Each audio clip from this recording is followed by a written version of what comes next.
In broken lands, Wasteland. Through shattered towns I roam for yields. Supplies in hand, from junk we stand. Now gear up bold, the truth revealed. Looting from the super mutants, a hardened face confronts. Caps and guns, the spoils we hunt.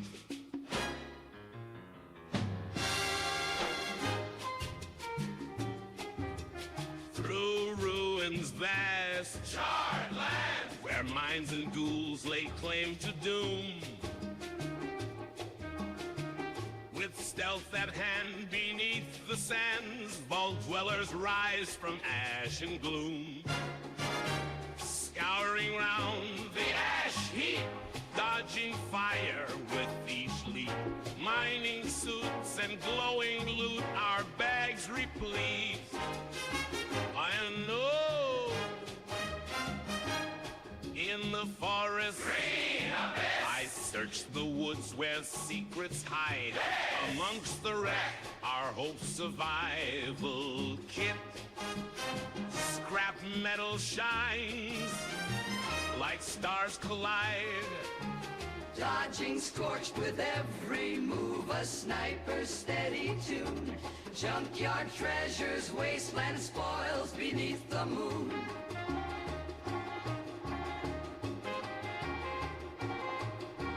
Back to camp we go, our packs with weights of gold. Trading things of old for stories to be told. By the campfire's warmth, we trade with all the rest. Trading tales and goods, survivors in the night. Caps for gear and foods, each bargain struck just right.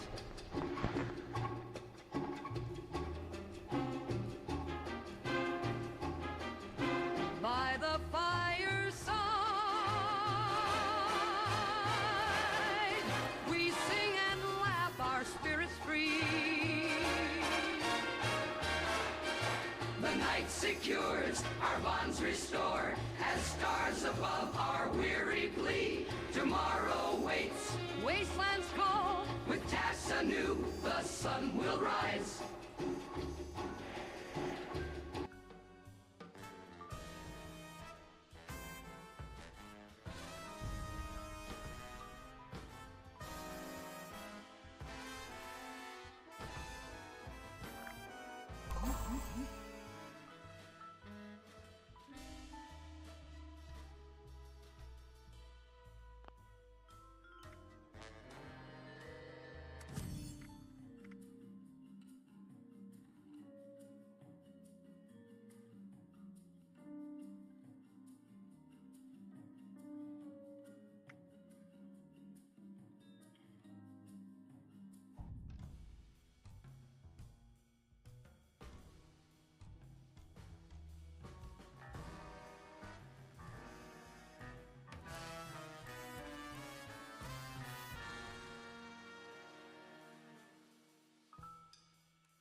And hail. I gotta grab my scarf. What's happening?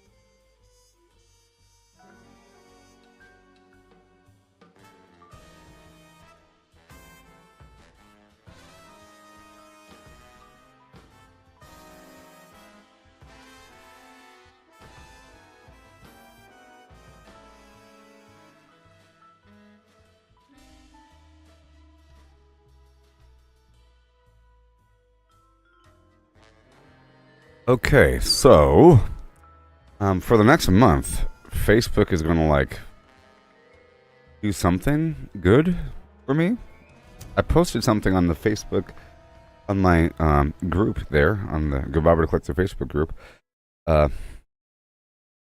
They're doing some bonus where they're giving me a bonus for all my interactions on my pages and my live stream. Everything except for my reels or something like that.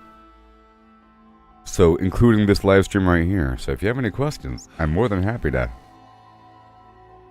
Yeah. Let's make this stream the best ever. Don't be afraid. If you have any questions, oh yeah, rock this roll. So whenever I load in, I have this opportunity. It's really awesome. See? I got this situation.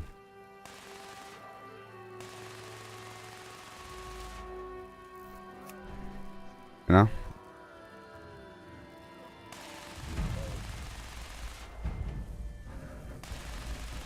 Those Mirelurk Kings are really strong. But the Gatling, or the heavy weapon Supermutants are also very powerful.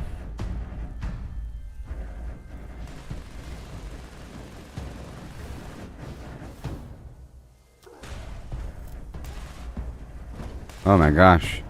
Oh no. It's going down. Oh no, I'm going down. Literally. I'm going down. Paul says you almost got to name your sister's kids.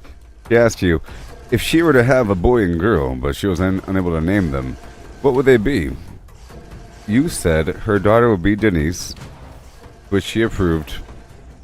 And then she asked her son. For the son, you said the nephew. And then she kicked you out. That's pretty funny. Pretty funny. I was trying to think about what's funny about Denise. And you got me. What is so funny about Denise?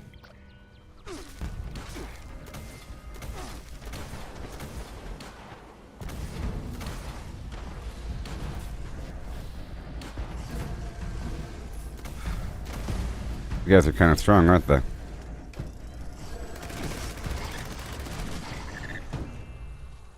Alright.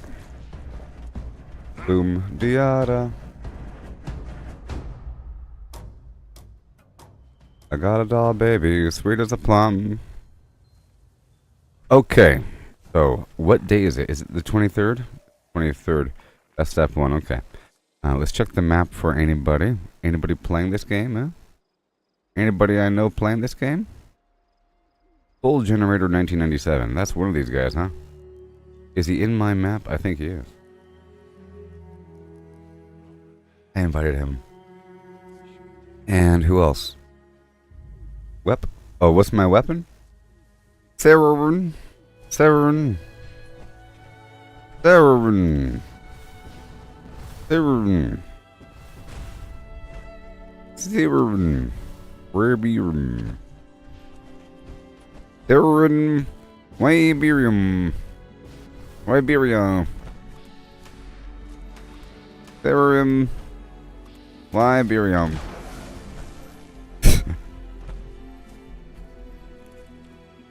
What it's called. I don't know the real name, but I'm about to rename it to Severin Viberium. Let's rename it. Rename this weapon.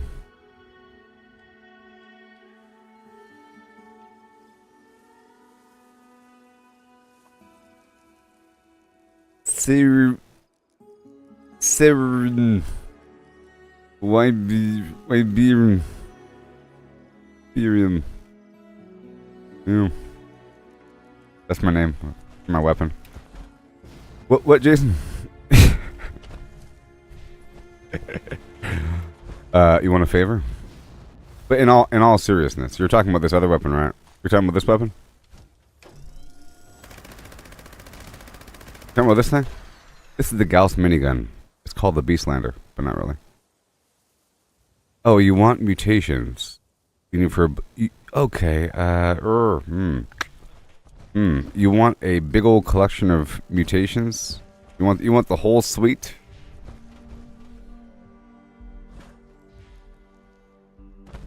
Can I please have all of the mutations? You reset all of your mutations? I'll see which ones I have. You know that's like a real big ask, right? One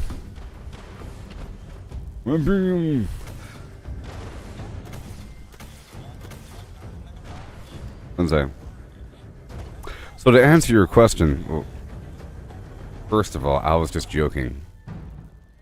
That was just a long joke. The long joke. Okay, this is a cremator. You get it from this season. It has the slow burning mod for tank and the multi-shot and the huge propellant. A stupid skin. And the blue color. It fires a whole lot of fuel.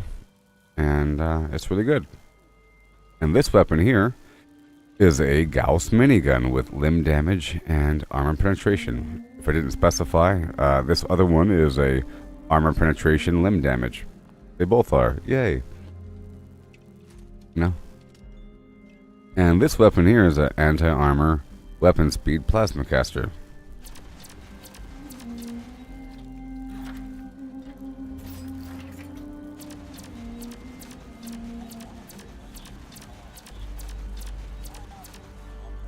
No?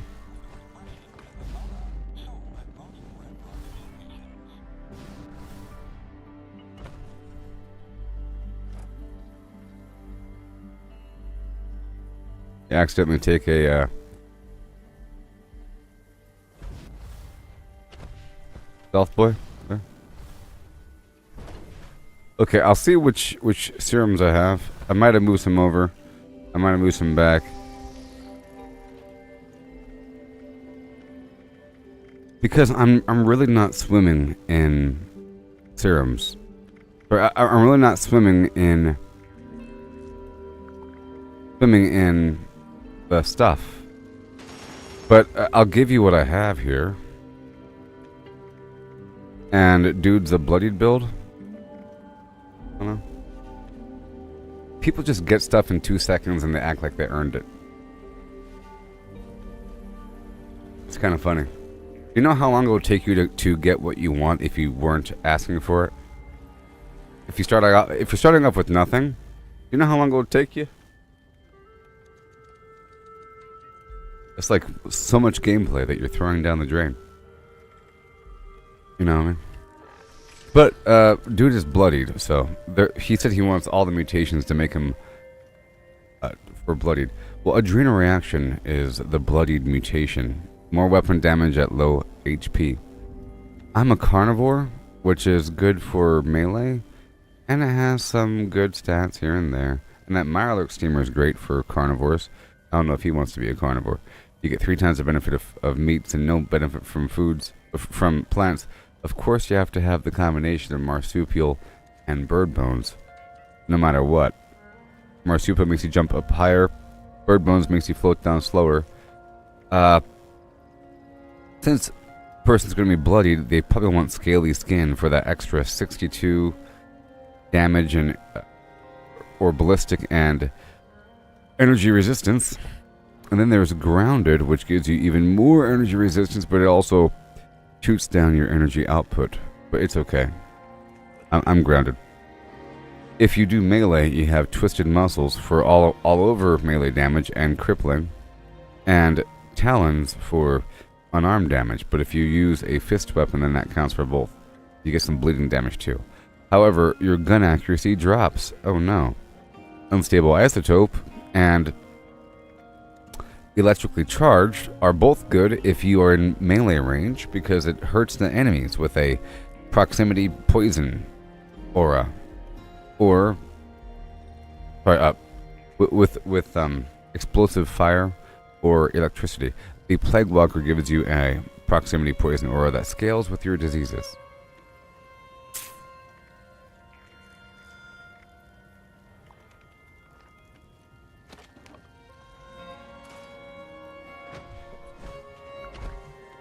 And let me go downstairs to my chemistry station.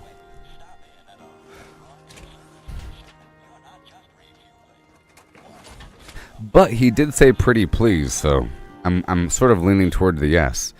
He said, I reset my mutations. Can you make me the ones I need for a bloody build? Pretty please. Well, in that case.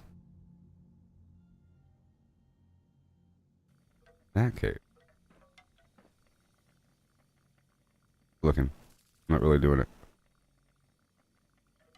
Wasteland's call, the nights are new, our sun will rise. These are all the mutations. I can make them all. Hey, you're in luck. Well, for this one time, you're in luck, okay? You hear me? Do you hear me? You're in luck. I can make them all.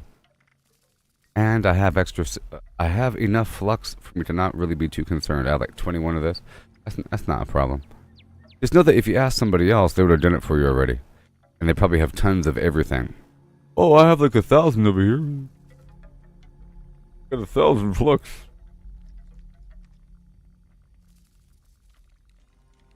The other day, I was talking with somebody in the game. Got mad at him. He was talking about, long and short of it, he says that he purchases material with real money. 60,000 acid for, I don't know how many, under 20 bucks. He does it routinely. All the time. I guess, contact has failed because he was asking people in the game. But that person also probably buys flux. I mean, he was buying the acid so he could make a bunch of ammo. Okay. I don't know. There's levels of pretty please here. Well, how about this, dear Jason? Buddy old pal? Just know that I can. Just know that I can help you if I wanted to. Just know these things. I have that power.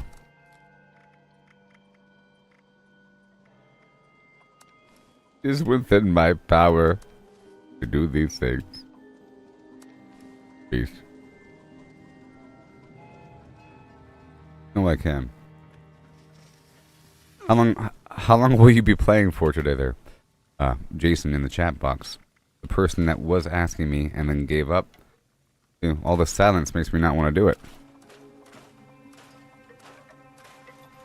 I think a lot of people ask for something because they know the person's going to do it. If a person's sitting on like 10 million apples and you say, "Please, sir, can I please have an apple?" Sure, here you go. "Please, sir, can I fill my truck up with apples to feed my family and my extended family? You have 10 million. Can I feed up these 3 trucks? Can I fill up these 3 trucks?" It's only 3 trucks. You have like 90 million trucks. Only 3 truckloads. Do you mind if I come back every 3 months to get more? It's not a problem. I'm here to take over workshops. I think Jason gave up. He's over here doing invisible things.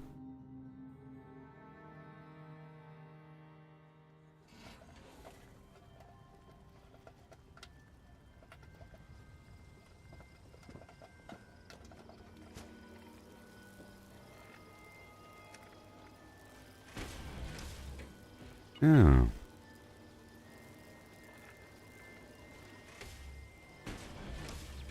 Okay.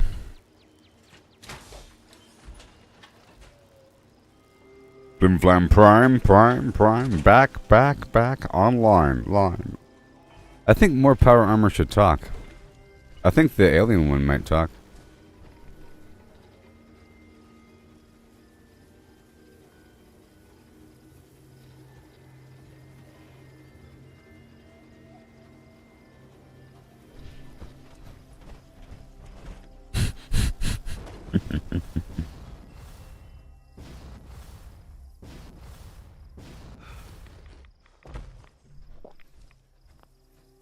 They call me Peter. Can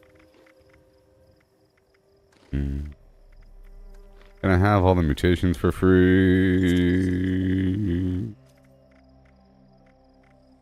All of them. It's a big deal. For those that don't know, I was just acting like it wasn't a big deal, or I was acting like it was a big deal, and then I checked my inventory, you know, and I realized I had enough to make some, and I said, "Don't worry, well, you're in luck, because I can make a bunch." It doesn't mean it's not a big deal. And I was acting like, 90 million apples. No, it's not 90 million apples. A correct analogy would be, I have 7 bushes of apples, and a person wants 1 whole bushel. And let's say to get a bushel of apples, you have to go drive across the country, plant 10 million seeds, wait 3 months, I don't know.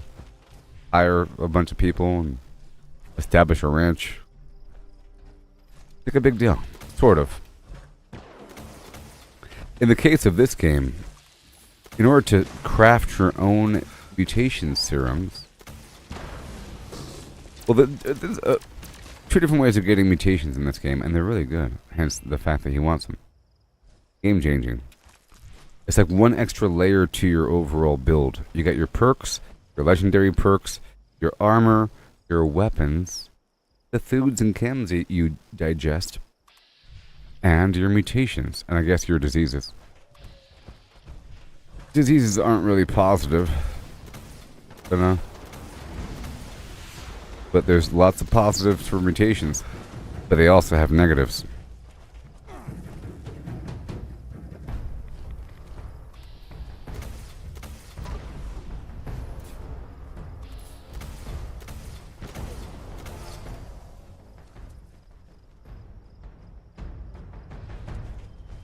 Hey there, Kev. Thank you so much on YouTube. I'm live on. I was speaking just now. I was speaking with a bunch of people from Facebook. Just so you know, I'm live on Facebook and X and YouTube right now. Okay. Somebody was asking me for all of the mutations, roughly, or the mutations needed for a bloody build. You know what I mean?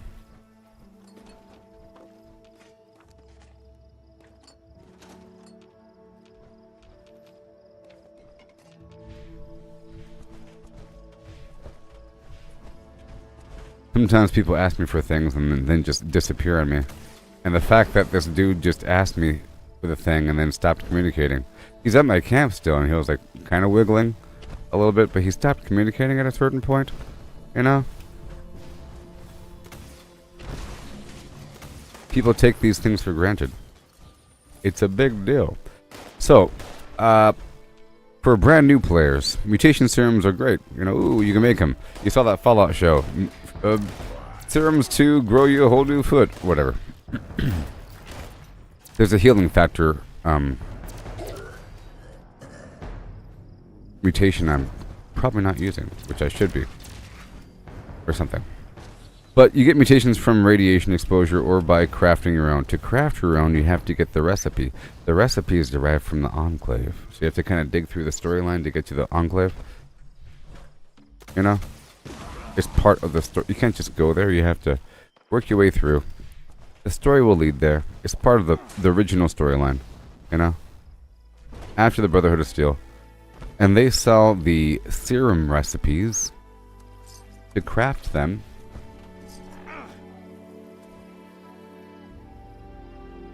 To craft the serums for like 16,000 or some weird thing. Caps. It's for a lot of caps. 18,000 caps? I don't know. You can lower the price down as low as possible by raising your charisma as high as possible. You want your charisma to be around 40, you know? With a full set of unyielding armor to, you know, give you +3 for your stats besides endurance. As your life lowers, as a bloodied build, and you pop a grape mentat and eat some Mothman omelet garbage, and consume a Nuka-Cola quantum bubblegum or candy.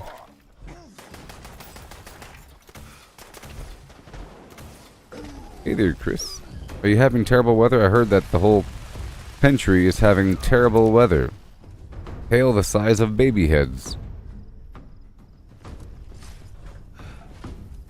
I was talking about the serums. They're very expensive, you know? They're expensive to acquire the recipe for the mutation serums, and they're expensive to craft. It requires flux. Stable flux of different colors. Violet, crimson, fluorescent, cobalt, yellow cake. Oh, your smoke alarm went off? Gotcha. I'm talking about the serums that you're asking for. And I was hesitating doing it because you stopped communicating. And I was talking about being used. and that it's a real big ask. You know, I was talking about the fact that you're asking for the whole gamut, the whole suite of mutations, not just one or something, not just one flux, but everything. And to make it, it requires flux. You get the flux at random from the bosses that generate after you drop a bomb. So the Scorched Beast Queen drops like a handful of different flux, like 5. 2 of this, 1 of this, 1 of that. 1 yellow cake, 1 crimson, 2 violet, and you know, like that. And then it costs 1 or 2 of a color to make a serum, so it's not that bad. Not that bad. But let's just say that you ran out of a specific color. You can either rely on the Scorched Beast or whatever to give you that random color that you want, or you have to farm it yourself. If you're lucky, you need crimson or violet, because most people bomb right here for the Scorched Beast Queen. And as I'll show you right now, there is a listing of, if I can really show you, education time. You know, one day I will have to rebuild my nuke spreadsheet, but I don't have Microsoft Office anymore, so I have to use some other solution. So right here, you have these documents called mutated flora, and it shows you which plants mutate into what color flora. So for example, violet flux is clearly the giant pitcher plant, ginseng, mutated fern, snaptail, strangler pod, wild razor grain, wild tarberry, wild potato blossom. Not the stuff you plant, okay? Wild. So out here, it's those pitcher plants. It's the tarberry as they're running around here and there. There's a certain amount of and the mutated fern. It's under all those trees. There's ferns. If you look out here in the cranberry bog, you have the diseased cranberry, mutated fern,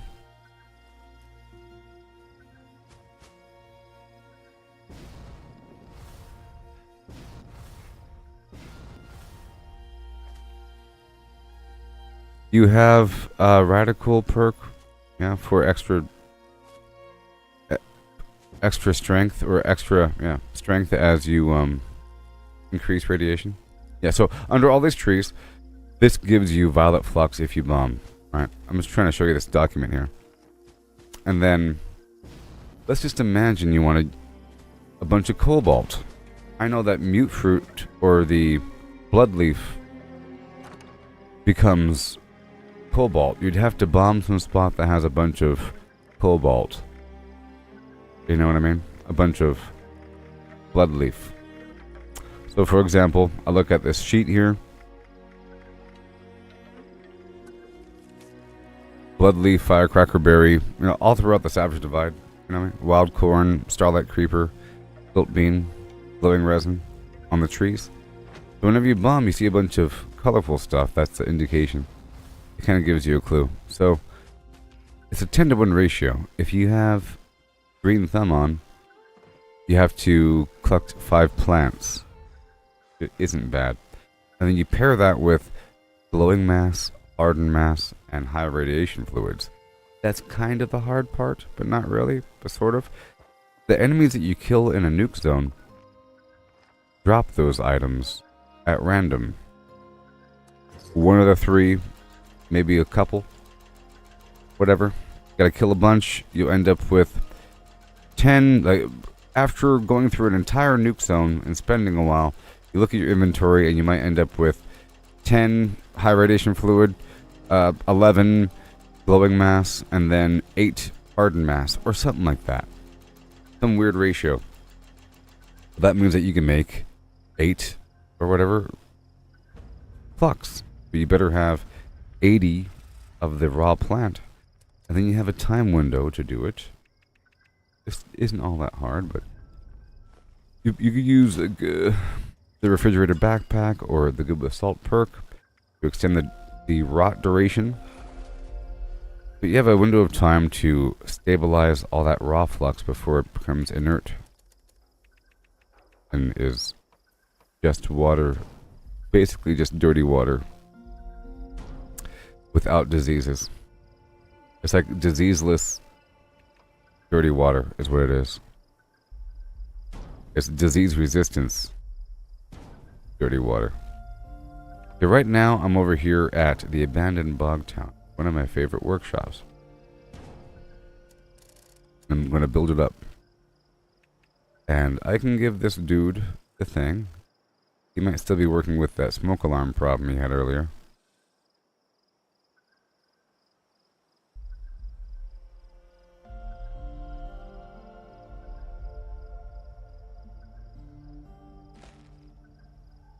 Kana. Buff bunker here. This is going to face backwards. Line you up like right about right there. You didn't notice the aspire? What are you talking about, Willis? What are you talking about, Williams? The third? Do I really want this? No. Do I want this? No. Never. Never. Oh. Well, actually, maybe I do. Bit much, though. Let's go for the laser box.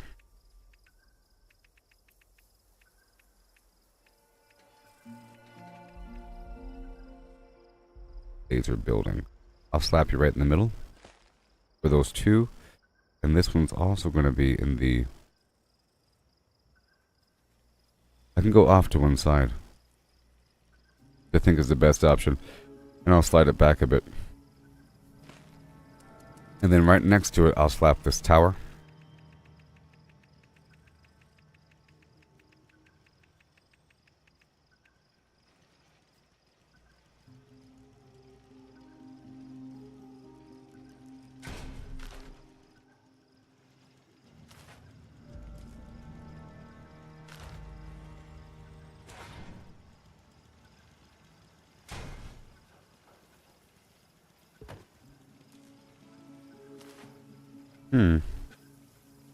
Not that one.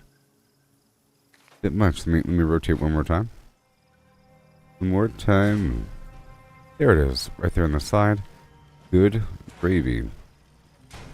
Good gravy. I'm just connecting some wires here. Just connecting some wires. Let's add a little light pole. The goal is to get these resource units powered up. They require pin power. I'll slap you right in the middle, right here at the edge. Let them know there's a way. There's going to be an attack here pretty soon. That's going to bridge right on through. You are going to do your thing. Good. And good. Very nice. All nominal. Zippity-doo-dah. You are now alive. Congratulations. You, sir, are also alive and kicking. Alive and kicking. Okay. And you are in the building. Ladies and gentlemen. I think we're good to go. Almost. Almost. I have to have a little bridgy poo.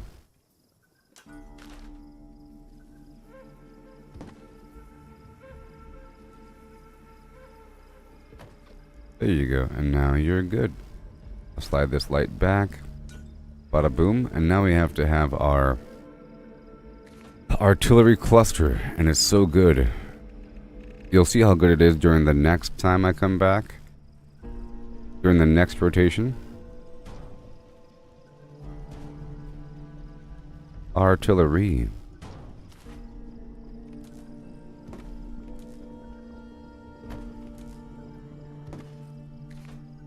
Mm-hmm.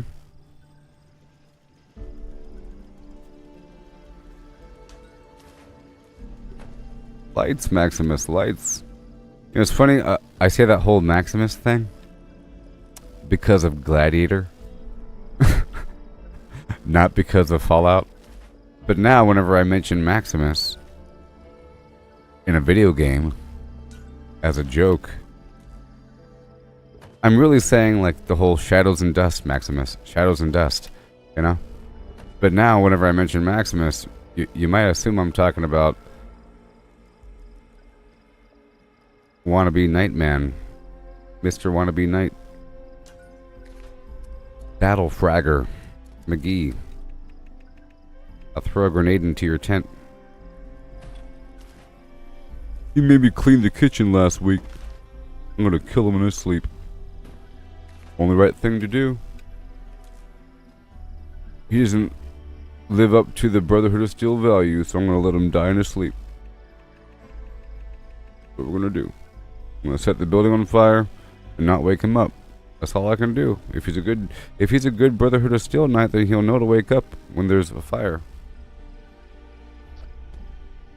His fault.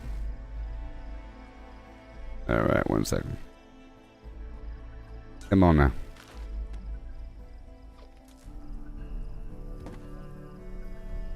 Awesome. And now we are good. Beautiful. Beautiful. Beautiful. And I'll do another mimicked tower on the other side. You know, symmetry. But so it rhymes. At this point, I could totally have my bloodbird over here, even though it doesn't work as much as you might think it should. But it does work a little bit. And I'll put in some turrets over here. Around the edge.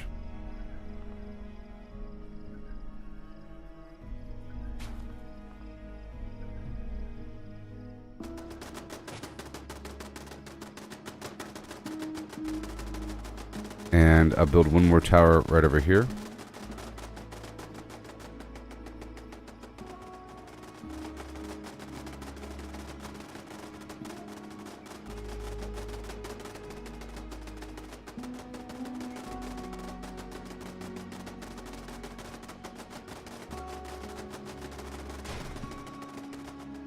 And just a little bit more.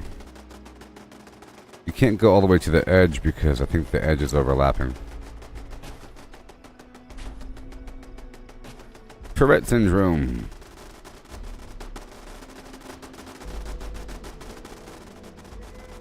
Check this out.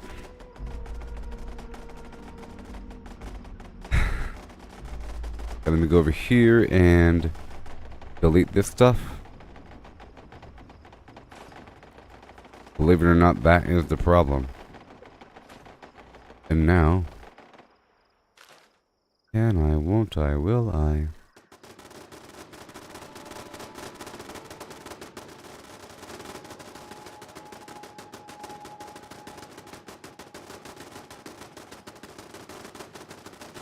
Ain't that grand?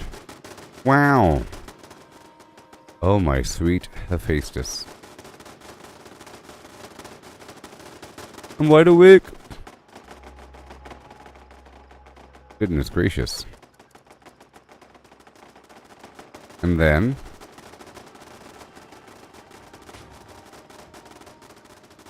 that would be it. Funny Jim.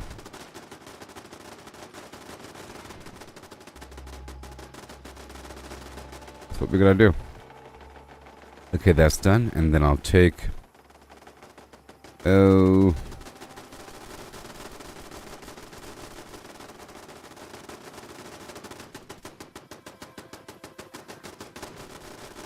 I'm gonna take this turret, put you right over here, and I'll take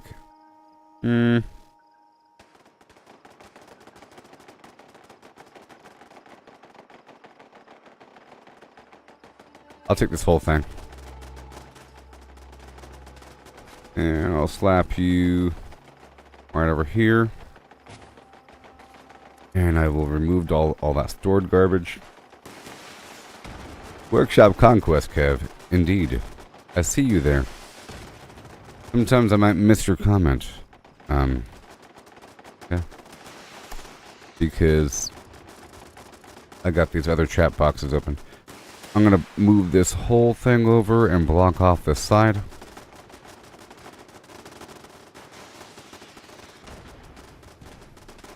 And no, nothing. Gotta burn any clear up. And now I'll add the water. And the cement truck. Both cement truck. Por favor. Like that. And now we'll add the water of your one for the money, 2 for the money, 3 for the money. Welcome to the water fields of yore.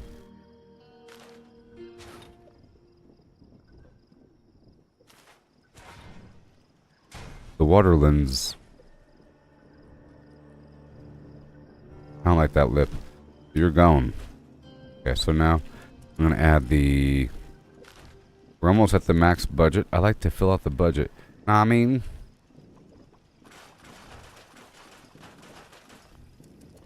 I like to max out the budget of these workshops. I know it means that you're doing a good job. I want this fountain here for the dirty water access, because I need dirty water for my little build. Yep. And we already have the blood water. I'll add the blood well. And a standard little non-lit lantern. Or non-powered lantern. Okay, so I think that's about it. I think that is about it. Well, I guess I could add some cows. Brahmin.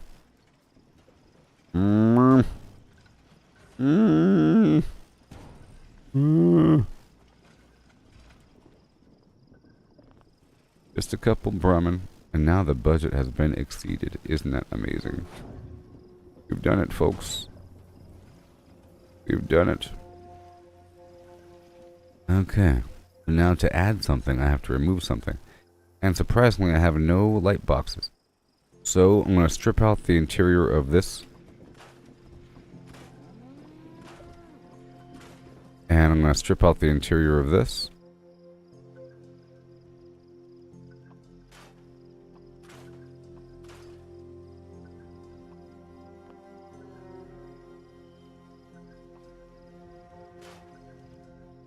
And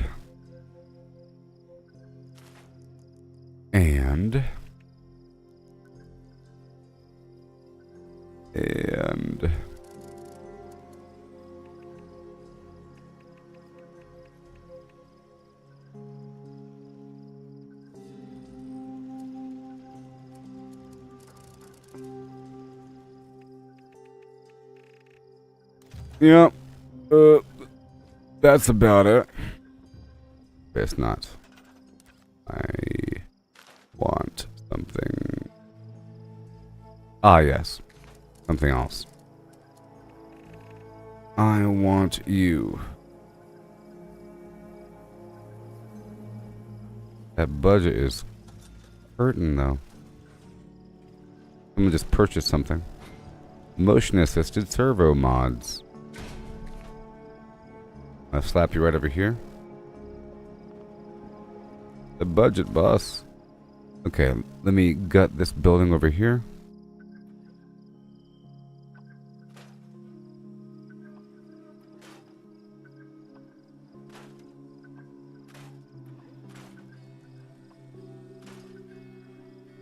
Alright, and then...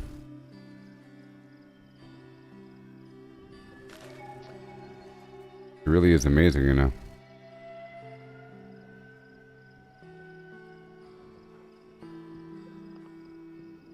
The budget, isn't it just amazing? Okay, we don't want you. I have to destroy things to add things. Uh-huh.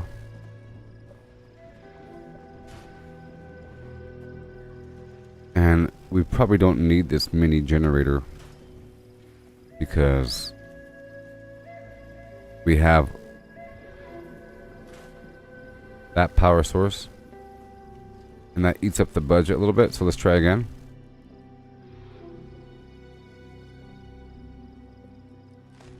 Yay. That's good. This second water disc is probably very expensive. Get rid of this one for the third water disc.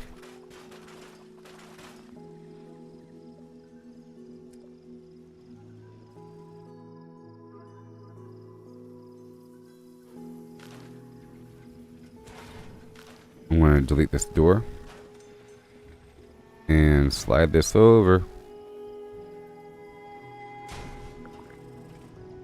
Slide this over. There you go. And you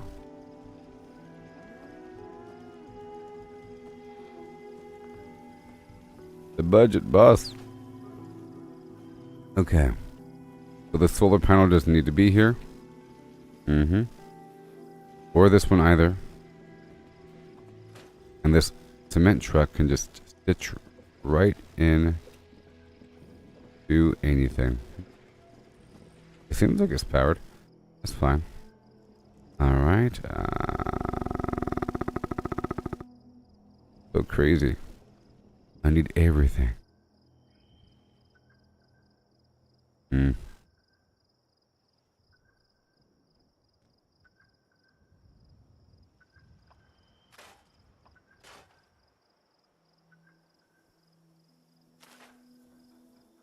Okay, this might be good. Every drop of phlegm. Yay. Then at least I was able to get the water down. Sometimes I build all the other stuff first. Okay, that works right there. That works right there. Blend turret. Blend turret. Floor turrets. Blend turret. I think I'm going to move this one right here toward the middle. I'm going to move this one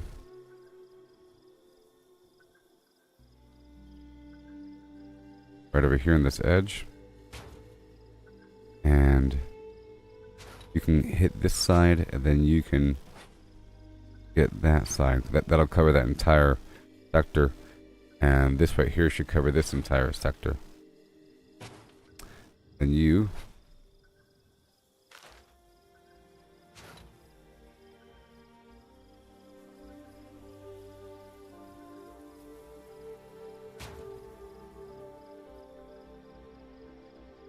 Okay. And the workshop is completed.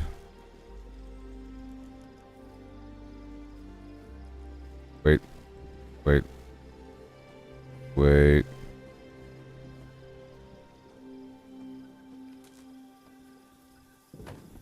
There it goes. And this wire. Done. This is not lit. This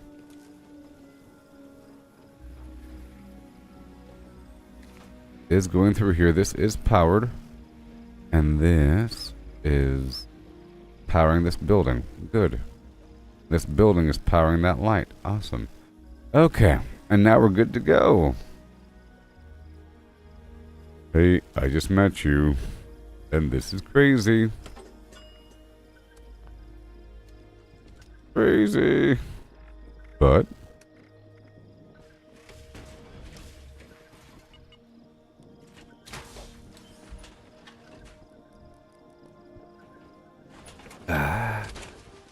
my body count, baby. Add you to my body count. Here's my number. Call me sometime. Don't tell anybody. It'll ruin my chances with the next batch. I'll get around.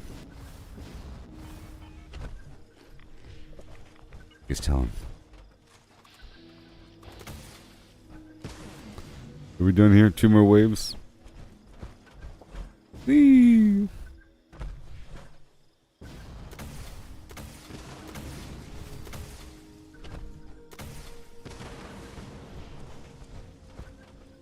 The apocalypse.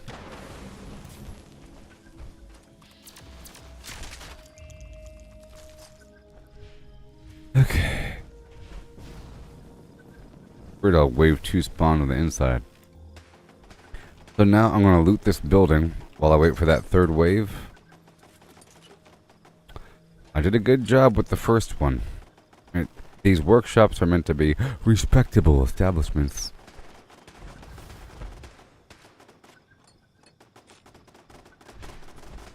I love filling up that budget. It's super educational about how much these items are worth. Hey look, the abandoned Bogtown, secret floor. The abandoned Bogtown, secret floor. I'm not in danger either, because most people don't know about this floor. I mean, it's not that they don't know about it. They don't even think to come up here.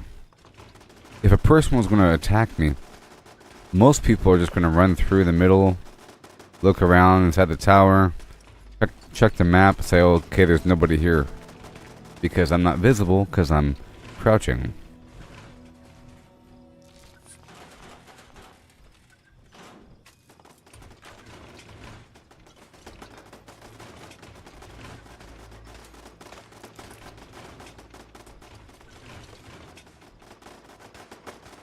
Yeah.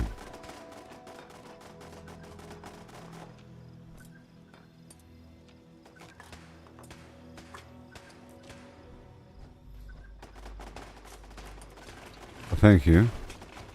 And a thank you. And a thank you. So I was looking through my old videos on YouTube. You know?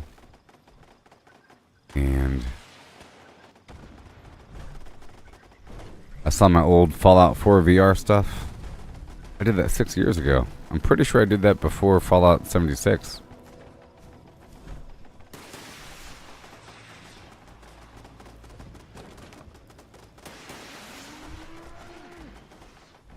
Alright, here we go.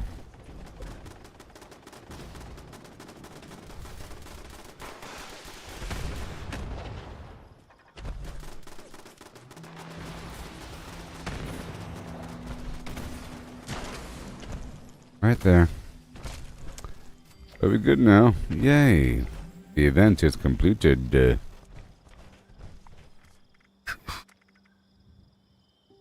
Here's a grand old flag. Here's a high flying flag. It's time to eat some, or to drink some tea for my daily quest. Whatever it's called.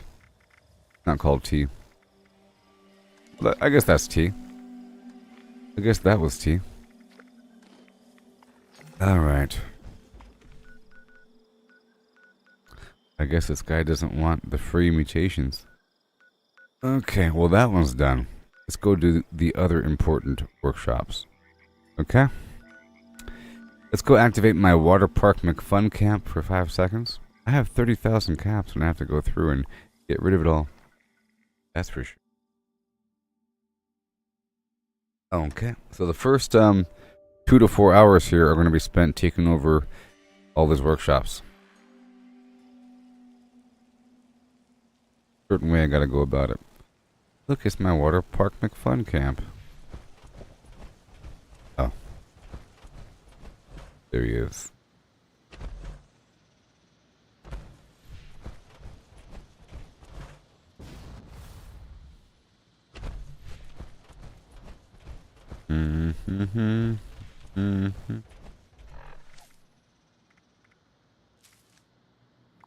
Alright, I'm gonna hop over here.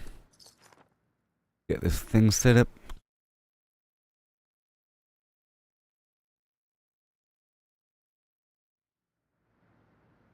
I don't have the stuff on me right now, by the way.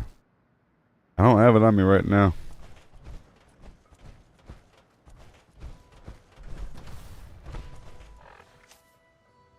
I gotta do this temporarily. Can do and pharma. It's not hard, it's relatively free to do. It just takes a second.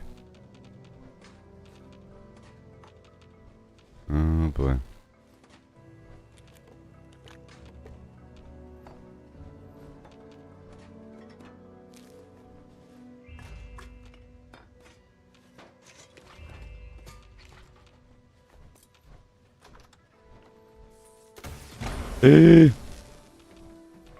Sometimes I forget I have this weapon in my hands, and I think I have the plasma caster, which is a lot more gentle for these purposes.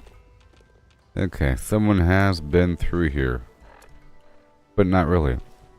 Clipboard, golf balls, because maybe it's because I shot earlier with that explosive. It might have shot the golf balls off. There's normally a set of golf balls up on that shelf there.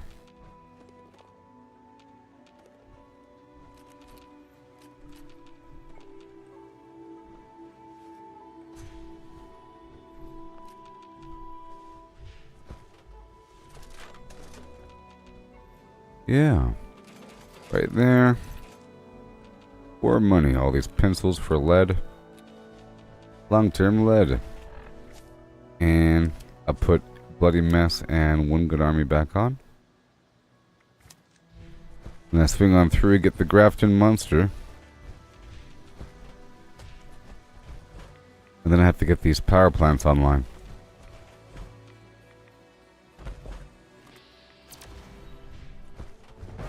Now the Gaster. There you are.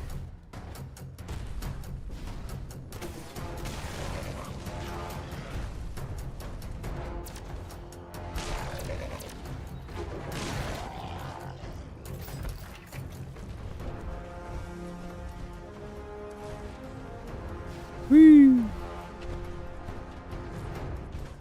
Really is a shame about those people that have a loud voice but are absolutely terrible. Where'd he go? Oh. Is he running? Why are you running?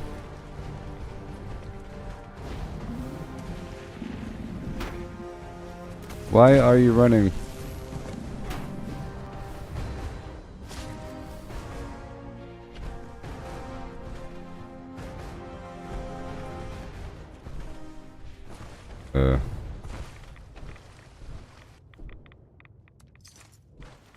Alright, let's go take this over right now.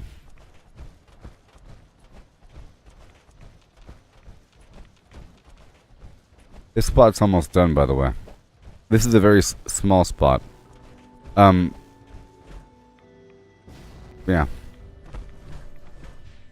This is a very small spot, but the defense event will be... Well, and someone was already here. Great. Somebody was already here and already built stuff. Great. That makes it easier for me. Makes it easier for me. A little bit.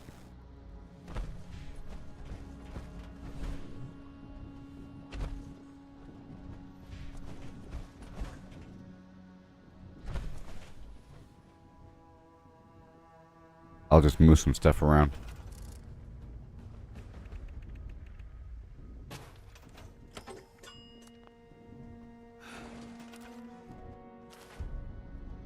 You're a grand old flag, you're a high-flying flag. I don't use enough flags, do I? Should probably use some sort of flag. Claim my land, you know? Be cool if there's a flag that just had your own player icon.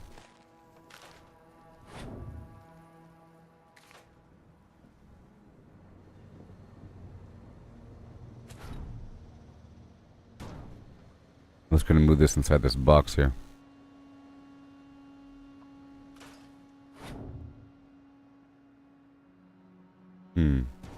Right there, and then a light bulb.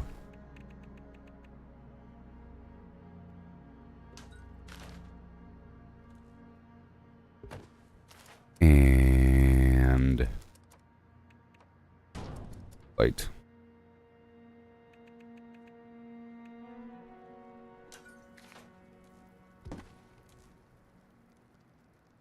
That's better.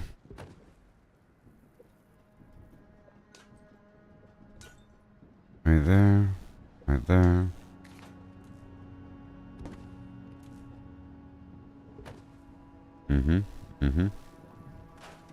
Goodbye. That's better. And then I'll build the big building over here once I get this down.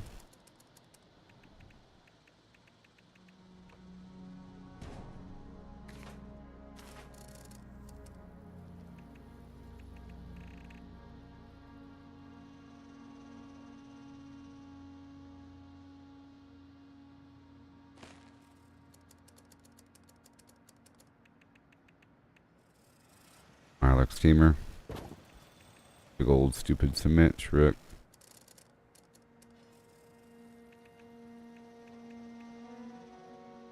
There's a bunch of creatures out there in the field. I see them with my third-party camera. A bunch of anglers.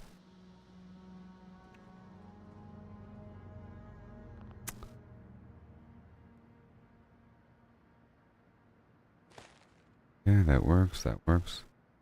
And over here I put down a single UFO.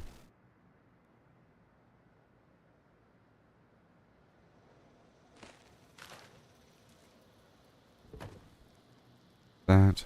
Now I'll put down a single light box. Light box Mackie. A weird situation.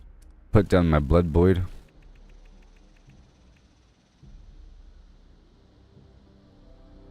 You know.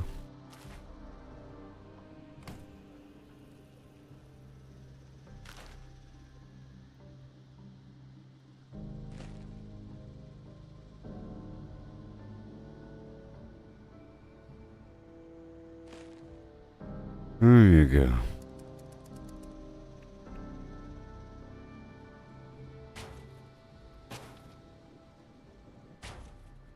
Yep.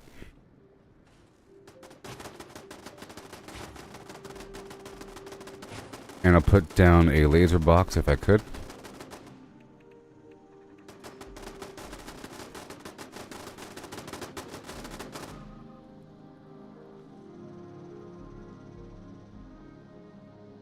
Single laser box. And that gonna be maybe right here. I'll get rid of this. There we go.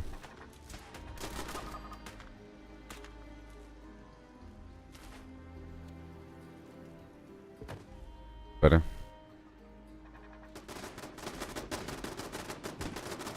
Much better.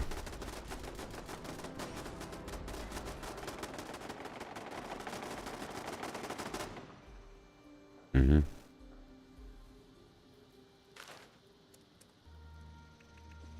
I'll add the water. I'll add the water in just a moment.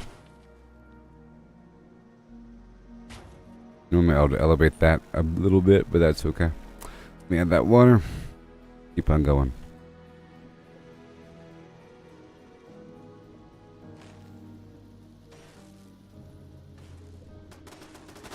And I'll add the artillery.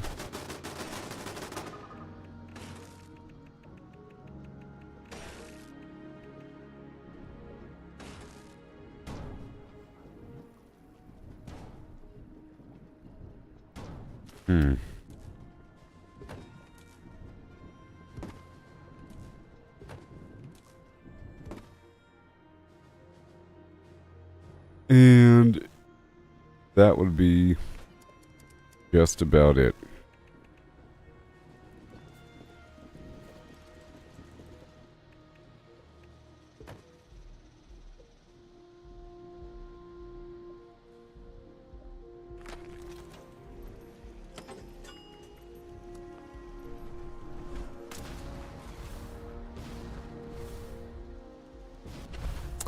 That constant chirping of, you know, squatting and so forth.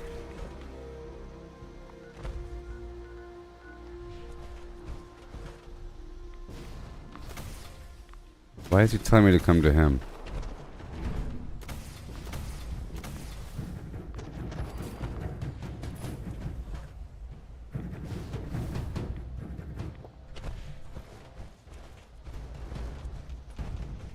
I don't want anything from you. Oh, a bunch of flux? Okay. Alright, cool.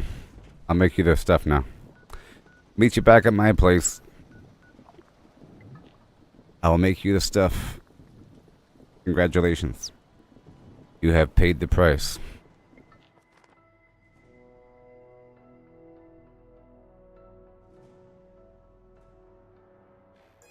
Go make the stuff.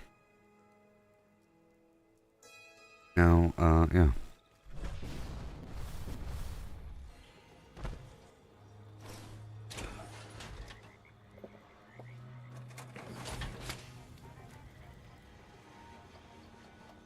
You have paid the price.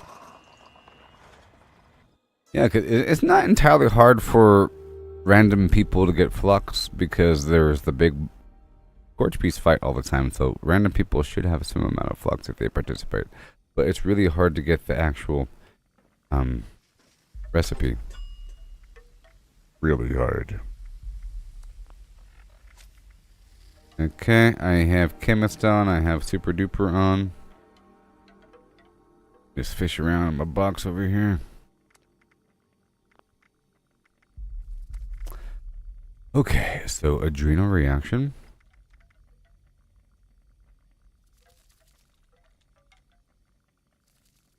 I don't even think I have healing factor. Let's just it says, you know, the effectiveness of chems. But I think this last rotation I didn't use healing factor because it does reduce your overall potential damage if you're using a damaging chem like Psycho Cat or something. Huh? So adrenal reaction for the bloodied. Yeah. And bird bones. And do you want to be carnivore or herbivore, Jason?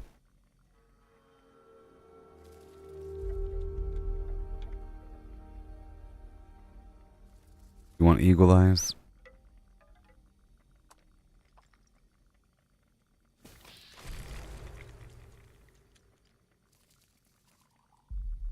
You see, I purposely don't have a few of these in my system because the negative factors do sort of add up, even though there is the reduction from the class freak perk. Egghead's good if you want to get XP. It gives you a nice chunk of extra intelligence. Electrically charged. You take increased damage, but your teammates take reduced damage. No, sir. You want to be grounded. You have less damage, energy damage output, but whatever. It's not that much. It's a whole lot of energy resistance, 125. Healing factor. Oh. Well, herbivore is a whole lot easier. But it says right there you get no benefits from eating meat. It says you get twice the benefit from eating vegetables. Carnivore says you get twice the effect of eating meat. Same thing, but vice versa. Carnivore's harder to maintain if you aren't killing creatures all the time. If you're just existing, it's really easy to maintain plants because you can plant a lot of them and you could reproduce them right away with your turbo fertilizer grenade. Have a whole farm and just have instant plants, you know? For the most part, you can't plant cranberries, but it's not that hard to farm them. So herbivore is a whole lot easier. Or you can go for neither. But if you're farming XP, you want either herbivore or carnivore. And herbivore is easier. It's just brain bombs and cranberry relish. Brain bombs give you +8 intelligence. Herbivore. But for carnivore, you have to have broiled Scorch Beast brain, which requires a Scorch Beast brain, and they hardly ever drop the brain. Oh no. They drop brains at random. Just a bit too random. You can go across the map killing all the Scorch Beasts and only get like one brain. You know? For an hour of XP farming. But I've reached a point where I feel like a challenge. As you see here, all these brains in my freezer. because I'm not farming XP right now. I view the carnivore as a long-term challenge because it's harder to get this meat and gives me more reason to take over the workshops because I get more of a wide variety of this meat, and I get all this Mirelurk meat from the vendor, from my camp, you know, from that smoked Mirelurk or the steamed Mirelurk station thing. I get a bunch of this Mirelurk meat, including the smoked Mirelurk fillets that give me a ton of carry weight. Sometimes it says 70. Pretty good.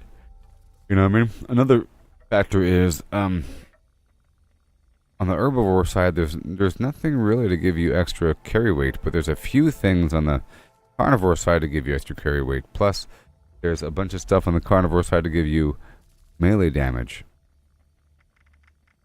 And once you start killing a bunch of creatures, there's really like better stats in the meat, but it's harder to maintain. Even though it's easier to maintain as an herbivore, because you don't need any meat. You know? As an herbivore, you need 0 meat, so you can easily just sort your inventory at the vendor and sell all the meat without even thinking about it. Okay? Oh no. Dang it.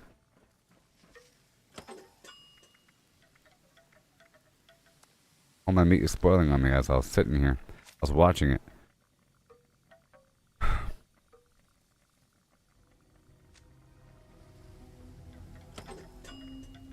The problem is, it's really hard to go between them, between herbivore and carnivore.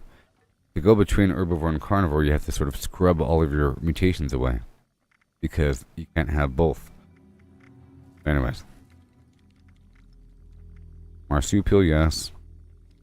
Plague Walker, yes. This gives you a poison aura as you gain diseases. Scaly Skin will give you tons of resistance. Really good. And you have to have the class Freak perk on, otherwise all these negatives are pretty bad. Speed Demon. Talons. Speed Demon makes you run faster and reload faster. Talons gives you increased unarmed damage. Your agility is reduced. All this stuff adds up. But I'm using it. Your melee damage increases, and you have a chance to cripple with melee. Even if you don't do melee. Ever so often you do. But this reduces the accuracy of your guns. But does it really? Unstable Isotope. I'll give you all these. You don't have to use them all. This creates a nuclear explosion of fire and radiation at random when you get attacked by melee enemies. And sometimes it kills them.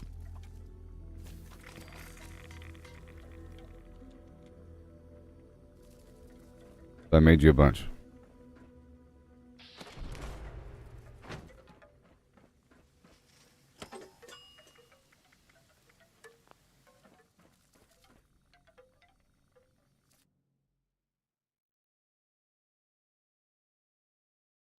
I didn't make either herbivore or carnivore. I'll let you think about that. You get put into a corner, you know? Someone gives you, you know, until you make up your mind. If someone gives you some food or something, you can't eat it. So, sorry, I'm a herbivore. Whoopsie. I'm a vegan and I can't eat that amazing food you just gave me.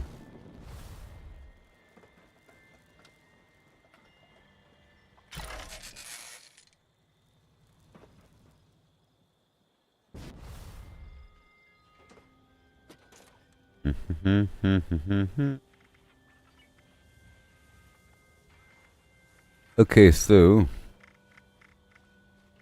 adrenaline reaction for bloodied bird bones to float down slower.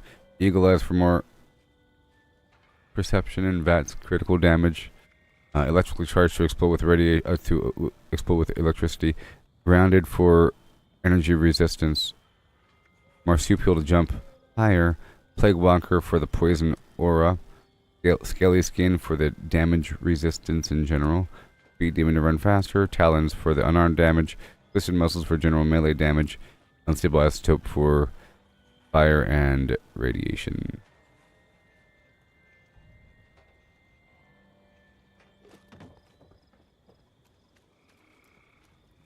Yay.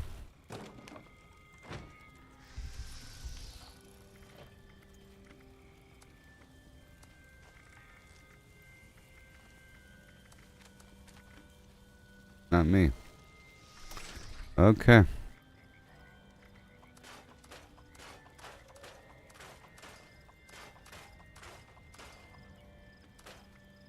Yeah, I'm actually really curious about something. I'm curious about whether or not that, probably true. I'm curious about whether or not the artillery from the abandoned bog town can hit right here.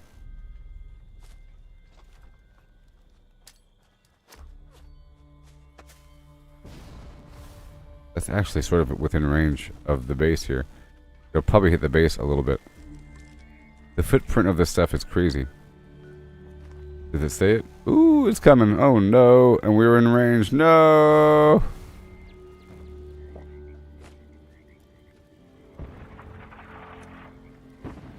That's weird how fast it was though.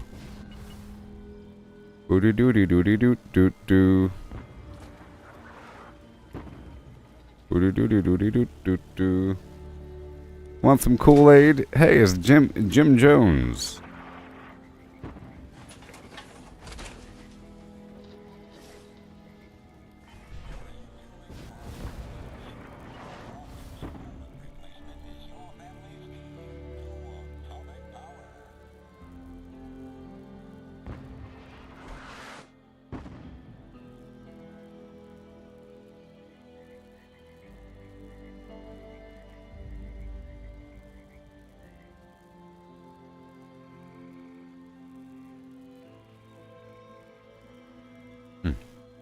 Anyways, uranium fever's active.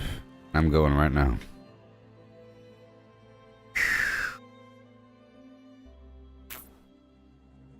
Bunch of my food probably went sour. Go quick. See, if I have the perk good with salt on, that means that my foods really aren't spoiling. But every time I swap over builds, or like base build and stuff like that, or craft, and I'm just talking for a bit, my food rots, and then over time my food slowly starts taking condition damage.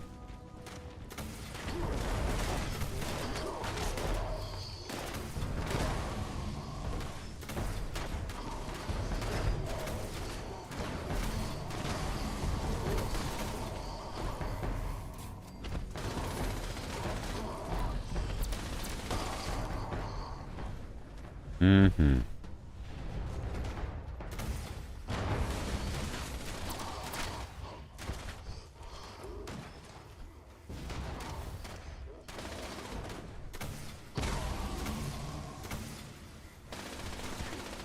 Whee.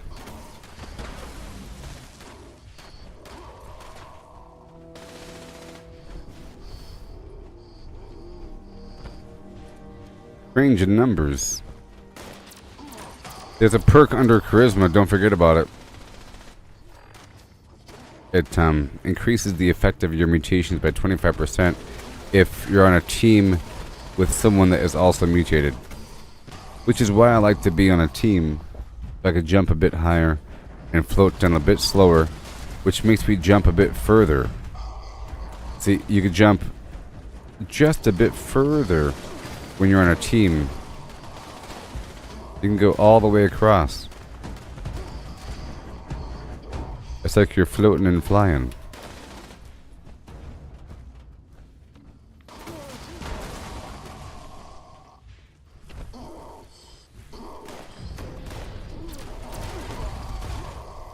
Whee!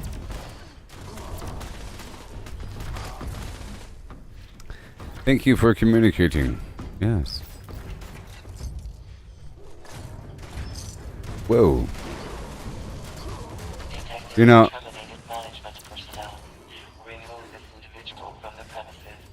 where are you?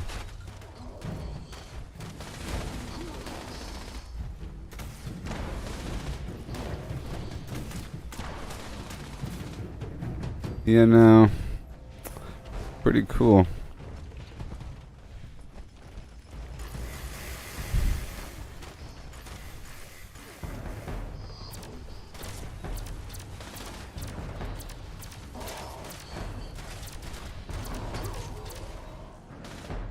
shouldn't have killed him.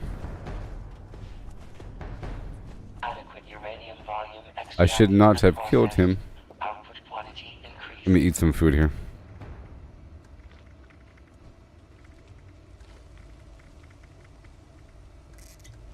Boo doop boop.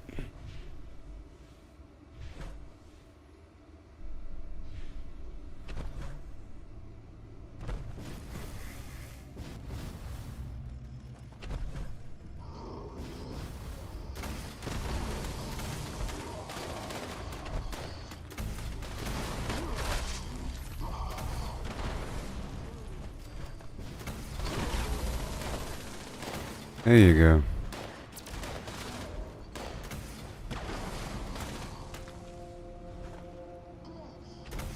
Whee.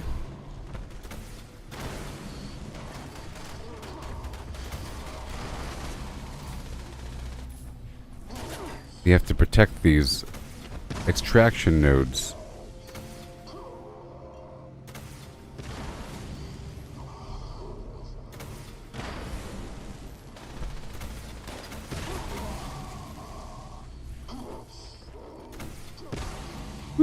See, I have a disease, so that guy got poisoned.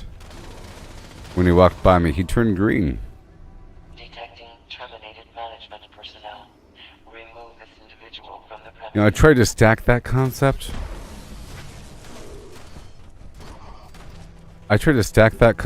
With the Strangler Heart armor, because you get this acid aura, I'm pretty sure. And it's cool. Cool. You sizzle everything as you run by. Actually, with the Tesla torso, and the Strangler armor and the Plague Walker, whoa. You know what I mean? Whoa.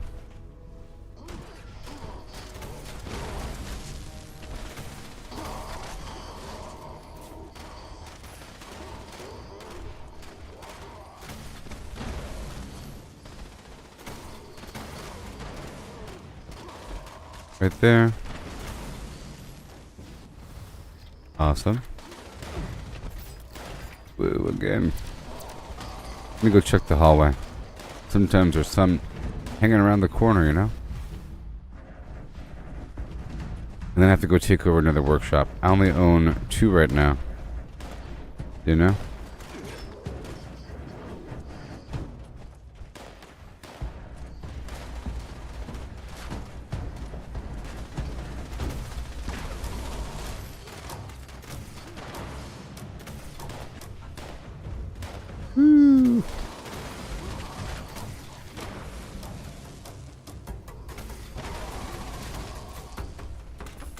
Enjoy.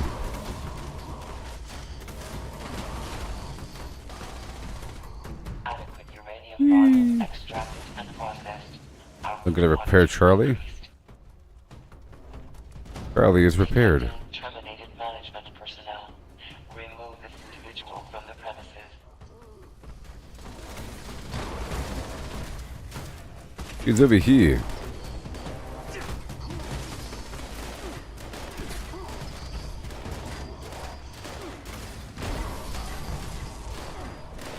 Yeah, he's over there.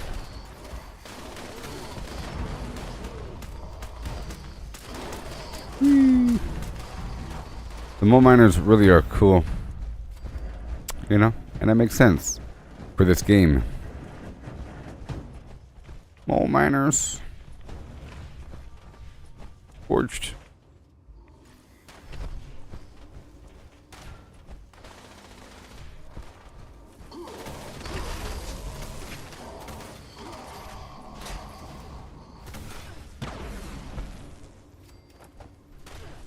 The sacrifices I've made.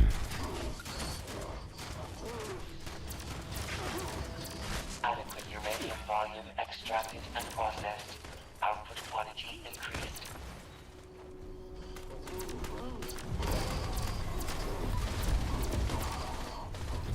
Sweet. Got 15 seconds. So it's time to loot.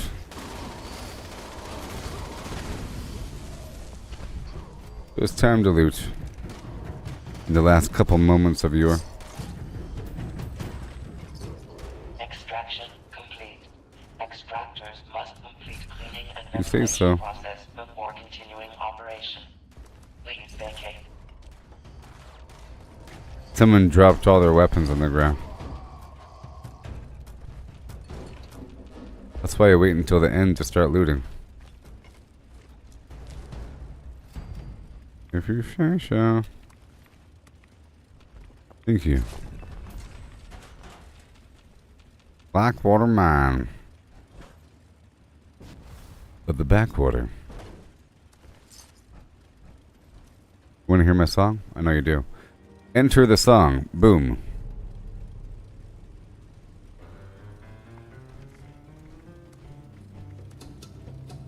In broken land, Wasteland. Through shattered towns I roam for yields. Supplies in hand, from junk we stand. Now gear up, bold, the truth revealed. Looting from Yeah. the super mutants. A hardened face confronts. Caps and guns, the spoils we hunt.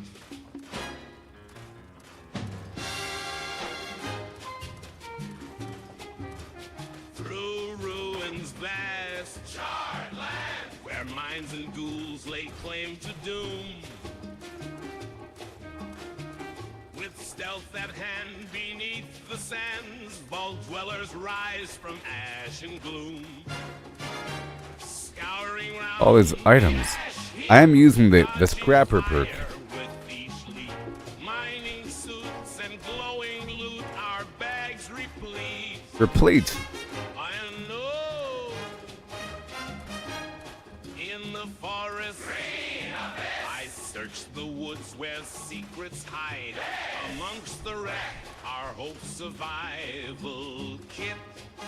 Okay, that's it. Metal shines like stars collide.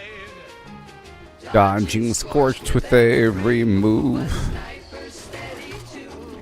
Junkyard treasures, wasteland spoils beneath the moon. Ba ba dootin dootin dootin dootin dootin dootin. Ba ba dootin dootin dootin dootin dootin dootin. Back to camp we go. Bump bump. Our packs with weights of gold. Trading things of old Oh no. for stories to be told. And money. By the campfire's warmth, we trade with all the rest. Trading tales and goods, survivors in the night. Caps for gear and foods, each bargain struck just right. Ba-dum-dum-dum. By the fire's Yeah. side, we sing and laugh, our spirits free. The night secures, our bonds restored. As stars above our weary plea, tomorrow waits. Wasteland's call. I'll be heading to new workshops right Sun will rise. now. You like my song, huh? You like my song, huh? We'll fight for the land that remains. Okay. March on through here to the other end of reality.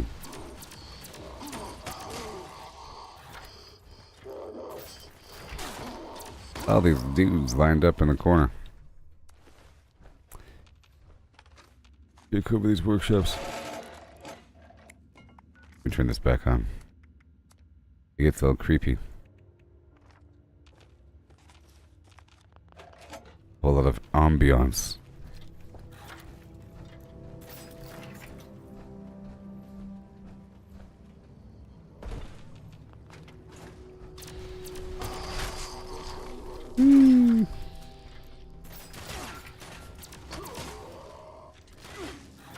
And I'm over. Am I really? Yes. They all have weapons. All of them. All of them.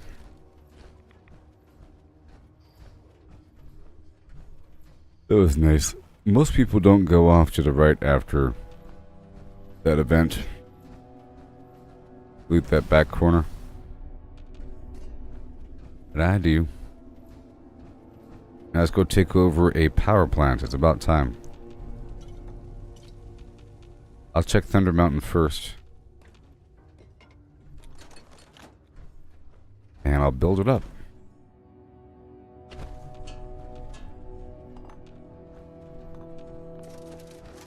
A good workshop to own.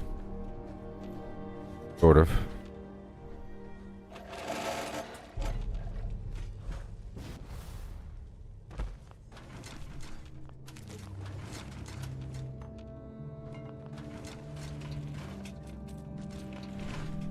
Yeah. Thank you.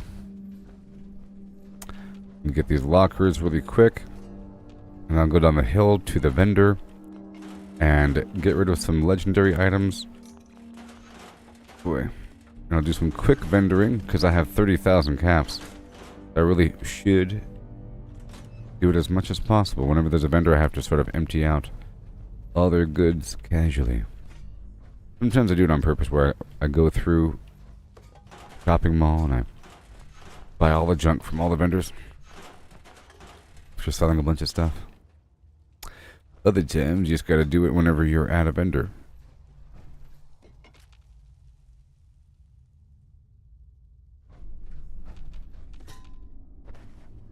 Hey, that was a lot of loot from that mission. Gotta make sure to buy the gold every day with treasury notes. Every day. You get 400 gold.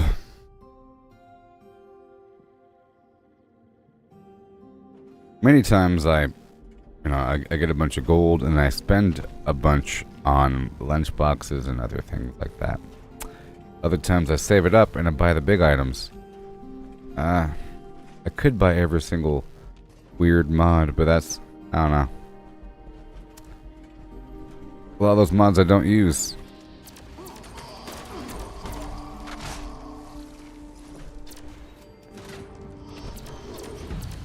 But same thing applies to all the other stuff at all the other vendors that I purchased that I had no plan on using. I only purchased it because I wanted to have it not say unknown. Oh. Sorry, fellow. I enjoyed plasma weapons in Fallout 4 as well. According to my Fallout 4 VR video.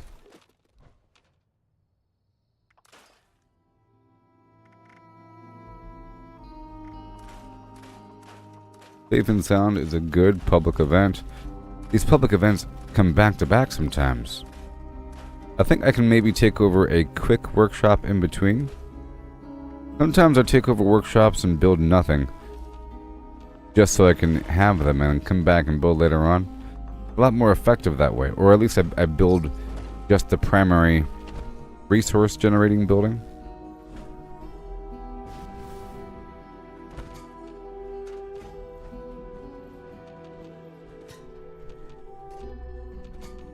Just quickly go through here. There's like a lot of oil, you know. I need my oil. There's acid.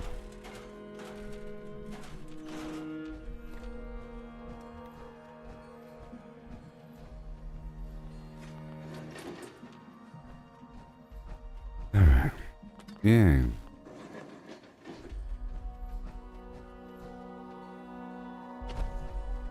Yep, spices.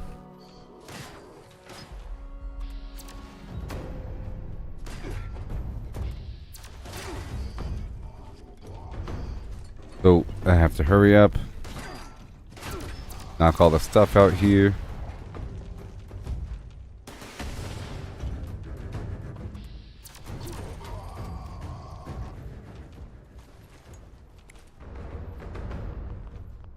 Yeah.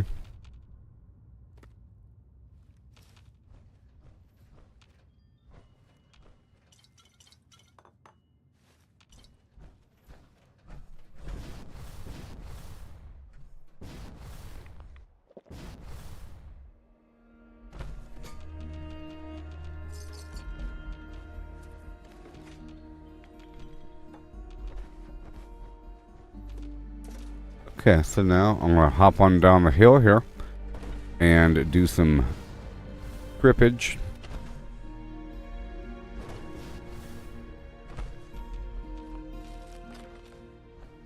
I love the whole first come first serve concept with this loot. If you ever see loot, that means that somebody else really hasn't been through that sector, or they did a bad job looting the first time. Alright.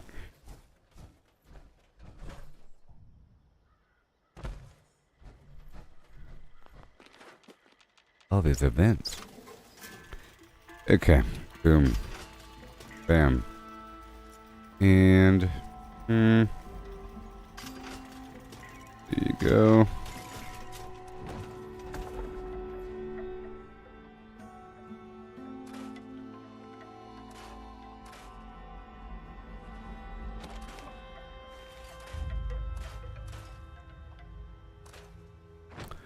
Alright. What do we have?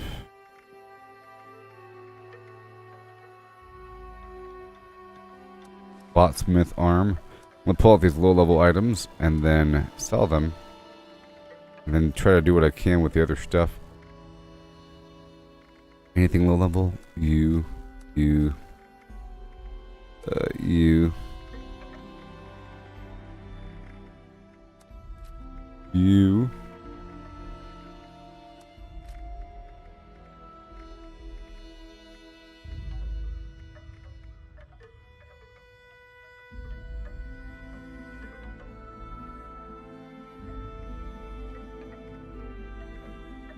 Alright, cool. And now I'll break it down. Very nice.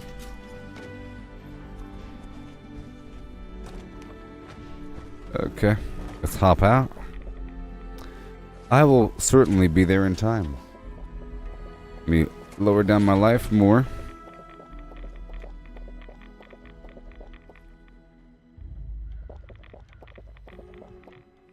Okay. So now we got the vendor build. See, I got the hard bargain on and everything. And I'll use the grape mint hat. And some of that candy. Ooh, look at my life.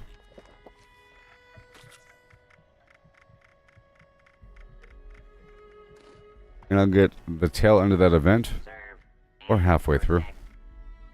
Let's sell all these grenades. The goal is to always pull money out of the vendor first by selling things before buying stuff. I'm going to sell all this basic clothing.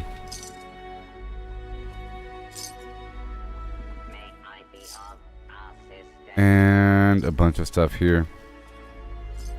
Non-radioactive goes away.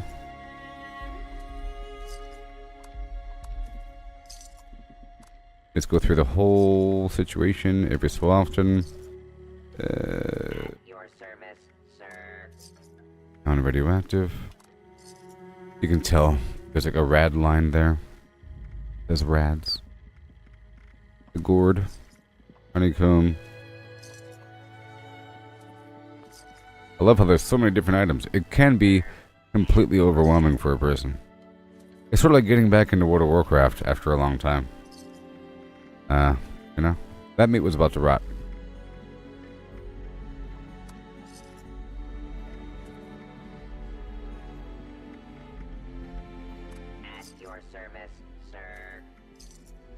Right there. See, this one's radioactive, this one's... But this one is radioactive, this one's not. Right there. Radioactive, not. Okay, good. Over here with the aid items, it's pretty easy to take care of. I get rid of all the rad-X. All the basic rad-away. All the basic stim packs. About it. I'm gonna spend some money to buy all this 20 bulk lead. Really?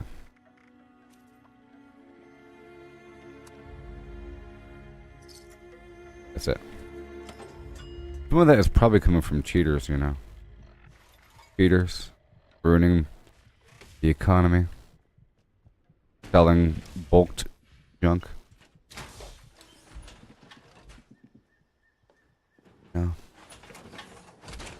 Ruining things.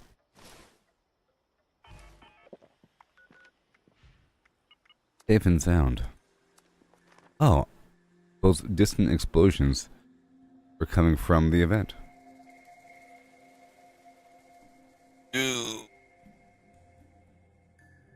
Just a few left now.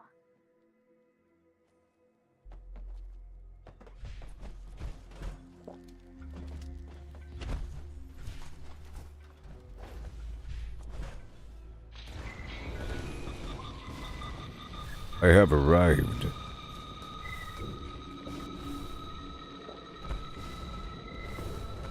Uh-oh. What the heck? It broke again? Oh, and it's attracting critters. Please help protect the generator. Not today. while Matt has to get those repeller doohickeys working again.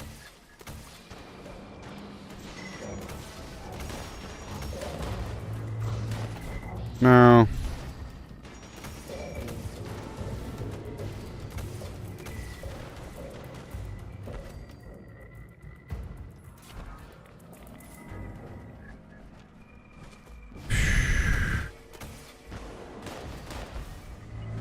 Aim at the legs, not the torso. I'm trying to aim at the more distant enemies.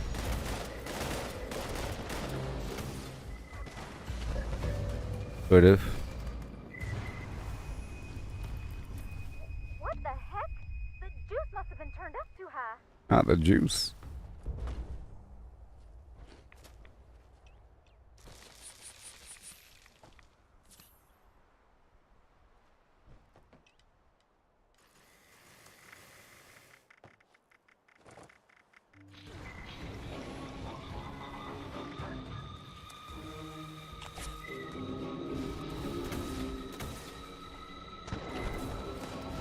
Lad, I think it's getting worse, not better. You gotta hurry. Yay.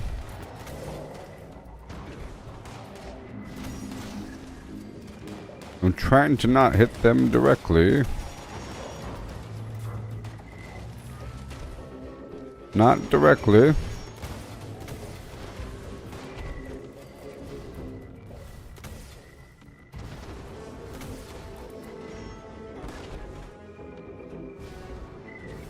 But there are a lot of players here. There's a lot of dudes.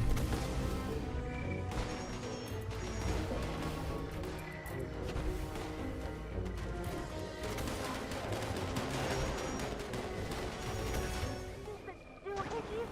Gonna give Aries a pick. It's a doohickey. No pressure, but we're all counting on ya.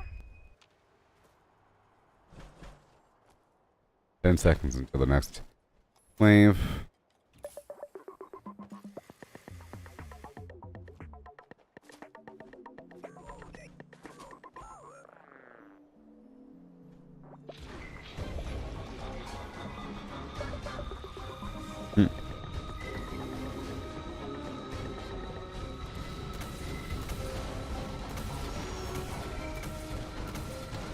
Oh no. Lad, it's definitely getting worse, alright. Whoa. The Yao Guai. Oh,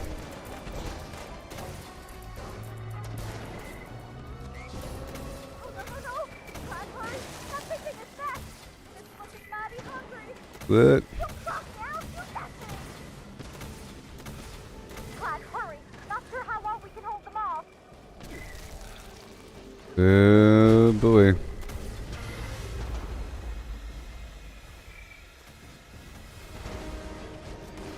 Let me get him with my big weapon here. I got you.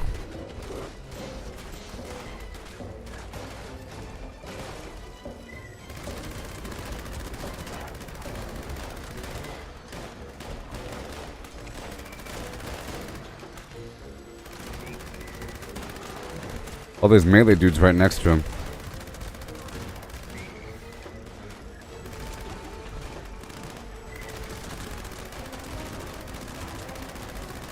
You're doing great. Hold out a little longer.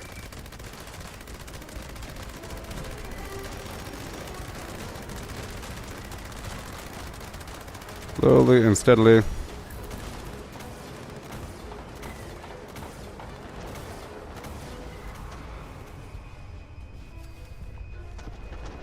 Yeah. What the heck? You got the juice turned too high, Clyde. Oh, you could pack a punch. These are not starting one.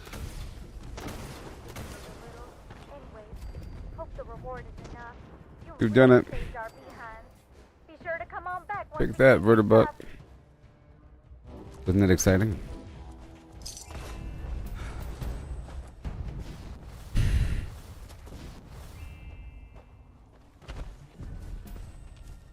Go back over here.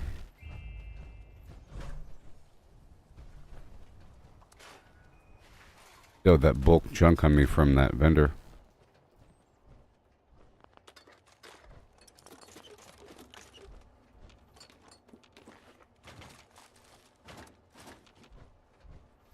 Thanks again for Ma'am. How can I help? Oh. What kind of stuff goes on around these We parts? sell general goods, plus some extras like fresh milk, on account of raising the Blue Ridge Caravan Brahmin here. Oh. Past the shop, That's buy cool. some drinks over at our bar at the Booze and Brahmin, and you can always take a load off at the sleep stop if you get tired. Just mind yourself. Only 6% of people have done the Monster Mash event? Recently, hence the It's one of the better events around, and it gives you the candy that you need. Awesome. I keep meaning to do it next time it pops up because I have to do it. I'm sort of running out of my Halloween candy. No? Take your time browsing the stall.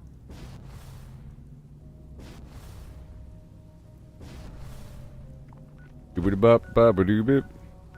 It's not always active. But when it is.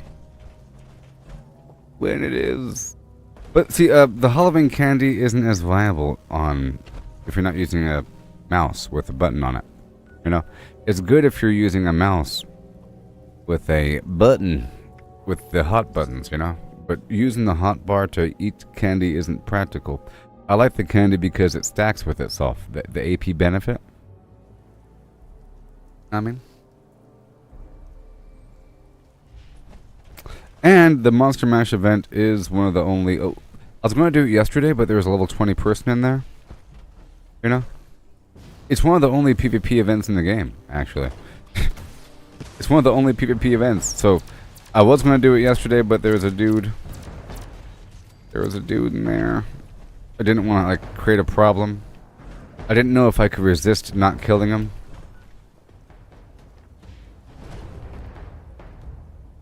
Ah! Great. I was here for a reason, you know.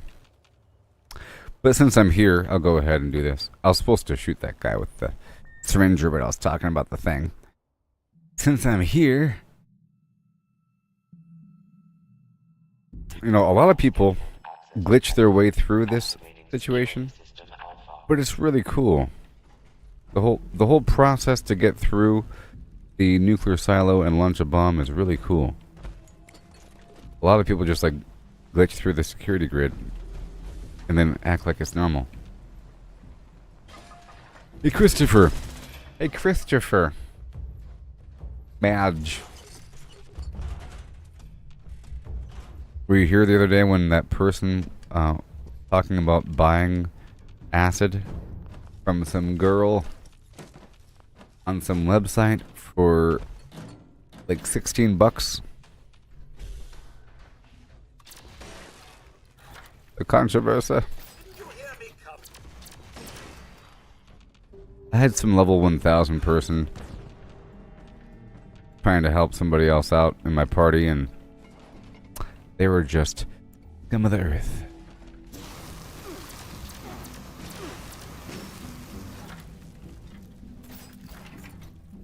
You are now Cody Westmoreland.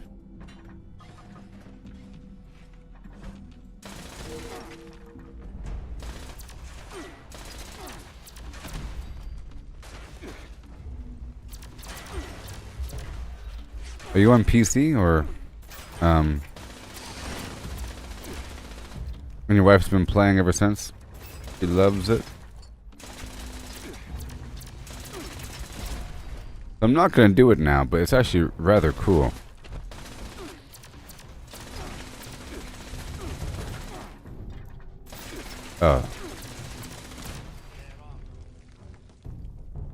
You're playing right now? I just have all these. There you are. Yeah. Gotcha. I found you. So, this is the nuke silo. I'm not going to do it, though. But the goal is to get through the laser grid. For the first part, there's like 3 big parts here for this silo. To get through the laser grid, you have to find an old biometric ID card, which I just found. But you can find them in this room, like on the tables. Like right here, you see? Old biometric ID card. And you have to go over here to get your body scanned in this medical clinic. Right over here. In that symptomatic. See? It says biometric scanner. And once you do that, you go down to this room and you go to the control console and then you wipe your card to erase it, and then you apply your new biometric data onto the card to make a new functional card, and then you go over here, do the thing, and you scan the thing. It's pretty cool. Pretty immersive. Like the whole idea of find an old card, erase the data, get your biometric data into the system, and then apply your... Because that's pretty realistic. That's what you would do. I mean, your son tries to get you to play Dying Light. Dying Light's cool. It's a parkour game. This game also has parkour.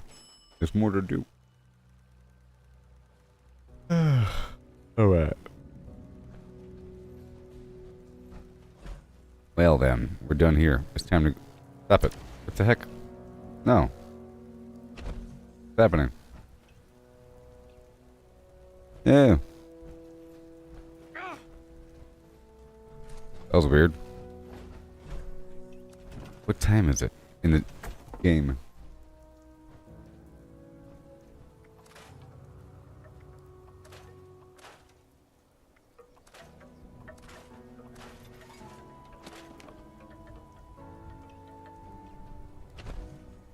Dick. Okay, good.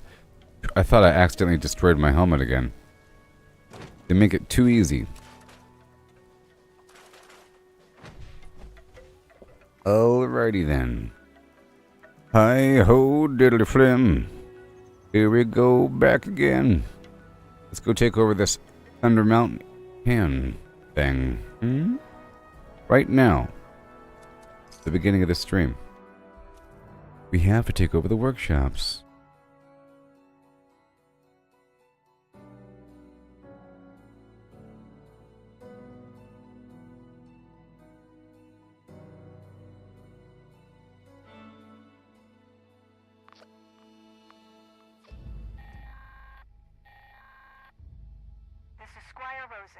Thunder Mountain is offline. Repeat, Thunder Mountain is offline.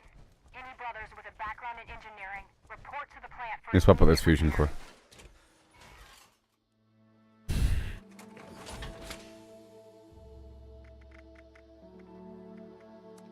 So yeah, I was looking at my old content on YouTube of my old Fallout 4 VR videos, and we're talking about motion sickness in video games and so forth. I never really got motion sick in VR. I don't know. Maybe I did. But if anything, I had this building pressure on my face and my head to the point where I really have to tear the headset off my face. It's like a building weird pain. But whatever. It's just because it's so tight. It's so tight and heavy right here, and it kind of drags down a bit, you know.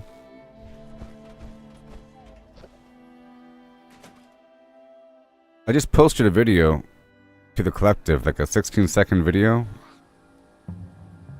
Of me streaming Fallout 4 VR.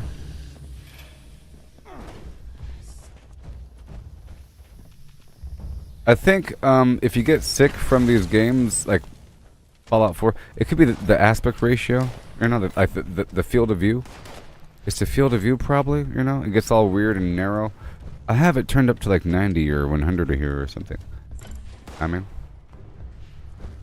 but it's I feel like if you can't see what's around you, like with the default field of view, it's really claustrophobic. The graphics look better sometimes when you have things really close. Here, I'll show you for a second. But it also feels like you're moving slower. You know? I have my field of view set to 95. See? I don't know what the default is, but you know, in some games it's really low. And it starts to feel like start to clip onto corners as you move around, and things are a bit too close.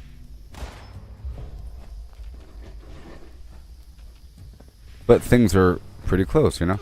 Enemies are up close and personal.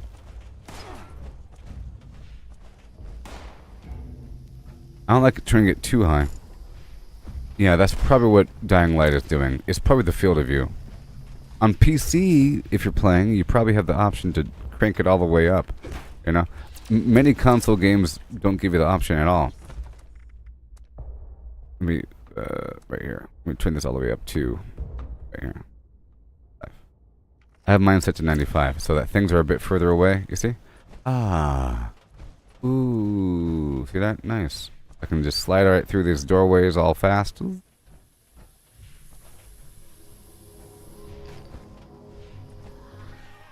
here we go. Generators are working again.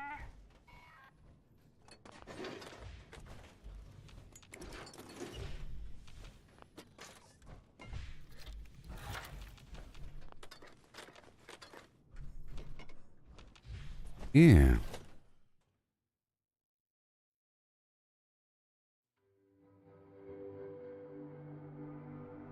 Oh, you turned off the shaking on display? Yeah. That might be advisable. I feel like that's a balance. I think it should be off by default. I don't know. Because like many shots, like this shot right here, probably shakes people's screens. And it's probably really annoying. Some shots like really affect other people and just make the whole ground shake and can't do anything about it. I think your character still gets staggered, but maybe the screen doesn't shake. You probably still get staggered and probably like stop moving, but it's not as obvious and as jarring.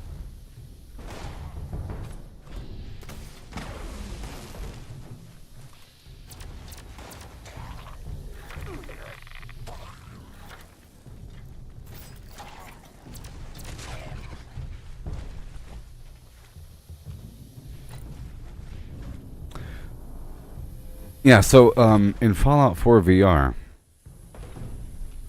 it really is a whole different experience. When I was watching my little thing. It's because you have to stand up the whole time. You can sit down, but who wants to sit down when you're in VR? You're supposed to be standing up, you know? Because in Fallout 4 VR and Skyrim VR, if you crouch, your character crouches. Whoa. Which means you have to crouch whenever you go in stealth. So if you're going through a big old building and you're stealth the whole time, you're like squatting. And then standing and then squatting. And going stab in the back of their legs, you know? If you want to pickpocket, you have to like squat behind somebody. It's pretty cool. Looting, you have to like walk up to every box and like point your little hand at it and loot this one and loot this one and loot this one. And I'll pick up this and I'll pick up that. And it's actually a lot of work. Like standing and turning and looting things, like looting. It's a lot of work. And melee damage is also a workout in VR. If you're playing for hours and you're using a melee weapon to kill ghouls or something, in VR, you have to you're swinging a weapon in physical reality. And guns require actual accuracy. It was very satisfying to shoot weapons in VR because, like, if that was a guy coming at me, you just go, pow. You know? Like, as I'm running this way, I can turn around and go, like, boom. I can even, like, run forward while my arm is backwards and go, pow, and get him. You know? You sort of have a sense of where your arms are and where you're... Because all the time in reality, you'd be running forward while you're shooting backwards because your arm is behind you. Awesome. It's a lot easier to aim in like physical reality than in video games. trying to translate full arm motions and body motions into just your thumbs or just your hands is sort of weird. We've all grown accustomed to it with video games.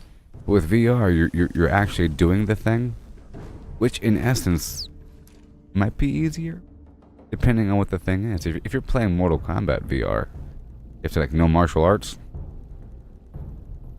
Some games, knowing martial arts is actually very helpful. In any game in VR where you have to physically dodge the projectiles and then shoot back, being able to do a quick little drop to your knee, roll backwards and shoot is awesome. Or in PvP games that track your whole body or track the height of your head and so forth, being able to duck and move and then sidestep really quickly and use the D-pad while shooting, being accurate, is a whole different experience.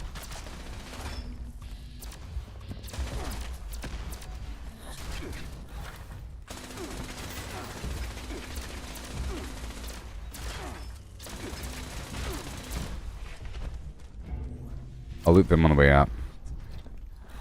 But here we are in Thunder Mountain. So your Fallout shelter is doing good there, Cody? That's good. I don't know much about that. I did it for a little bit.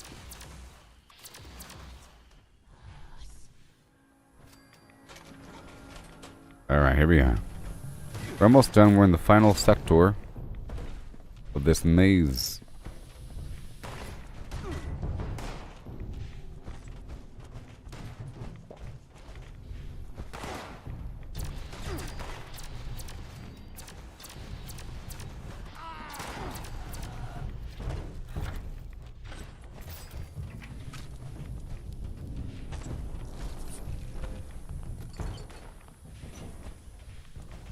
Ooh.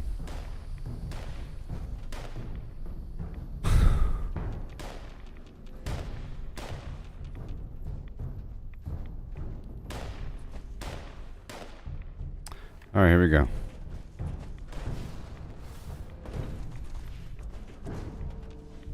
Now that you're all leveled up and upgraded, Cody, in Fallout Shelter, you've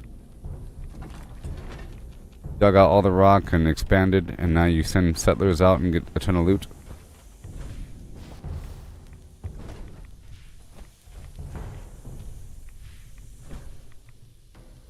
Is Fallout Shelter a PC game too, or is it only on mobile?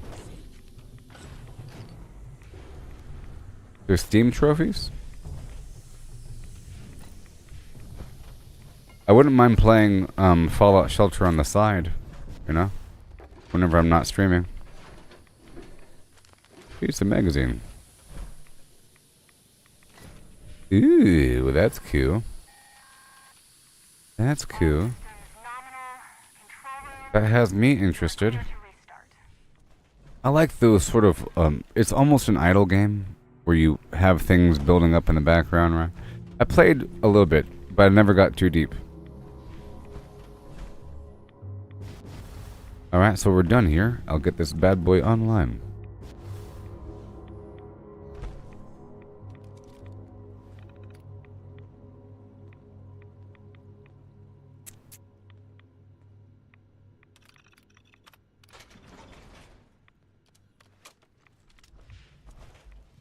The idle clicky thing. Yeah. I sort of do that stuff on the side sometimes, like, Adventure Capitalist. I get obsessed with sometimes. You ever played that weird idle game? It's probably the most famous idle one, actually. Because it's been around for many years. You know? Back with the first wave of iPhone games.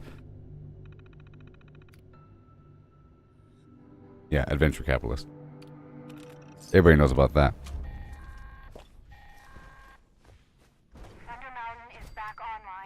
The cool thing is, if you don't play that game for a long time and you log back in, it says, you've earned 85 quadrillion quintillion dollars. Okay, well, that was cool. I like how it keeps generating money when you're not playing for months. Hilarious. Here we're done here. Alright, now time to Get this plant online.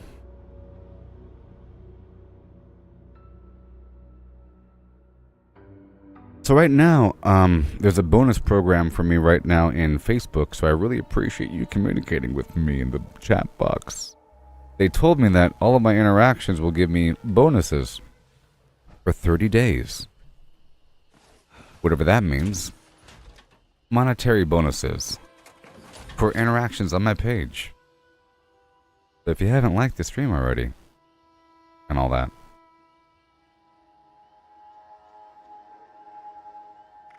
and just talking in general is awesome. Isn't that crazy? I don't know what the rate is or anything like that. It's kind of hard for me to even see this stuff. Kind of hard for me to even see these things.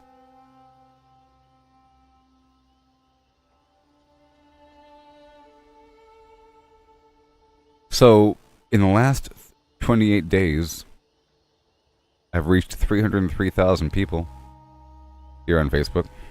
Isn't that cool? Let's see here. Audience, earn achievements for creating reels. Events, Creation Hub. Oh, God.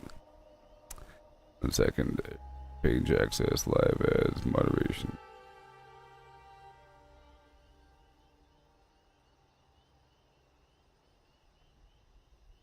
I don't even know where that stuff was. Where is it? I have this promotion going on, but I don't even know how to check on it.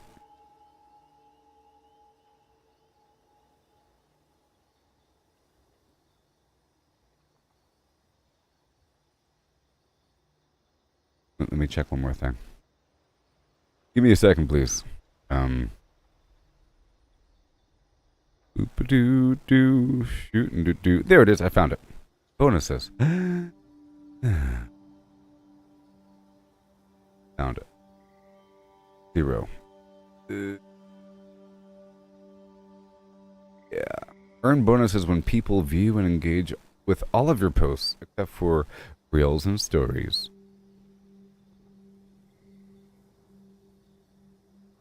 All of my posts.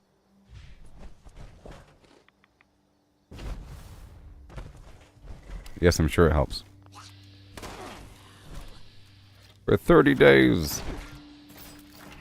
The last time they had a promotion, it was when they, like, matched stars.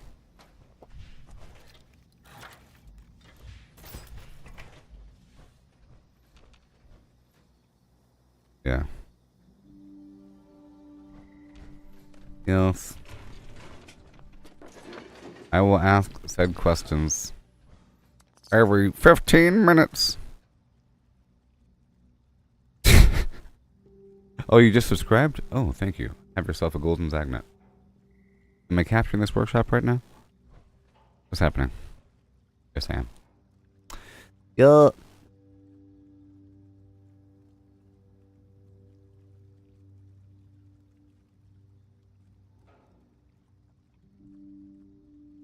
Okay.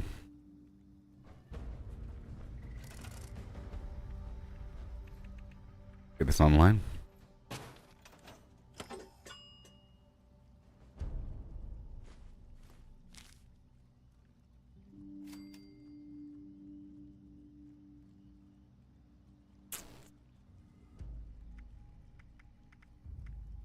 Hurry up and rock this point. Okay, okay.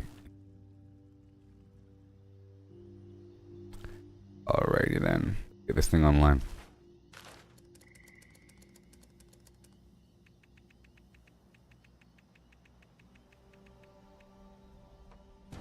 It's crystal. And eventually I have to do another Berry Mentats run. It's sort of a big deal. The Wasteland King, I interact with thee. Yes. Good old Fallout. So, Jimmy, how is Fallout 4 coming along for you? I know, I think I asked you the question before, but I don't remember your answer. Did you say that you started back over? and you went to an old save, like both? I think you said both or something? That you went to an old save with your Fallout 4 adventure and everything? Were you using a bunch of mods before? I don't know if I've ever used mods. Well, I think the last time I did Fallout 4 was in Fallout 4 VR, and I used 0 mods on that one. Maybe I did use some mods, perhaps, just to make the VR experience run a bit smoother, but I don't really remember. Old game worked. No mods. You know, one thing that Fallout 4 has over Fallout 76 is the part of the base building in concept, because when you build the base, isn't it true that it's been a while since I played, you know, that you can have more NPCs come to your camp as long as you have the signal beacon, right? They approach, as long as there's a bed for them and stuff for them to do, and you have to have things for them to do, like garbage to sit on, little workbenches, otherwise they get all bored and weird and stuff, you know? And here it's more of an aesthetic thing with only one NPC. You might have a trader or something like that, but in Fallout 4, you had a whole army of dudes showing up. A bunch of crazy workers. It's almost like Palworld, you know? So if a person's a fan of Palworld and a fan of Fallout 4, they might enjoy Fallout 4 more, you know? The settlers can be recruited, yes, and they will make you caps. They will make you a little money. Oh, yeah. Yep. And I recall engaging with some group of enemies in Fallout 4 many years ago, and then I had everybody from the nearby camp flooded over like an army. Then I realized I can call them in for like reinforcements every so often to fight with me.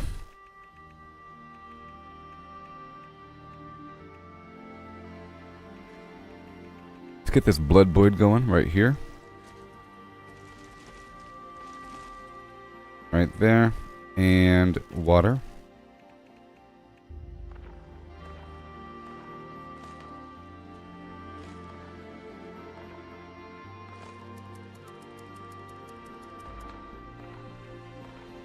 Right there. And right.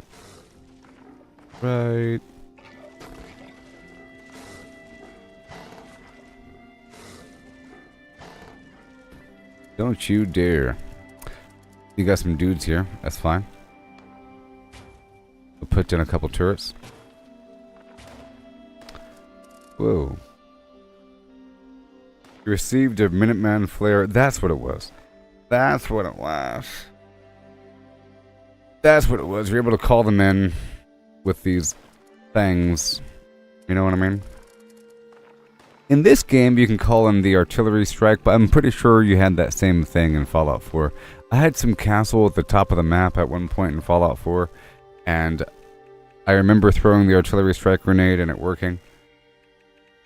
I have memories of these things. In fact, that was probably the last thing I did in my furthest gameplay. I was building up a settlement up north at some castle spot. That was the last thing I was doing.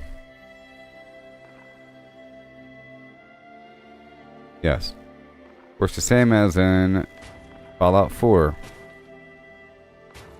In fact, it's surprising that it works in Fallout 76 because it's so effective. You just have to have the workshops in range, of course. I'm pretty sure if you owned the Dolly Sods campgrounds and Thunder Mountain and it had artillery, that it might hit the Sunday Brothers cabin. Do you think?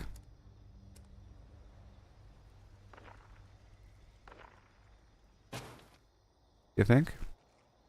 Probably would.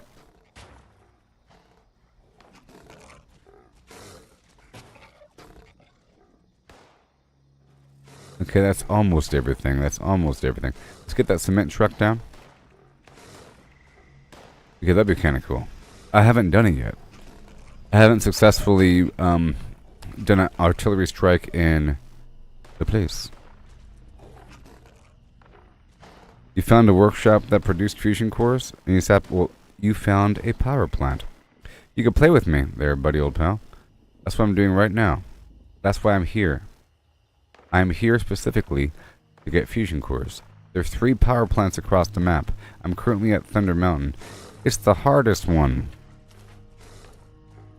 I mean, there's 3 power plants, and each power plant has a fusion core generator and produces up to 3 fusion cores over time.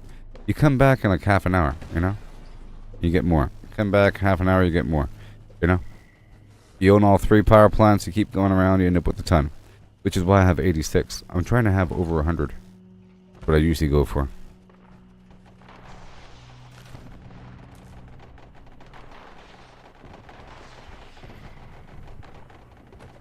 Oh, power. Now the power plant provides 400 power locally. The fusion core generator requires 100 power. So you can either get the power plant online like I just did, or you can just put a larger power generator on the node and power it directly. Many people don't bring the power plant online, but as I demonstrated time and time again, it's relatively easy to get the power plant online if you know where to go.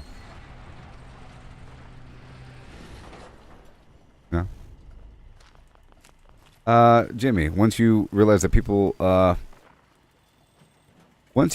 you've neglected the 4 different endings with each faction and the Raider playthrough as a Nuka World Raider ally. What? There's a Raider playthrough? The next gen update motivated you to play again, and you're glad that you did. But you still play Fallout 76 every day for an hour? To get your challenges done and all that? Yeah, oh, that's really cool. It's that pack you got me, right? I haven't played the DLC like I mentioned. Jimmy James here was such a nice person and gave me the Fallout 4 Game of the Year, and it came with Far Harbor and the Nuka World. Yeah, exactly. All the DLC, so that's very exciting. Very exciting.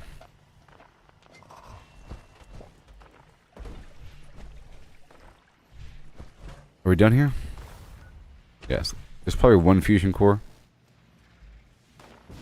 Whoa. Let me be by myself in the evening breeze. I listen to the murmur of the cottonwood trees. Send me off forever, but I ask you please, baby, don't fence me in. Oh, don't fence me in. Ooh. Go turn this DNA. So now I own 3 workshops. I should be owning more than this. But they're built up. That's the key. Analyzing sample. Woo! Analysis complete. Knowledge base. You know, it's funny. Updated. How did I get away with playing the Fallout music for so long? You know? Now, I'm afraid of every single song that plays on that radio. No matter how old it is. No matter how old, I'm afraid. Okay, let's go take over and bring up online Mananga. Another power plant.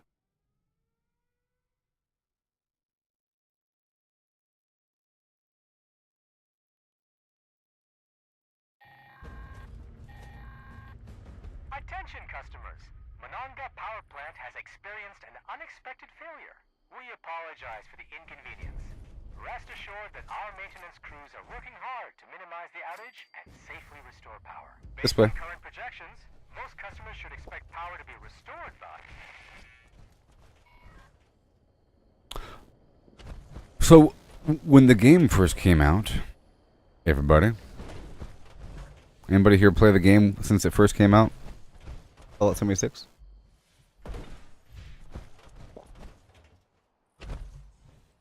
Well, yes, I know about copyright music. I have a whole portfolio of copyright music.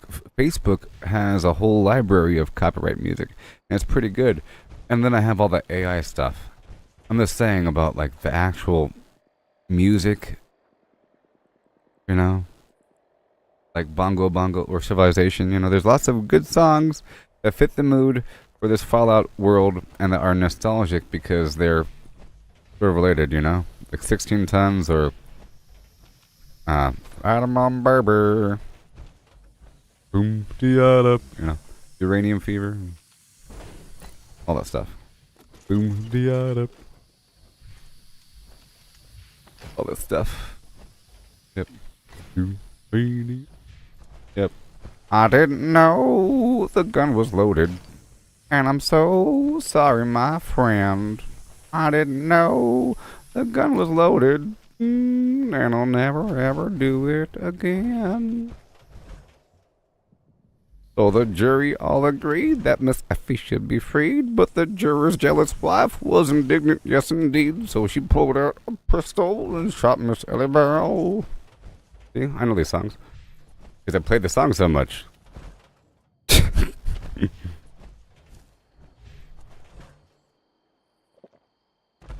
It was indignant.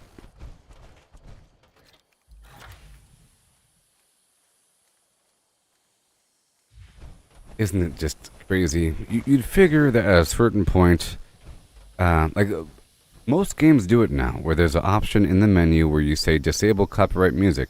That means that all the songs that play within the game, no matter how copyright infringy they might sound, they're not copyright infringing. Sometimes I do that and then some menu song picks up. I think it was, Helldivers. Helldivers has copyrighted music. The non-lyrics music that sounds like Star Wars, or like the menu music, copyright. What? Cyberpunk was one of the best games for this purpose. Cyberpunk's music was all copyright free if you hit the button, and they have a ton of original songs and original radio stations.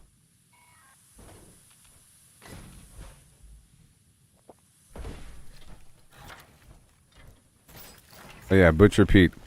Butcher Pete had a long, sharp knife. I was chopping it, there's no way to stop. Oh, you fellas better watch your wives, cause Pete don't care who meat he chop. Or something like that. He's hacking, whacking, smacking. Hack, whack, chopping that meat. Get a long, sharp knife. Ooh. Can't control that guy. Oh, yo.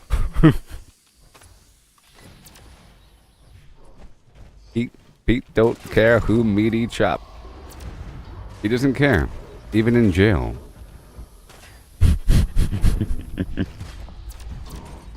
Watch out.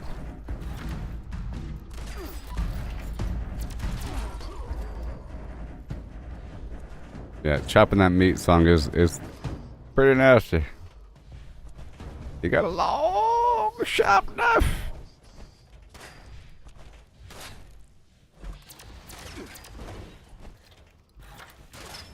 Yep.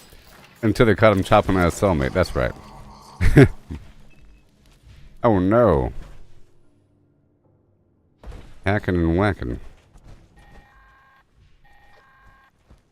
Generator system repaired. I'm not getting you, junk. You hear me? You guys get to live. You over there and you and you and you. You guys get to live another day. I was going to take you, but now I'm not. So for this one,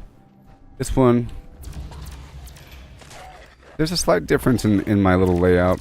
See, for this one, I enter the control room, and for the other ones, I'll go to that little computer panel, but for this one, there's a shortcut. Sort of. I don't know if it's really a shortcut, but there's a hole in the wall right here.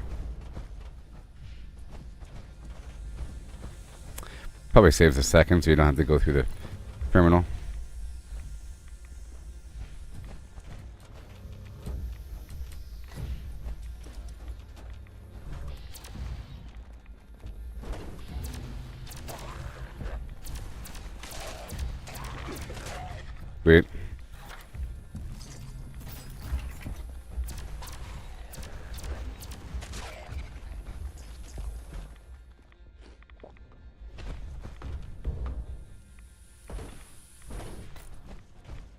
So I know that the general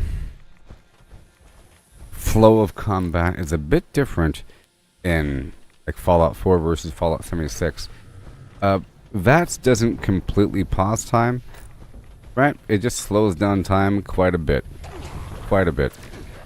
But that changes everything. You know, it turns into like a weird action movie. Like a weird, intense situation. It's way more intense. If I were to use VATS and this guy were to attack me in slow motion while I blew his head off, that'd be pretty intense. Even though it's like the same. The same thing's happening, but it's not slowing down. It's a whole different... It's like that Max Payne game or something. Some games, time slows down whenever you fight. And kaboom! Like Red Dead Redemption. Or Red Dead Flim Flam Part 2. It does that weird bullet time, slow motion thing every so often. You know, that happens every so often, and it sort of ups the dynamic nature of the environment. Yeah, bullet time. You have a second longer to really think. It turns into more of a strategic environment, almost like a turn-based thing. Sort of. Sort of.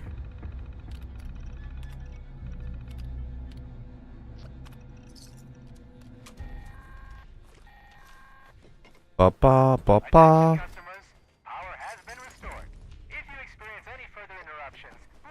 Oh yeah. Power service hotline. Thank you, and have a nice day.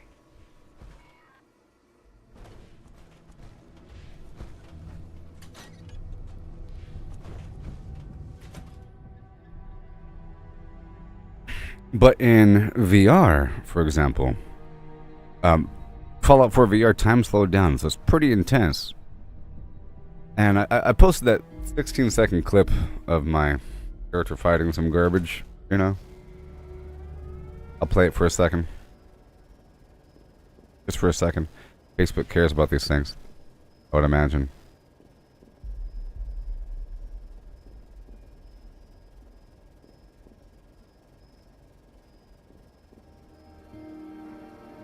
Oh, I never shared it. I posted it but never shared it. Here, I'll share it to the Gooboberti Facebook page. Stuff gets buried sometimes. Congratulations. You win.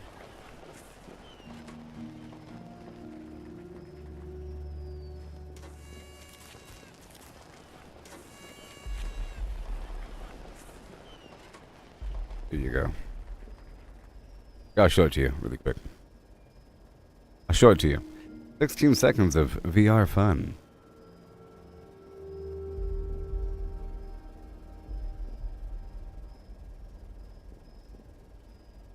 You found out if you melee in third person on an enemy who is low health in Fallout 4, there's a chance of doing a unique kill attack of like smashing the head, kicking.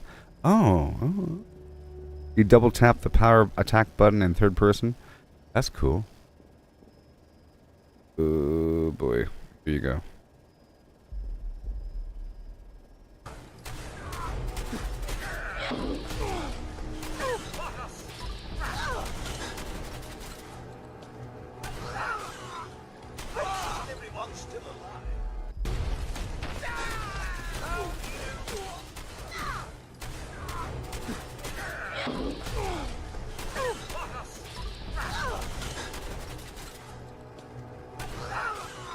The end.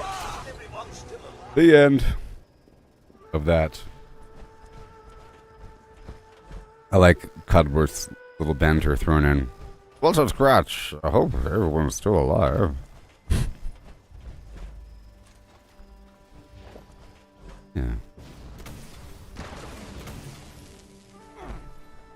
I made that clip before Fallout 76 even existed. Good afternoon, Jamie.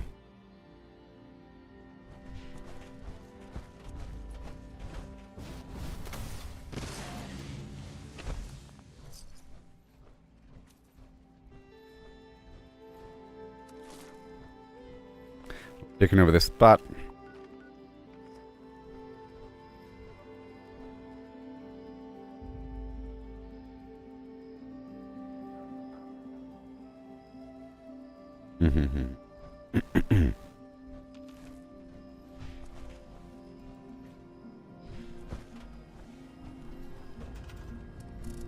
Also, in VR, when you're talking to people in dialogue, you're just standing there.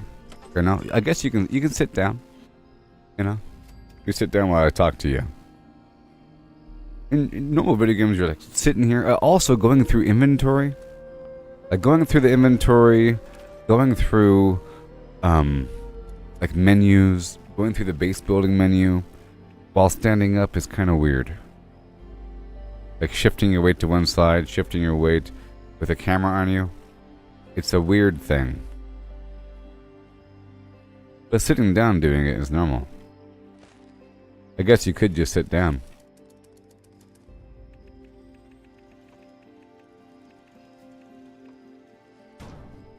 You know? Alright, let's get this thing going. Did it feel rough from it? Yeah, I stopped at a certain point. Well, it wasn't all the way smooth. Especially when you're going toward Diamond City. It's really janky. Sort of. Certain sections were pretty smooth, other sections not so much. The melee was really, really, really awesome. And being able to be immersed in that world and seeing it with a true perspective is really awesome as well. It's really super duper immersive to see a telephone or a typewriter or any of these other artifacts that you're familiar with in a VR environment. It's super cool. Let's get this laser box going right over here. I'll put you more on this side.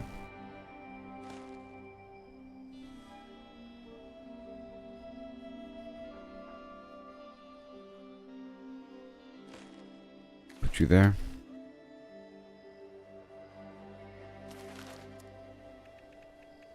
Get this light going. Anybody have any questions here?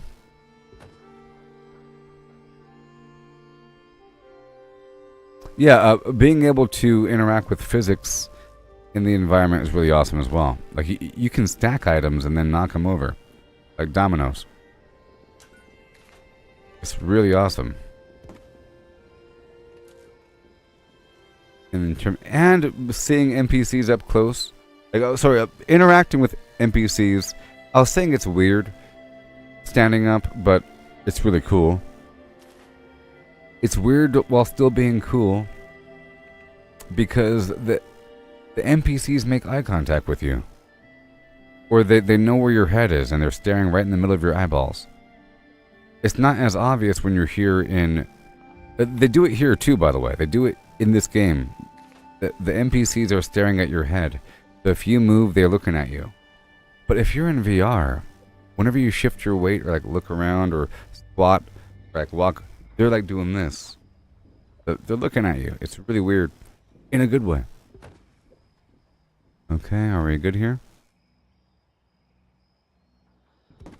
Pretty cool. Like, they're looking at you. Especially if you are a normal person, like, kind of pacing around as you're talking. Like, move forward, move back, left and right. Anyways. And get this. Not that direction.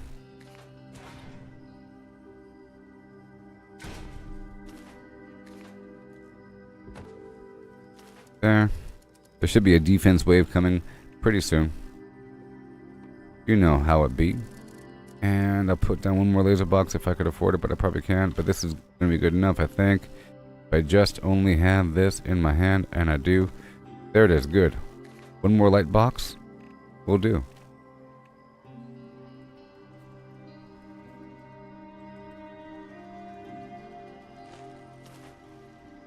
My reindeer.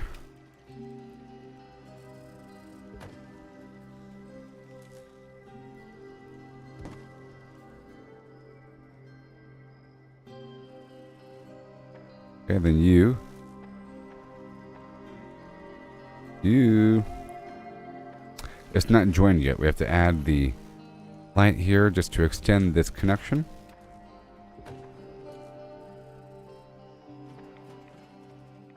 And, oh boy. Construction. I'm always wait, I'm being shot at. No. What? I'm getting shot at. Ew.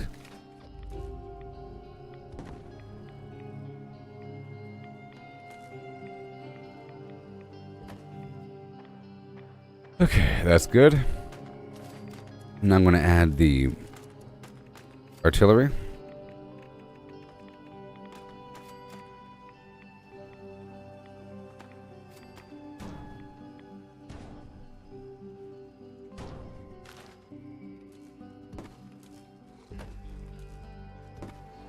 And a light bulb. How dare you?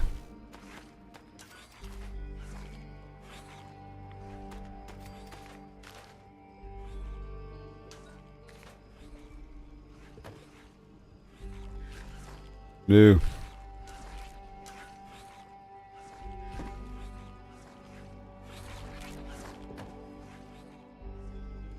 Yeah. Okay, that's done. And now for some water. Right about here. Oh no. I said oh no, and I meant it. Right there. Right there.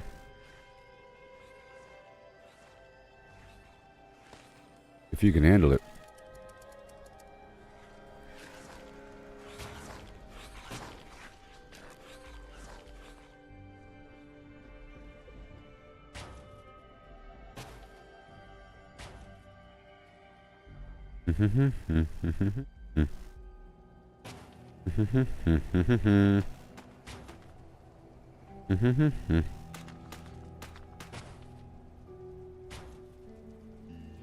Yeah. Yeah. That would be it. I think. Let's get that concrete truck down. Or cement, as they say.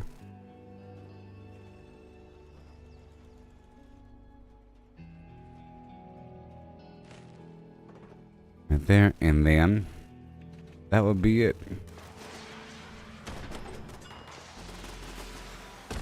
Okay, here we have another wave of red rats.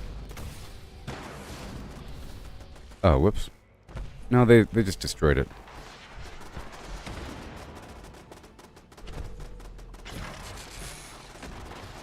I squire.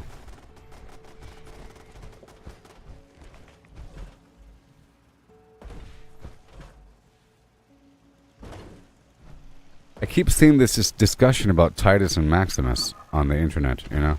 Everybody agrees that Titus is the good guy, or that is the bad guy, and he deserved to be left in the big pile of his own blood. Okay. And, there's more rats. Gotta look for the rats. Right here.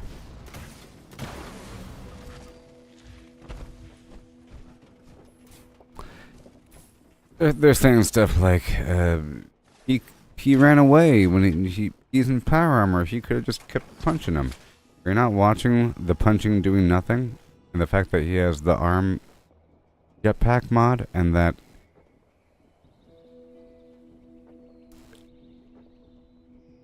the power armor didn't really matter apparently because he got wrecked by that Yaguai. Maybe that wasn't Knight Titus's first rodeo. Maybe he's fought a Yaguai before and realizes just how tanky these things are in terms of how much damage they can deal and how much moderate damage they can take, unless you get a precise headshot or some weird thing. Good job, Maximus. I'm guessing a Yaguai can take quite a few body shots with guns before it goes down in the show. One more wave of red rats. In the show, I'm sure it can take quite a few.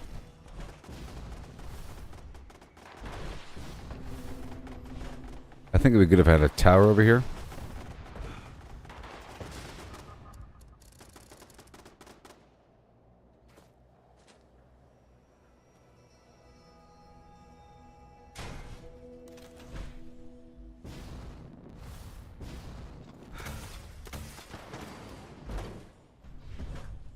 Well done. Great success. Alright, so that's done. I'm going to move back down to Poseidon. Oh, sorry, to Thunder Mountain to grab the fusion cores that have generated in the time past. And then I'll go up to Hemlock Holes. Make sure it's nice and clear. Get the acid, kill the Grafton monster and the Snallygasters, and then head down to the abandoned bog town and clear out the enemies that have surely respawned. Dude can join me once I head to abandoned bog town, but I'm going to be hopping back and forth too much to be really followable right now. So don't follow me until I head to the abandoned bog town.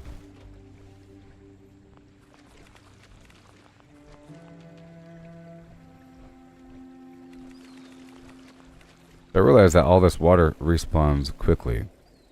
I thought, you look at the power plant and it says water 9. That means that only 9 units are producing. Well, 9's quite a bit, by the way. It means that 9 units of water are producing water at the same time. Okay, I'm done here. Wrong and bad.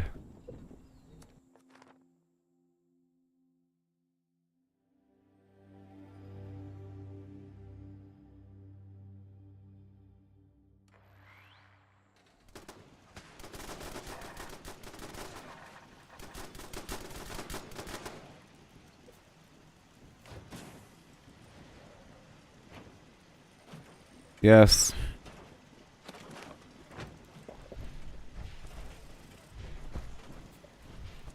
Let's just say that, well, I'm not all the way polarized here. I'm just, so it sounds like I'm all about one side or the other, but I'm really trying to neutralize it, okay? Leandra, welcome. I'm sort of neutral. I'm trying to neutralize the other side that is rooting for Titus's death. There's like a bunch of memes about glad this guy's gone and so forth, when it's just a nasty situation. In reality, yeah, you know what I mean? If I stress one thing, it's really because the other, or because I'm trying to neutralize the intensity of another perspective that isn't seeing the full picture. Even on the internet, whenever I go through and I make my comments, if you look at my X page, you'll see them rather controversial. It seems like I might be polarized, but I'm not. I'm just trying to... I go around and I look for things that aren't logical, and I say, hey, not logical. You know what I mean? Yes. So, we can agree on a couple things about Maximus. He was not properly trained. True or false? I'll ask you a series of questions. Was Maximus properly trained? No.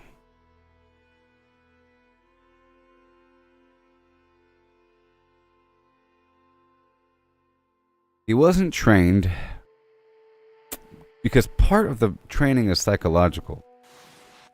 Leandra. What do people say, Leandre? Do people say Leandre?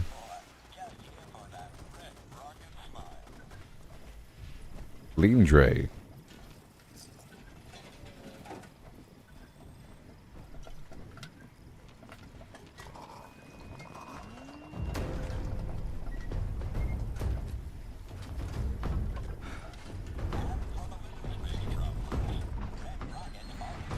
So part of like military training is psychological. In fact, most of it is. You know? Actually, like knowing the standard protocol and what to exactly do and the SOP, like the standard operating procedures, that's sort of secondary. It changes, but instilling military values and the whole honor, duty, respect, self-service, integrity, that whole thing, and personal responsibility and personal accountability and pride for your equipment and pride for maintenance, you know, pride for your brothers and sisters in arms, and so forth and so on. And never giving up, and don't leave somebody behind, and all this stuff is trained into, and not freaking out. Did you know that much of basic training in the military is to train someone to not freak out? Yes, exactly. You break somebody down, you build them back up. And Maximus was clearly not broken down all the way.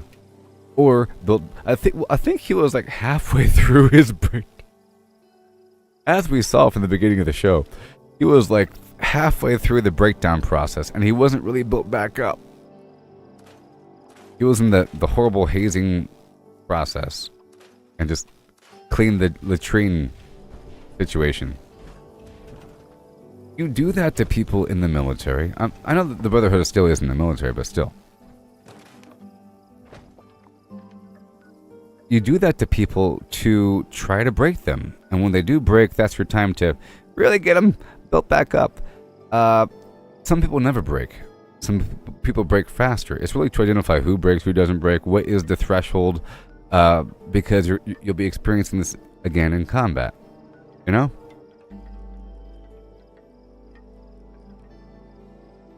Yes, super happy to clean the stuff. So, for example, in the Vertibird, when Knight Titus gave Squire Maximus his groin plate to clean, clean this, he's watching Maximus's reaction. I was in the military for a long time, and this stuff happens all the time, and not so much like that, but you're talking to somebody in public, trying to keep it nice and cool, doing like an on-the-spot correction, nice and casually, and then they react negatively. So then you give them an order that might be, you know, go clean the bathroom. You know what I mean? What are you guys doing over here all day? Just having a good time, huh? Like, hey, I see you're just hey, I see you're hanging out. Having a good time? Having a good time? All right. Looking pretty good in here. How about you put everything back in those boxes and put it back on the shelf? I'll let you know. I'll be back in about half an hour. Check on you. Have a great day. Bye-bye now. And I'll be watching in the doorway for a second. If she like shakes her head and goes, time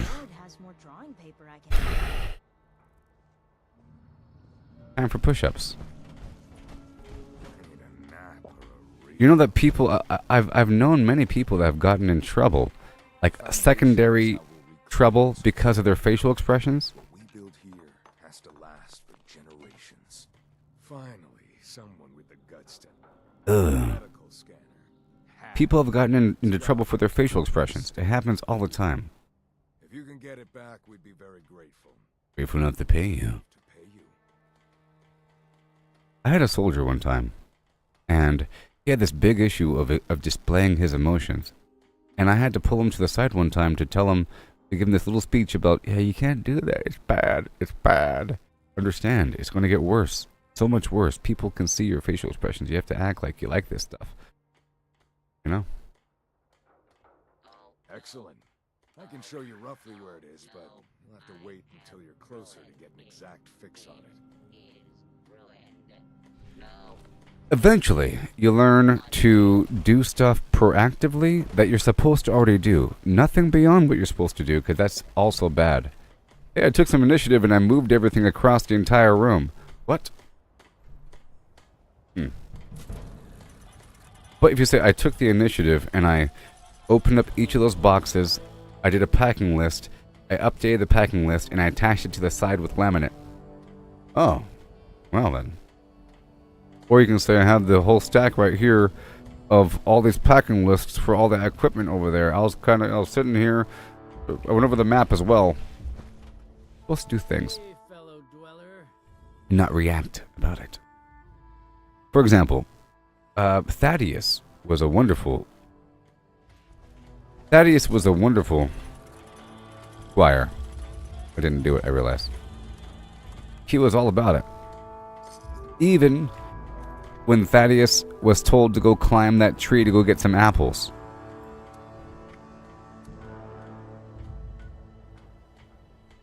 Didn't you think that... So, we witnessed Maximus wearing the armor, abusing his rank toward Thaddeus. Part of that was because of how Thaddeus treated him earlier. He was payback. Payback. Another part of it was because he liked it.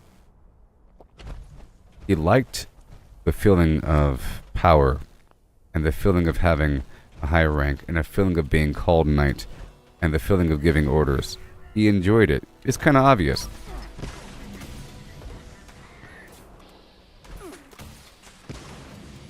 He liked it. You know? And he knows he was in some weird position. You know, it wasn't real. Go climb that tree and get some apples.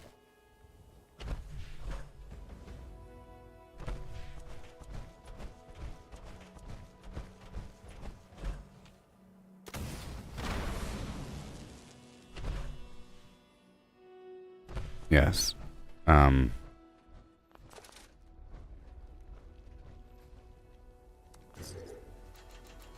I feel the scene where, yes, he was intoxicated by the power. It was really obvious. It was like, yeah, yes, woo, yeah. I'm gonna be a hero around the corner. Whatever.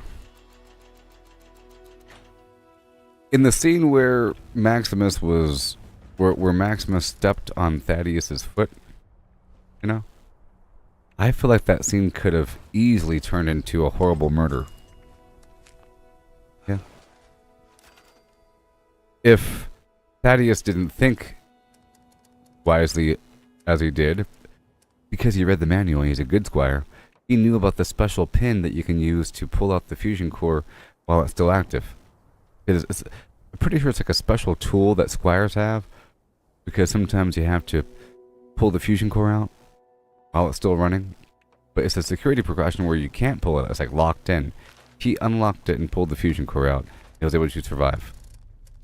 But from my sense of it, that was like a murder scene about to happen.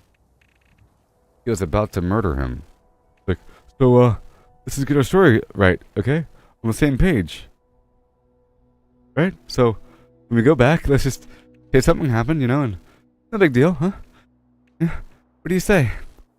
Yeah? He was like, no, what have you done? What have you done? Is what the guy said. So Maximus stands up, puts his helmet back on, and goes, okay then, it's time to murder. Murder mode activated. I'll put my helmet on so I don't have the shame of seeing your face with my own true eyeballs as I step on your head. He was about to step on his head or something. Come on.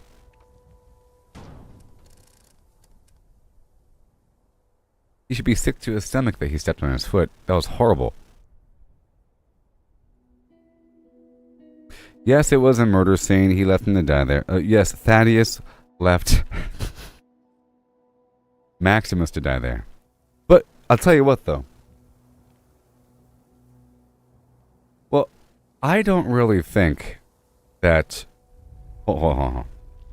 Maximus is like, don't leave me to die here. Oh, boy.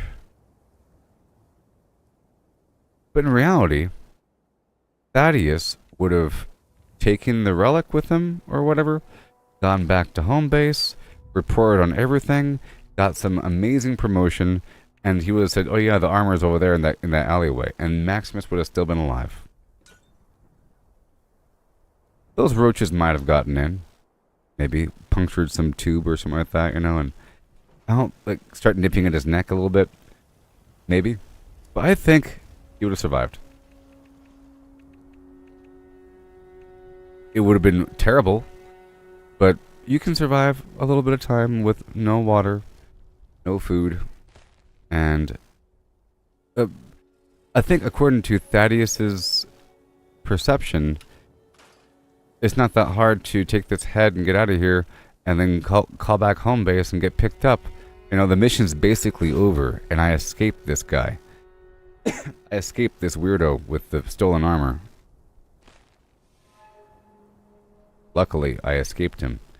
And I have the thing, and now we're going. Did they have the head at that point? I don't know.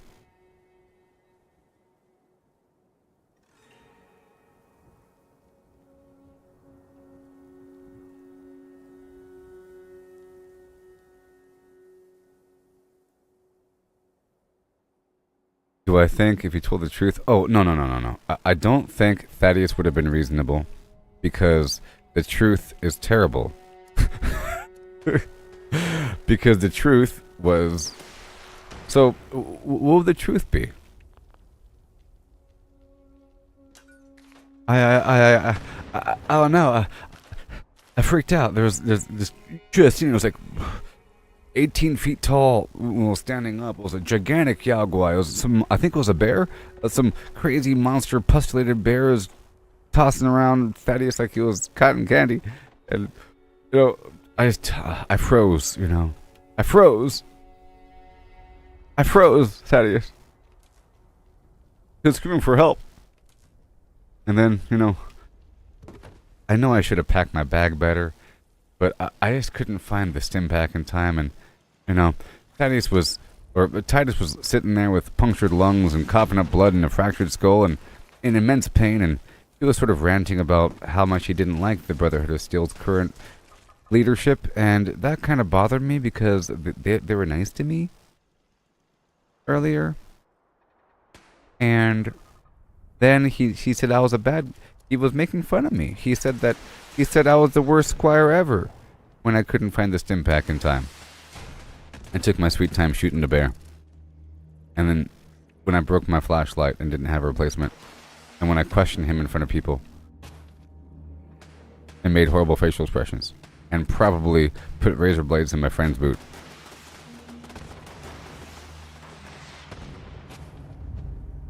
And right? Thaddeus? We have bad days. I had a bad day. Remember 3 weeks ago in training when you didn't have that roll of 3-inch adhesive and you got in trouble because we're all supposed to have that? Remember that? They made you do push-ups? Just like that. But I forgot all kinds of stuff. We have bad days, right? What are they going to do to me? Gonna hang me up by my lungs? He threatened that old ancient practice we do with the lung hanging. I know she admitted to put... I know that she admitted to... Look, he didn't do it. I know. But I'm saying that Titus believed he did. Titus believed he did. Right? Do you think that Titus believes that Maximus did the razor blade thing? He was in the interrogation room. And think about him being in the interrogation room. Go back to that scene and watch that weird chaplain dude talking to Maximus about the boots. When he's saying, well, why didn't you? You don't want power? Why didn't you put the razor blade in the boot? You don't like power? You have to take power. You're the new squire. Thaddeus is like, what? Titus is like, what? You have like 20 dudes back there that are all good to go, and this guy's the worst. He's the worst one. Wasn't this the only guy that was cleaning toilets when everybody else was having a party? Think about this. Why was... Who gave...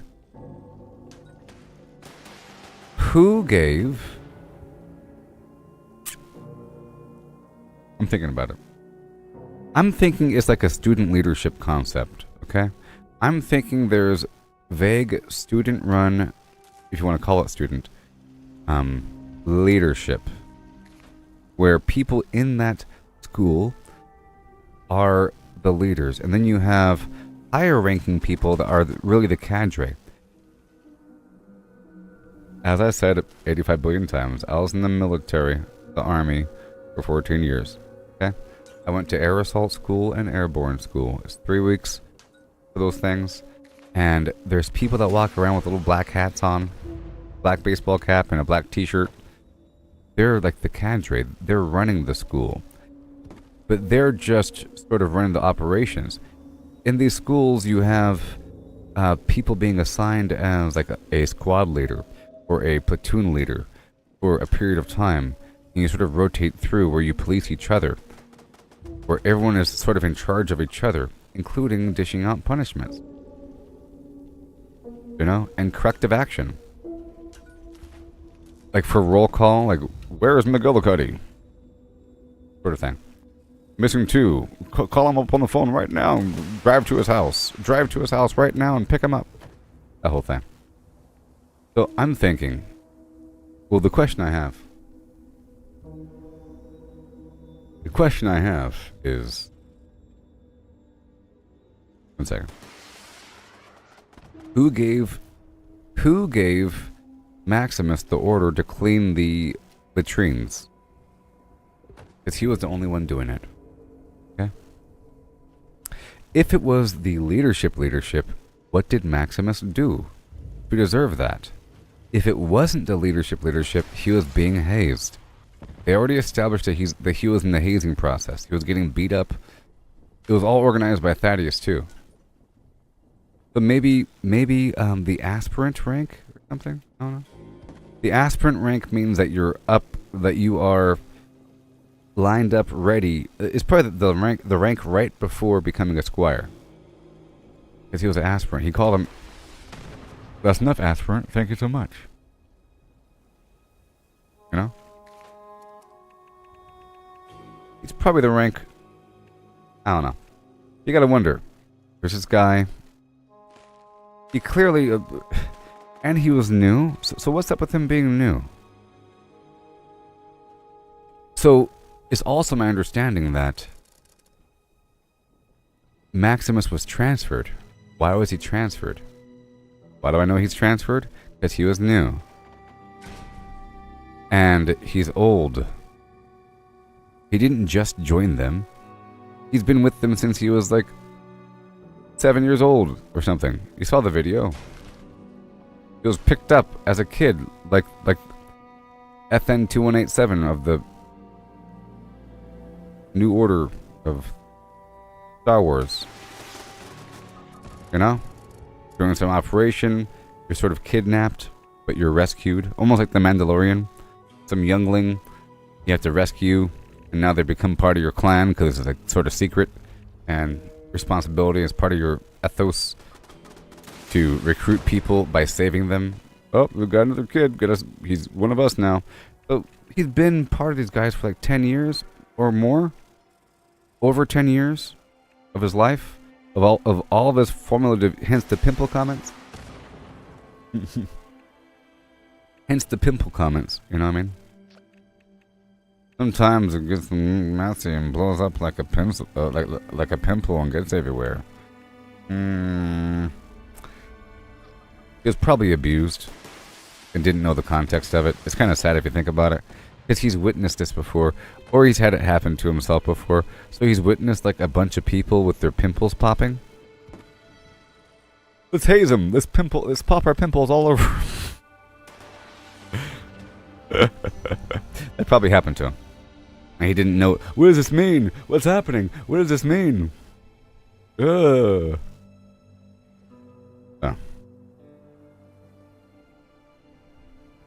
It says something. He's been part of these people, and clearly he's been failing some training for some time. Thaddeus said that Thaddeus looks younger than Maximus.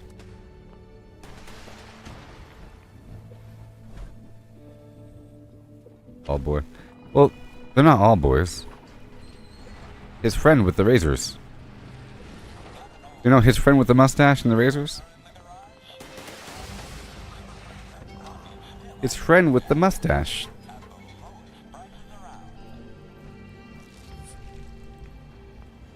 Was not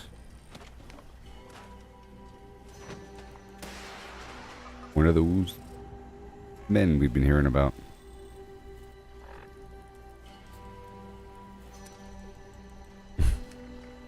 Wait, I think there was another one. Like in the hazing group, I thought I saw like another one, like beating up In the first scene where Maximus is getting beat up by a bunch of people, whatever, you know.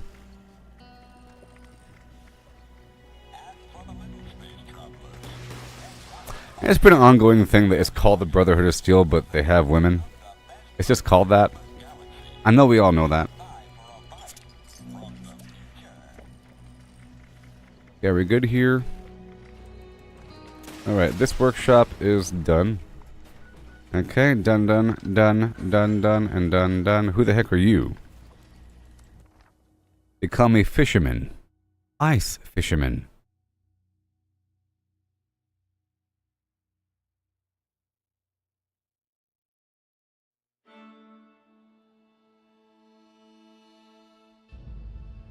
Yes.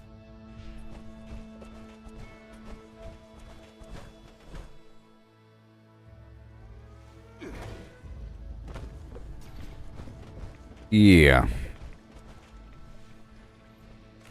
Yeah, the scribe here that you deliver the goods to. Are you happy now? I got you more stuff, madame. I got your paperwork. Advictorium. Random technical data. I found some instruction manual. Do you want it? Yes. It's for an... It says it's for Battletoads. Something... A Nintendo game? We need that. It's the instruction manual for a vacuum cleaner. Well, there's some technical data in that instruction manual, by the way. There is like lots of weird technical stuff that's really valuable and cross-referenceable. If you're starting over with the apocalypse, you need everything that you could possibly get. Like weird codes and so forth, and you know, voltage ranges. I'm sure it specifies the voltage and some other capacitor garbage and what to do and pulleys and how gears work and everything. How to change out the rotary blade of the flim flam. And in that process, you can learn how to make new things. Okay, so we're here and we are getting the stuff. We're back at 92. Alright, let's go swing back through Mananga.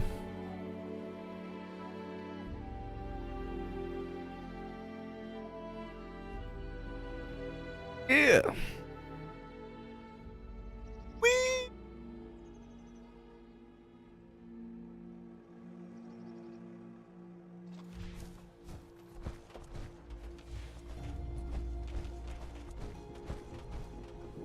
So now that the show's over, I guess we could talk about it, right?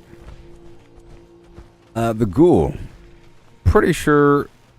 So, in the first episode, at the very beginning of the first episode of the Fallout show, the bombs drop. It's like a flashback to before the bombs, right? And you see Cooper, before the ghoul stage, riding away with his daughter on a horseback, and they kind of turn the corner, and then you see like 2 more bombs drop in the distance, and it's like, oh no.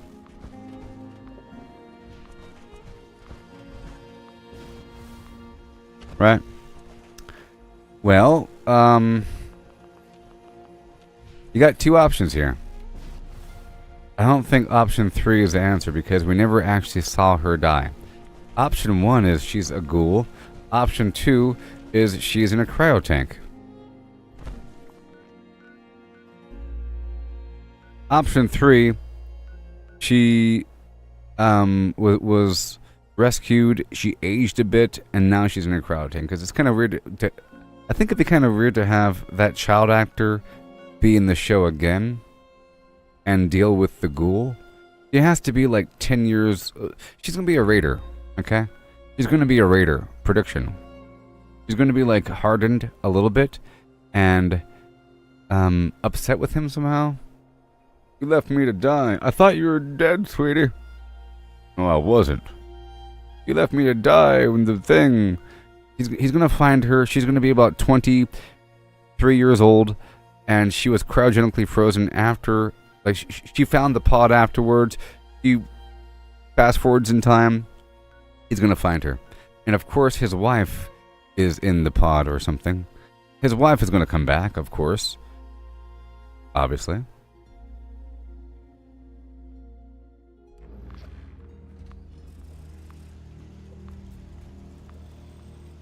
Oh, that weird drink. See, they sort of modified the lore of ghouls a little bit. A tiny bit. He has to keep drinking this stuff to avoid turning into a feral ghoul. It's either just Radaway or it's radiation. I'm assuming it's Radaway. But he has to just ingest in mass, like concentrated Radaway. Like everybody else is taking... Maybe it's Rad-X. It could be Rad-X, you know? Preventative because his body... I'm guessing the ghoul is super duper radioactive. Did we ever get like a Geiger counter around him to see just how crackly he is? Did we ever hear just how crackly this ghoul... I would imagine the ghoul would be incredibly radioactive. Or either incredibly radioactive or incredibly rad resistant, like a rad black hole. While you're around him, there are no rads, because it's like they're being destroyed.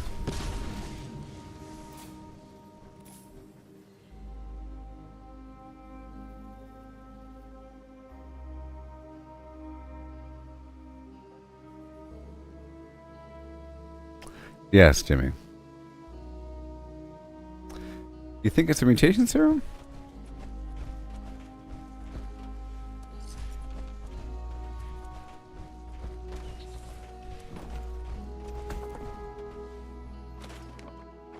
Maybe? Okay, that's done. That's done. Let's go over here. You think of Witch Doctor Brew version?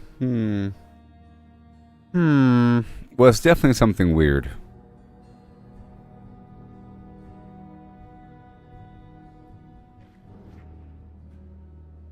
Now, speaking of mutation serums, that Witch Doctor guy with the chicken affiliation, I think maybe he gave that guy healing factor. If it's any mutation serum that he gave Thaddeus, it was maybe healing factor, because that is a mutation factor. That is a mutation, and then just part of it, he also became ghoulish. It's just a side effect. You just happen to become ghoulish.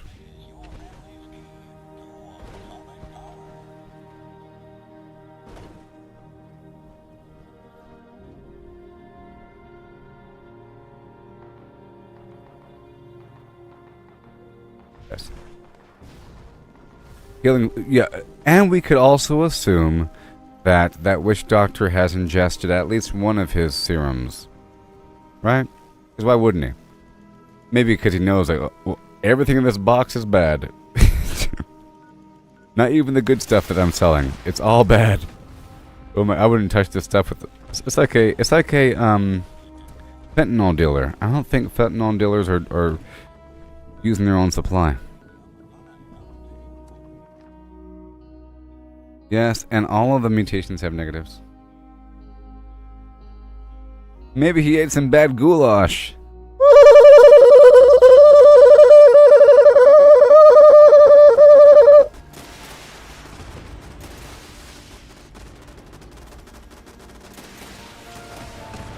He's had to, I'm sure he's been in some situation because he's upset people in the past with the whole chicken situation. Like he's lost an entire leg. Maybe he's lost a foot before. Because, you know, I don't know. Seems to know about it. Oh, foot problems, I say. Foot problems. More foot problems. Hey, check this out. Y'all ready for this? Check this out.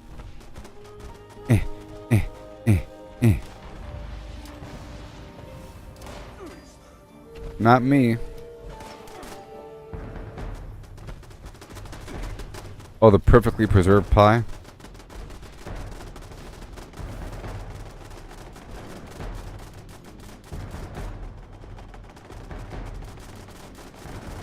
Check it out.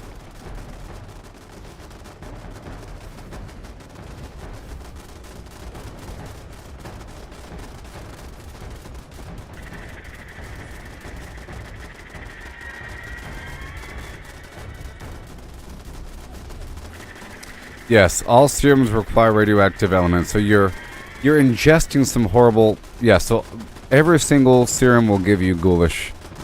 Will turn you into a ghoul unless you. Woo! Look at those! Look at that artillery! Yeah.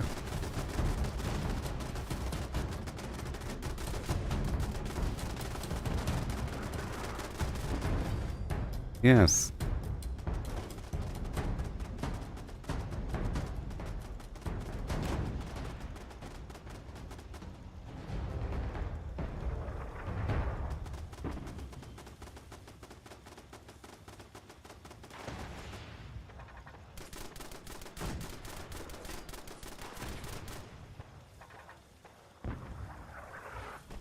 I wonder where he got some of his stuff. Maybe he raided an old vault. You know, at one point, somebody raided some old vault, or maybe some enclave situation. You know, he probably found some old lab at one point. You know, some old lab where they're doing stuff, and he sort of like figured out the rest through guess and check and trial and error.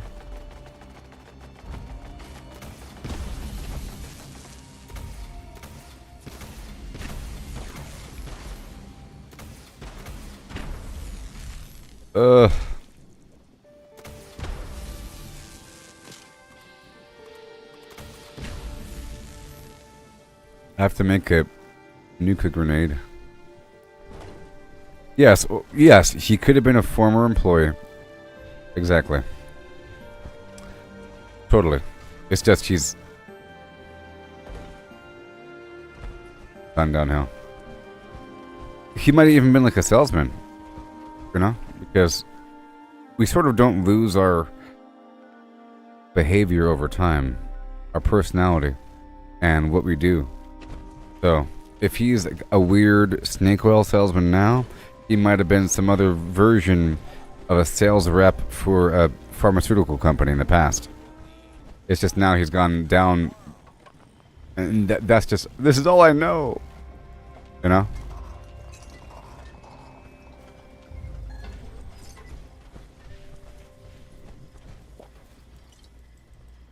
He probably found the stuff, you know, and now he dilutes it and spreads it out. It's like, this stuff is a gold mine. Whenever a person does buy from me, sure lasts for a while. I also assume that he has to stay on the run, sort of, to avoid upset customers. Okay, I have to make a grenade really quick. Give me a second. What's wrong? Oh well, let's go. Let me leave. I'm assuming that former clients are out for his head, so he has to leave every so often. Like I'm assuming that he's killed people before. Well, he did say if the ratio of this whole thing is wrong, slightly green, slightly a different color, you have to know what to look for. This one will turn you inside out, this one won't. It's probably happened before. It's probably happened before.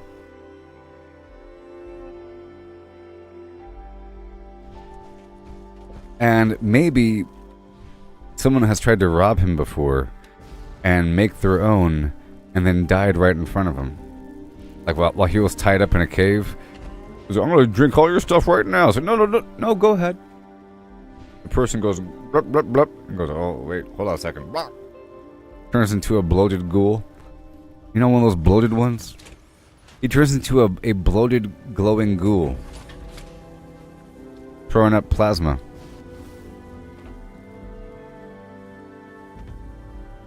Okay, so far in this stream, we've done great things. If you have any questions about the game, just let me know.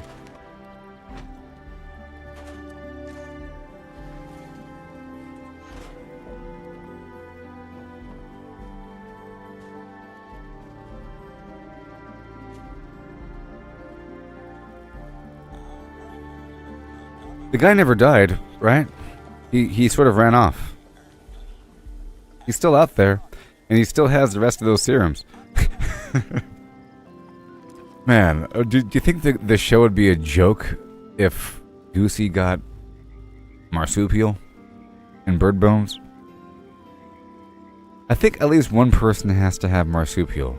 Or would the whole show turn to a CW, you know, Warner Brothers cartoon of welcome to the Lois and Clark show. This guy can jump really high.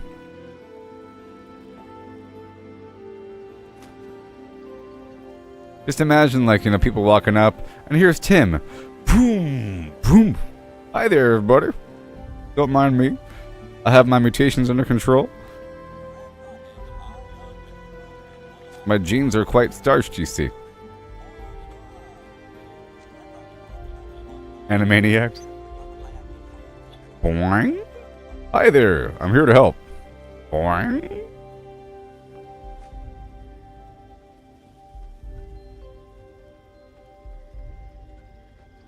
Oh, they're gonna have to keep her finger all decayed and nasty? Yes. And the ghoul's finger, too. The ghoul's finger has to be like an ongoing thing. They go boop, boop, boop. Maybe she'll get her finger back. In season 4, I'm taking this back. You think she'll take her finger back one day?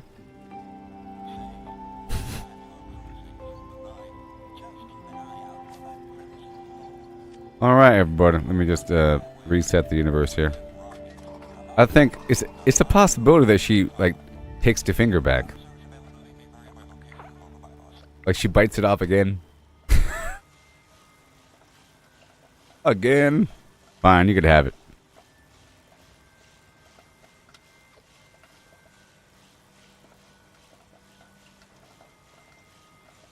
But she'd have to have something happen to her own finger.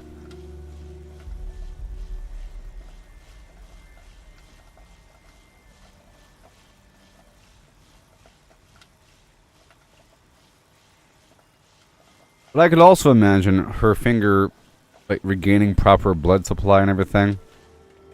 It was only, like, blackened and everything at first and dead because, you know, I think just a couple more days of impact injection, you'd be good to go. Who knows how long it takes. Alright, everybody. We had a great time so far. We're currently 3 hours in this bad boy. Thank you for your participation in this stream.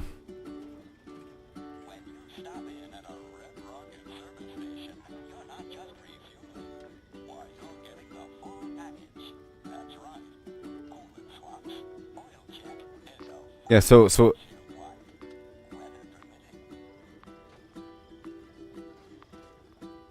one second.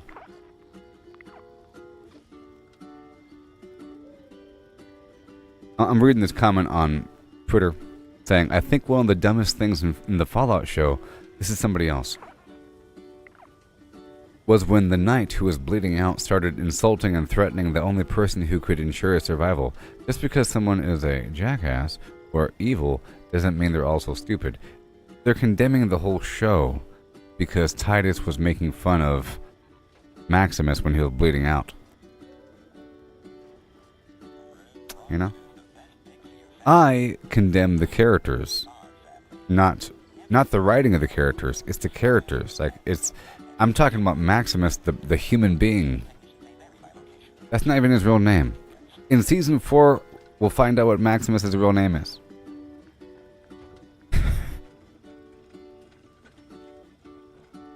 His name is Robert Paulson. I'll be right back.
Every step, every stumble is part of the game.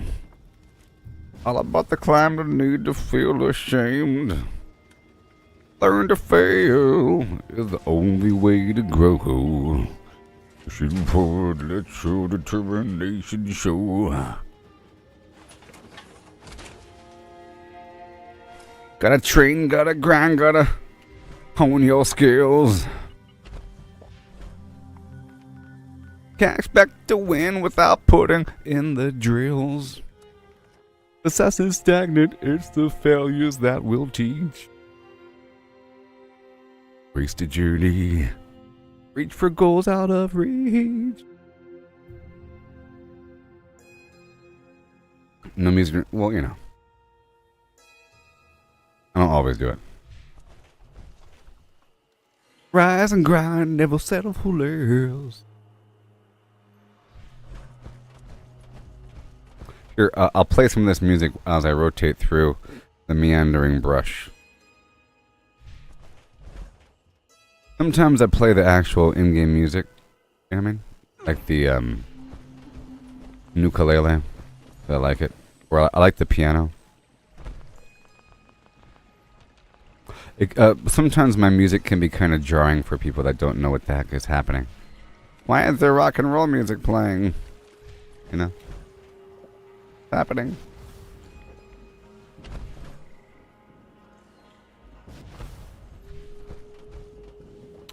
Yeah, the Pakistan cricket team. And luckily, Facebook is good about it. Facebook is real good about it.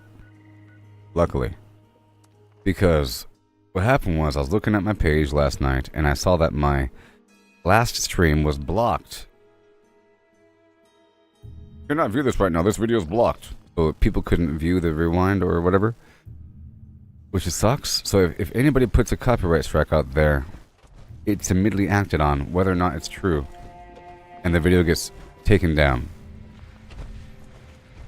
Until you dispute it. So I went through and disputed it. You know, I was thinking, what? Copyright? And it happened at the very end. You know, I think it happened after the stream was over. I think. Of course, there's massive penalty for... I would assume, I would hope, there's massive penalty. Let's go take over... Oh, let's go take over... Go take over... Dabney Homestead while I'm out here, as I multitask.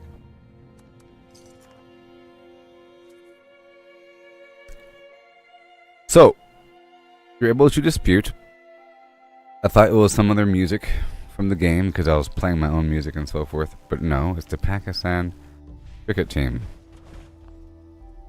which screams fraudulent. But they're able to unblock it right away while they figure out whether or not it's true.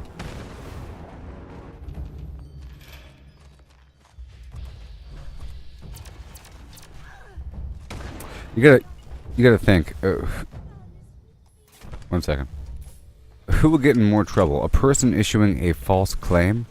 If I try to claim your video for some imaginary garbage, is that worse than if you used my material in your stream, I claimed it, and then you said, no, it's really yours? If you say, no, this is really yours, versus me claiming something that was never mine, I think claiming something that's never yours is worse. Because you can make a mistake about not knowing what belongs to who. Oh, I thought it was open source. Whoops.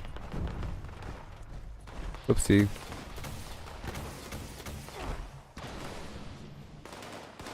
Anyways, if y'all want to play with me, you can. If you're on PC, you can play in my server. And ever so often, I'll see you during a public event.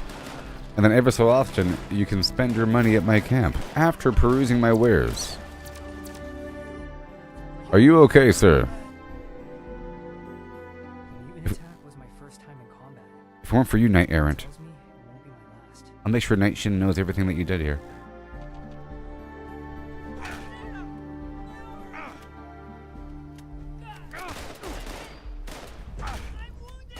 Not today. Not today.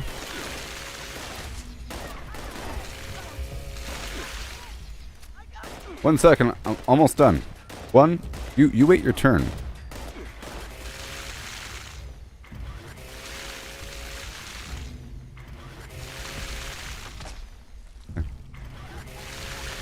One second. Just 2 more pieces. Stop bleeding. Okay, good. Jeez. Alright. Go ahead and do that right here. And then boom.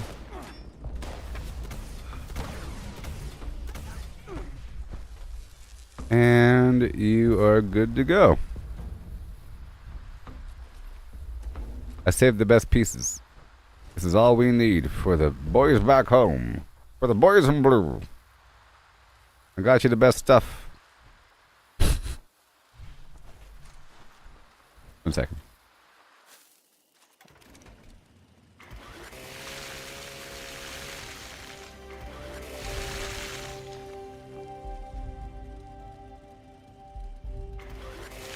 I think she was faking it. That's too much blood in that head for a dead body. That head... that head had too much blood inside. What's going on? Check the map. So I'm approaching this workshop here in Fallout 76. I have to clear out the enemies. But it'll let me take it over.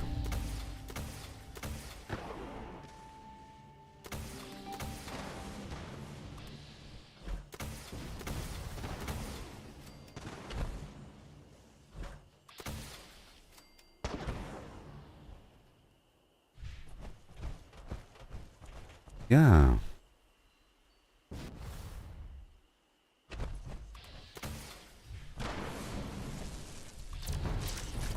Here. I'll play this song right now. I'll play this song right now. This song is about taking over. This song is about workshop conquest in Fallout 76.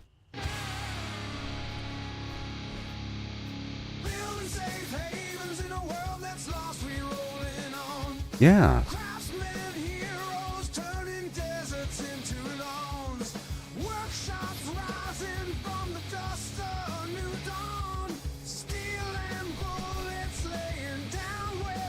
What's your name, Matt? Origin.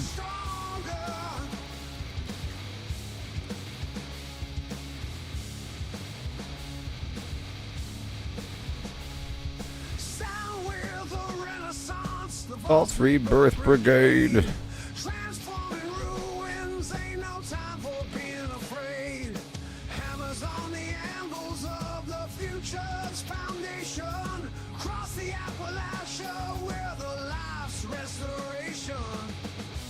Right here.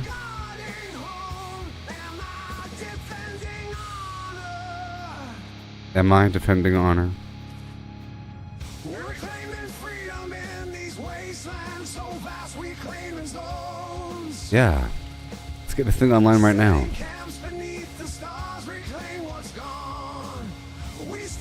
This is Copper. There's a dead body inside.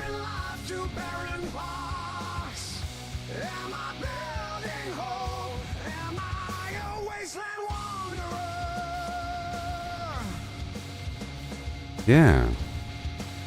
Striking sparks in the heart, trail blazing we reclaim. Creating sanctuaries where we'll thrive, not just survive. Through the ruins and the rubble, our spirit never dies. We're the beacon of the aftermath, our banner waves the pie. Am I reviving breath? Am I the architect? Am I? Lifting wreckage into walls. 1 second. Make our stand. We're engineering 1 second. scraps of the land. Cultivating gardens amidst the dust and debris. Planting seeds. No, this is my music, Jamie. This is. Am I claiming realms? This song is about workshop conquest in Fallout 76, and I made it all by myself using technology. Vast quantities of technology. All by myself. You like that song? It's about workshop conquest. This next song is about workshop conquest in Fallout 76.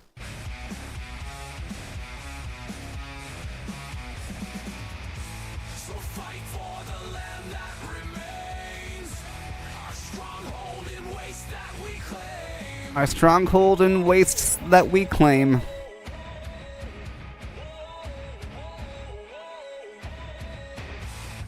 Claiming the ash heap and bog.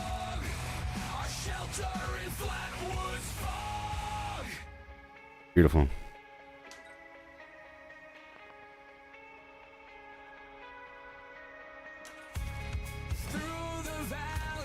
The savage divide.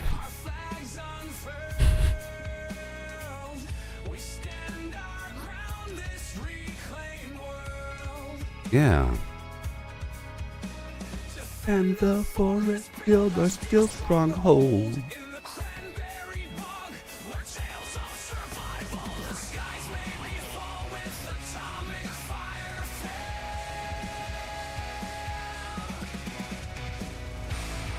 Claiming Grafton and fixing up Poseidon.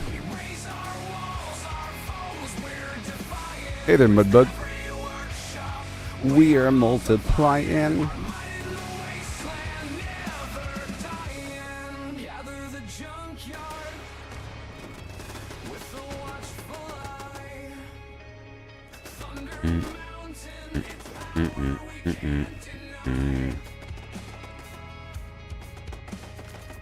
In the mire's depths where the shadows creep, in brotherhood our pact we'll keep.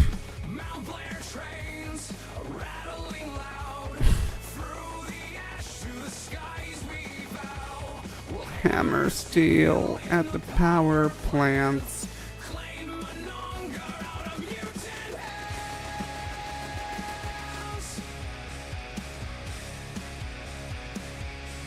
Let there be Flim.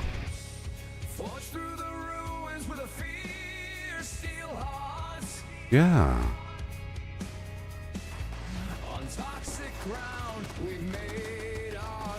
And then a laser box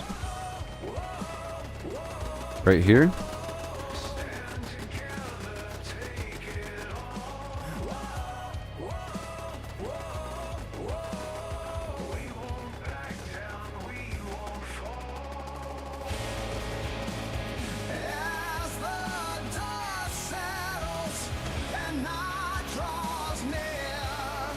There we go. And right there. And right.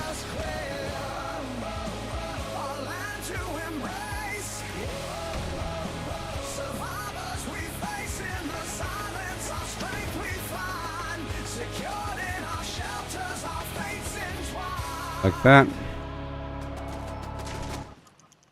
Did you like that song? I made that song using technology. It was about workshop conquest in Fallout 76. Yeah. There you go. I'm just spreading this power out, spreading the power out, you know. Here's another song. It's about workshop conquest in Fallout 76.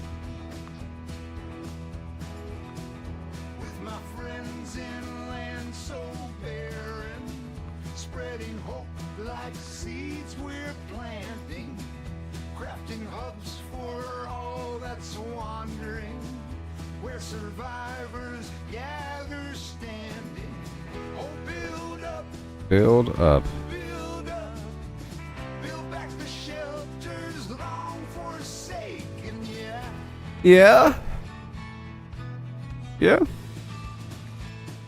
Traveling across the dusty roads, gathering scraps, shedding old loads. Old loads. Hammer and nails, Oh no. driving them deep Yeah. Creating homes for the weary to keep.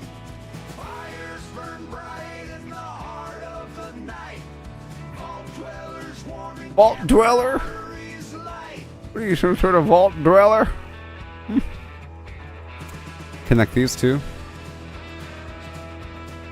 This is a good part. In this wasteland, wild and sprawling, claiming workshops, we're not stalling. Oh no. Forging kinship, tools a swinging, our footprints on the earth we're bringing. So raise it high, underneath the radioactive sky, yeah. Across the vast and broken land we roam. With grit and good we call this world our home. We'll piece together life with what we find. A new frontier in time we redefine. Oh yeah. Claim to structures left behind. Breathing life in walls, fate intertwined. That song's done now. Did you like that song? It was about Workshop Conquest in Fallout 76. But we're not done here. Build the artillery, the water, and then the cement.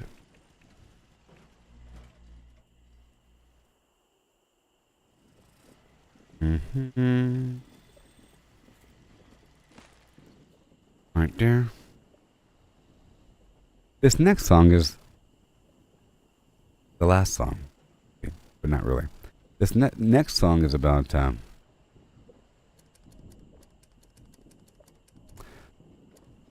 fighting a bunch of bad guys for their loot, and then selling the stuff back at your camp and relaxing, and then doing it again.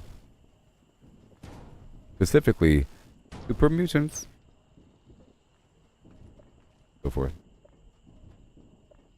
A hardened face confronts caps and guns, the spoils we hunt.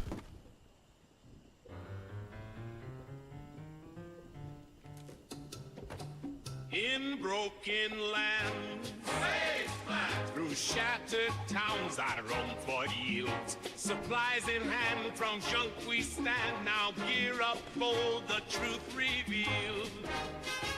Looting from the super mutants, a hardened face confronts caps and guns, the spoils we hunt. That's about it.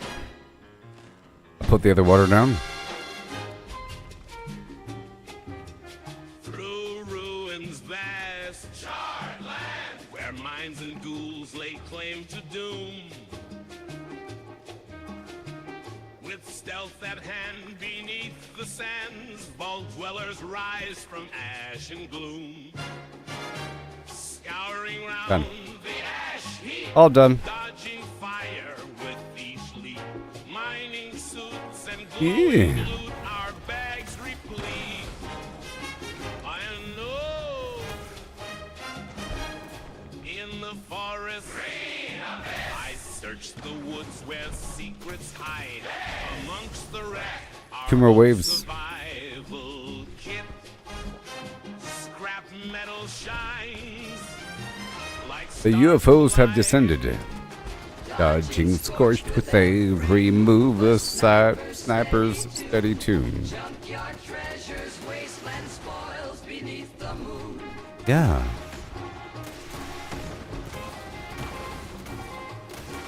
Back to camp we go, our packs with weights of gold. Trading things of old, for stories to be told. By There the you go. campfire's warmth, Bit we more. trade with all the rest.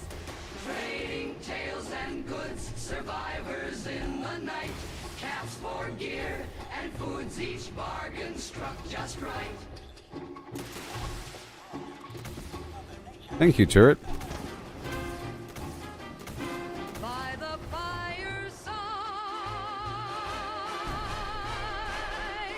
we sing and laugh, our spirits free. The Almost done.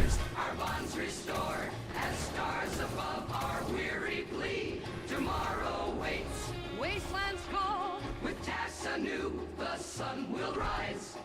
Carefully exit the armor. Okay. That was all the music. We're done now. No more music. Yes.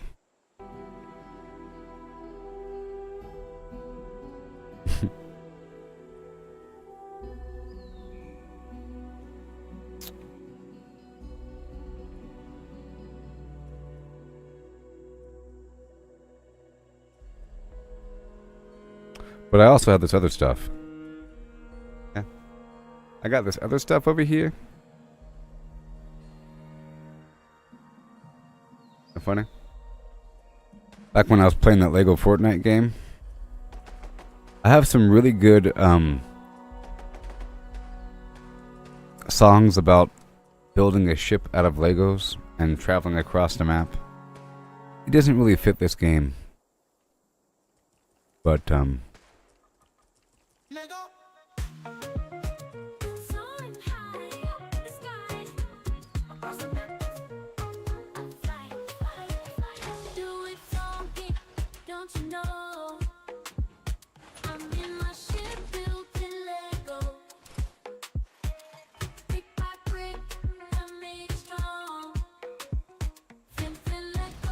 Flim flam Lego.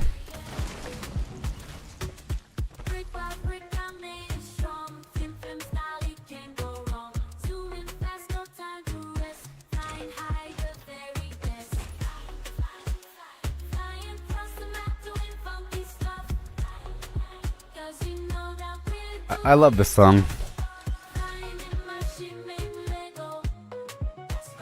Sort of. I like the emotion. It's so sad.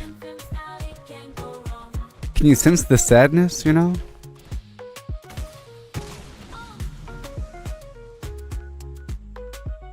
It's like that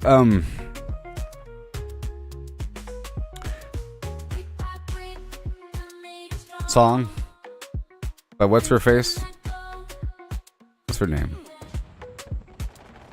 Achy Breaky Heart's daughter. Miley Cyrus. We can't stop, we won't stop. It's so sad. We who run the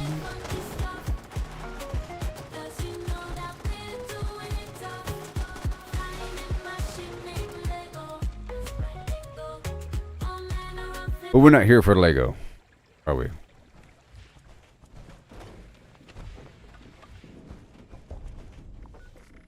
We're not.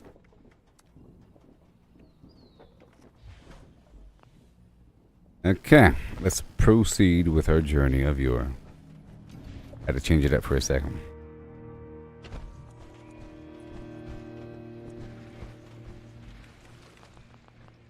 Achy breaky heart daughter person.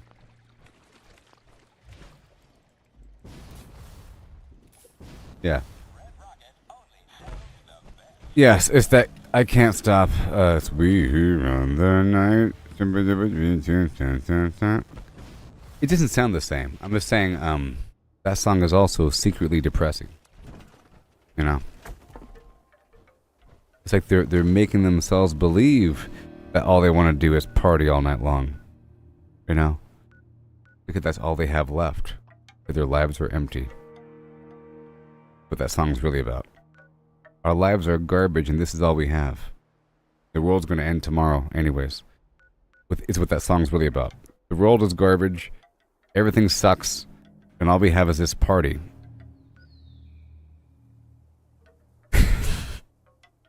That's what that Miley Cyrus song's about.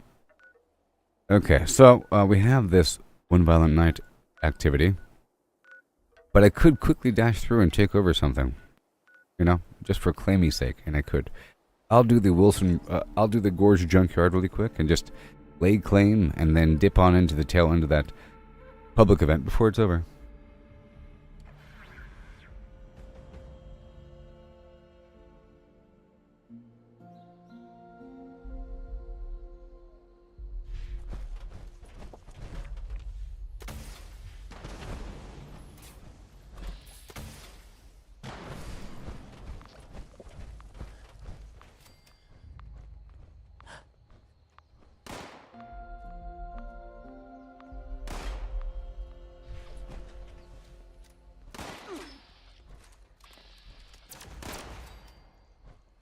Yeah, and the whole concept of it's my party, I can do what I want.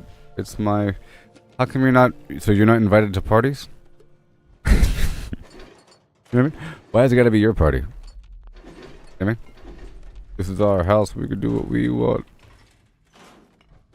Well, it's our house. No one owns it. Everyone's party. But in reality, you know, you and your small group of people get to have fun. I better hurry up. That event might be happening any second now. Anyway, we have a couple people that are playing on PC. You can play on my server and you can dip through my workshops. I do plan on doing a expedition eventually here. Do I have time? Yes, especially if I do it the quick way. I've already fully taken over several. The quick method is just to, well, the quickest method is to just clear and capture and roll on and not build anything. I feel like it's a bit, well, it's the negative aspects of just taking over a workshop and not building anything. The first point would be that you have a higher likelihood of creatures overrunning your workshop right away. And then sometimes it's not the easiest thing to find all the creatures. You'll have a dog hidden behind a bush. Very Mentats helps, but it doesn't always help. They could be like way out there beyond the limit, stuck behind some tree somewhere, like way out there. You have to kind of run around and start shooting the hills and everything. It happens all the time with the larger footprint workshops like the Billings Homestead. You know? Part of the reason why I build so much when I do a workshop is because I know that everything I build is sort of a target for an enemy to chomp on. If I only build a couple things in the middle, and that means that enemies attacking from the side won't see it, really. And they'll just be attacking some other garbage and give up. If something's within range, they'll chomp on it. Especially if it does something. 1 second. Especially if it does something. Here, I'm going to try something. I'm going to take over 3 workshops really quick and not build anything. And then do the event.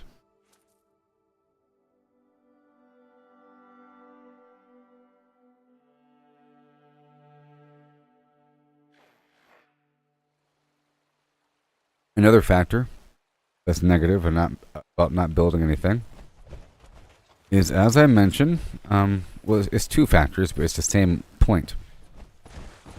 On one hand, it's our job, and it's very immersive to build up a lot of stuff. It's immersive. And it serves a purpose. You're generating supplies. You know? Otherwise, you're only capturing the point for a fast travel point, or just to claim it, or just it's a video game, you know, for PvP. It's like some superficial reason of why you're capturing the workshop, as opposed to its intention. The intention is to build up the workshop. And it's part of our role as a Vault Dweller for Reclamation Day. On the other hand, it's vaguely hostile to take over a first come, first serve workshop, because it's first come, first serve. Whoever captures it owns it for the rest of that server. And to take it from somebody is an act of PvP. Hurry up. The act of PvP.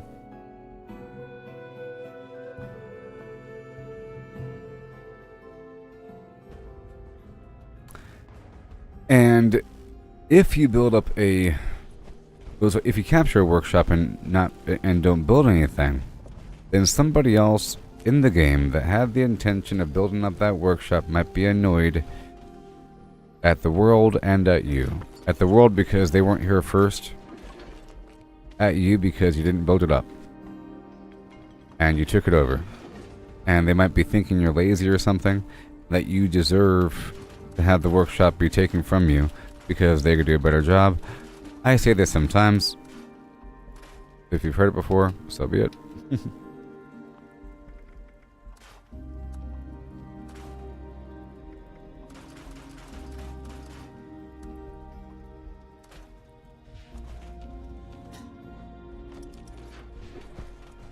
You know, somebody capturing the workshop from you isn't really an act of evil. Okay? They're not doing it to be mean. They're doing it to be nice. Or let's just say it's a possibility that... Or let's just say that you increase the threshold of the number of players that would be willing to steal your workshop from you. You know? If you build up the workshop wonderfully, you really have reduced the number of potential people to a very small sliver, a drop in a bucket of all the potential players. The only people that will be taking it from you are jerks, toxic people, people that want to see the world burn, just pure PvPers, people that personally don't like you. You know what I mean? There's not many of those people out there in the world. Most people are generally normal and do things for reasons. Or a person, like I said, they do something that might be perceived as wrong, but they're doing it because they think it's a good thing. Like taking over a workshop from somebody. They say, I could do a better job, and you're not utilizing the resources. You are the bad guy, and I'm going to do it better. Watch this. You know? It's sort of like if you have the power plant captured, but you have nothing built up and the fusion core generator isn't running.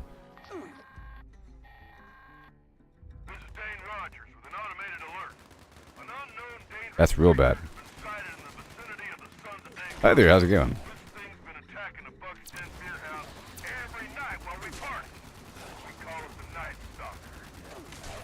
Oh yeah.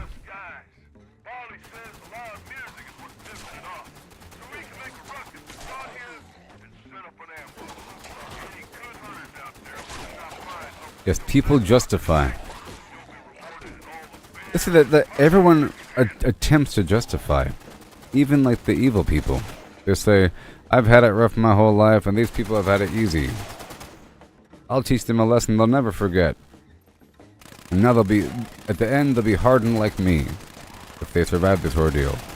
If they don't survive, then I'm doing the world a favor because there's less of them and more of us. You know? You're still doing it for a good reason. For a vaguely good reason. I want to kill these roaches and rats.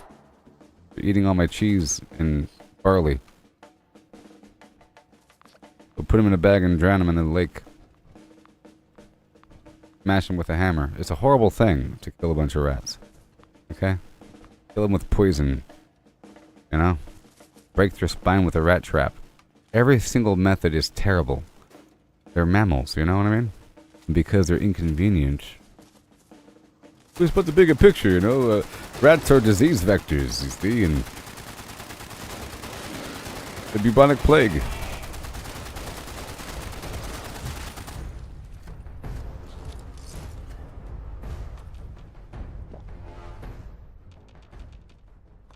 I'm just trying to eliminate the reasons that person would have to be hostile with me by building up the workshops a lot, and that I'm just trying to say that there's a risk in not building up the workshops, even though it takes a long time to build up the workshops.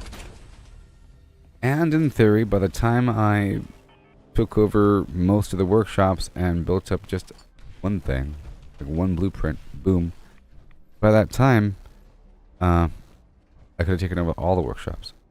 So here's something about this spot, everybody. If I run around quickly and make it really obvious and come back here, people will follow me. Almost every single time I've come back here, this loot is available. Like nobody knows about it. There's like a bobblehead here sometimes. Nobody knows about it. Until they see you. So I know that if I start running normally back here, they come. If I sneak away at a certain point and start crawling back here, nobody follows me. But they always do. If they see me. They say, oh, Why is that level 2000 person looting over here? Sometimes they shoot it and all their loot just flies around. Every time I've tried to consciously monitor whether or not there's stuff back here, there's been stuff back here. Like I was the first person to loot it in that server.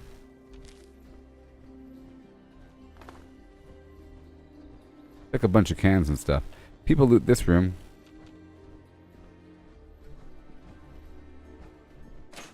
There's like a bunch of bottles. There's loot all throughout here as well in these little RVs. Not a tremendous amount, but a certain amount. And there's loot up the hill at the Sylvian Sons logging camp, which is a good spot to go to if you need it.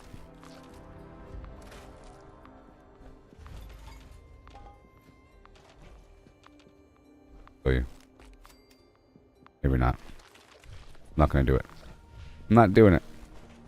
I'll have to put on Pharma. There's a bunch of chem containers here and there. There's also a basement in that house that has some loot, and the second floor has loot too. You know?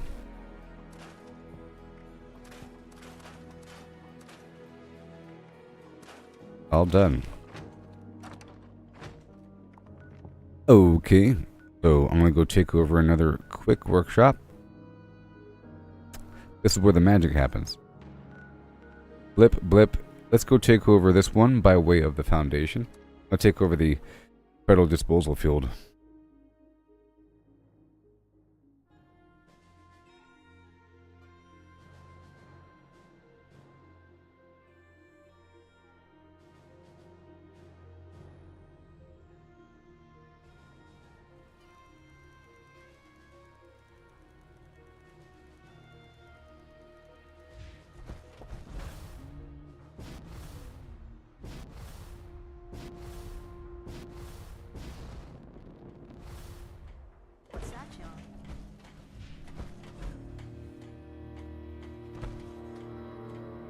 I was already here. Okay, let's go right on down and take over this workshop.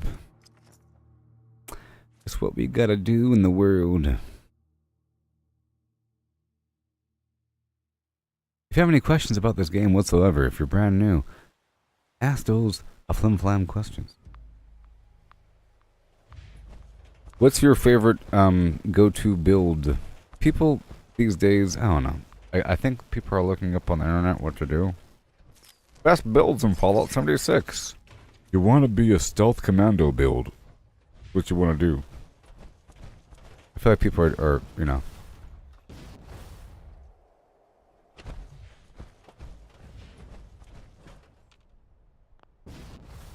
It happens. I'm taking over this workshop. This spot has 3 uranium nodes, oil, and acid. A pretty good one.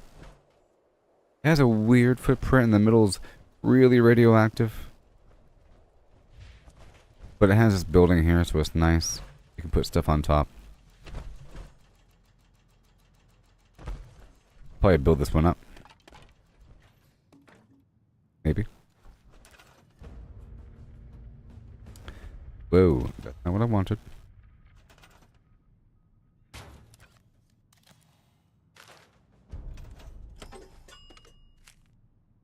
You're a basic wanderer. You don't have mutations?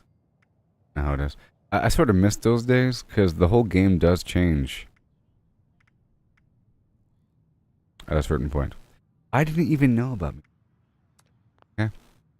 Because, you know, I don't look at other people's videos or go to websites all that much. I'm getting more spoilers these days because I'm on X all the time. When I'm done streaming and people post memes about things and so forth or complaints and you end up learning about stuff. But you know, I don't look up guides or what to do or what's even available. And I want it all to be a surprise because I like not knowing the possibilities. Like the whole idea of the jetpack. That's cool. It's a while before you see that in the game. You know what I mean?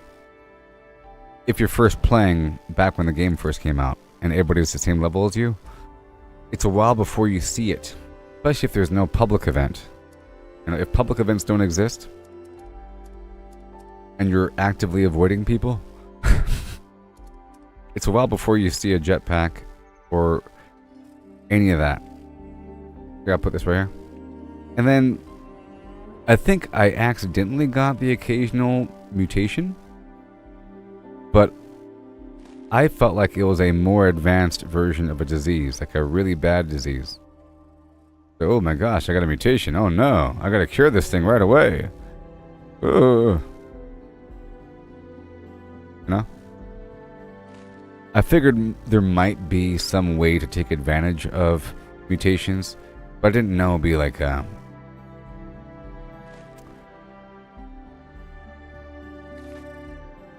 there's so many different mutations, and what they really did.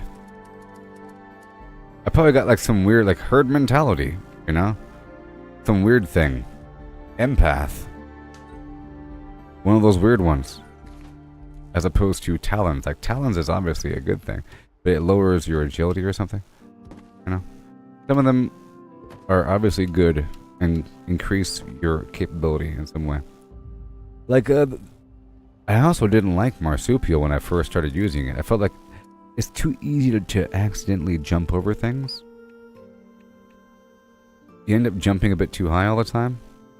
And to go into a short room, like to enter an area, normally you just like jump up the curb. So you see that little right there? If you're like running around, you just jump. If you're in marsupial, you jump all the way up to here. So you sort of have to like jump and kind of wind in with bird bones. You have to jump, fall, and then push yourself in while falling. Is what you have to do. For many spots where you jump up on a curb, like if you jump right here, you jump way up here and then drift down. So in essence, it's kind of slower.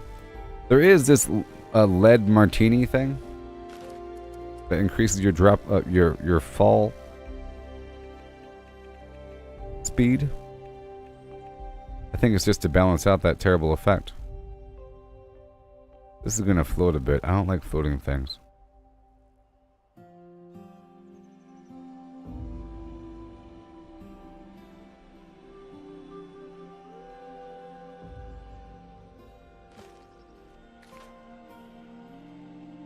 It's not floating, it's sitting on top of the... Yeah, it's floating. Maybe I can... I'll build one of these things right in front of it, just to block the bottom.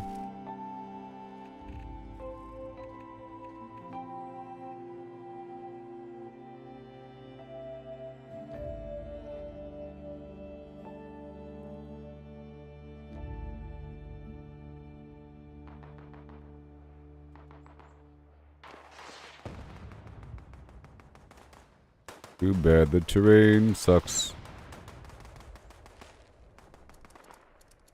I don't want you to see down there. It's so gross. I built this standard cement wall. I don't want you to see down there.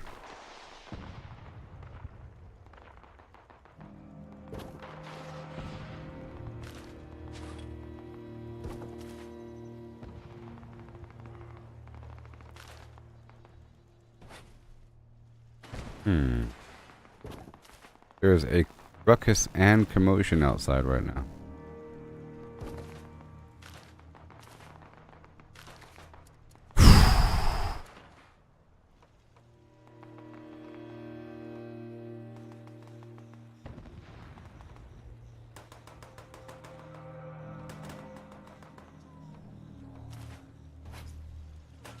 Let's start over here and I'll work my way to the left. Whenever you're trying to build a wall with these things, slight angles start to magnify. How about right here on the edge of this? Right here? Gotta pull you back. What? How about a new one? And not the old one? Bring it as high as possible. There it goes.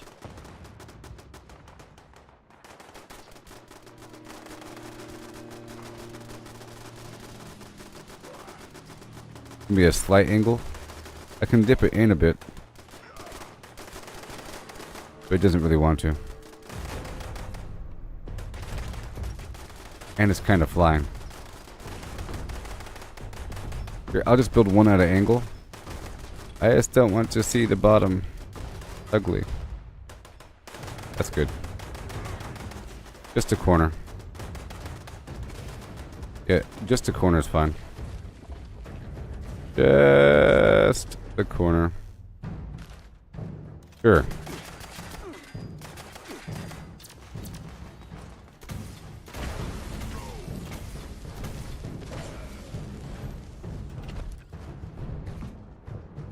Okay, so that took too long. I'm sorry. You know what? I don't even want it anymore. I don't want it anymore.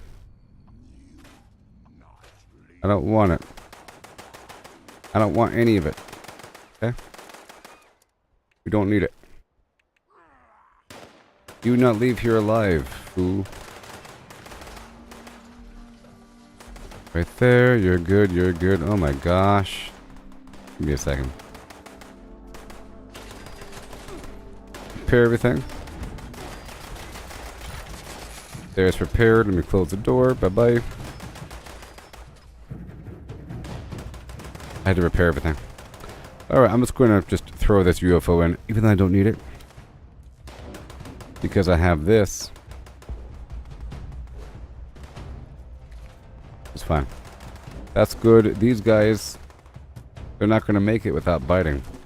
I'll throw in a blood void right here in the radioactive zone.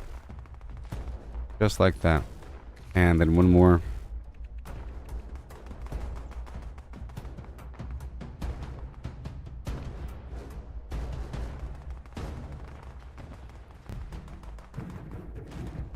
Laser box.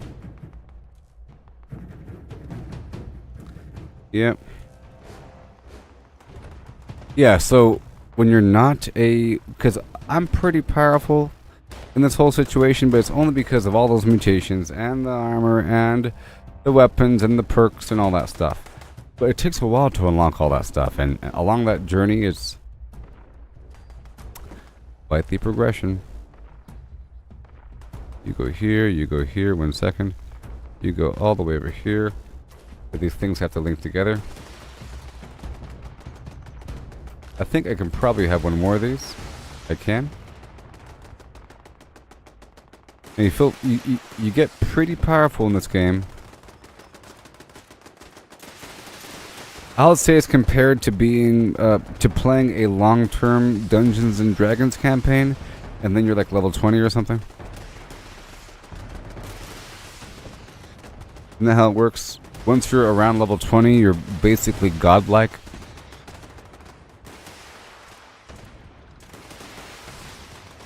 Or at least you have the capability of being godlike. It's all relative, really. It's all relative here. See, I know I can kill all those guys in like just a couple seconds once I step outside. But if I didn't have all this stuff going on, it would take me a while to kill each one. In theory. But that's almost more immersive. You know? To be weaker.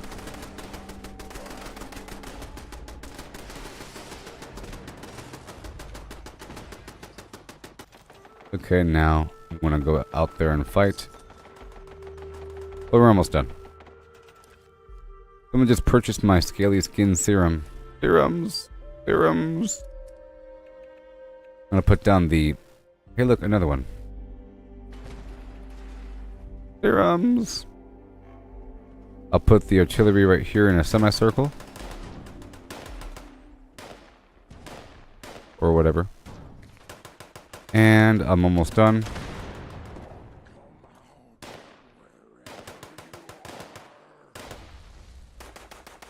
Come on.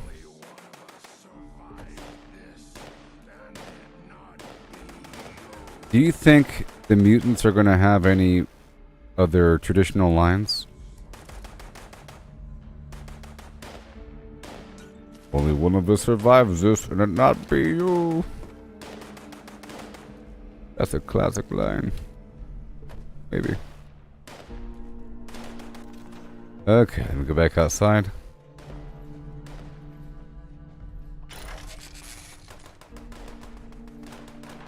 Alright, now I'll get some water. Someone's buying up my serums.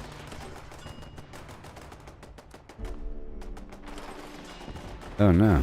I better spend my money. Oh no. A person spending... I only have 4,000 more cap wiggle room before I stop earning.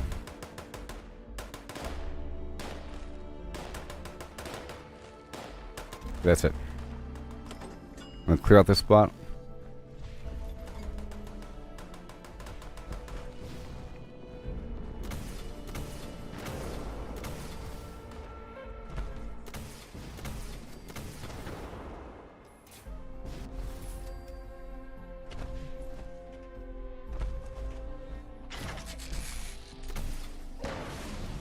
I gotta spend my money.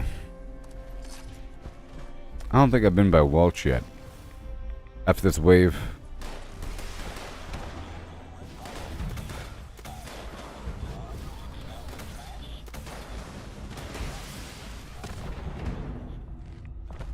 Where are they coming from?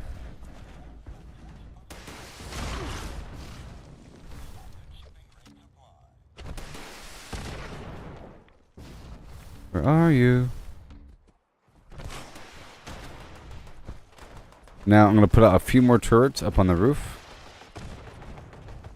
We're not really done here. We don't really need a tower because we have this natural tower structure here.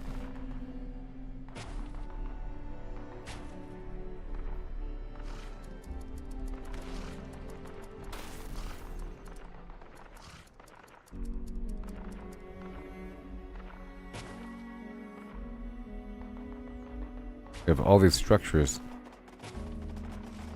that are suitable for turrets.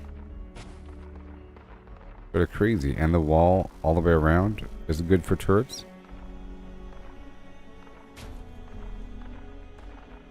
Here and there.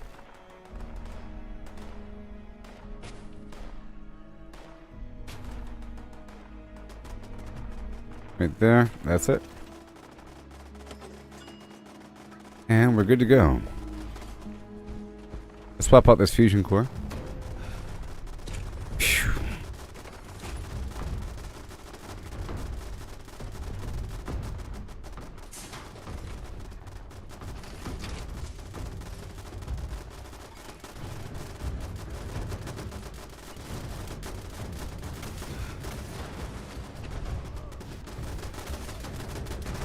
Leg hurts.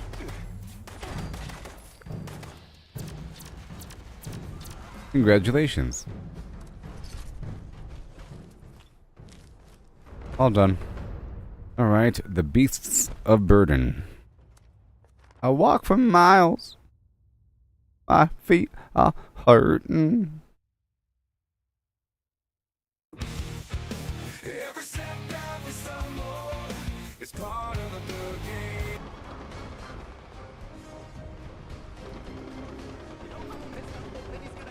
That's a big old turtle.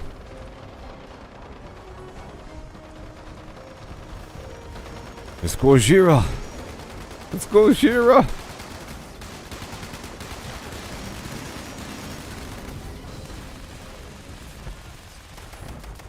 You're welcome, America. Came right on time. Bye now. Oh, you feel bad for the mutants? I feel bad for them too. I think they're really cool people. You know? They just happen to be at the top of the food chain, and they know it. That's all. I'm the strongest. The strongest super mutant. I'm the strongest super mutant. You know? Certain nobility in these people. You've received the holy fire that people freak out about. You don't want to...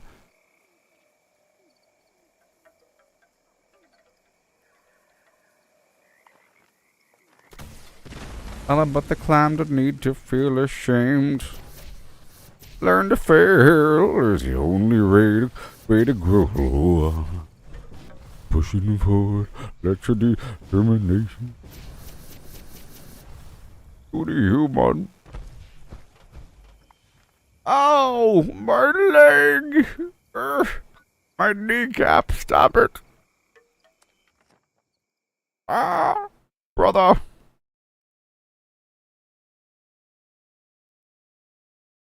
Baby Ruth? Ruth? Baby? Just give them the candy bar, they'll be fine.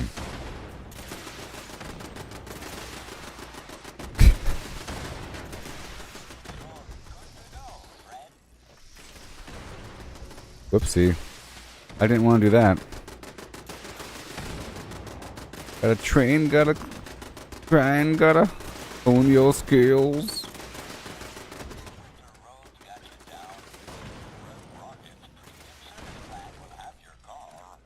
It's a tube flange.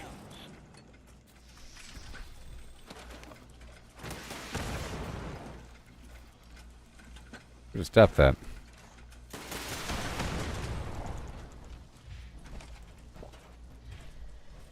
Duty human. I like when you listen to them. If you sneak up on them, they have conversations. I can go sneak up on the mutants over there at Huntersville, and you can hear them have a conversation probably.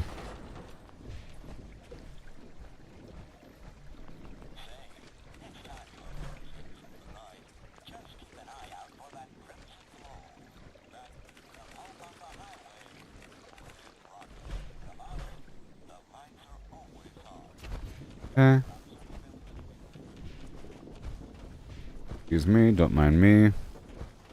Getting some of that. Last time I was here, I couldn't build right there, but I probably can now. I heard some chittering of some creature.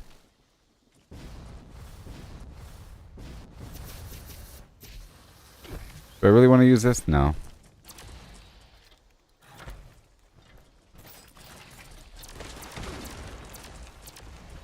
I see.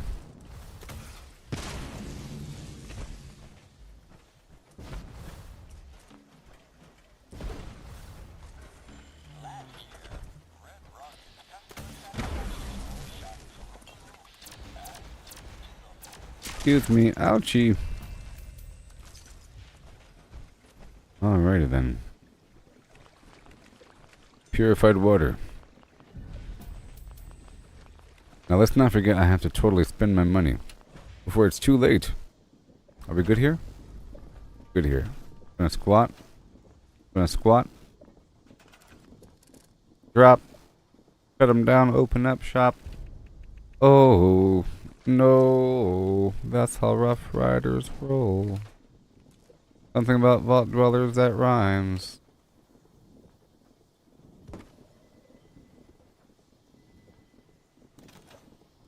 Bark. Bark. Bark, bark, dog, dog noise. Okay.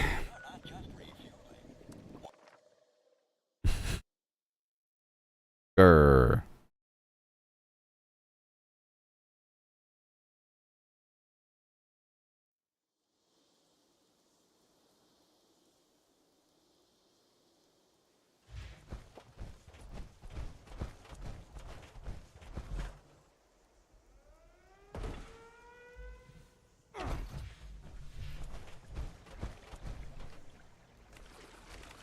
Why, thank you, kind sir.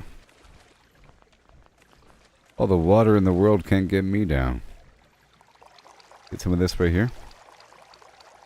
Ah. Ooh. Here's a question. Does this white spring fountain cure diseases? Because if you drink from the water fountain over in White Spring, it cures diseases. Let's find out. Wait a minute. Just lower my life a bit here. But does it? Find out. I've been using it just for dirty water, but does it also cure diseases? Give me a disease already. Hurry up. Good. Looks pretty sick.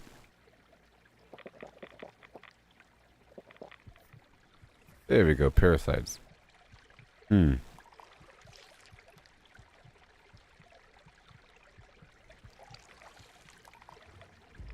No. That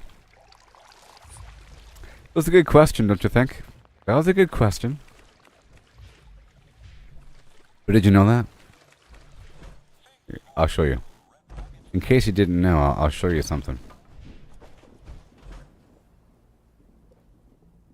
That was a decent question.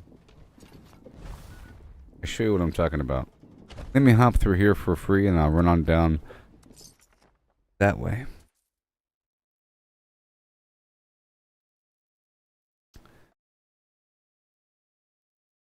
Turn your head, no baby, just put me out. With something here. Alright.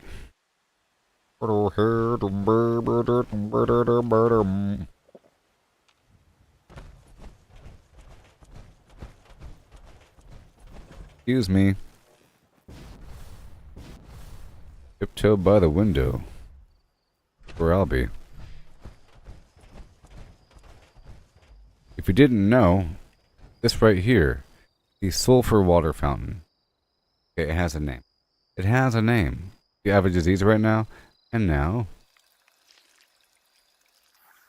I don't. Wow. This spot right here used to be a farm, poo. I was talking about, I just did a test. I asked a question. I tested it, and it wasn't true. There's the White Spring water fountain that you could put at the workshops and everything. I've been using it for dirty water, but I was wondering if it also cured diseases. Because I looked at my thing, I didn't have any diseases, and I just drank from it. So I tested it, and it didn't cure. And I went over here to go show this water fountain. But this one's called the Sulfur Water Fountain. It was a good question. You know? This whole time I had this thing sitting there, and I wasn't using it. Wake up! You too. Come on, it's supper time. Excuse me. Whoopsie. Whoop. Don't mind me. Pardon me. Excuse me. Sorry to wake you. Oh, sorry. Oh, excuse me. Oh, you too. Oh, occupied. Sorry. Go over here. Uh-oh. Not that way. Uh-oh. Oh, you too? You're sleeping on the floor, huh? Whoops. Oh, hey. Oh, no. Go downstairs for a second. Oh, you're downstairs. Excuse me. Staircase. Uh-oh. Let's go over here for a second. Oh, people over here too. Sorry. Oh, didn't mean to wake you. Didn't mean to wake you. Oh, you too. Oh, sorry. I'm just passing through. Whoa, hey now, hey now. Stop it. Stop. Stop it. Go back to bed.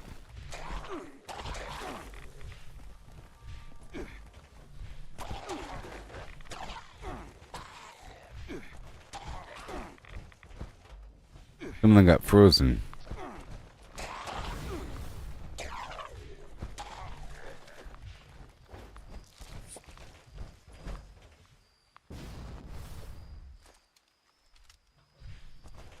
Every time I jump like that, it sort of breaks contact. Every time I do that jumpy, almost every time I use my jetpack. Whoopsie! Every time I use my jetpack, I feel if I jump too high, all the enemies, if they don't know how to get to me, they run away. There was an update a long time ago here in Fallout 76 where they made it where if you're perched up on something and enemies can't get to you, they have much better AI. They don't just stand there. They run away. They'll break contact, hide behind a tree, and then run back at you. It happens in general, beyond you being out of reach.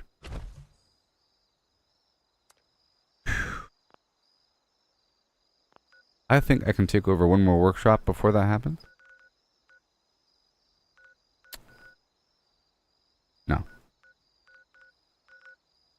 Yeah, let's go get these fusion cores real quick, and then I'll do the public event.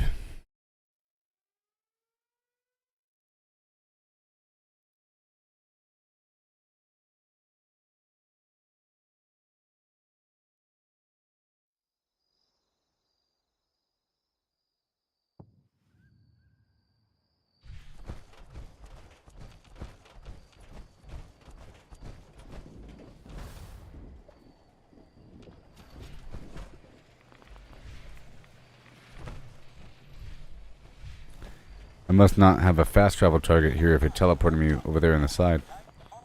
I should be appearing up on the second floor of this building.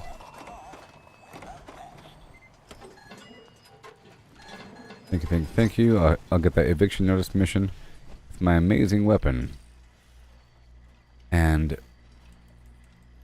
1,000 fuel.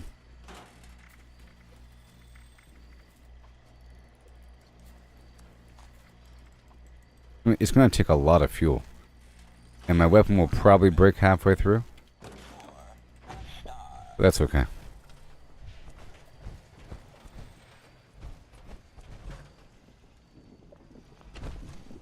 I'm going to go right now. Running through the pixelated land, searching for supplies. Trying to gather resources, but there's no surprise. Always running out of space. It's a constant struggle. This recording is a call for help. Our settler camp was attacked by mutants last night. Please help. My name is Kenneth King. We're south of Huntersville. I think I'm the last one alive. Gotta shoot these meat bags. Much longer. The mutants have left. Here we are. Destroy the meat bags when you get here.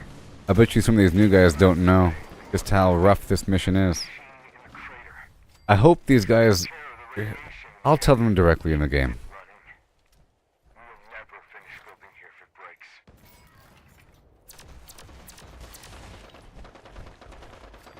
breaks. Just know that these enemies are harder than your standard enemies, so don't let this determine your overall perspective on the bullet sponginess of the rest of the enemies. Yeah.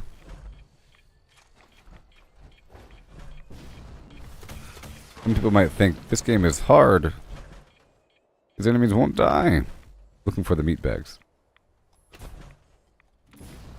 Shoot the meat bags. Find the meat bags.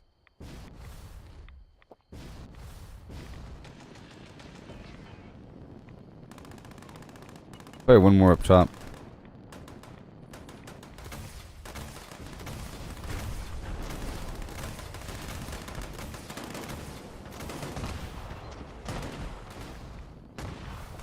Okay.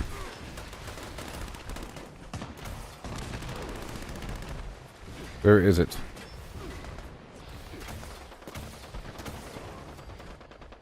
The meat bag up here? Is there? I don't know where the final meat bag is. I am looking for the meat bag. I'll find it. I know that once you get the meat bag, more enemies show up.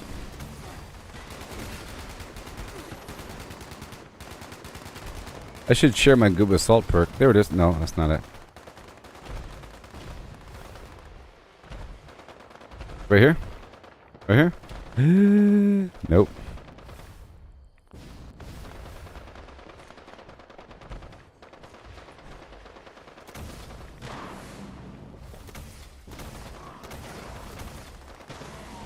Where is it? Oh, there it is. No, it's not. Where is it?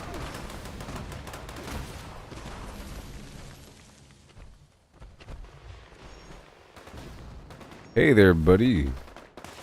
You're darn right I'm back on 76, and I'm only on this game forevermore. Find the meat bag, beasts.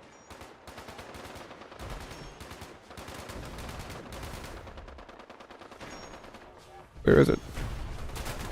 Good.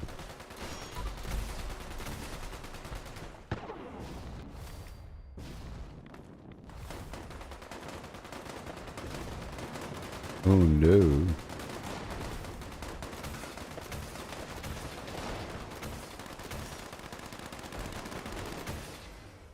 We want your left leg, please.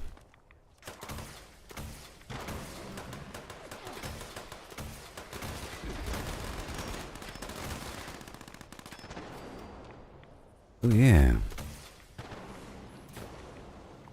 Did I turn off the music? Probably. Oh, that's just how it is sometimes.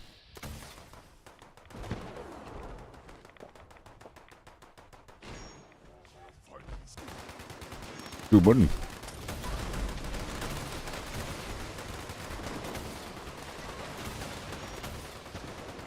Defend the rad scrubber.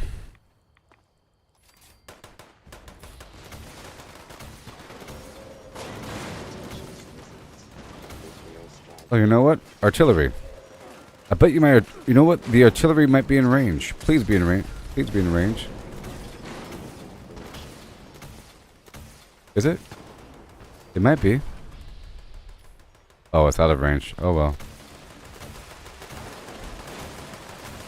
Okay, someone just dropped a bomb. That should be fun. So where is the bomb? It's in the spot. Whenever the bomb drops, I'll activate my camp down there.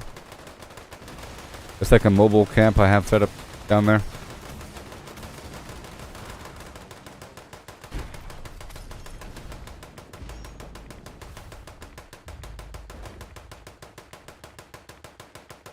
Not that bug.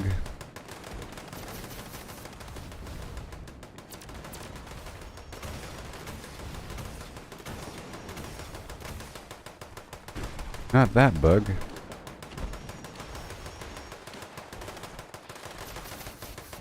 I do not want this gun on my hotbar.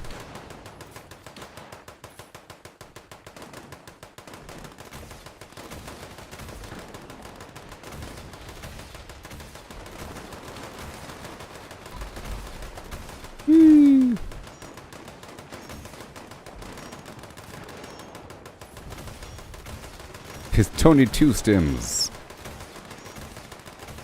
is his name.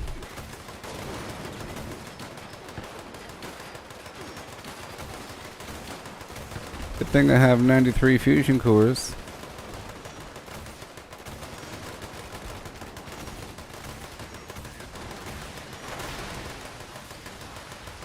I got it.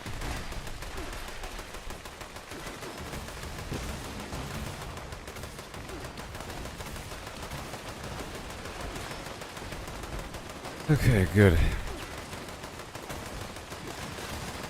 There's so many enemies.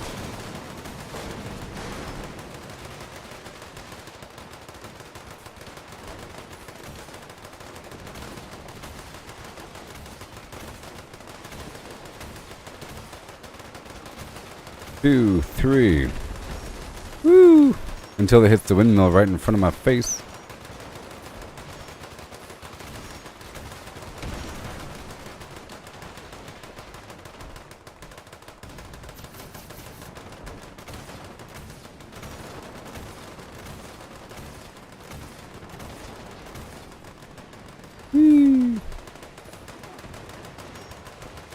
In this situation, this is sort of the stuff you need.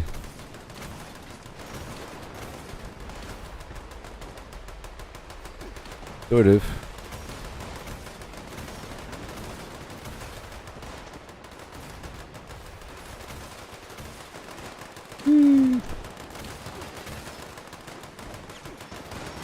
Rumble bumble. Now. The bomb just dropped. Ooh, look, we can see it. Very cool.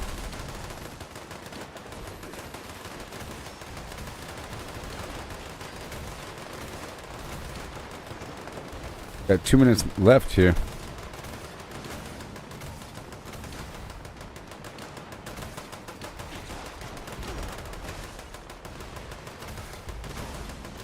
The big mutant over there. I think my food just wore off.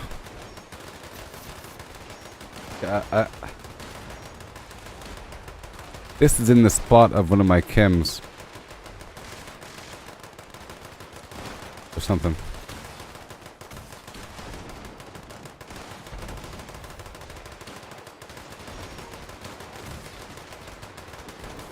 Mac and cheese.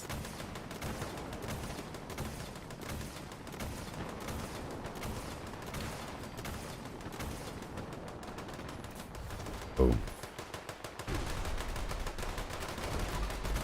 How are we looking?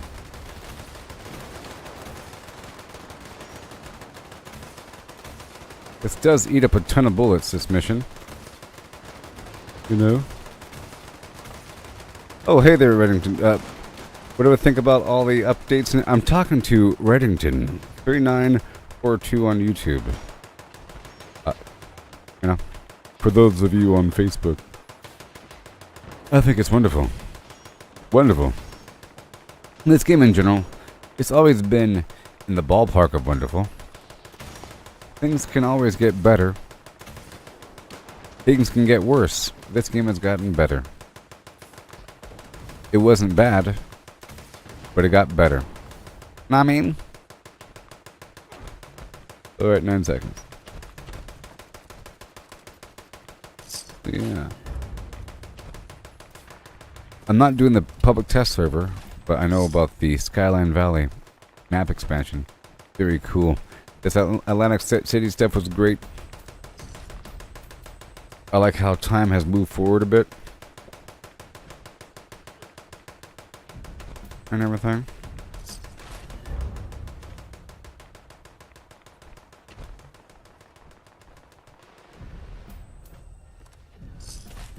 Let me check something. I ordered phone cable yesterday.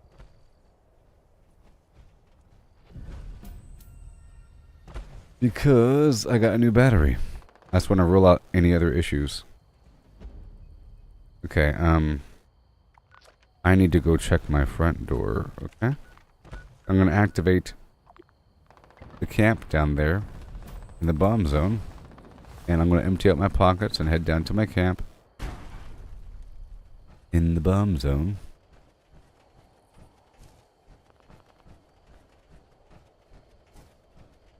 Have to empty out my pockets right now. Right here. I'll be right back, okay? I'm pretty sure that they're not gonna kill the Scorch Beast in the next 3 minutes. It takes a while sometimes.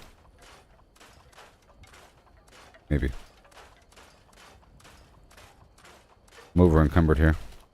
My food did wear off. I'm at 365.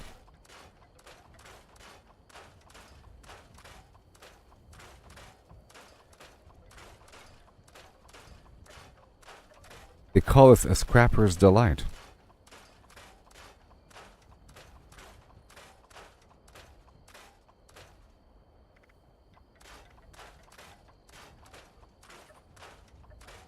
Still massively over encumbered.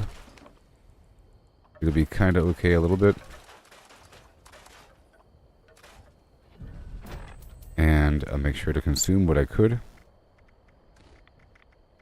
Even then, not the garbage here. Bit more. And anything else? Let's dump my ore, sort by stack weight.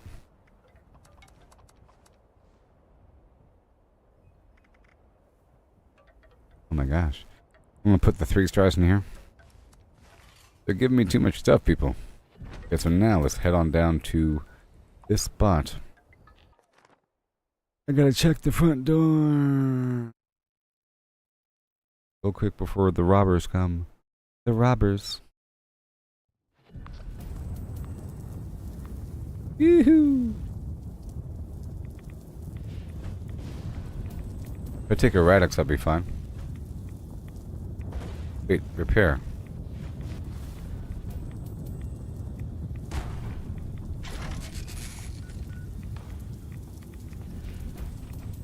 Where are they? Where are they? They're down below.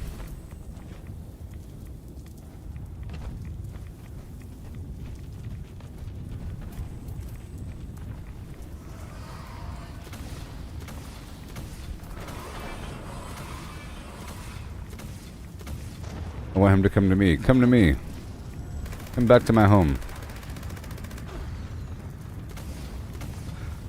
Yeah, we have plenty of time, but this guy is...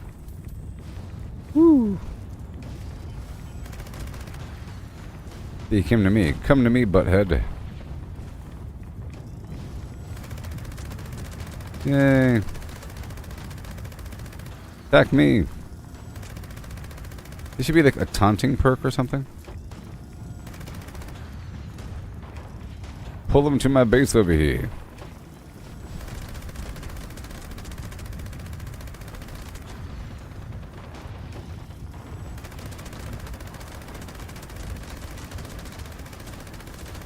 Come to me, come to me, come to me. Yes. I want him to attack me.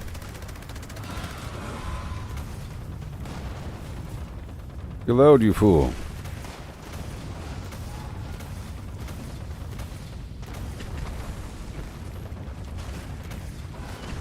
Back.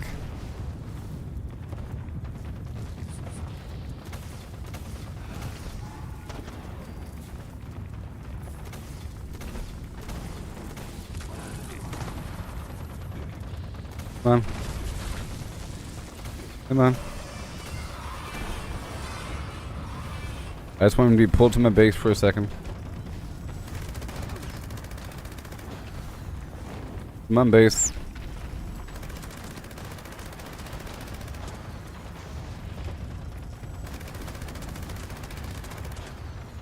Come on, base.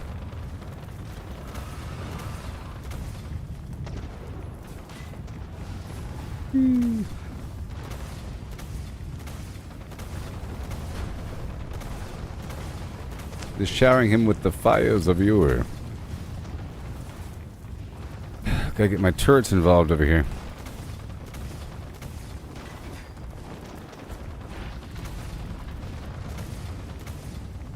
Pull him to the base over here.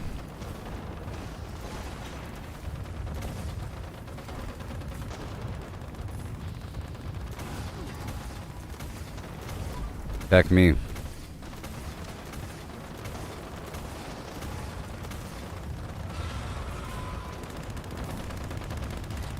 Yes. Reload, reload.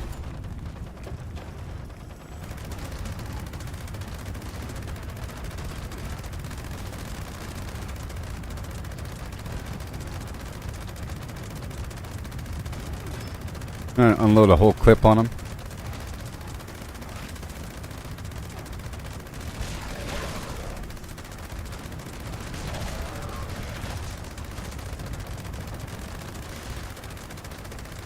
Come on.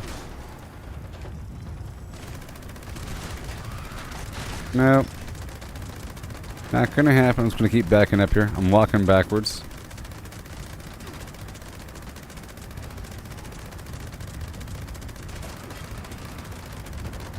Pull him over here.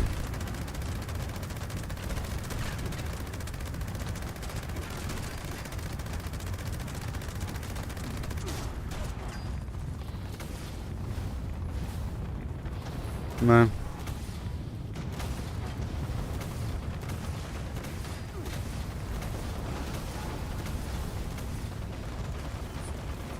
Yes.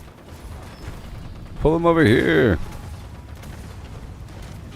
Hey Cody, are you able to play on my server? Are you able to?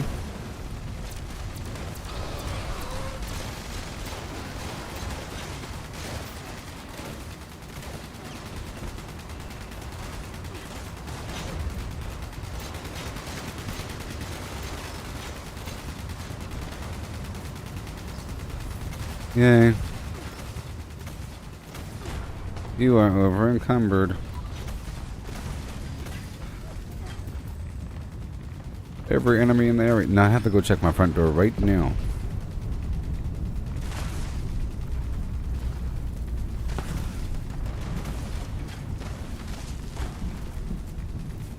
Okay.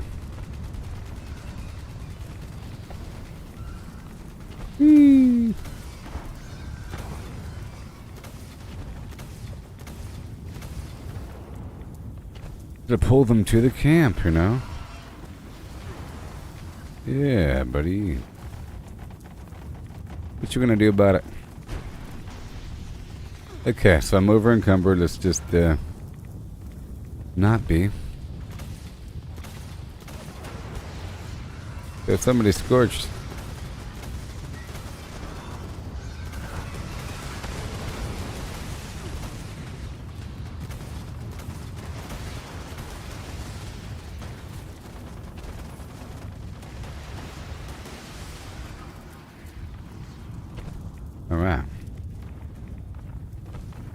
works.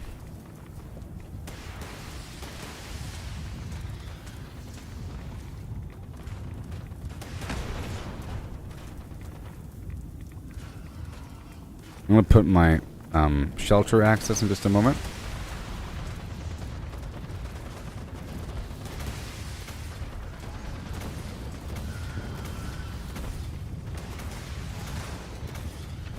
I'm not attacking Dark Mist.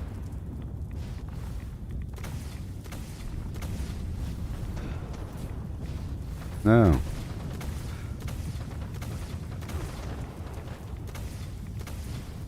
Saturate the ground. Okay, I'm gonna put down this thing. Stored, maybe? Right here.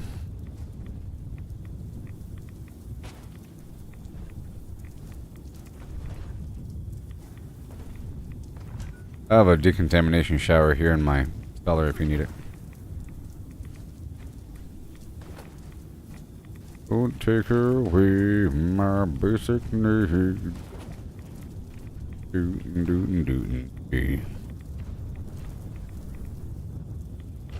Alright, goodbye. Alright, I'll be right back, okay? I have to go check my front door. I ordered a new cable last night. I'll be right back. I'll show this little hallway. The hallway of sorts.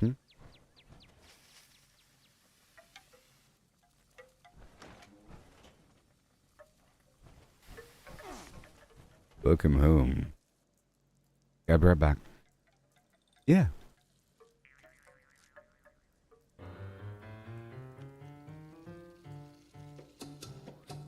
In broken lands, Wasteland. Through shattered towns I roam for yields. Supplies in hand, from junk we stand. Now gear up bold, the truth revealed.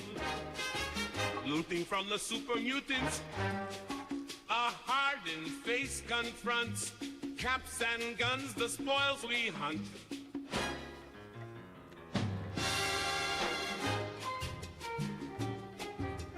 Through ruins vast, charred land, where mines and ghouls lay claim to doom.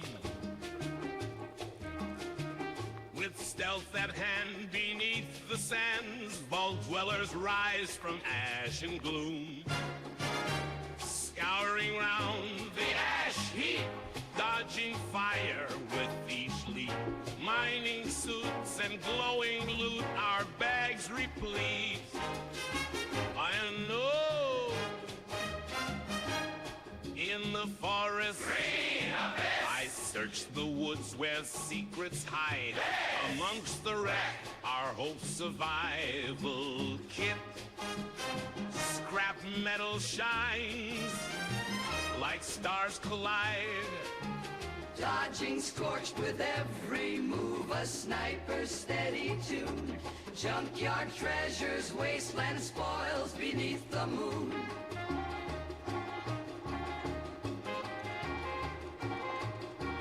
Back to camp we go, our packs with weights of gold.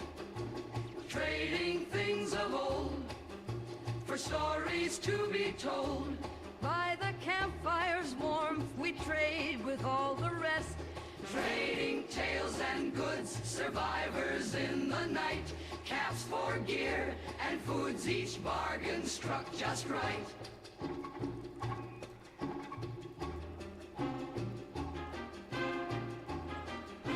By the fireside, we sing and laugh, our spirits free. The night secures, our bonds restore, as stars above our weary plea. Tomorrow waits, Wasteland's call, with tasks anew, the sun will rise.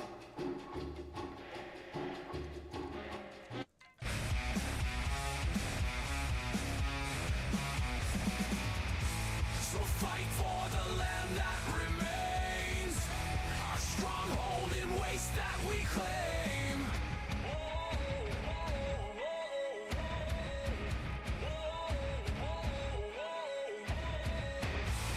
Claiming the ash heap and bog, our shelter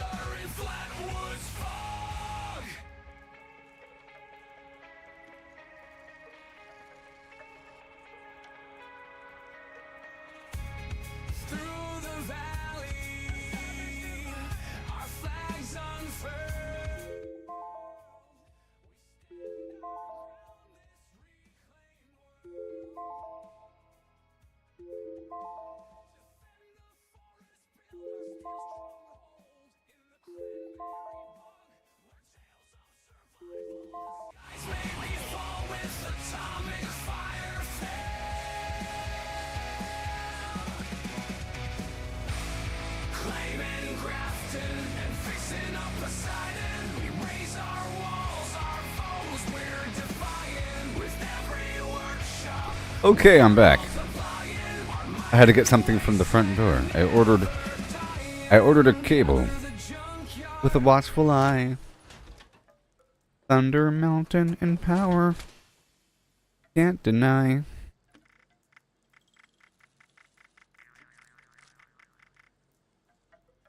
In the mire's depths, where the shadows creep.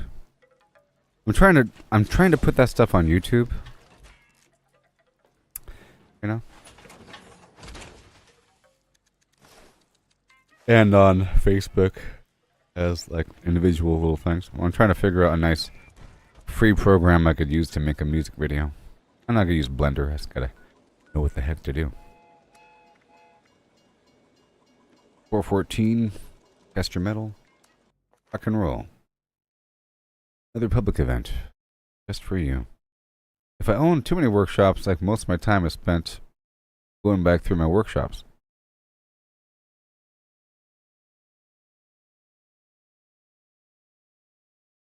Yeah. You showed them, gladiators. Yeah, take that.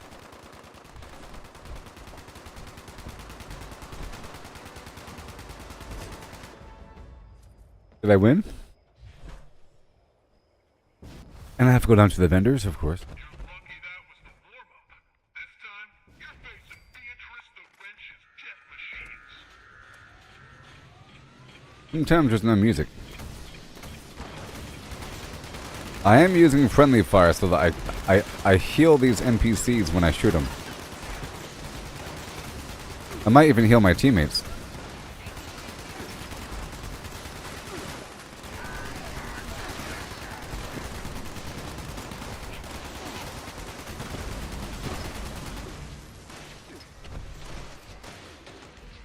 A savage divide. Yep. Cleave you right in two.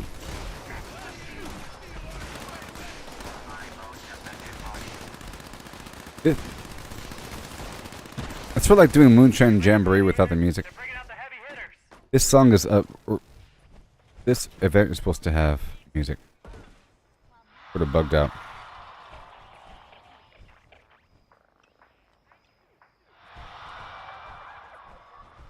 Supposed to have like American Gladiator music. I will cheer for you. You will cheer for me. I'm so angry. So angry.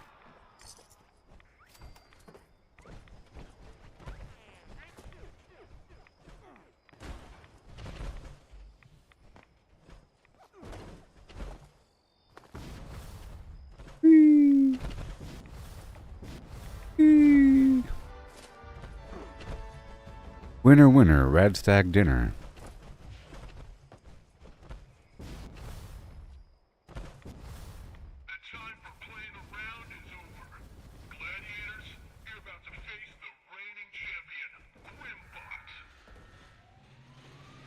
Not Grimbot.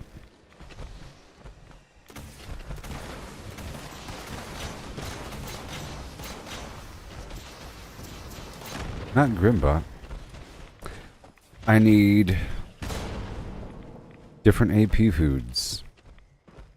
So, we'll see what's up. I have to keep rotating through my workshops. And I might swap out my Collectron for the Nuka-Cola version. I've been using the oil version for more oil.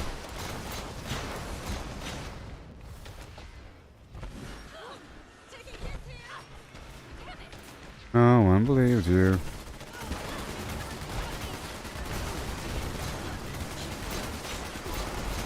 Fusion coolers.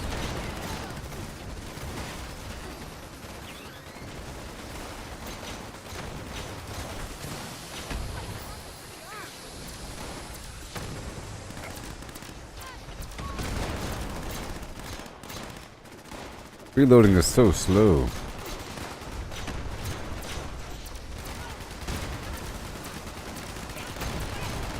In vats. There's so many people. So many players here in this world. Now I have even more items to get rid of. It's crazy. Well, So many items. I feel like if they're ever doing a like double score situation, they should also double the amount of script and double the amount of caps, and you know, everything else should be doubled. And XP. Because if you're doing a purposeful XP run, you might be getting more legendary items. Okay, let's go to a vendor I haven't been to, like Sunnytop Station. What a classy picture.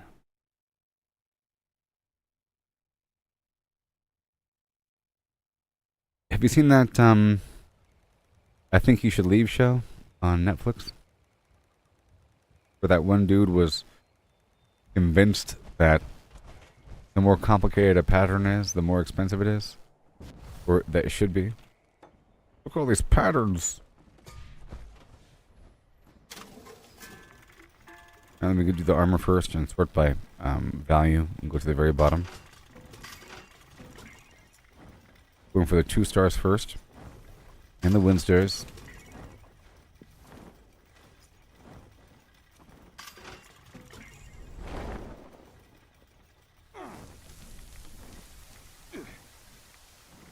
Go for weight.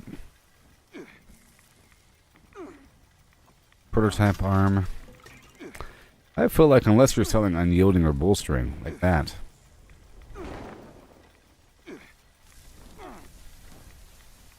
Am I dying right now?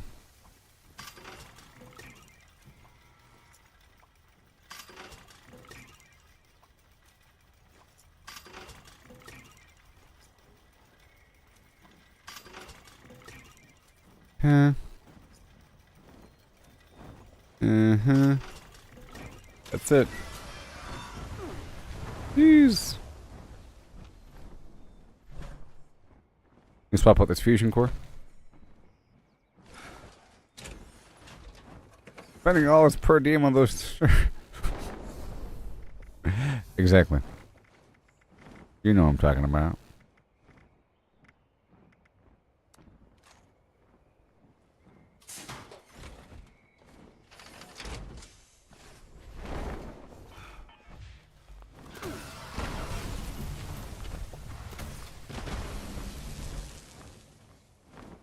Alright. Goodbye. If you're watching on YouTube, just know that talking to people on Facebook every so often. Hit the sloppy sticks.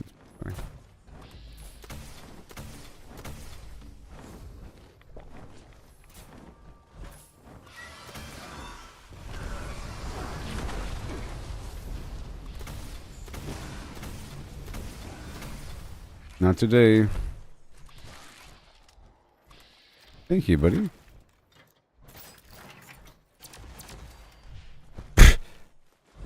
Neck shot. The neck is so weak.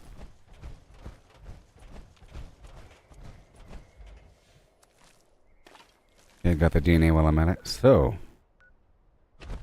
I have all this money, and I have to go through these vendors really quick.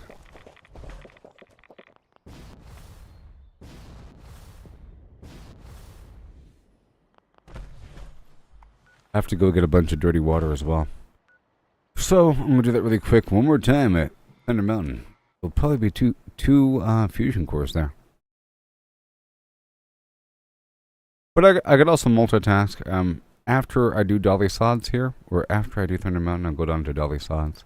And I'll stop by the Scout Leader Treadley to go drop off these bug parts for the Pioneer Scouts Daily. There should be a fast travel target in here. I might have to build another one. The thing is, I probably used the wrong blueprint here. I have a blueprint that looks just like that, but it's for camps.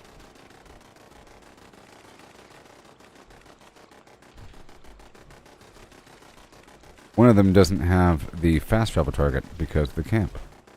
You can't have a fast travel target in a camp, you know? So you can't have the same blueprint used for a workshop and a camp if the workshop blueprint has the fast travel target. Okay, see, we just got 3 more fusion cores.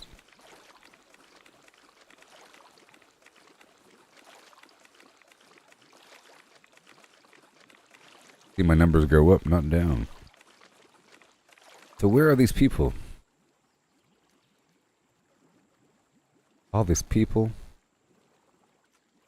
We have Cody Westmoreland.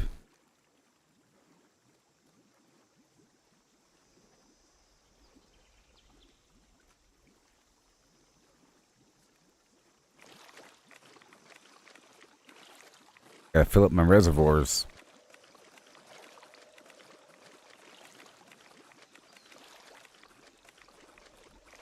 Going across the map, doing funky stuff. Know that we're doing it tough.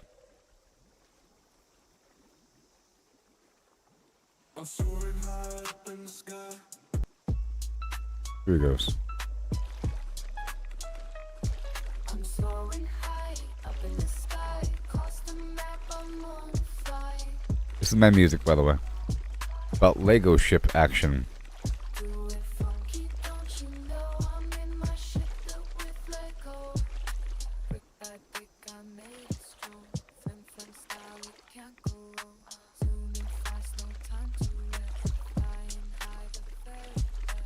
Flying, flying. Flying across the map, doing funky stuff. 'Cause you know that we're doing it tough. Flying in the ship made with Lego. All manner of things when we're ready to go. I felt like this song was really suitable for flying across a ship, flying across the map in a ship made of Lego pieces,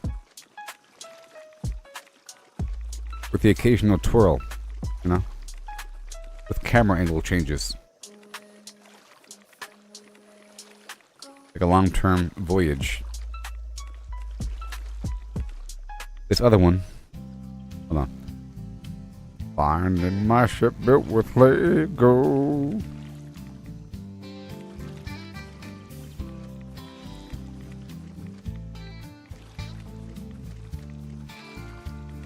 I need the water. Shut up.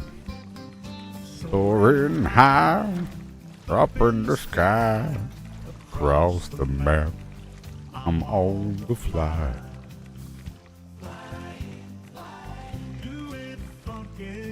Don't you know our ship built with Lego?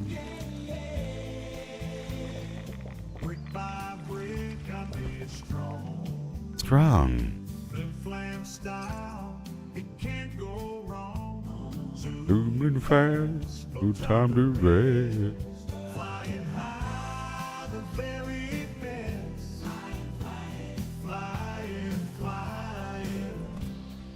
Flying across the map, doing funky stuff.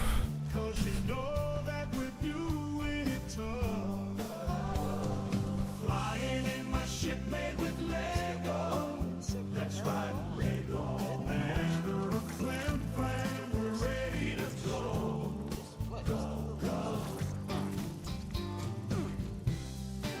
Goodbye, Chris.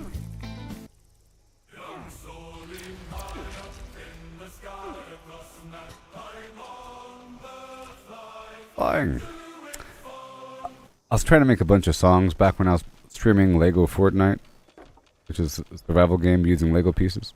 And I made this vessel, this airship, to travel across the map to go harvest some resources. So I made a bunch of songs, trying to find the right genre and whatever, and experimenting. And I made a bunch of these little songs. This one is a Deep Elder Viking chant. Groovy pop.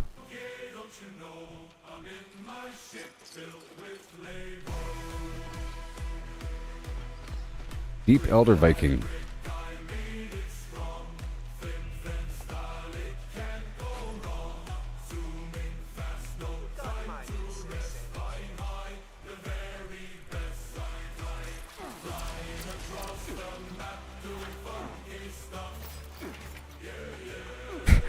But you know we're doing it tough. Oh, flying in my ship made with Lego. No matter the flim flam, we're ready to go.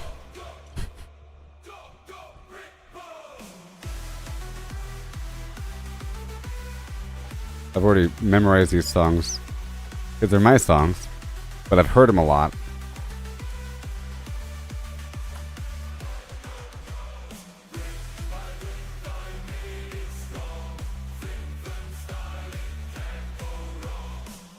Flim flam style that can't go wrong.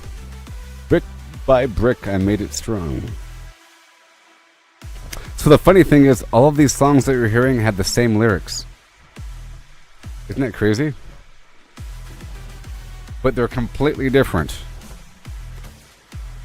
Flying across the map, doing funky stuff.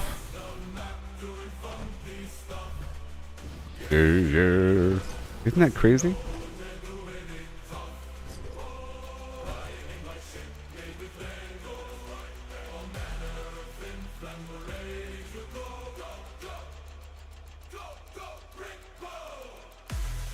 Next.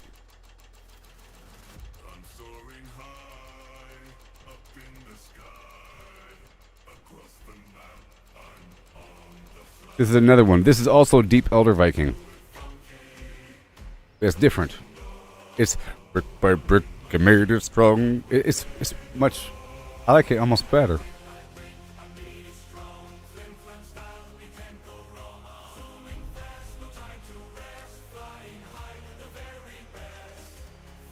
Give it a second. Off the map, doing funky stuff. Know that.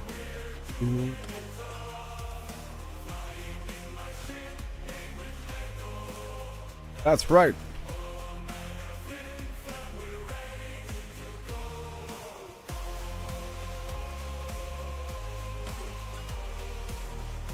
All right, we're just doing that building. Okay, that's right. Boom clamps down, can't go wrong.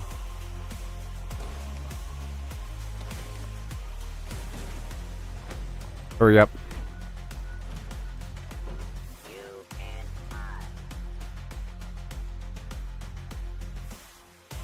Next.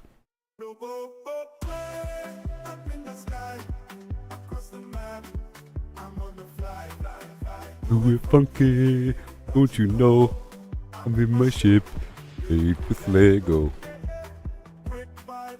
This is a happy song.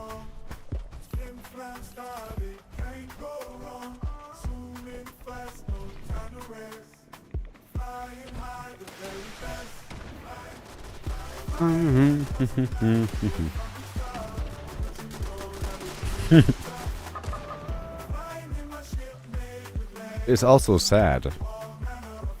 Don't you think? There's a sadness in the song. Okay?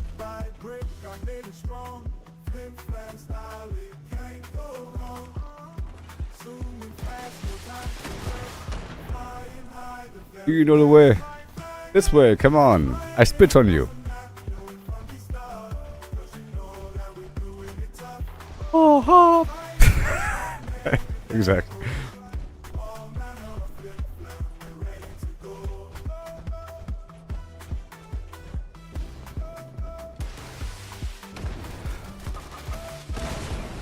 All matter of flim flam.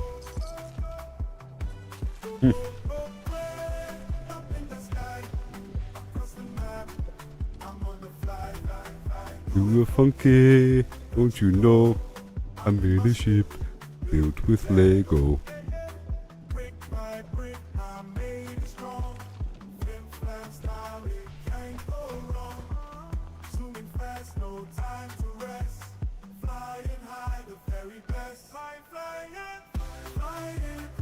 All these workshops. Oh, almost done. Here's another one. It's kind of funky, don't you know? Kind of funky. I'm soaring high up in the sky. Across the map, I'm on the fly. Too funky, don't you know? I'm in my ship, built with Lego. Brick by brick, I made it strong. Flim flam style, it can't go wrong. Zooming fast, no time to rest. Flying high, the very best. Okay. Every time I come through here, I kill these guys. Doing funky stuff.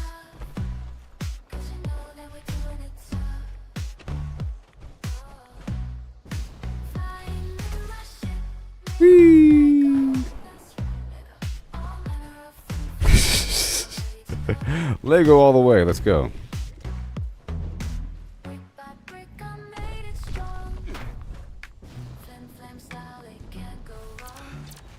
I can't help it if brick by brick I made it strong. Flim flam style, can't go wrong. It's such a good line. And it works in any genre. Next.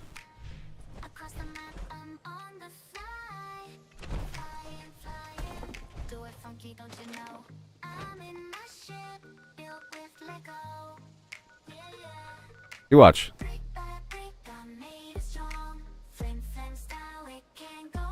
Eh.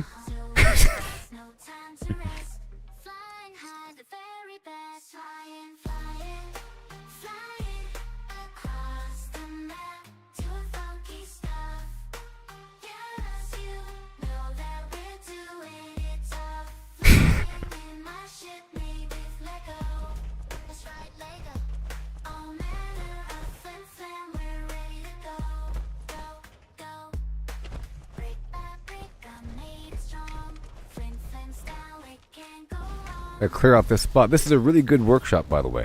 Tyler County dirt track. That's Fairgrounds. I'm gonna hide over here really quick and build. Big finish. Shut up. You get it. Next song. Oh, next song.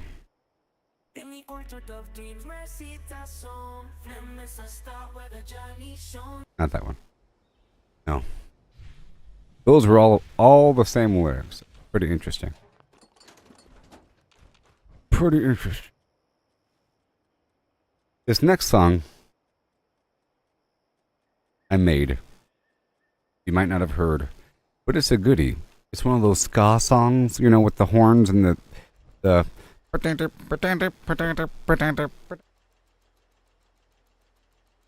know, it's almost like you're mosh pitting, but not. It's stinking. You know, you're in a crowd with the elbows and you're going shoot and the horns and the beep beep beep. It's a friendly mosh pit, you know? Kind of push each other friendly. You know? Good old ska. No Doubt was almost ska at one point. Offspring is almost ska.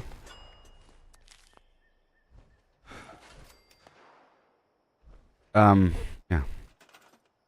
This next song is about running out of inventory space in survival games. Running out of inventory space in survival games. Yes, just like, yes, Elaine is sort of skanking. But she's like kind of sporadic about it. Oh, the thumbs. He's doing like a weird slow motion robot skank. It's actually a really awesome dance.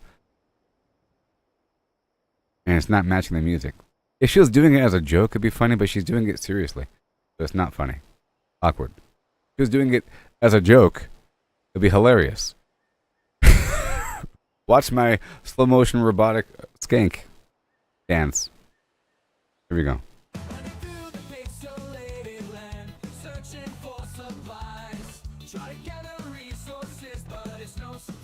Running out of space in survival games.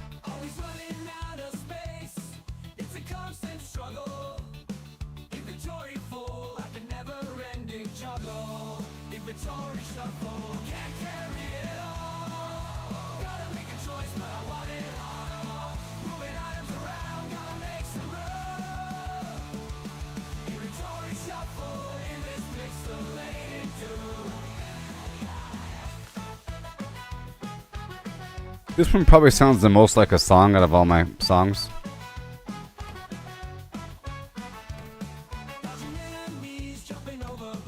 Maybe.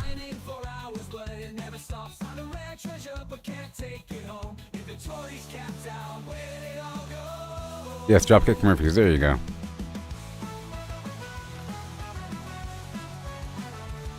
Dropkick Murphys, the famous one.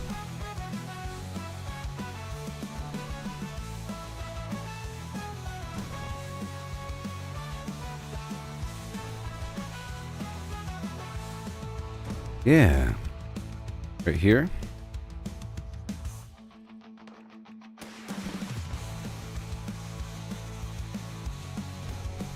One more time, can't carry it all. Gotta make a choice, but I want it all. I want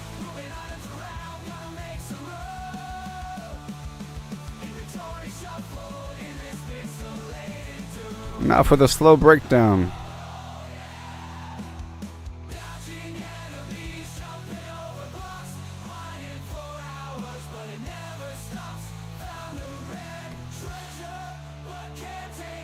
No.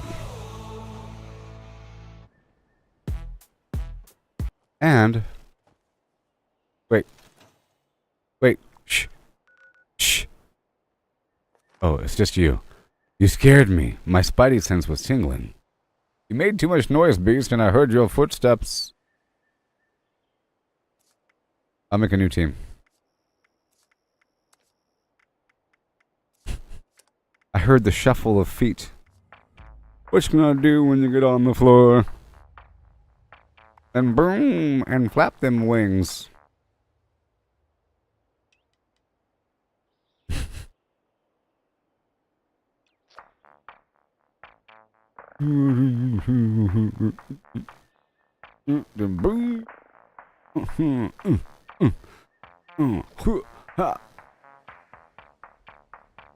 That's the gross part. The gross part. Yeah, we ain't done yet. Nothing yet.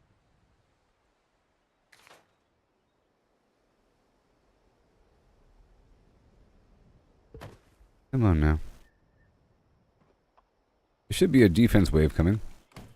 Any second now. Oh, my canopies.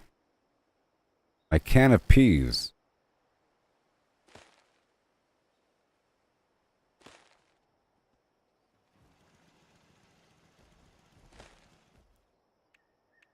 A jar of pickles.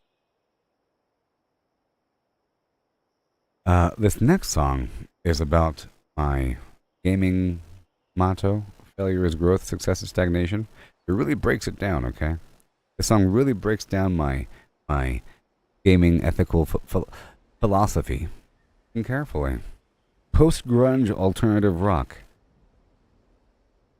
Post-grunge alternative rock.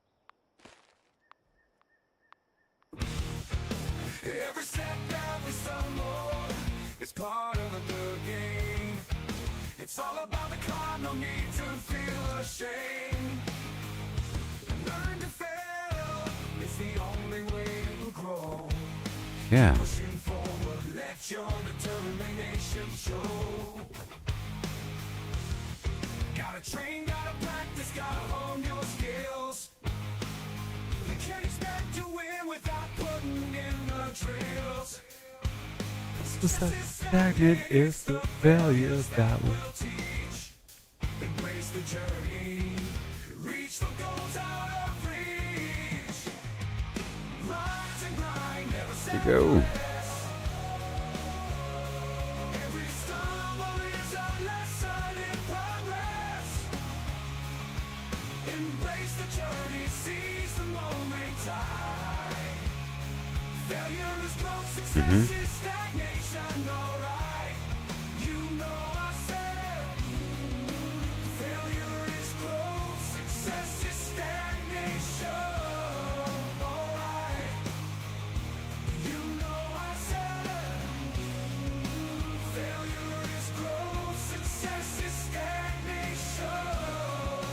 Failure is growth and success is stagnation. Done. Yeah. Yeah. Jam.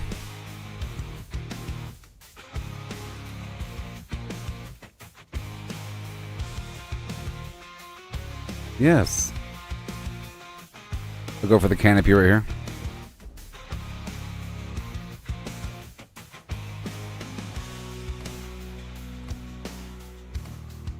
Ooh.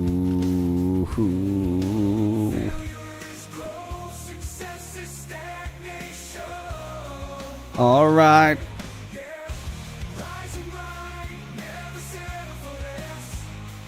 Oh. Every stumble is a lesson in progress. Yeah. Embrace the journey, seize the moment time. Failure is growth, success is stagnation, alright. You know ourselves. Failure is growth, success is stagnation, alright. Failure is growth, Yeah. success is stagnation. The end of the music. Play some more later on. Yes, failure's growth. Every stumble is a lesson in progress. Yeah. Embrace the moment. Journey. Right.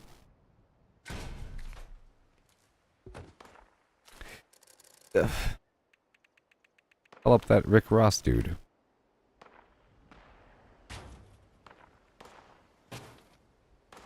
Okay. Over here. There. Yonder. There.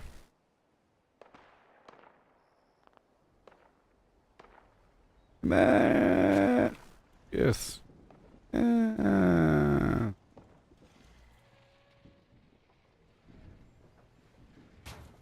One more time. We're gonna celebrate, yes, all day and all night. Go. Okay. And now I'll add the water. Do it funky, don't you know? Right over here. Built with Lego.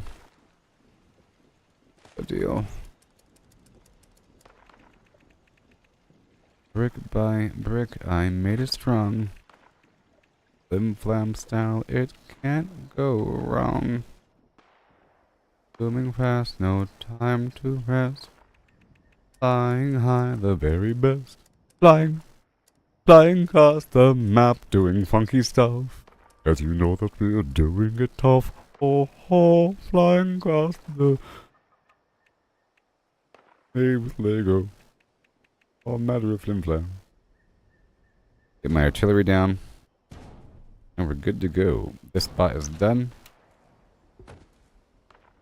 I can get back to the game. Done. Jeez! Time I put in to restore this land.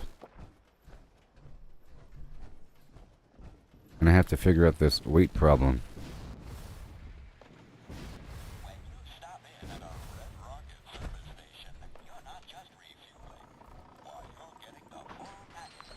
I do have one more, but it's not really a song.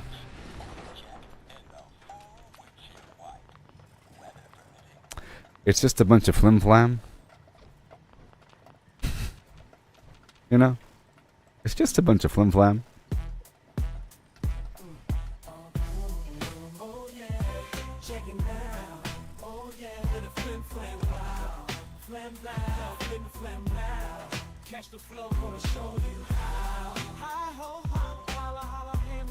And a hi ho hum holler holler him hey hi, okay? Hi ho hum holler holler him hey hi. Let's not forget about that.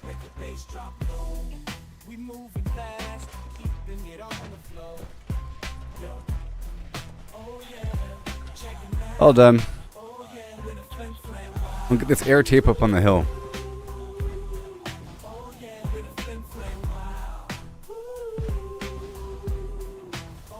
This is meant for like an intro video. You know?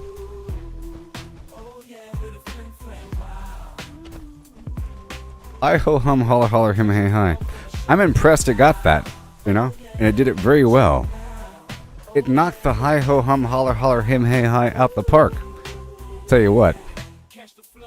It's sort of like a... That's beautiful. What the heck is that? Sort of like that. And it also does, hail, well met, greetings, see you around.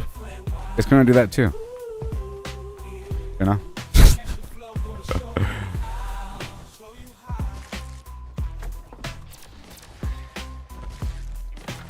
Greetings, see you around. You know?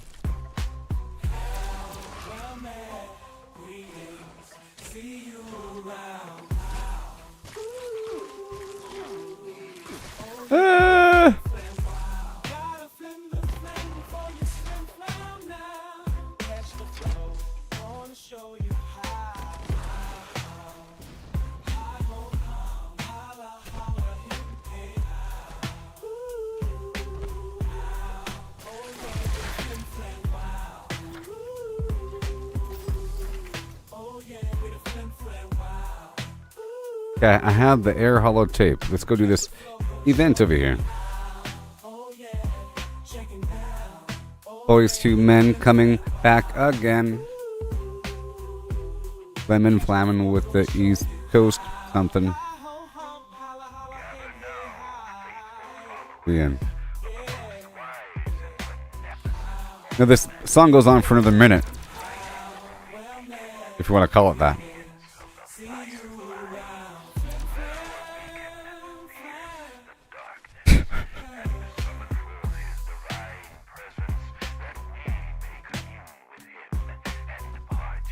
I'd say it's partially impressive that AI can have a consistent beats per minute over time and not have it just turn to complete chaos after. To have like a consistent voice, a consistent flow, vibe, you know, it's really interesting that we've, you know, this is phenomenal.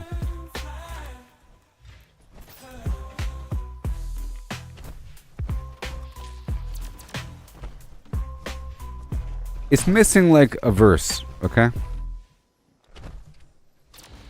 It needs like a dee-ba-dee-ba-doo and dap-da-doo, dap-dap-doo and ba-dee-ba-da-doo, dap-a-doo and dee-ba-da-dee and dap-dap-dap-a-dap-a-dee-ba-da-doo, da-doo, dap-a-dee-dee, dee-da-da-ba-da-doo, about-doo, da-da-ba-da-dee, da-da, dee-da-da-ba-doo, and then it goes back into the chorus. I would have been happy if it had something like that. It has to have some little part in there that sounds a bit different and does like a little flippity dum and a dee ba doo, bleep dop dee ba dee dot dee ba dee ba dum, but with words.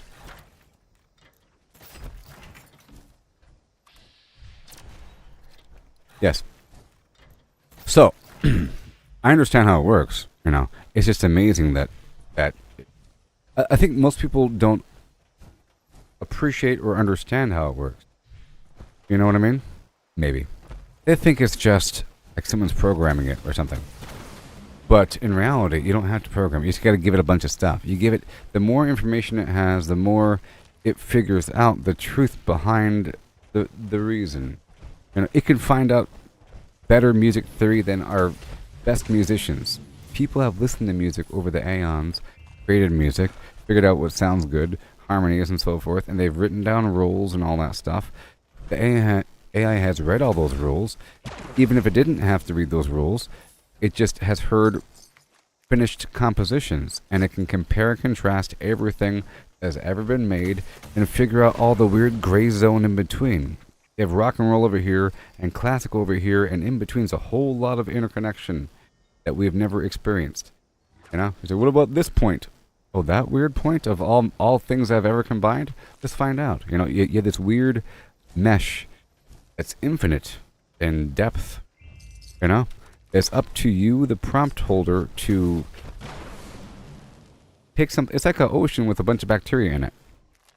I don't know. It's about where you pull from the ocean. And the user has the power to write anything. They could say, write me a happy song. Or you can write a whole essay.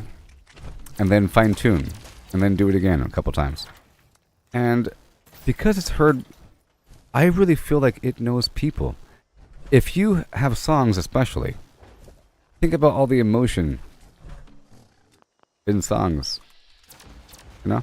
There's a lot of human emotion trapped in songs and voices. There's spoken word portions, there's men and women and people expressing emotions in different ways. And points and you know, ideas. There's so many ideas and points expressed in a song across the board that if you had some AI system digest every single song, it'll learn all about people, or at least their emotional extremes. There's lots of death metal out there, you know. There's lots of sad music. There's lots of happy music. So it has to be able to mimic emotion. If you want to have a system that creates music from scratch, it has to be able to mimic human emotion and do it darn well. And it does. Hence all those songs I just showed you. I had you listen to.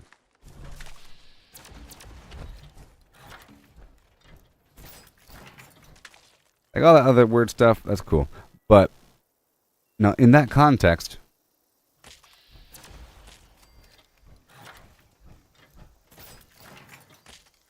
so I'll let you know what this prompt is right here. I can find it.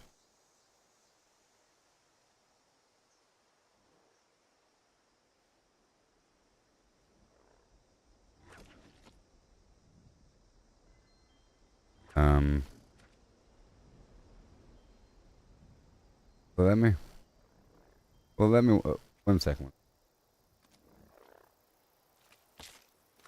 Okay, so the prompt is, oh,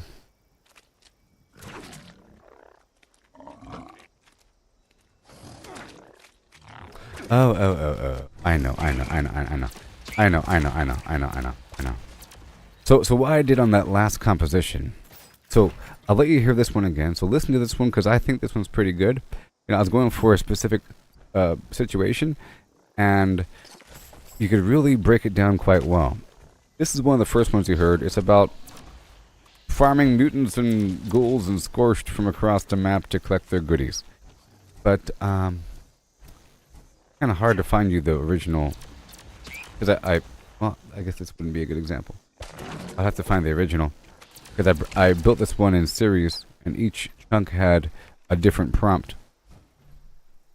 But it was like a big old paragraph, and it's really like a big essay, because it was in 3 parts, or 2 parts, I think, 3 parts. But the first part was specifically a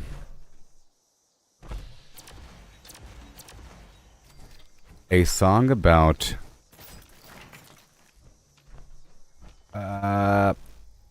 farming supplies from super mutants, mole miners, scorched, and ghouls from across the map of Fallout 76, while mentioning the supplies that are dropped from the creatures and the locations that you get them from, sort of thing. And then it goes into if I can find it. The end of it was the wasteland being secured. It's time to go back home and sell your items and get ready for another day. You know.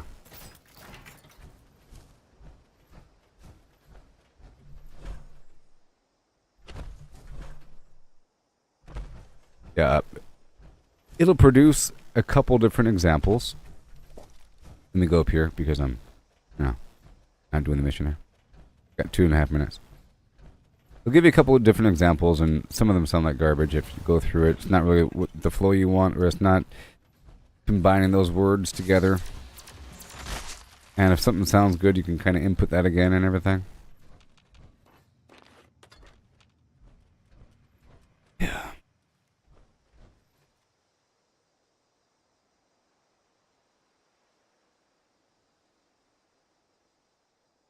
Here, I'll show you the lyrics for this one. I'll paste it into the chat box. It's going to take up a whole... There you go. Boom.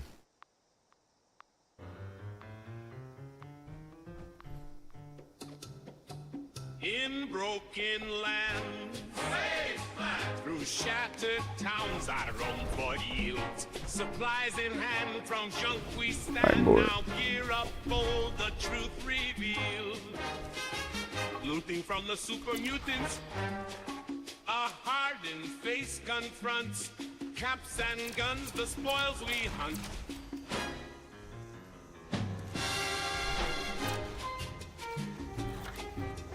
Through ruins vast, charred land, where mines and ghouls lay claim to doom. With stealth at hand beneath the sands, vault dwellers rise from ash and gloom. Scouring round the ash heap, dodging fire with each leap. Mining suits and glowing loot, our bags replete. And in the forest, I search the woods where secrets hide. Amongst the wreck, our hope survival kit. Scrap metal shines like stars collide. Dodging scorched with every move, a sniper's steady tune. Junkyard treasures, wasteland spoils beneath the moon.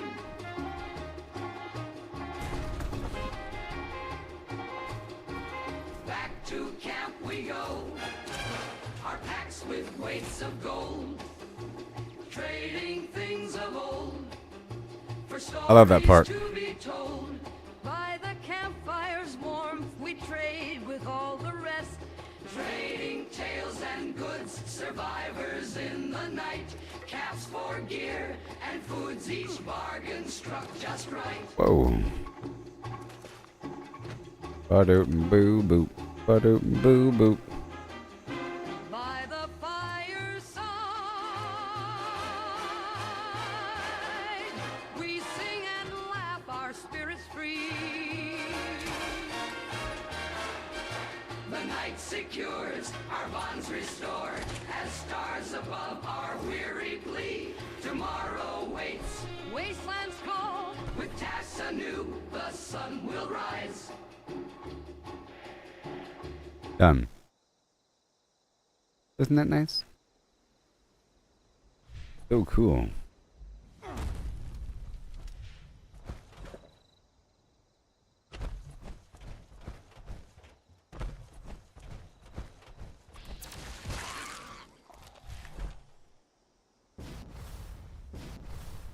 Whoa, whoa, whoa, whoa. So I think music producers, that there's people whose jobs involve sitting there in a studio telling a singer or a band or something to produce something, and then they keep on curating it and modifying it and say, hey, could you pick up the cymbals a bit? Hey, I like that hook. Can you do it again? Hey, how about this? Can you sing this line? Our writers in the back have this new line for you. Britney Spears, who doesn't write your own music. Hit me, baby, one more time. It's real great. Say it. No, say it. Hit me, baby, one more time. Like time.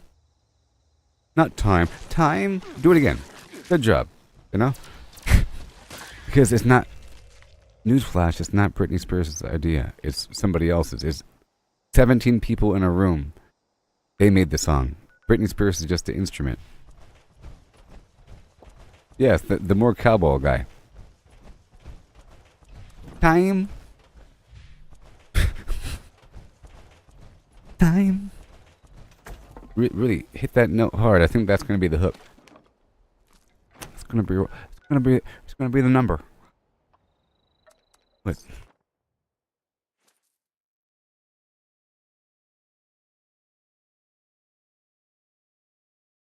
So, what I realized about Britney Spears and about Katy Perry. What is the sound of Britney Spears? What is the sound of Katy Perry?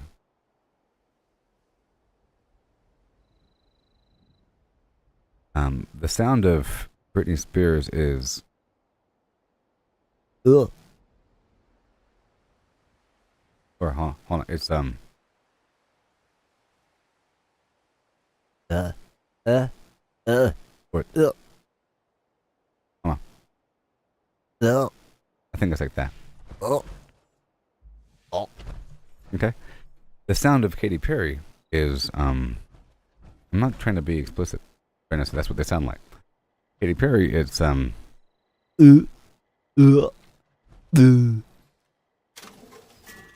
like that. You don't believe me? Just listen to it. I kissed the girl and I like this. Jamie, yeah. Even goes,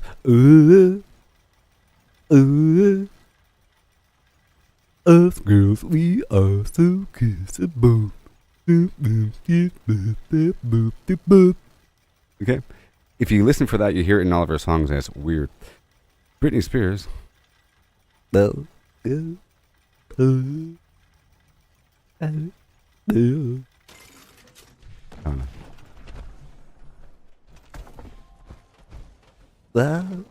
don't know.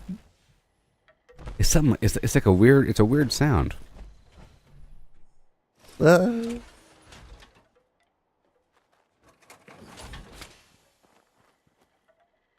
there. behind every note. I hear it. Trading for I really like that voice of yours there, Brittany. supply and gear. Alright, let's lure my life with this radiation so I can increase my charisma, and then I'll pick a great mentat. Booty and the blowfish. Yes, and that one guy with the harmonica. The really fat guy. What was his name? There was that obese man.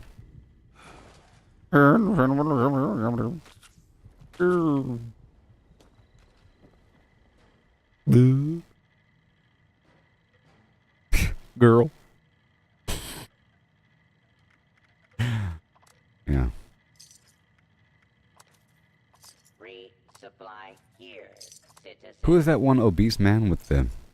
Was it Pearl Jam? No. There's that one guy that had the harmonica. He was known for having a harmonica. You know, the portly man? Face the wasteland without the proper. Not Meatloaf. Let me ask AI. Who was that morbidly obese man? Sorry. I'll say it. Morbidly obese fellow from the Welcome, citizen. singer man Authorized to that trade used supplies. the harmonica a bunch. The answer is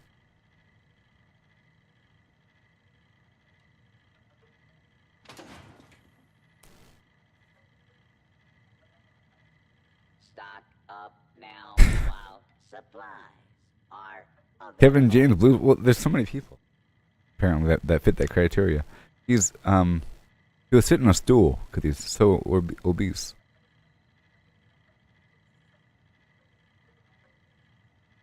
Now I gotta look at pictures of obese people. Be sure to stop. Not that one. Not that one. And Not that one. Not that one. Nope. Next. Not gonna find him. Now I completely forget anything he's ever sung. Besides now Mr. Belushi? available. What?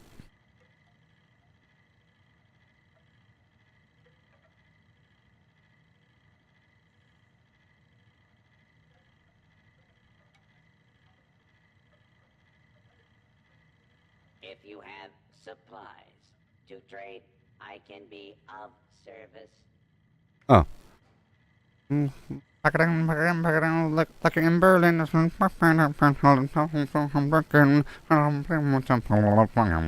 hearing the bones. Ah, the heart brings you back. That song. I got it. Phew. I just had a picture of him being fat. Supplies available. The heart brings you back.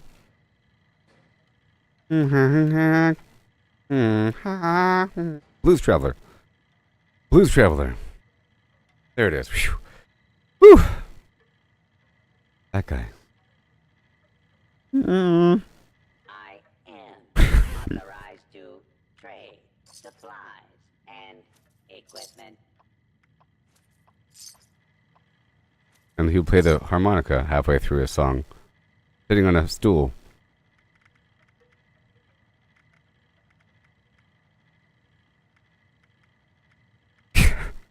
Don't face Okay, we're at the vendor here, and I'm trying to clean some stuff out. supplies. You hear that, robot? Heart brings you back.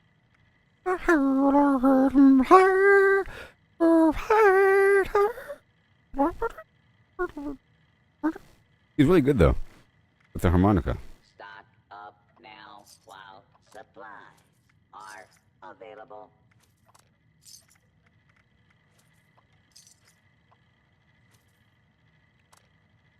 I ain't telling you no lie. Oh, oh.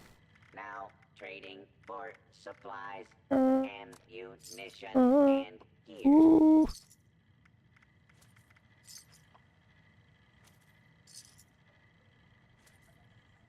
Be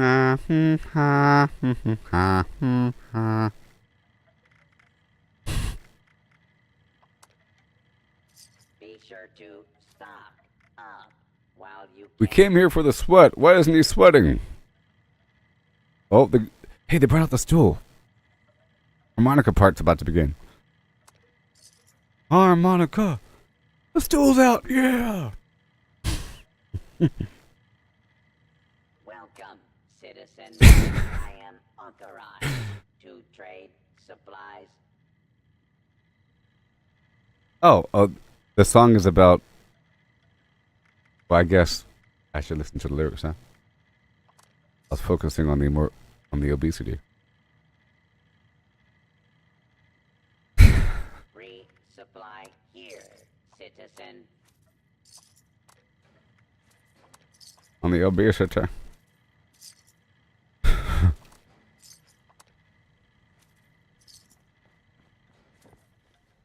He has like this high pitched voice.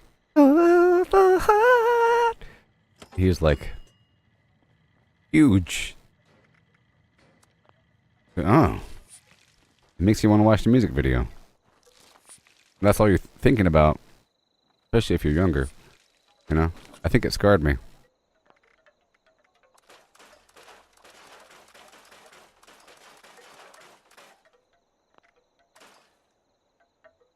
John Popper.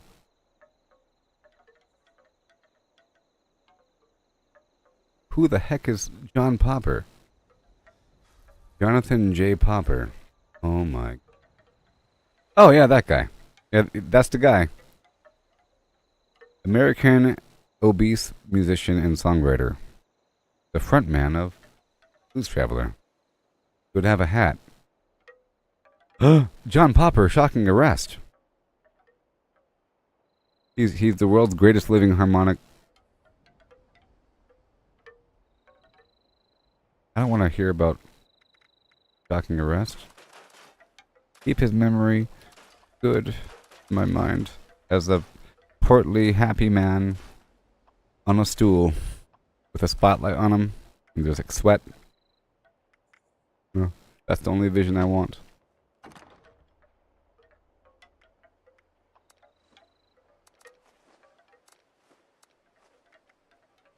Alright, we're done here.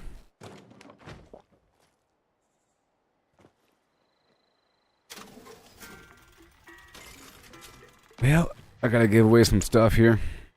I hate this misty, foggy crap.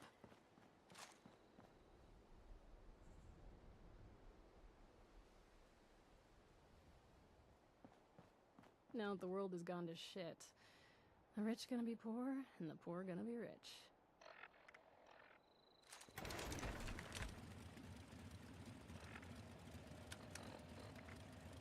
Looks like it might rain later.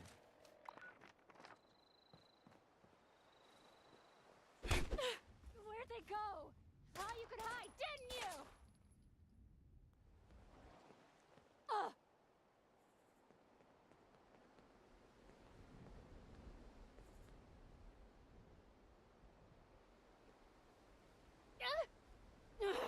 He's still bleeding from that one punch.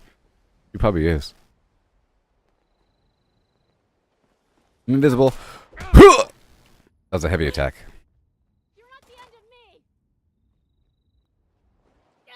I'm like a Komodo dragon.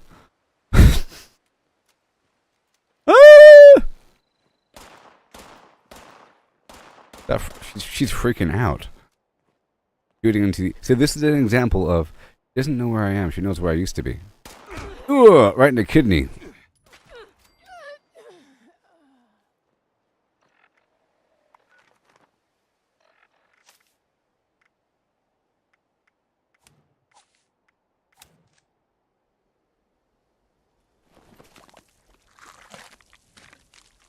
No one saw that. No one saw that. No one saw. Nobody saw that.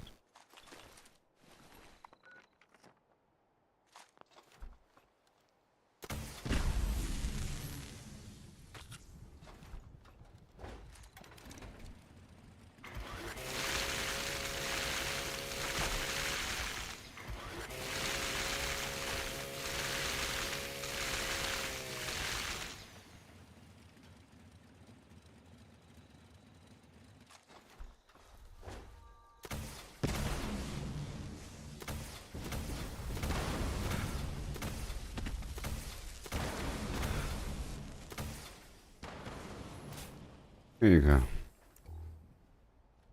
Alrighty. Good to go. Doing my job. He was complaining. It's infectious, you know? Look, I was doing a good thing for the Wasteland. People like that don't need to be around here, okay? This is about hope. Hope. Those are just downers over there. Talking about, it's misty and foggy. No. Not around me. No complaints around me.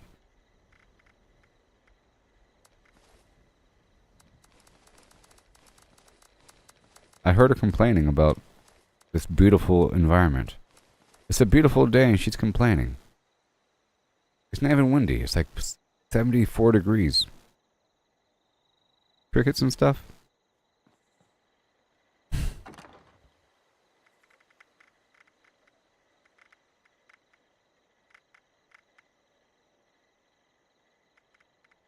I don't know. Okay, wrong box. Sorry. I'm getting rid of a couple of these things. The Blue Devil outfit. What? There's an outfit? You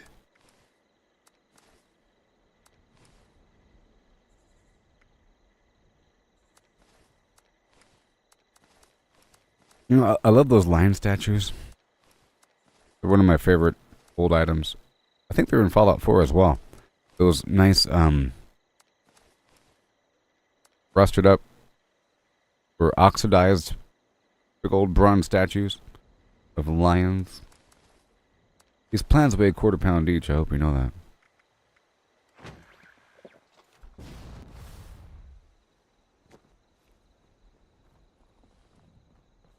Oh, I wasn't in power armor back there. That's why I was able to go invisible. It's rendering about the shaking grand scenario. Alright, let's rock on and walk on. I'm sure there's 6 more fusion cores waiting for me. Yeah, that's right. In front of like the library or something? I don't know.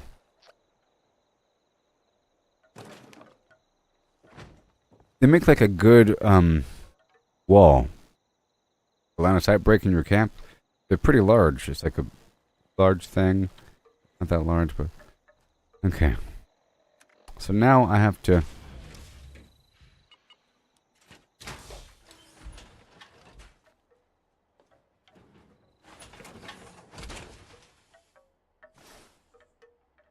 oh, the chameleon deathclaw acts like you don't know he's there. Oh, okay. You're talking about like an invisible deathclaw that's shaking the ground, and it's really obvious because the ground's shaking. He's making sound effects. What's going on here? Always dealing with some massive weight issue. What?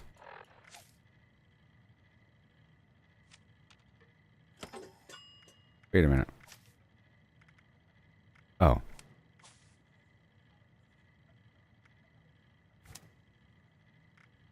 Huh.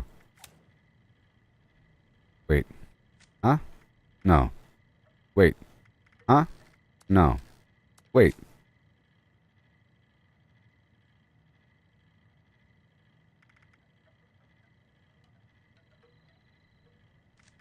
Huh?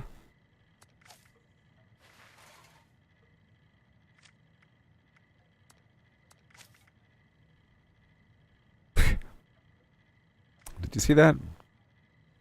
It happens every so often.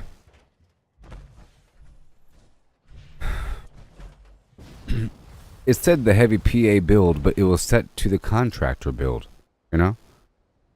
And then the contract, everything was sort of shifted down by one, and then I bounced out and was good to go. Alrighty then.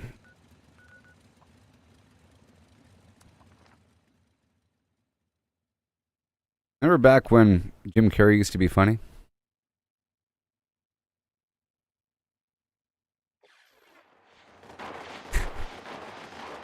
I'm just joking.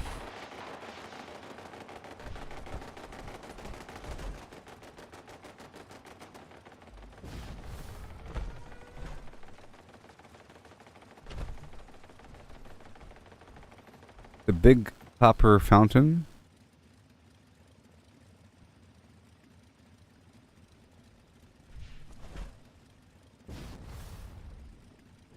Normally I use like a stack of tires or like a table or something like that. Or some. At one point I was using the porta potty, which is actually a really good one. I might start doing that again. The porta potty is like pretty ideal. Thank you for making me think about it. I'll probably do that again. Because I modified my old blueprint and I haven't made a new one yet. And I've been thinking about it. And I was sort of like waiting. But the porta potty is good.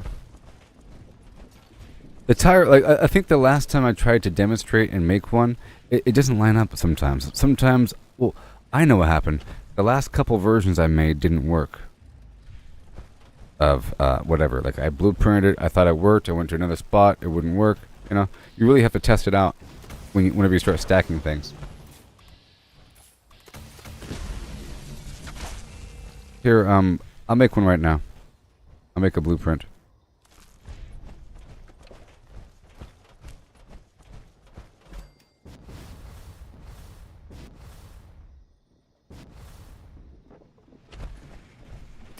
I'll tell you one thing that wasn't funny. Jim Carrey's stand-up. If you watch his original stand-up, I mean, it's not really even stand-up. It's sort of weird and awkward. Today I'll be doing a couple of impressions for you tonight. The first one, John Wayne. You know. Thank you very much. Here's the next one. Here's the next one. Thank you. Good night. And he leaves. You know? Today I'll be doing a couple of impersonations. A good stand-up thing would like incorporate your facial expressions and your characters into a bit where it's really funny. You know? Maybe his later stuff did that, but his earlier stuff was just him getting on stage and doing some faces. Even when he was brought on to like the Johnny Carson show. It's just him making some faces, which is great. Like falling on the floor or something, or, you know, make your arm look like it's dislocated for a second and flop it around and be really hyper with it.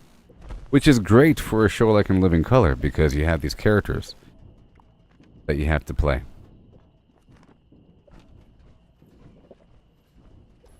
Yes, it's like a speedrun comedy routine. I'll give you... Yeah. It's like a YouTube clip reel in real life. Check out all the cool faces I can make. You can make pretty good faces, you know. It'll be way better if it was like a joke or something. Alright. Well, let's make that blueprint for you. For us. And everybody in between.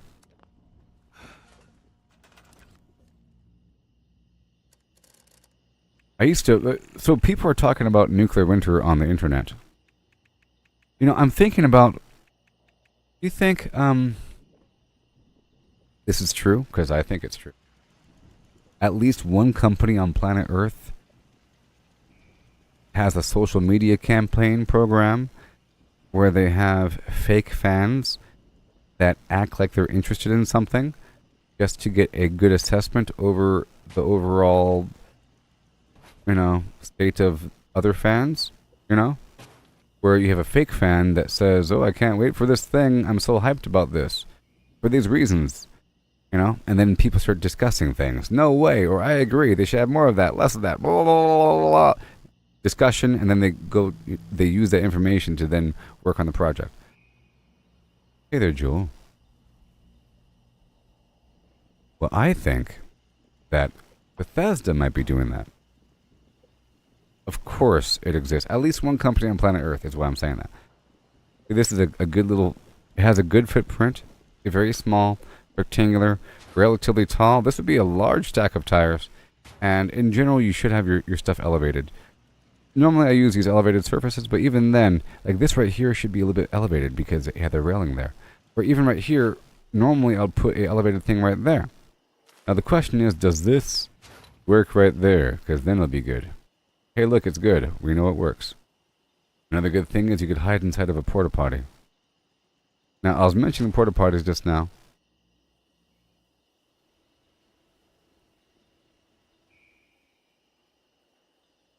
The reason why I mentioned this whole social media campaign and all this stuff is because these porta potties reminded me of nuclear winter. And in social media, recently people have been talking about missing nuclear winter. You know what I mean? And then people are agreeing with it or disagreeing with it. They're talking about other potential PvP things that they could want. That could be just I heard like multiple people talking about nuclear winter at the same time across the internet. Boom, boom, boom. So, you know, I think it might come back.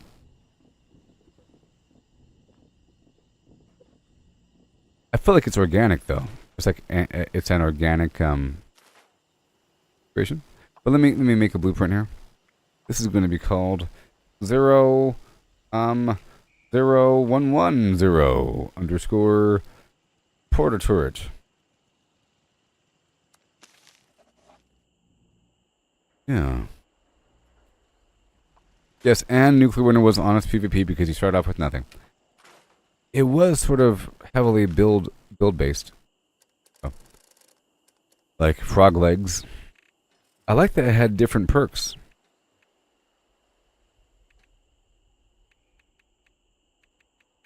I like that it had different perks.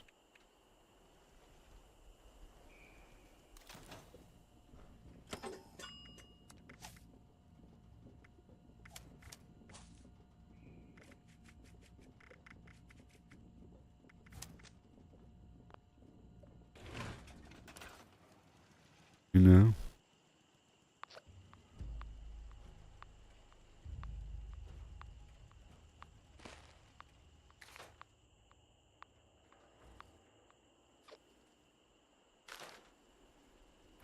You fit right there? I know you can. Yeah, this is a pretty good one. It's a very small profile. Can you fit up here? Ooh. Will you shoot the railing that you're intersecting? You don't need to be elevated there. Doesn't need to be. This one can deal with being elevated. Because you have that wall a little bit. And everything else is pretty fine.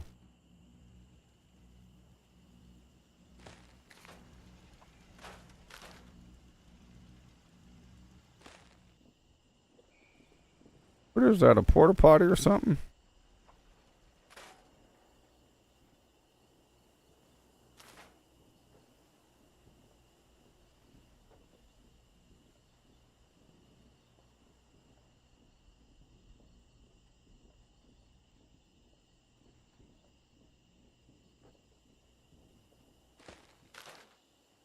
That's way better. Way better. Yeah, I like it up on these railings, but I couldn't. If it's just a turret, it's too low.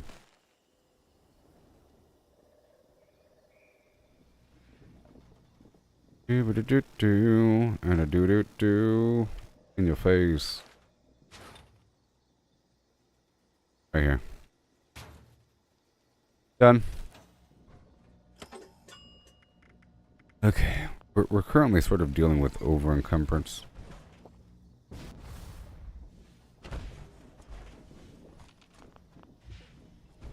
But they still attack the structure, you know what I mean? They're still going to attack this thing right below it. A little bit. I don't really like that though.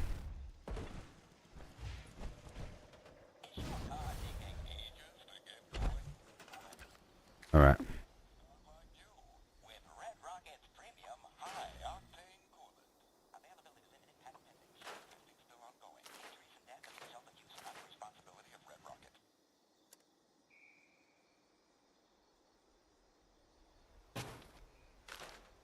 Well, I guess.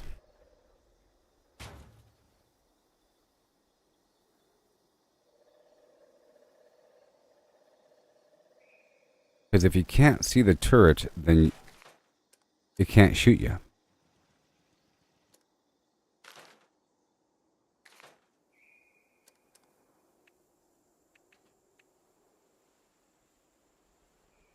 Did I really? I did. I took off the perk.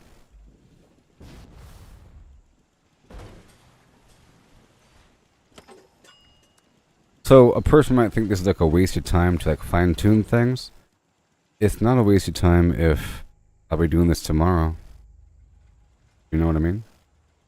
Every time I do this stuff, I'm really learning like the exact spot of where to put things and like the spacing, because I'll be doing that again next time. Like every time I do it, it's sort of a rough draft for the next time. That's why I know that this building can go right there, at the water here, and I slightly change it. You know, I think last time I had the artillery like more over there, but this is a better spot. A little bit. You can stretch it across. Learn the limits of what can go where without needing to. So it's not a waste of time, is my point. Just because the server erases everything whenever you server hop. It's not a waste of time, I promise. Especially with this blueprint system. It's awesome. You can spend a while fine-tuning some build and make a blueprint. Oh, come on. Again? Yeah, there we go. Yep.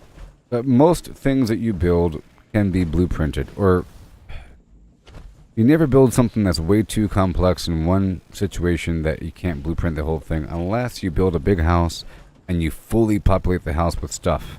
Then you can't blueprint that. But most other things, unless you're going sort of super ham, it's fine.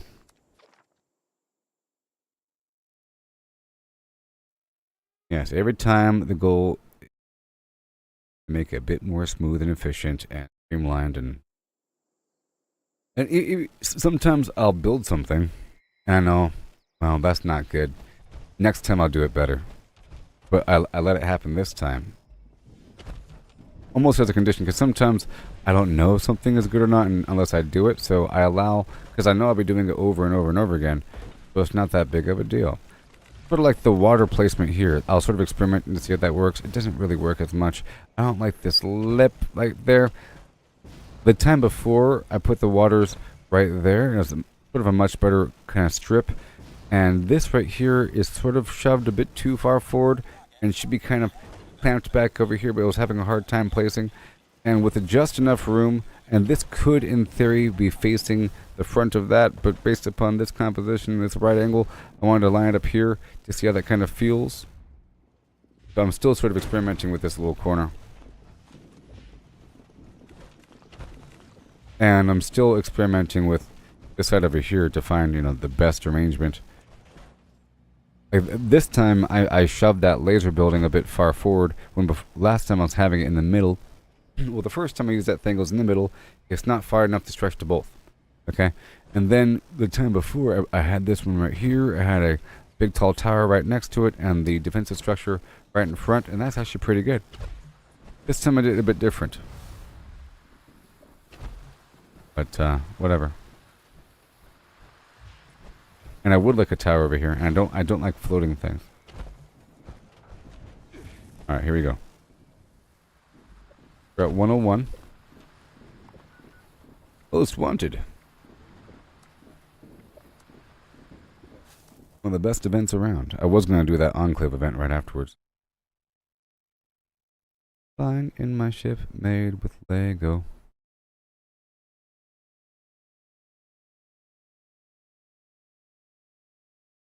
Congratulations. You've earned nothing. Yeah. Look, there a flagging pile. He's got his eye on the wagon.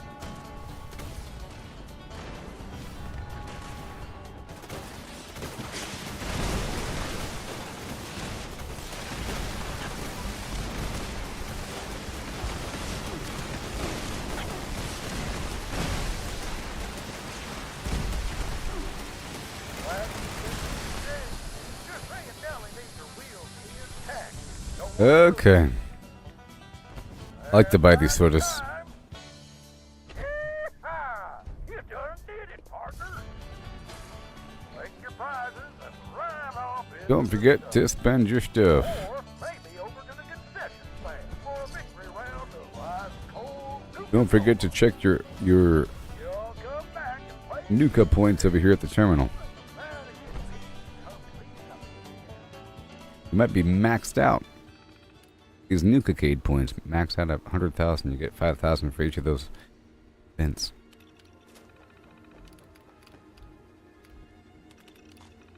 Gotta buy some ammo every so often. I was at 92,000.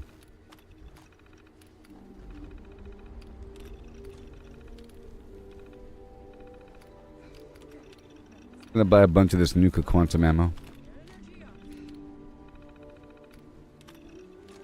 I bought some plans for somebody one time.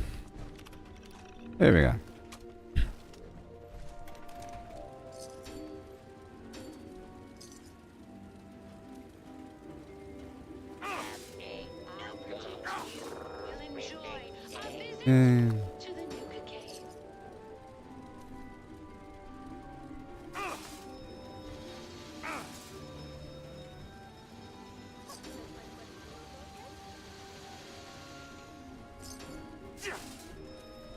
Yeah.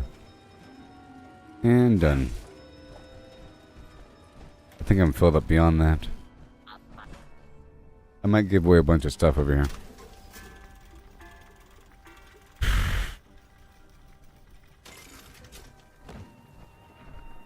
I'll pull some items out and give them away. So, why are you 85 caps? That's insane. Jeez, a furious faster attack speed axe? No. Sort by weight. And I'll get rid of... Well, you're awesome.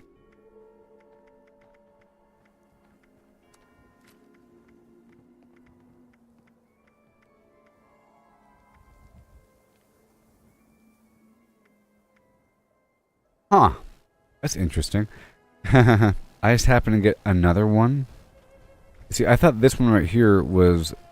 like this Vampire's Gauss minigun was my main weapon, sort of. Because it's a Vampire's Gauss minigun.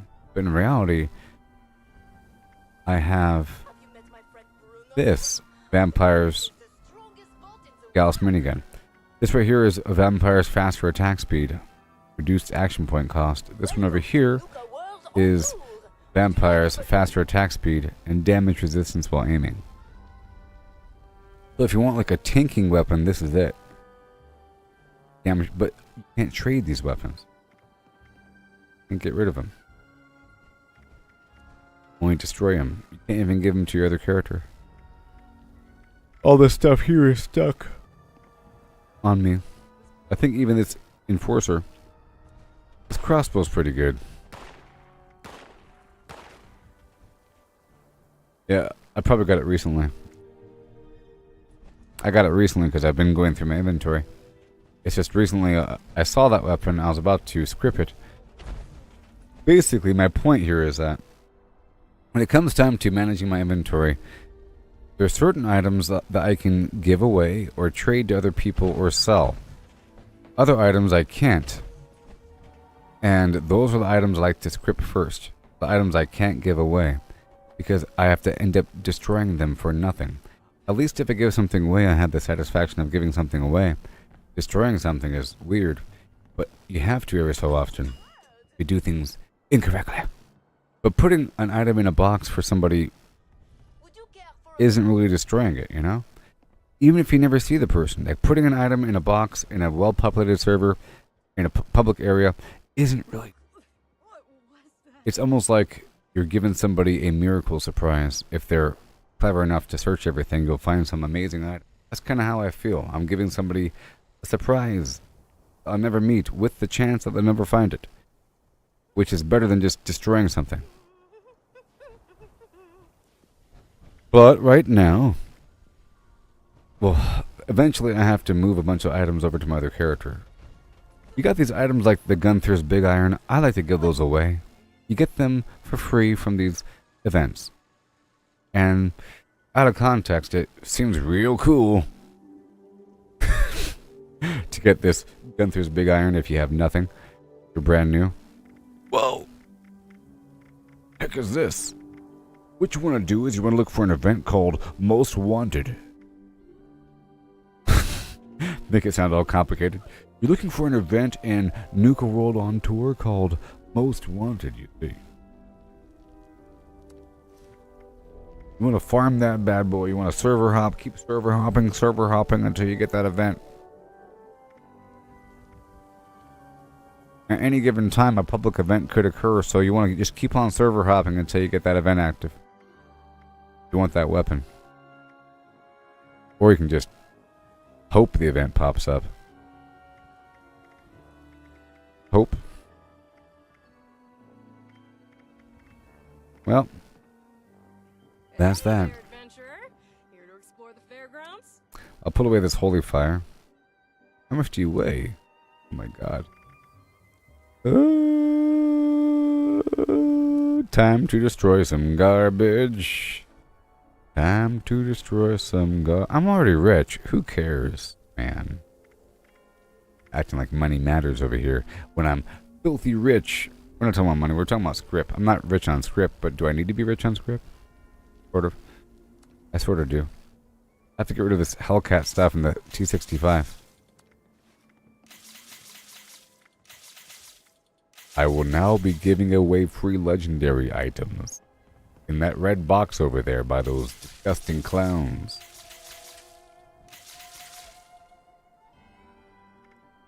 You thirst zapping me?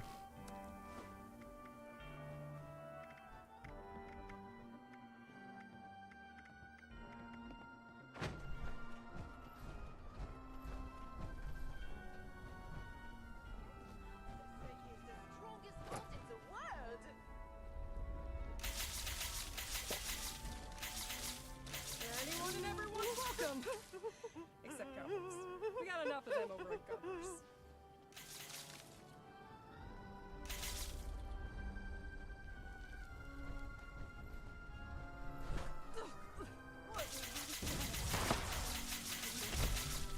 Yes. Yeah. Well, to explain this a bit more, Jimmy, I'll explain a bit more.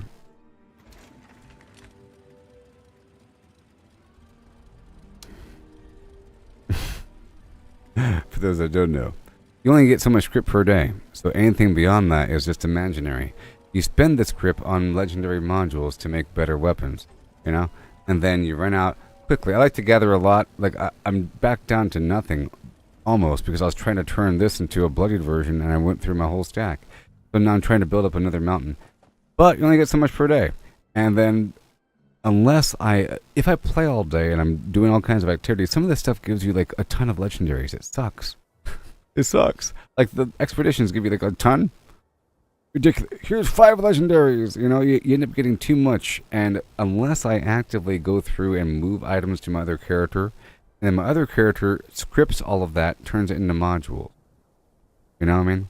For my other characters. So my other characters do have a module reservoir, which is why I mentioned that I have to, like every couple days, I have to go through and move a bunch of items over.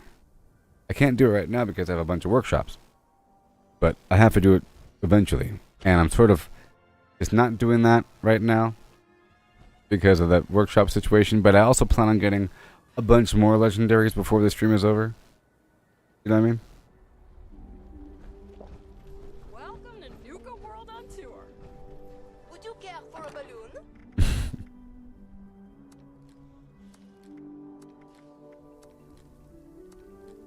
Yeah, I don't feel bad about getting rid of this tone deaf with a Gunther's big iron.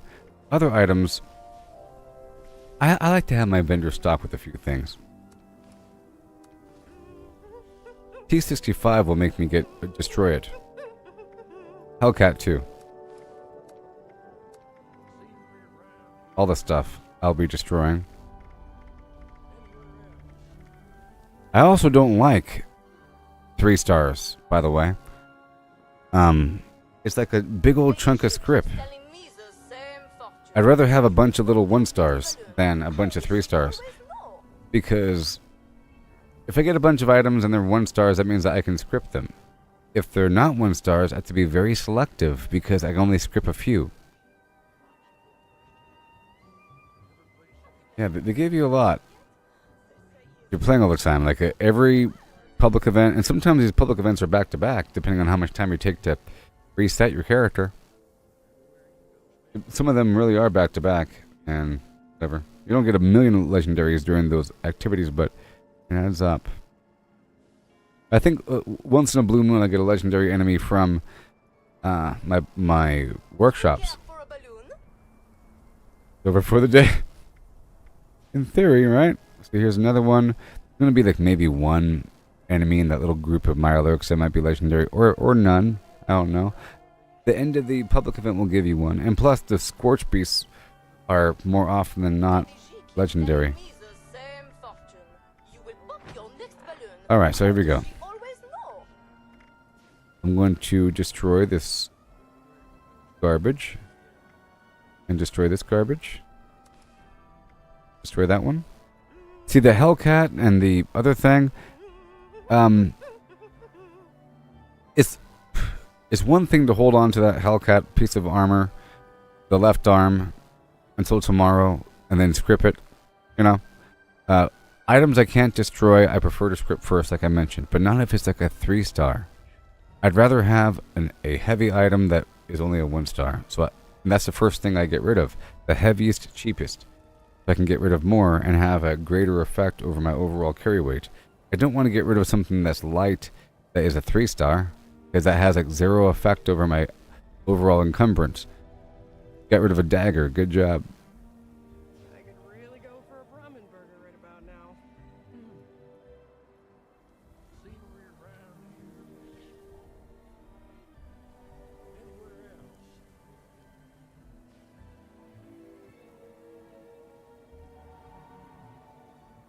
Would you care for a balloon?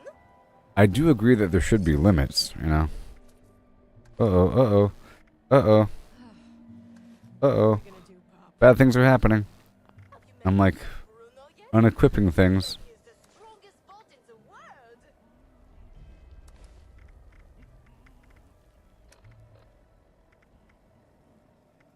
Okay, I think we're good to go. Alright, I made a bit of room.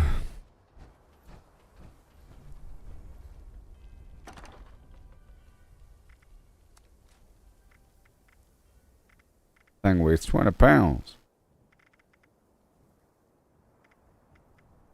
We sort by stack weight, more ore from before, and these other plans. I want to sell these eventually. I'll learn the other plan. These mods don't exist, nothing here. Oh boy, I'll get rid of all the ammo, and I'll be selling some of this stuff. Ooh, 412 water. Get rid of that. Before I had no dirty water, and now I have 412. I don't need this much plasma either. And pull out more 2mm and more fuel. I said. Good thing I have that much fuel remaining. I'm gonna make some more fuel pretty soon. I'll pull out the whole stack of 9,000. Yeah. And 2mm, I have 16,000 remaining, so I'll just pull out 4,000. That's all good. All fine. I'll eat a bunch of stuff. I'll take my time. Whoa!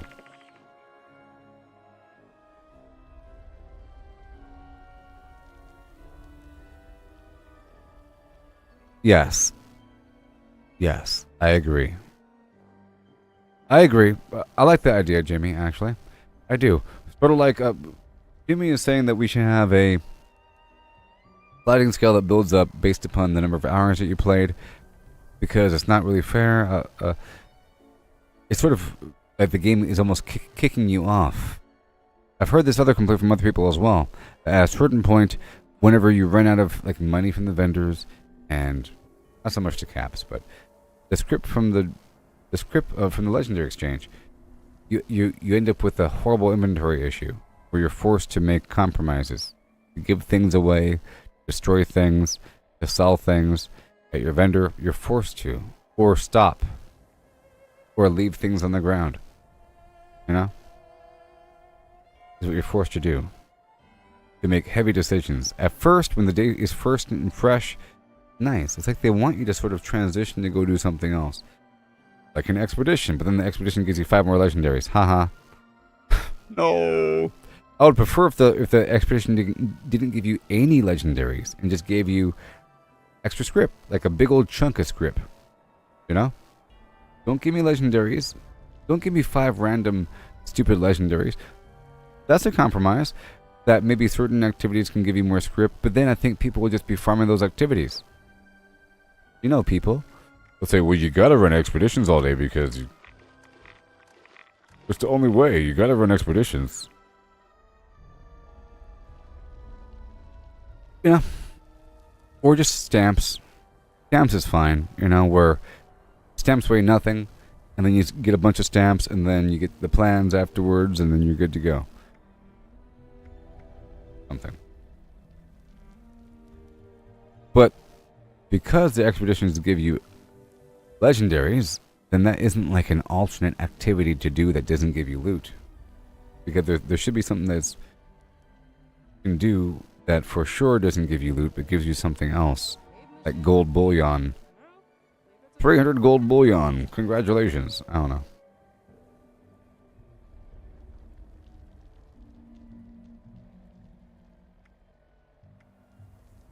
Yeah, it sucks when you have a crisis and you're wandering around and you're trying to loot stuff and you see something that you want and you can't pick it up and you're doing the inventory shuffle.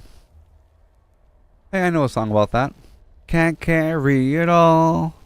You gotta make a choice, but you want it all. You want it. Moving items around, gotta make some room.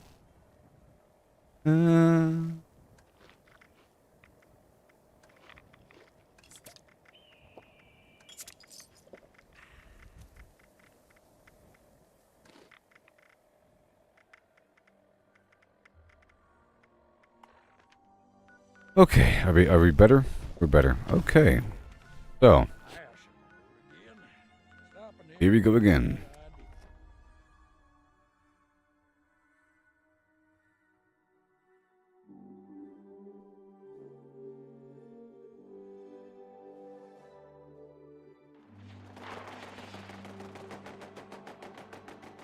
I still think that they should incorporate, you know, I'm still sort of doing this workshop thing as practice for the future whenever everybody else wants to start doing it.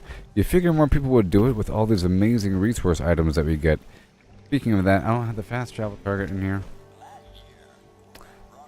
Let me add it.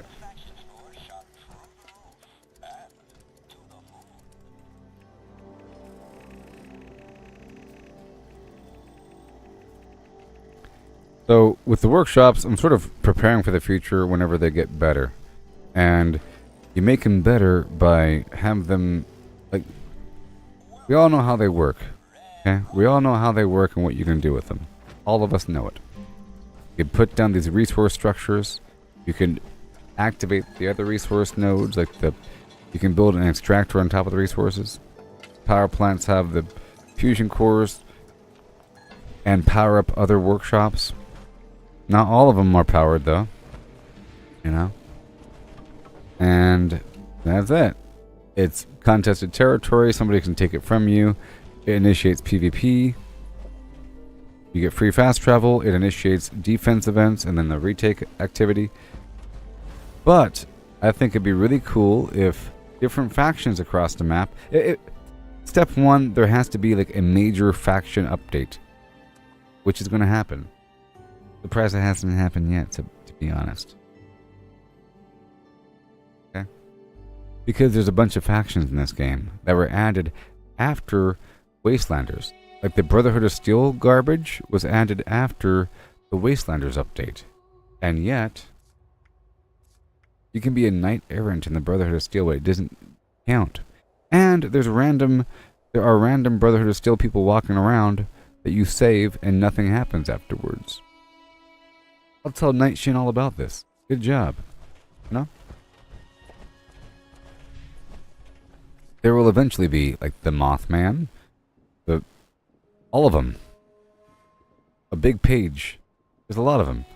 The Responders. You know? So step 1, there's going to be an amazing update that has a bunch of faction stuff going on, where it actually matters. Maybe it'll change the whole dynamic of how it works, where you can lose reputation. I would love to lose reputation. I would love if you had to constantly maintain, like if every day you lost reputation from everybody, just automatically. If they don't see your face today, you have 7 points less reputation. Or every hour you lose 1 point. No. It just keeps on trickling down. That'd be awesome. And if, for example, if there's a pack of people and you go to kill all of them and one of them shoots off a flare, you just lost reputation. A big chunk. But if you kill the flare dude, then you're good to go. You don't lose anything. So that has to happen first. Anyone available should report to the designated extermination site. That's all. Yes. So, and like what Jimmy James is saying. So, saying the whole essay here. Workshops are good. I was surprised recently that they've had all these really cool in-camp items that they're adding to the game, like the woodpile, rad stag rack, butterfly phlegm, the Nuka-Cola machine, a bunch of stuff you could put into your camp or workshop. People still feel like workshops aren't worth it. Every so often they have this Christmas event where the Santatron delivers presents in the Collectron. So at that point people take over workshops for a bit, and then for a while people kind of forget about it and go back to what they're doing. I feel like after Christmas time, people still continue to take over workshops, you know? Because during Christmas time, they all do it. And in the process, they realize, oh, workshops are actually kind of fun. I get to build some stuff. They realize that workshops are actually kind of okay. But then maybe for like a month or so afterwards, people keep doing it. But then they stop. You know? Now, I think it'd be really cool if like that sort of stuff happened more often, first of all. Like a special collection brought you something special at workshop and there's a reason to do it. I think it'd be really cool with this faction update I'm making up. When in this made up expansion I'm envisioning, I would like if different Under Armour gave you faction alignment. That might be kind of extreme. But maybe you get more XP or more reputation, you know? And then maybe certain factions are hostile toward other factions. So if you encounter a player that happens to be wearing that other faction, then you're in automatic PvP with those dudes, you know? And it warns you. Warning. The Blue Ridge Caravan Company is currently at war with the blah blah, like maybe every server it can be different. That'd be cool, you know? On this, like, you look at the reputation tree, whenever you log on, it'll show you who's at war with who on that map, based upon what's happening, you know? The Blue Ridge Caravan Company is currently at war with the Blood Raiders, you know? So you put your Blue Ridge Caravan Company on and you try to get them stabilized. Or maybe you try to fix the problem. There could be people trying to resolve the issues with certain quests, right? And then conflict, dispute completed, conflict cleared. Like, you know how with the police mission in Watoga where everybody gets credit for Coppa Squatter? It could be like that, like, or the canned meat stew. Everybody can get an alert saying, Raiders are now at war with the blah. And there could be an ongoing act to either resolve the conflict or to elevate the conflict through the conquest of workshops and trading caravans and other weird activities that you have to do. So you take over workshops of different varieties to complete some sort of mission. So for example, we're currently at war with the Brotherhood of Steel, and to get them down we have to get 2 farms and 1 power plant. Once we get those things, we could then move on to Red Rocket and launch the bomb. Or something. We're trying to get our forces up and running, and we need to get this and this and this and this up and running. Once we get Sunshine Meadows Industrial Farm, we'll be good to go. You know? So then at that point you're taking over the workshops for a reason. And there'd be like some weird sort of escort principle. You can escort some caravan, like in Fallout 4 you have caravans going. Put that trade caravan concept in this game too, and make it be related to factions. Cool.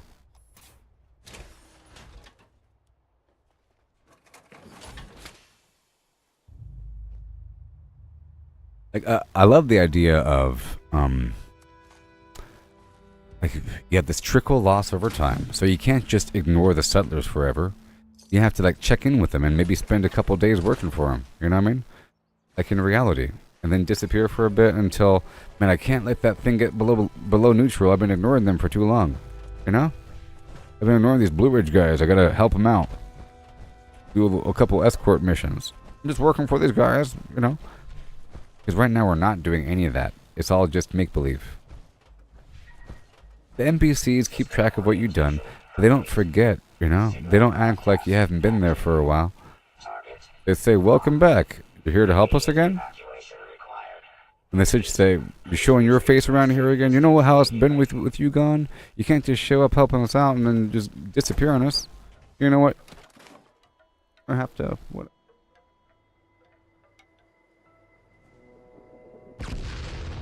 Yeah, you have to keep the good side and maybe even do some more dramatic thing to get a big chunk of reputation. Right now people are sort of river hopping the Ohio River Adventures, or doing this other thing at Slocum's Joe to make some group trigger. But with this system I'm talking about, you can't really do that. That involves a series of horrible things you have to do. You know? A whole series of things. And if it's inconsistent per server, you can't... I don't know, it might make a person really want to take sides forever. I'm always Blue Ridge. Look at my cosmetic. If it's different per server, based upon the activity and workshops and so forth and whatever. You know, if I was wearing the Blue Ridge Caravan Under Armour and I took over several workshops, that might create a conflict where the other NPCs get weird about it. And I would love if the NPCs took over workshops. Wouldn't that be cool? If the NPCs took over workshops on their own or something. Okay, we're done here. And I'll hop through here.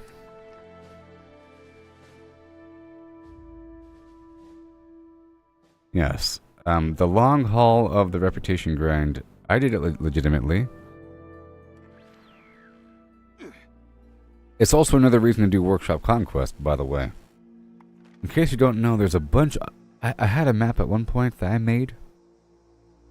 But there's a bunch of points of interest across the map. And they're sort of within a certain distance from each workshop, sort of. There's one over here at the Marigold Pavilion. I don't know if it's there anymore, though. Things sort of changed. Things have changed. But there's these random event locations. Like right over here. You know? There's stuff over here in the woods by these estates, but it's model home. There's a bunch of dudes out there, you know, and like over here at the road, you'll find a bunch of raiders or settlers or whatever, and you kind of bounce across the map. There's like a group over here somewhere, a bunch of points across the map, like 30 of them, and you kind of bounce through, helping people out, talking to them. But there's also the Mirelurk meat turn-in and the eggs and so forth, you know. Now you have these public events that give you reputation.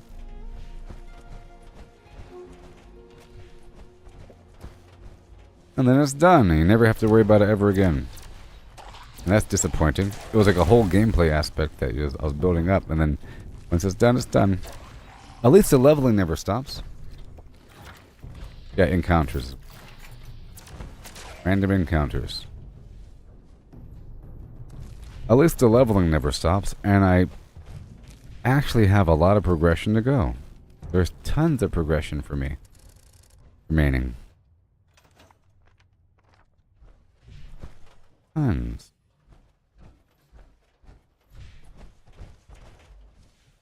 Well, in this one I didn't build anything. What a surprise. Well, I'm officially over 100 fusion cores, so I can safely not worry about the server anymore and maybe focus on some other stuff. We did the workshop stuff, you know?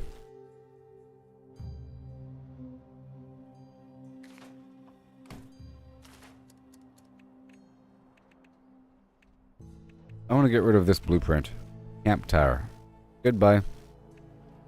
Resource tower, resource tower, resource tower. Are you the one? If you're the one, I'll get rid of the other one.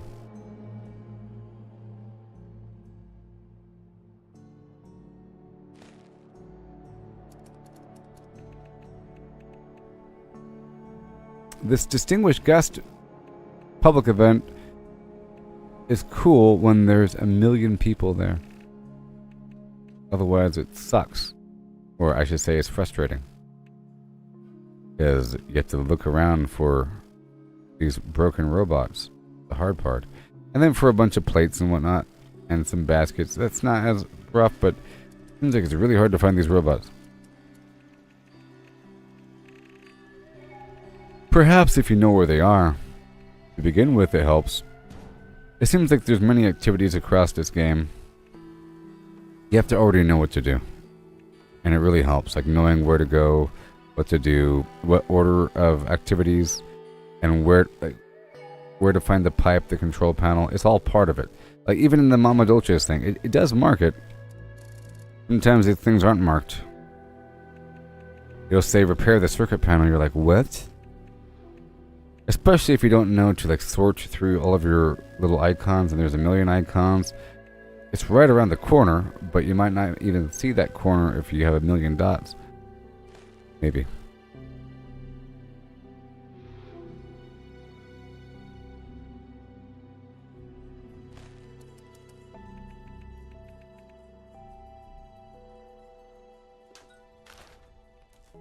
Base.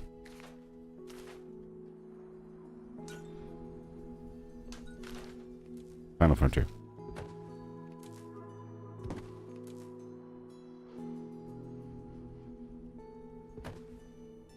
Isn't it sort of disgusting if you really think about it?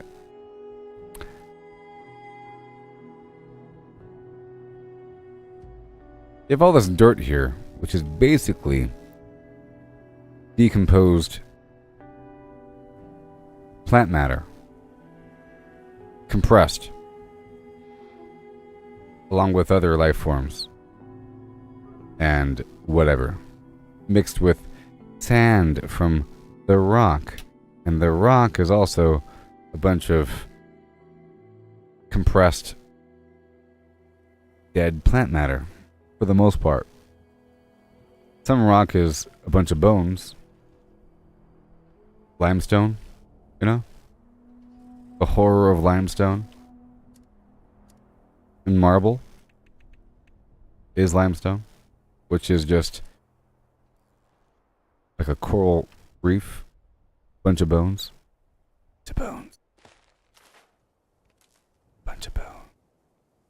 Limestone. Bones.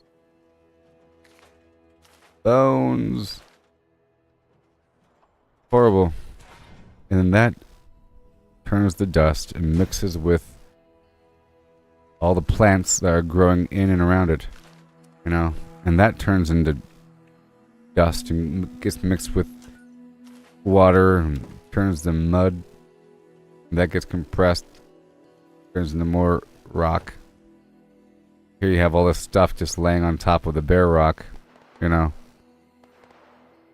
Just sitting on top, held down with gravity. Just smearing together.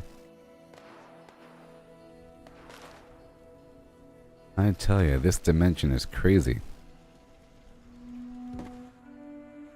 I sort of lucked out that it worked out like this.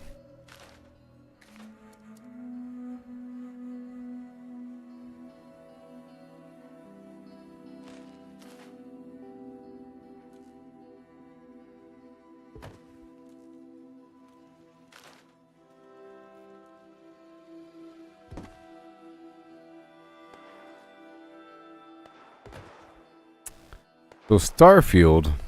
Anybody here play Starfield? Anybody here still playing Starfield? I'm sure there's that one person somewhere still playing Starfield, and I respect you. Good job. I have some fond memories of my time with Starfield.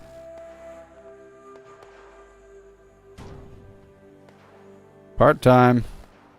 Part-time.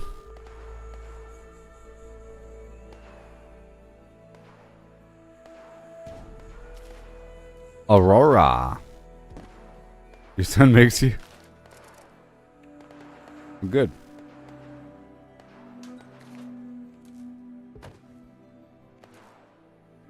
See, did you do the base building stuff at all in Starfield?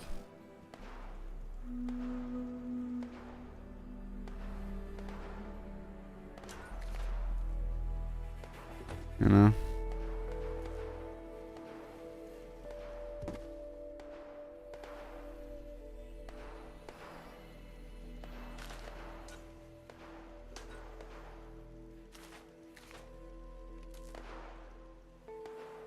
Yeah.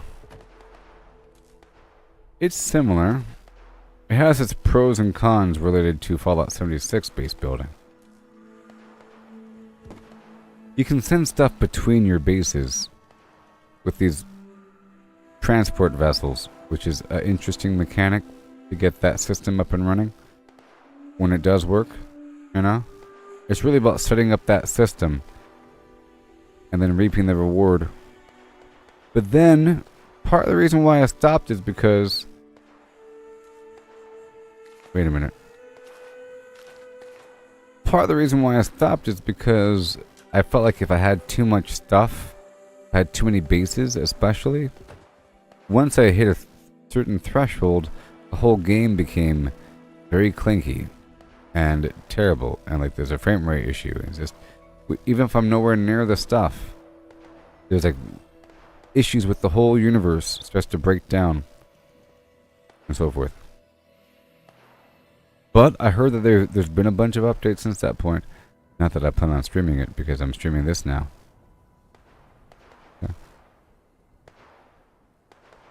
Because here's the thing. If I were to stream Starfield, it goes through two options. One, I like it, and I stream it for a long time. And then I really like it, and then I start to do something with a goal, and then all of a sudden I'm streaming for 12 hours, and then I start to view Fallout 76 as time away from Starfield. Because everything takes time, and I'm never really done with anything. I'm sort of like halfway through some long-term project. I never want to leave something like that. Any sort of survival game, I never want to leave until I'm done. I'm usually not done anytime soon.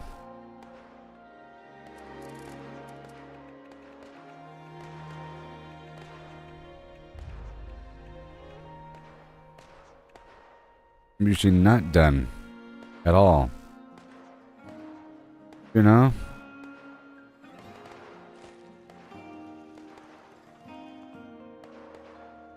At all, like in Valheim or something. If I'm streaming Valheim, that's going to eat up all my time, and there's no time for anything else. So it's best if I don't stream anything else.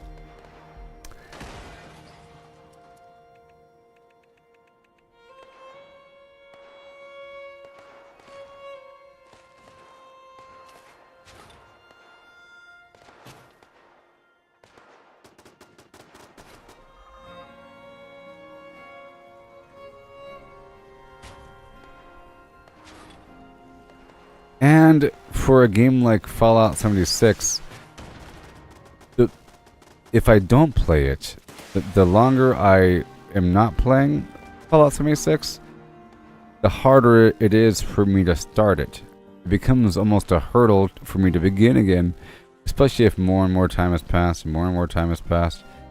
All of a sudden it's been a bit too long, and I lose the immediate familiarity. And I know there's going to be like a little learning curve that takes me, but after stopping and starting again, and stopping and starting this game every so often, I've learned that it doesn't take me that long to get right back into fully understanding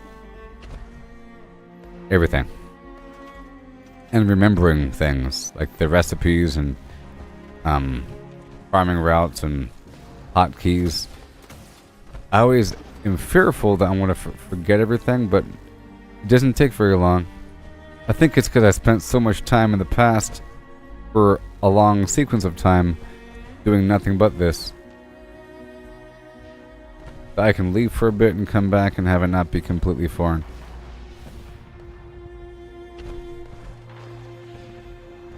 Like going through the build menu and looking for things feels pretty natural, even though it's a bunch of crazy quick key presses.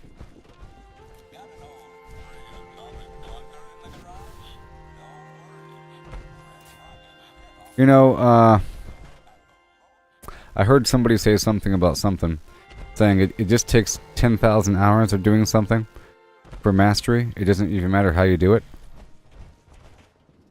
That's what I believe too. Or I think I believed that before I heard that. That was just a confirmation of what I already believed. You know what I mean? If you were an infinite being, or if there was like an infinite being, something like that, and you didn't have to eat or drink, or anything like that, and you had a baseball, and someone told you, I want you to learn how to throw a curveball. You have 16 billion years. And go. Do I get like a DVD or something to watch? Why would you think you would need a DVD? Why would you think you would need any form of instruction from some other person if you have 85 billion years to figure out how to throw a curveball? You know? You just throw the ball a bunch of times.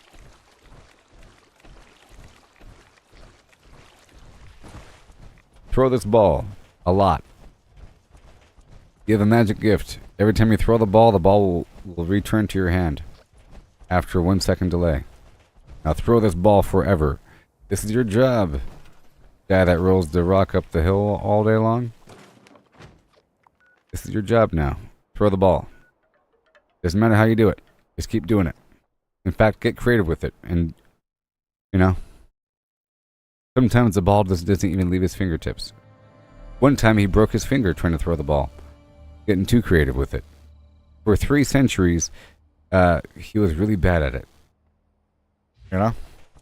Is what I envision. If there's like a being watching over somebody training to throw a curveball, and they have countless iterations, you're gonna have sequences where he's doing the wrong thing. You know? Maybe if I lift my knee up when I throw, oh yeah, I get some. If I turn my whole body, ooh, follow through. Yes, you know. But in reality, it's just 10,000 hours. Yep. Trial and error. Forever.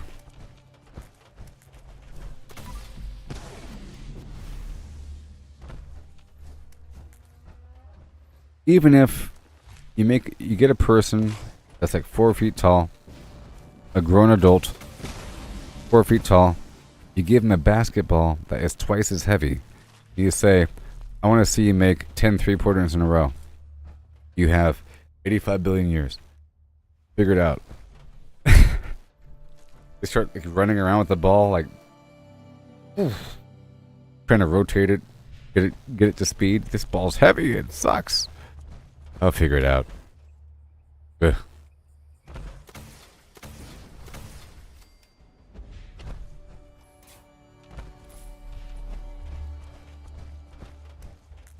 It's just inevitable. You're vaguely paying attention to things and doing a bunch of stuff forever. You end up... It's sort of like the AI thing that we're talking about, you know? You don't even have to try. You just have to be exposed to a bunch of... Like, the more stuff you're exposed to in a natural, organic format, I don't mean you look up a bunch of strategies. You could. I spent 3 weeks watching nothing but YouTube videos on how to be good at Fallout 76. I'm sure you'll learn quite a bit. But it really is a different kind of knowledge.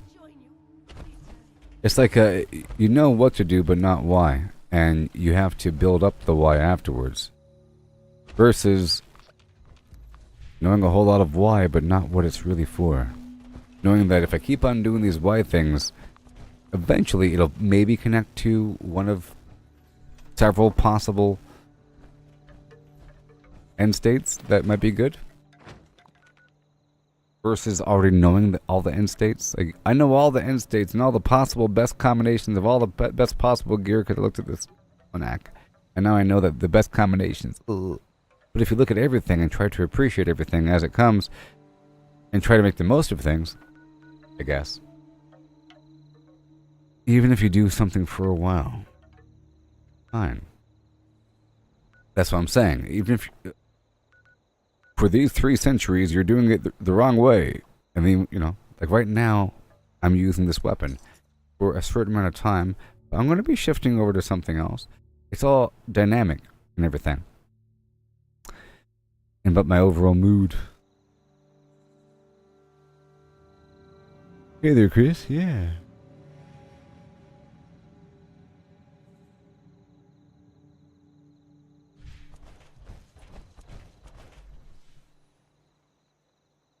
Don't look.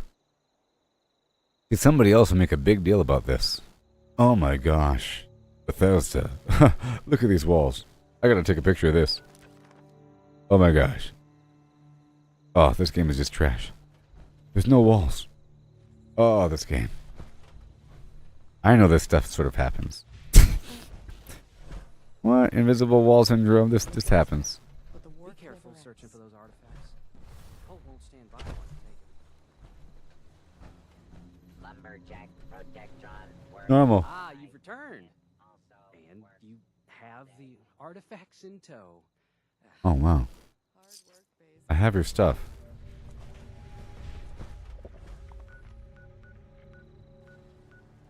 At the fireside,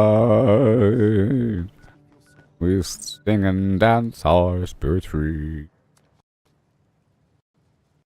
Night twisters, bones restored.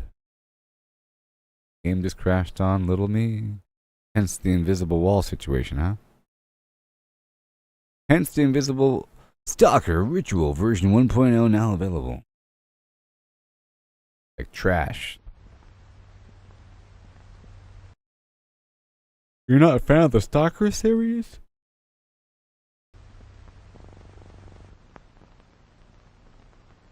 Bethesda, Maryland. Double the pleasure, double the fun.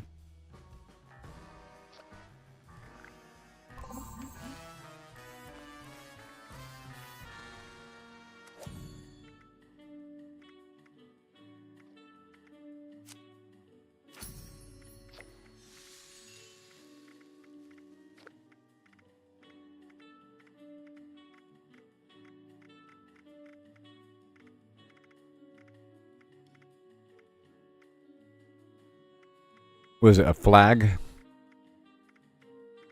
Enjoy your flags.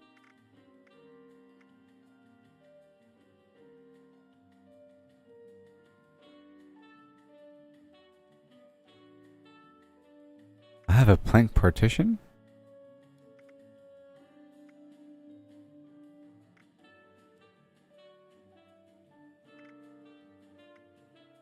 I like this shopping music. It's a really good enclave door there. Gigantic safe door.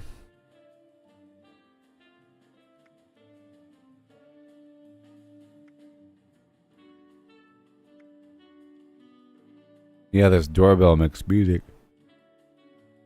Not forget about that. That doorbell makes weird, spooky sound effects. Where I am. No. Told you. Unclaimed.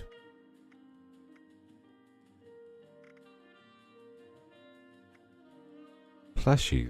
Sure.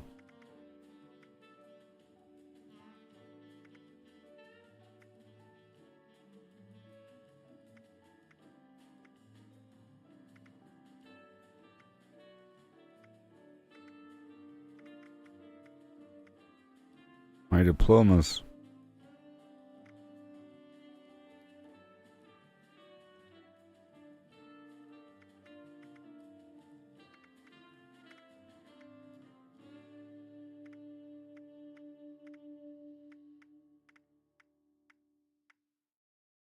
It's Slocum's. Slocum.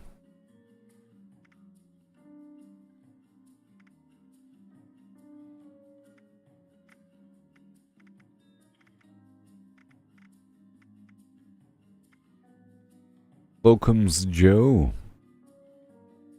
Slocum Joe's. I'm just looking. I'm just looking.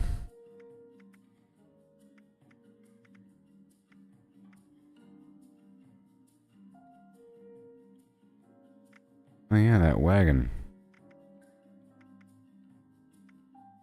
What the heck are you? Oh. Mr. Fuzzy Balloon Animal. With marker eyeballs. Palm Reader, welcome Matt. Big old Grafton Claw, that's pretty cool.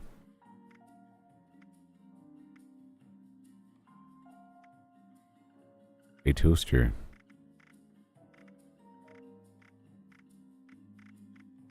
I think it's about time for me to crack open a monster. What do you say?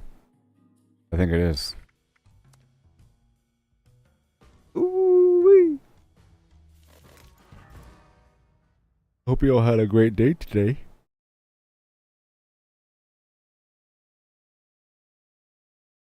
Ah.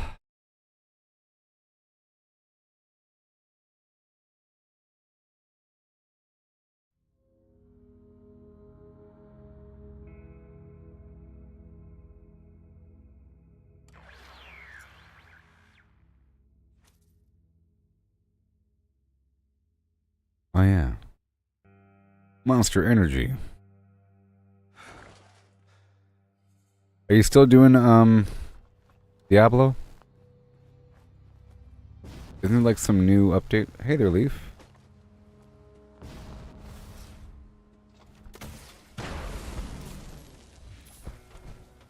You saw your uncle's art gallery?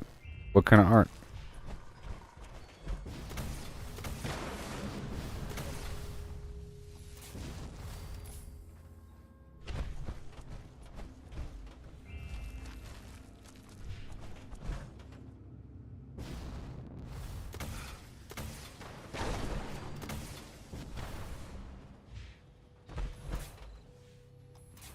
Yeah, Jay's great. I resolved that problem I had recently that was giving me heart attacks. Sort of resolved it. I had a problem where my phone battery was exploding, and well, it's a lithium battery, and it was swollen to the point where my phone was split open like a clamshell. I showed it a couple times in the stream, but the battery was like a balloon, ready to explode with horrible, toxic, flaming gas. It was like that for a while. Everything was fine until my browsers logged me out of all my accounts one day, and I had to log back in, and I couldn't sign into a few of them because they wanted to send me a code on my phone. Like through my Gmail. I had to tap my phone. Phone was broken. You know? I had that problem for a bit, and it was driving me batty.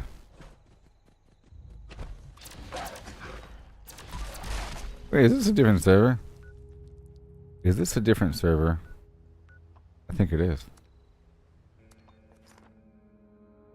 And yeah, I had the problem. I couldn't use my phone, couldn't get the code, and then I couldn't access my Yahoo because Yahoo used email and everything was all messed up. All my accounts. Oh no. And I was afraid that at any moment I'd be signed out of Facebook and I couldn't sign back in, or signed out of Steam. You know? That'd be terrible. All that. Major issues.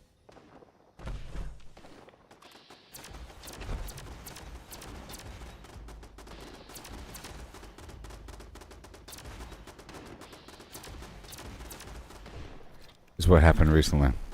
Well, it's been going on like that for a little while. I've been concerned increasingly, day by day, over the past couple of weeks. And then yesterday, I spent half of the day resolving the problem. I went to a place in town and had them replace the battery. It didn't cost that much. And then today,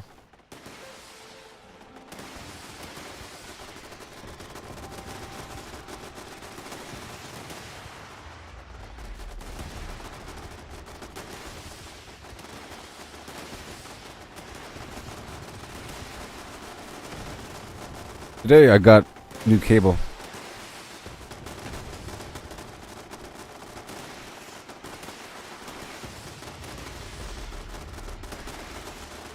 Yeah. It was a fire hazard. Oh, steel wire mural. That's pretty cool. Multimedia. Yes. Really bad. It was so bad, but I even told the people on the phone the condition of the phone. I said, I'll be bringing a phone in, and the battery is all swollen, the phone is split open. Come on down. And when I bring it in, they were freaking out when they saw it.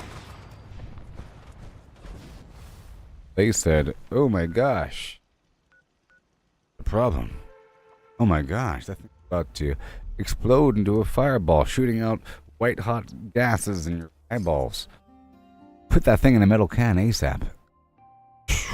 We can't help you. Hey, get back over here. Check this out. Check out this phone.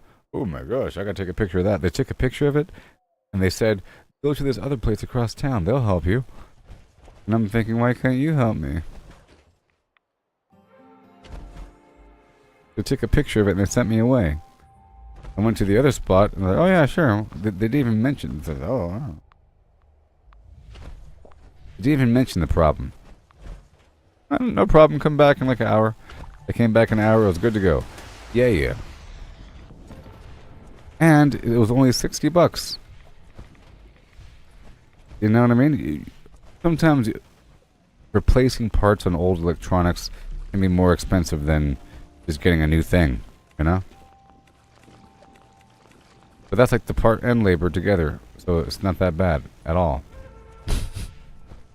Ridiculous.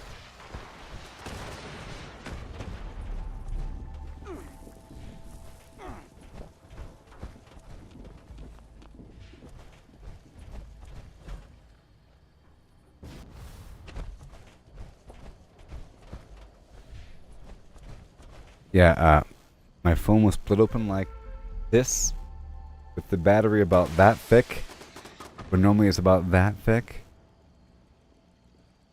It was a balloon, and I was afraid to even, I was barely touching it. Luckily, the battery construction is good, or something. And most likely, if the phone wasn't allowed to burst open like that, with house construction, it probably would have blown up. Or something, I don't know. It probably would have burst some steam and really would have shot out gases and fire. But because it has like relief valves and the ability to expand, it contained the pressure. It was fine. So I see my split open phone as a good thing. Because that's what it was like, tight, propped open, and nothing broke. It seems like it was part of the design.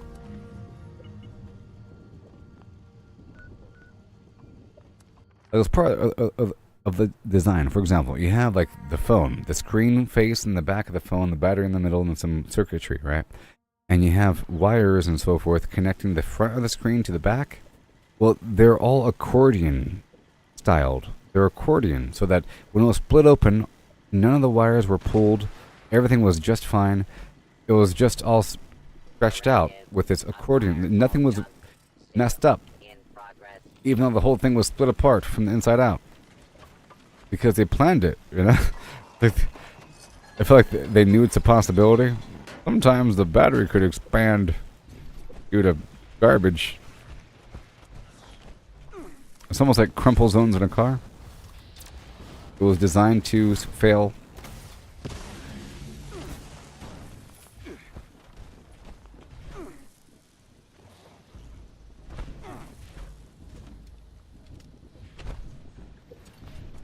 We good here? I'm about to stop this workshop spree and move on to these other things, huh?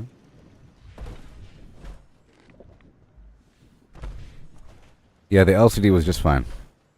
Beautiful. You know, great. The fingerprint scanner still works. All that stuff, you know. That was my concern too, like the multi-touch, all that.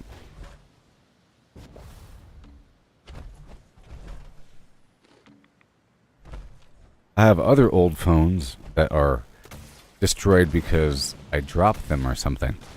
And now the screen is all messed up. It's probably fixable. You just replace the screen, but I feel like those fixes are more expensive.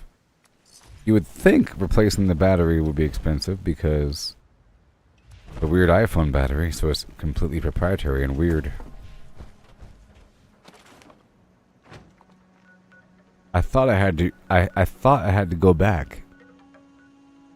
Yeah, I'm almost done with my little rotation here. Before I think I'll do like one more complete rotation or two or whatever, and then I'll move on to another server.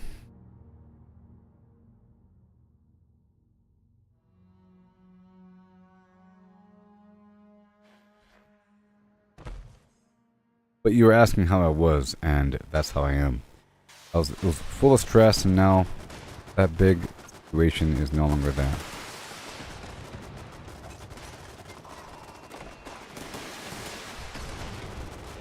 It's yeah. Whatever.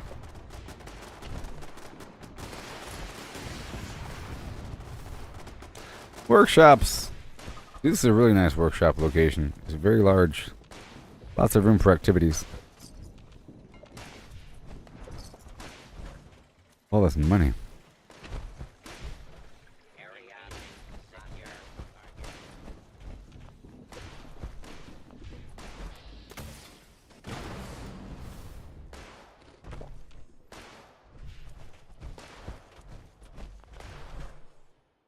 I think he's inside.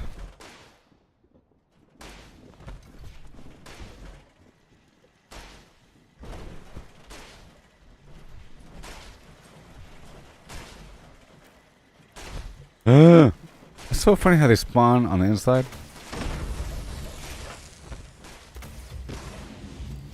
You know?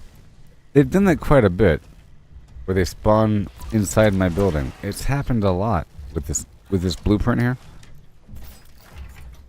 I wonder if you can do that on purpose. Like you make somehow with your construction you make them spawn inside of the room, and then you put a bunch of traps in the room that they spawn inside of.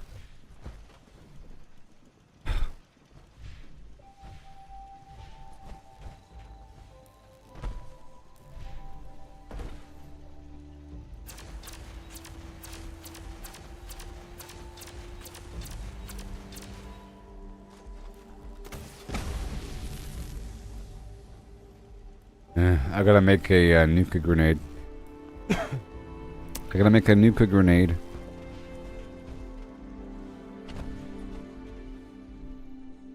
Right now. Right here. Right now.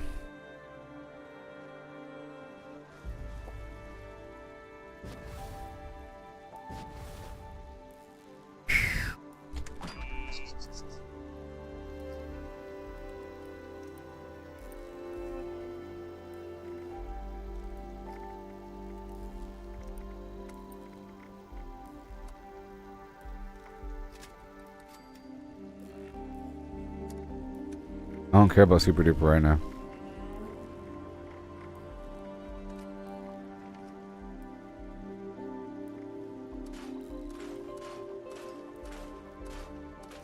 Yeah.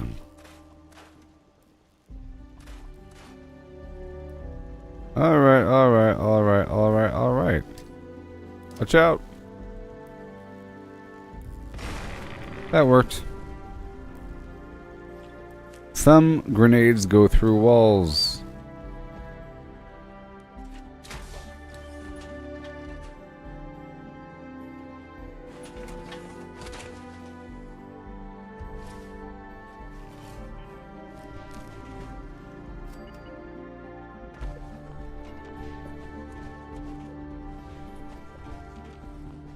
Do a full repair.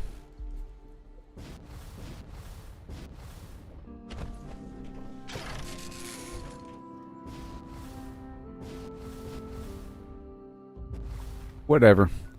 Okay. So we're almost done here. Almost. Almost.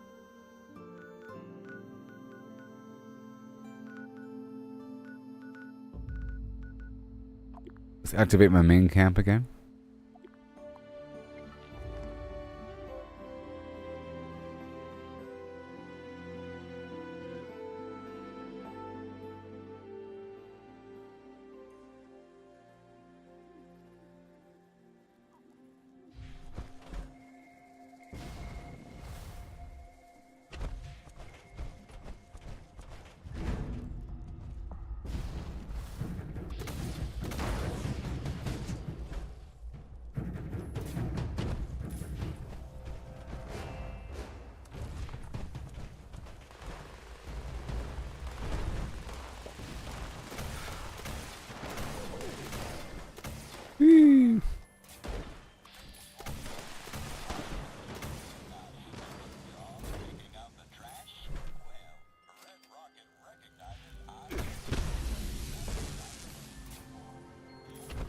Awesome. We're about to shift our little gameplay over a little bit. Here in this world, we've been here for a while. We got these workshops. I'm over 100 fusion cores. Make sure my fusion cores are nice and charged.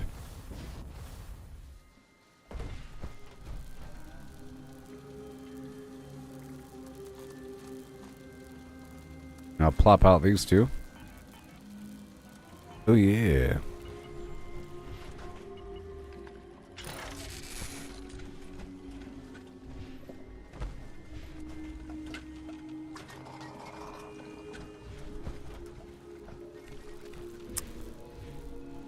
And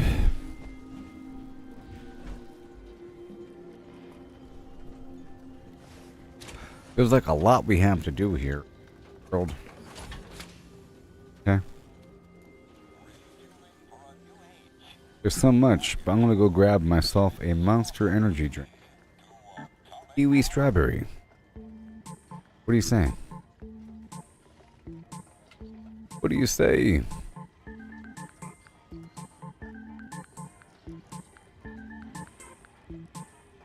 Alright, I'll be right back.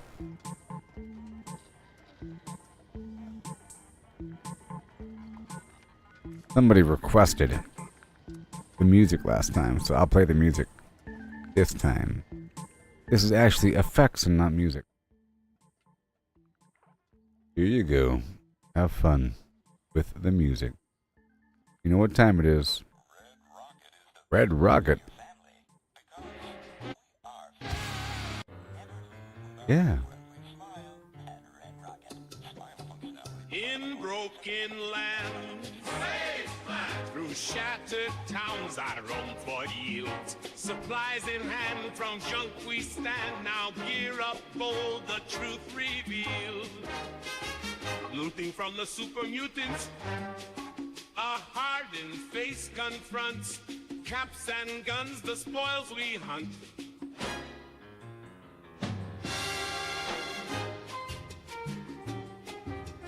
Through ruins vast, charred land, where mines and ghouls lay claim to doom.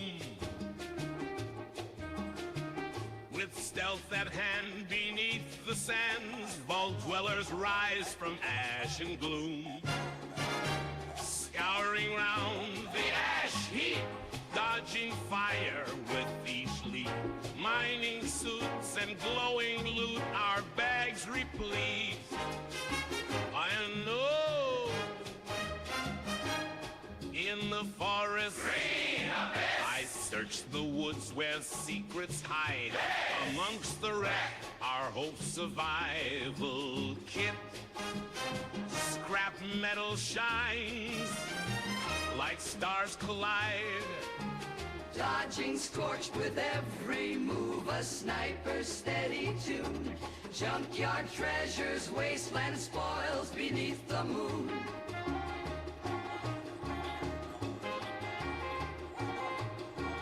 Back to camp we go, our packs with weights of gold. Trading things of old for stories to be told. By the campfire's warmth, we trade with all the rest. Trading tales and goods, survivors in the night. Caps for gear and foods, each bargain struck just right.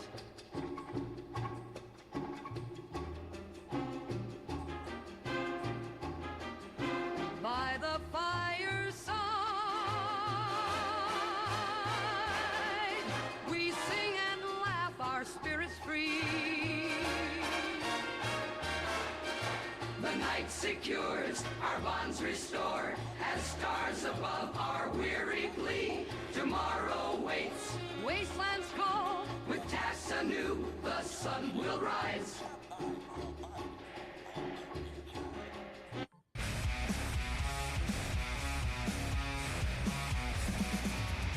So fight for the land that remains, our stronghold in waste that we claim.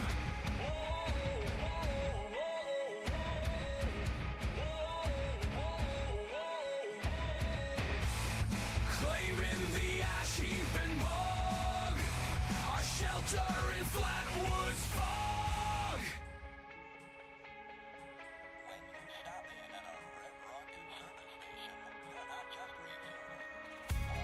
Through the valley, our flags unfurled.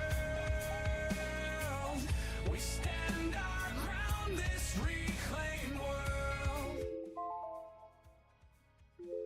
Defend the forest, build our steel stronghold in the cranberry bog, where tales of survival. The skies may be fall with atomic fire fail.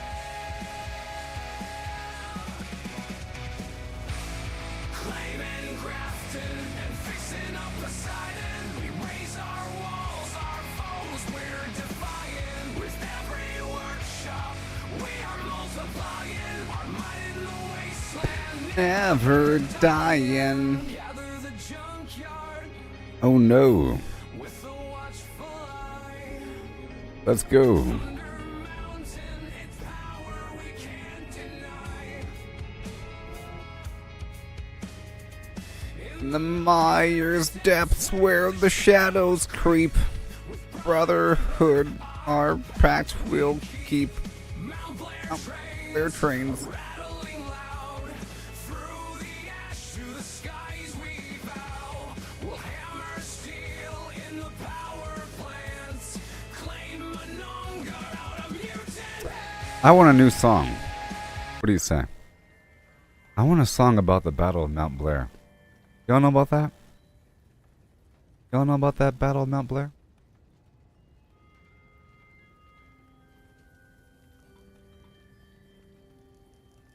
Of Blair Mountain.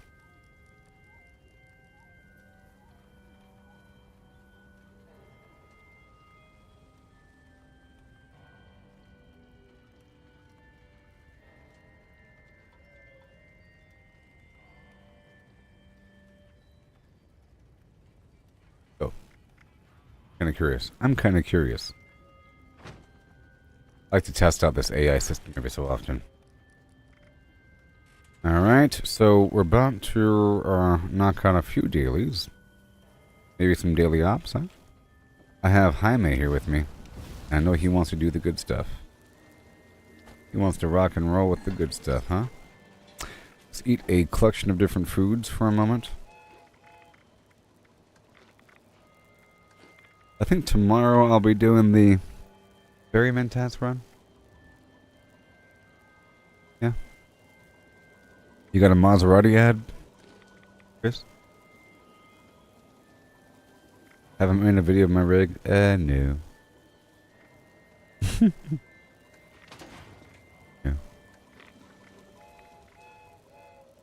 You don't want to see this stuff. Urban. Chaos. I think I did a long time ago. That's my old rig. I think back when I was doing the VR stuff. Okay, I'm gonna get rid of all that terrible stuff right there. That water. Let's go down to the vendor first in my series of activities. So here we go. Boom. I said boom. I don't know what to expect here. I've never heard this before. Boom.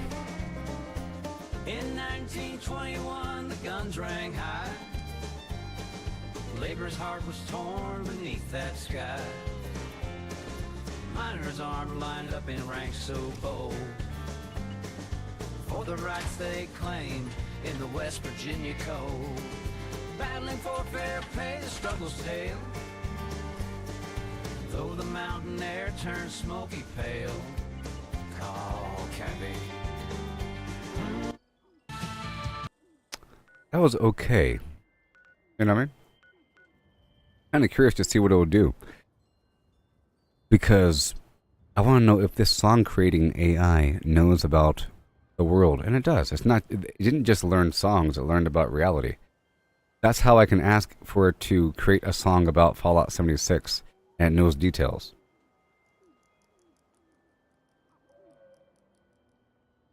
You know? I didn't really like the flow at all. Sort of. It was, I did. It had an Appalachian vibe. It was kind of like a muddery and whatever. I'll hear it one more time. It was telling the story of Blair Mountain. In 1920 Flim Flam. Wait, hold on. In 1921, the guns rang high. Labor's heart was torn beneath that sky. Miners' arms lined up in ranks so bold for the rights they claim in the West Virginia Code. Okay. Battling for fair pay, the struggle's tale. Though the mountain air turned smoky pale. Yes. Cabby. Okay. Well, I like that one. For the most part. I can turn that one into a song. I think this is the best way to learn things. You want to learn about something? Have an AI thing make a song about it. Turns into a Disney movie. But here I am at this spot. Meant to go over here actually. Let's go work through White Springs Shopping Mall. I'll sell everything. I'm gonna be selling everything. Not at the refuge, but at the shopping mall.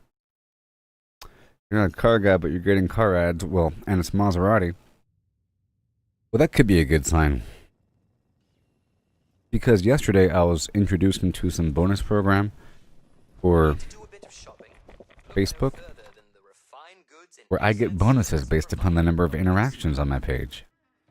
Starting yesterday for another 29 days or 30 days. For the rest of the month or next month. Whatever. Bonuses per interaction, so I guess you're trying out a higher. It's probably worth more. Maybe I'm allowed to get the better ads. Oh, you got the good ads. Oh my gosh. You got the Maserati ads. It's like 50 cents per second. But here we are to work with the vendor. So I'm going to extend this song.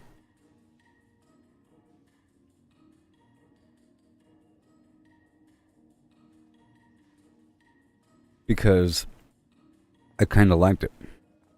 That's sort of what I wanted. I just didn't know what I wanted. You know? I was trying to make it random. So here we are at White Spring Mall, everybody, here in Fallout 76. Hi there and welcome to Fallout 76.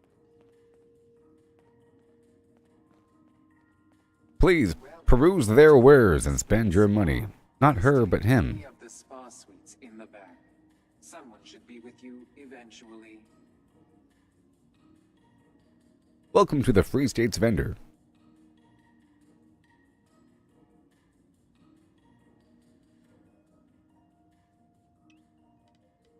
Our signature sulfur baths will leave you feeling rejuvenated. Our highly trained massage therapists. Welcome to the White Spring. I'm just one of those robots walking around. It was immersive. Just one of them robots. Okay, here's part 2. Ready? So which one sounds better? sold your own clothes off your back. What is going on? He just sold his own clothing. So here at the shopping mall, there's a bunch of stuff. Okay? You have these chalkboards. And they represent different factions from across the map. You're looking for the Protectron. See? Free States is a faction. Raiders is a faction. And these different vendors sell different plans. I already have them all. Brotherhood still sells a bunch of power armor stuff, you know? Bonders. So forth. I'm going to those vendors with the chalkboard, the Protectron, back there, to spend my money. Because right now I have 35,000 out of a potential 40,000. That's sort of a problem. The problem because if I wish to keep making money, I have to. You can't keep making money forever. You have to turn your money into stuff. You know what I mean? I can only hold 40,000 caps. So if I want to keep making sales and actually benefit, I have to get rid of my money every so often. I like to get rid of it whenever I'm over 20,000. I start to want to, especially now, really close to the end. What I have to do is I have to go to each of these spots and I have to not just buy a bunch of stuff, I have to sell a bunch of stuff. The reason why I can't just buy a bunch of stuff is for the following reason.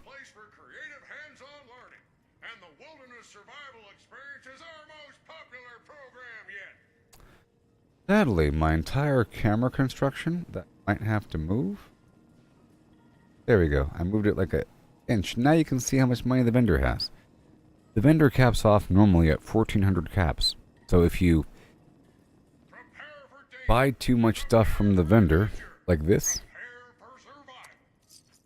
Well, not like that. Eventually, if you buy too much stuff, you'll hit the limit and then you can keep on buying stuff and there's no extra money in that vendor. The goal is to exhaust that vendor of all its money through a process of buying and selling until both you and the vendor have nothing. So here is part 2 of that song about the Battle of Mount Blair, mixed with part 1. We'll find out which one sounds better. We have 2 options. Here's option 1. Here it comes. But the first thing I'm going to do in the background while the song is playing is I'm going to make a bunch of these Marine Tactical helmets. There might be something better, but we'll find out. Right now I have the Super Duper perk under luck, which gives me a 30% chance to produce twice as much stuff. Okay. You looking for carrots? Well, there's some at my camp. There's one at my camp growing, but over here at the General Steakhouse, there's a bunch of carrots.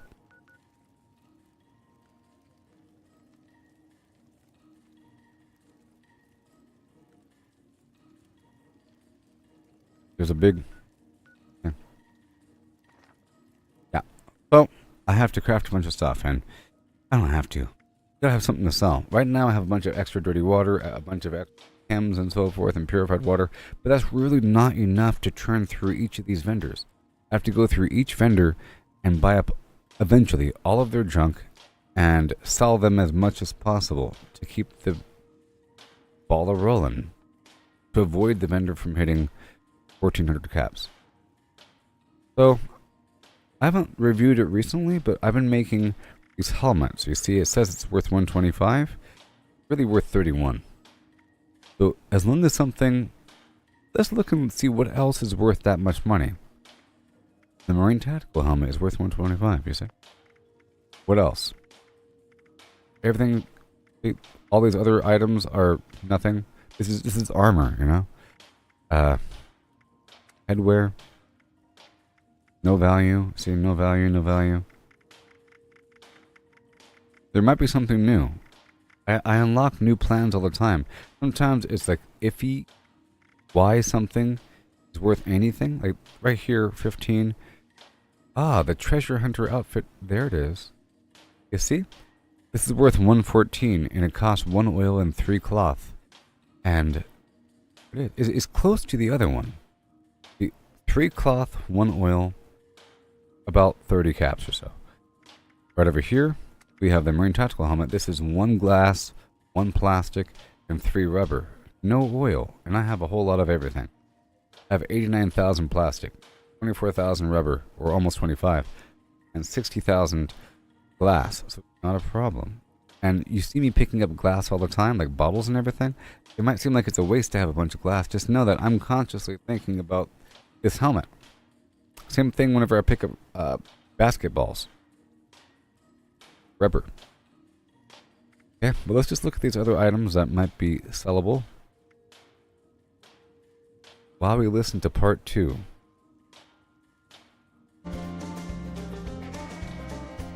In 1921, the guns rang high.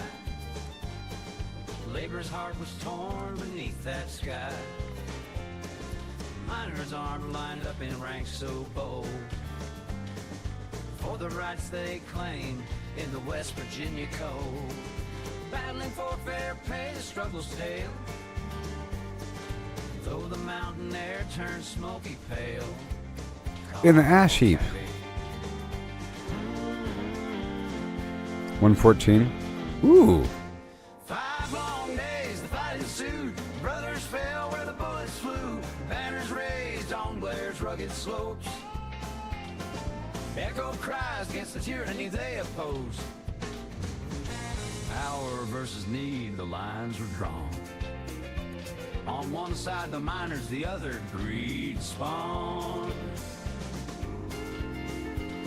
It was kind of weird. Next. Next. Failure. Next. In 1921, the guns rang high. So we have this outfit over here. Labor's heart was torn beneath that sky. Miners' arm The skeleton outfit is 4 bone, 5 cloth, 5 plastic. the rights they claim in the West Virginia Code. Battling for fair pay, the struggle's tale. Though the mountain air turned smoky pale. Oh, can it be? Yeah. On Blair mountainside, miners stood their ground, defied the might. Bullets flew and echoed loss and pain. Oil. In the fight for life, and not in vain. Through the valleys deep and forest green, came the sound of hope, a rallying scene. No. If I do that 20 more times, I'm sure one of them will sound just wonderful. But back to the game. Hi there, Fresco. Welcome to the world of Fallout 76, starring me, your host, Gooboberti. Like and subscribe.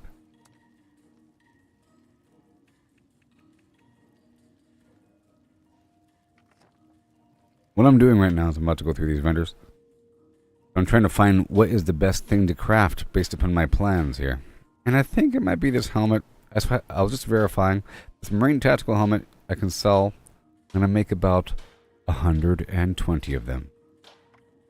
Plus some because of the super duper effect. Bloop! Done. And then I'm going to consume some grape mentats. Increase my charisma a little bit, and I'll consume this Nuka-Cola candy, quantum variety. My charisma should still be good. It should be good enough right now. I might have some sort of alcohol or something, but whatever. The sweet roll. Does that stack? We'll find out. My charisma is currently 42. Alright? So vendor number 1.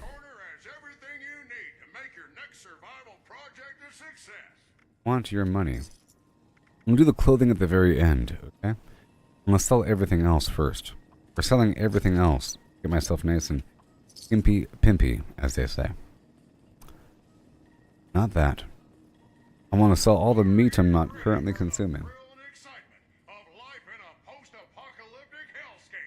Let me delete these.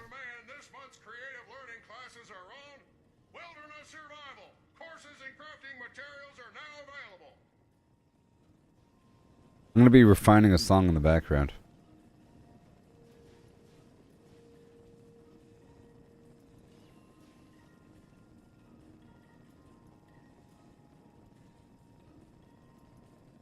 Okay, so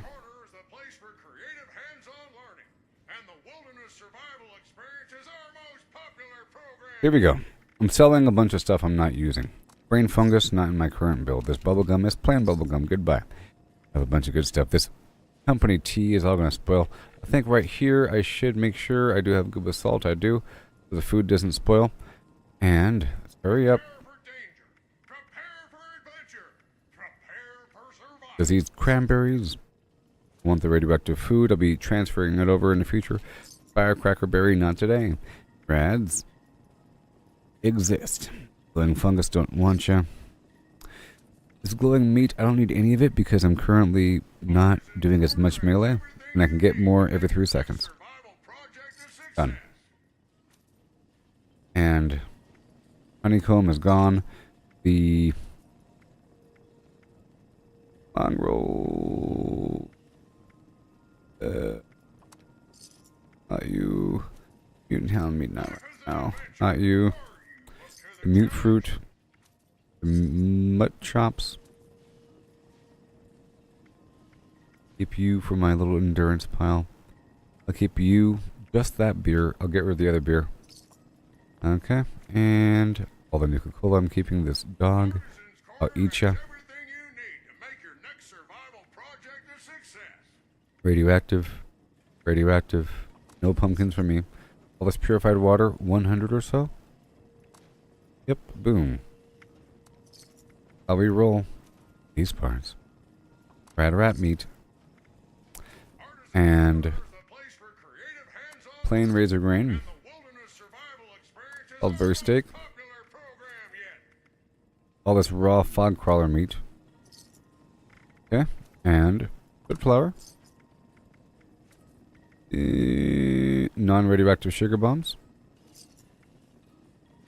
Barberry. Potato. Wild blackberry. And boom. Whenever it's time for me to make the berry mentats, it'll be time for me to make the berry mentats. Okay. Alright. Good. And now let's go over here to the junk and I'll purchase the rubber, you know, spring, steel, plastic, cork, doesn't matter, gears. Normally I focus on the things I want primarily and come back through and get the rest, but right now I have a lot of money. So I should be able to purchase everything in this entire mall. I mean, all the junk I want plus the Nuka-Colas. Okay, next. Wasn't that fun? Brandon, welcome to the rest of your life. I'm trying to make a song about the historical events of the Battle of Blair Mountain. Y'all know about the Battle of Blair Mountain? I'll read you a Wikipedia description.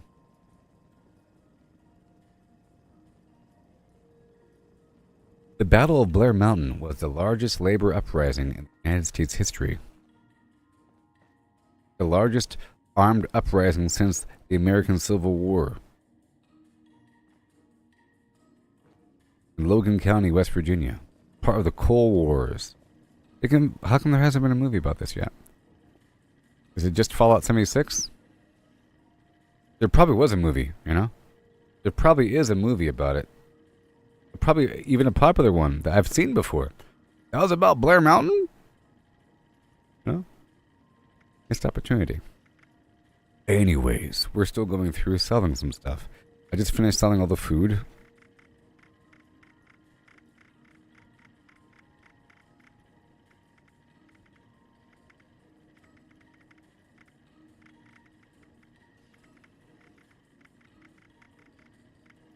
Do I have no dirty water on me? What?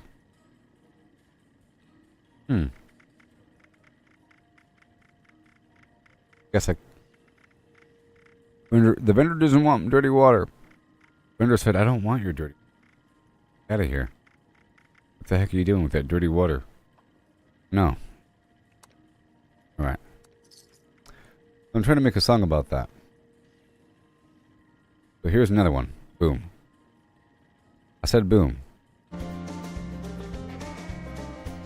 In 1921, the guns rang high. Labor's heart was torn beneath that sky. Miners' arms lined up in ranks so bold. Okay, cool. I bought a bunch of stuff just now. I purchased lead and a bunch of stuff, and I had to stop right away because I just hit 1400. The fear is going over. I probably went over a little bit right there, but it's okay. A little bit. Here are the Comex Day Tripper. I'll keep all the mutation serums. Many of these things will be moving over. Other items I get rid of and I give to other people. Okay. Flowing Blood. The Radix. The Radix Diluted. Okay. And the Right Away Diluted. And the basic stim packs. XL.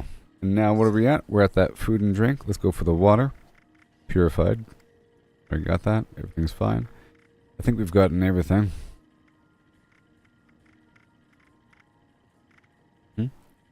And now it's time. Here it is. I made like 120, so I probably made about 150 or so.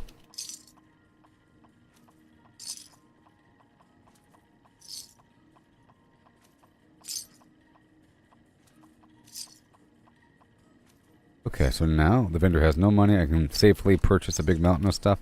Gotta be really careful when purchasing these items. Something in gold, perhaps. I was sort of just doing it because I was playing that music.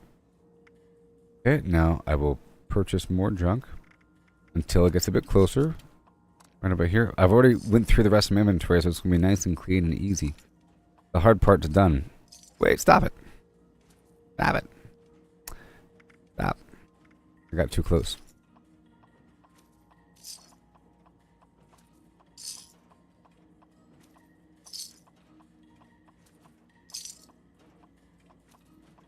I gotta back away way before.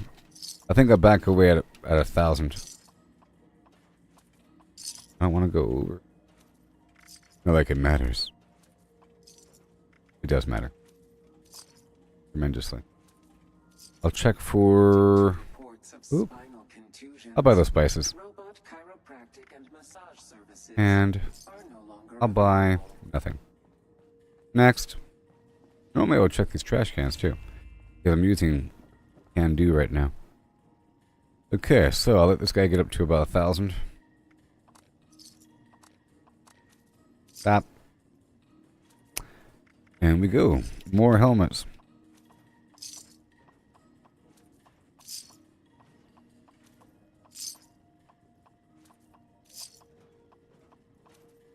Done. And more up gears and lead. I'm looking at the stuff here. Oh my gosh.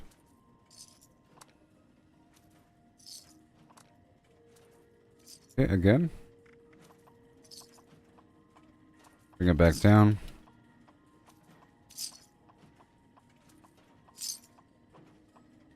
And let's go check out the food and drink. Nuka Cola, Nuka Cherry.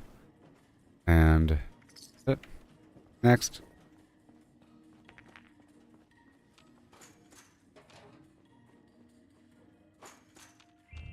This guy sells toys, you know? And a lot of them are lead. You know what I mean? Doesn't really matter.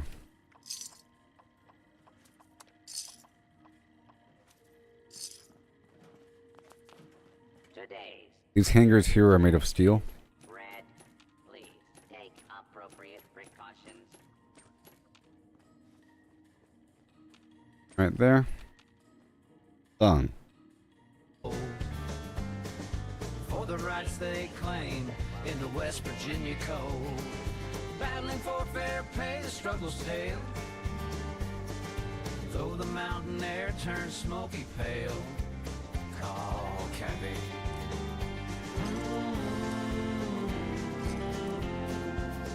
The miners' plight led their march that day, marched on Blair for a brighter way. Fist clenched tight, their spirit soared. Echoes of justice, what they fought and roared. In the valley's fold, they faced their foes. They faced her. The sheriff's men with their Yeah. badges aglow. I don't know about that one. Don't know about that one. Might be all weird. Ask for a song about the Battle of Blair Mountain that's going to be talking about Fighting for their rights with equal pay. Those evil corporations have met their day. I'm gonna bomb them because they deserve end of capitalism. Come on. Evil capitalists get in their way. Come on. So we can't do that. It's going to be weird at a certain point. Unless you had the perspective of the... Like, if you ask for a song that is taking the side of the coal companies, that'd be cool. But write it in the perspective of the coal companies with those rowdy uprising employees messing up the works. Okay. So, careful. I'm all out of my, go back and get more. I miscalculated. That's why I go for the good stuff first, then come back and get the rest. This time I was going for everything. Only problem was not making enough helmets.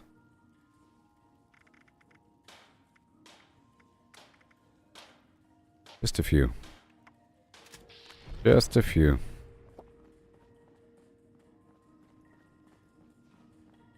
You think in Fallout 5 they'll give us legs?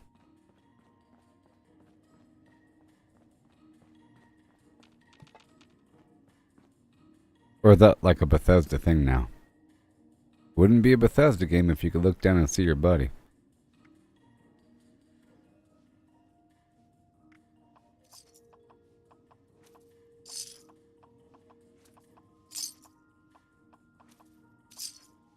I know we have third person for legs. I was joking about not having legs. Of course you can see. But I thought a really cool, appealing feature of Cyberpunk was looking down and seeing my body. And like walking around and like seeing my feet. It's very immersive. Just your feet step on the ground like you're walking. You know? I look down all the time. It's like really, really immersive. And you can see like your chest and everything. I think it's kind of cool. Second Cyberpunk. Oh, that's your style. Oh, I think it's well, you have arms. Not like you have just a weapon. You do have arms. So if they want to make it where you're just a floating face, then get rid of the arms and have just a floating weapon. Get rid of the weapon and have just vats and have things blow.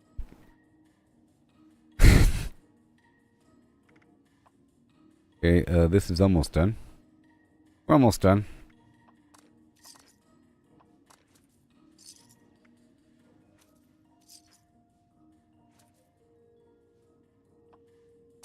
Yes, the last update for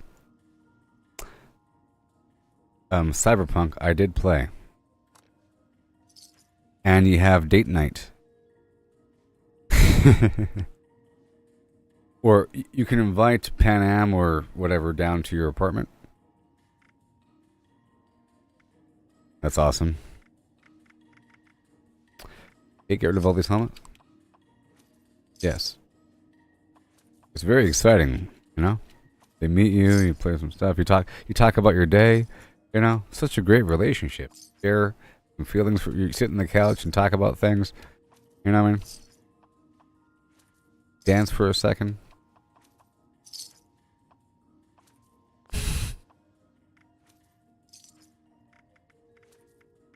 And they adjusted the vehicle mechanics, and you could jump off the bikes and everything.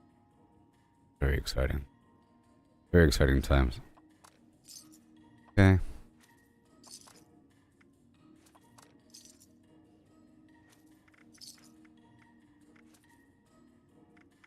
Okay, we're about done here. Yes, the weaponized vehicle, and you can hack while in a car. It was awesome. Car hacking was just wonderful, and remote control hacking, everything.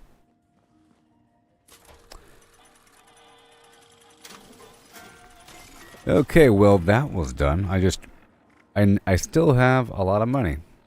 I have 10,000 caps. And I purchased a bunch of stuff here. 36 bulk steel and 5 bulk aluminum. 5 bulk adhesive, 25 bulk ballistic fiber, 5 bulk ceramic, 5 bulk cloth, 5 bulk concrete. I gotta say the word bulk, I'm sorry.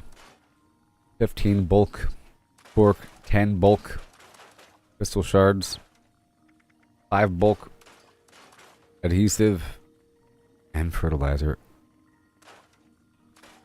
30 bulk gears, and which is really, sometimes the bulk is like 3, sometimes this is really, hold on, almost like 20. Every bulk spring is 10, so this is really 400 springs. Here every bulk screw is 10. This is 50 bulk screws. This is 10, 10, 10, 15, see? Some of them are 20. Like this is 30 wood, so this is really 600. Not all bulk is equal.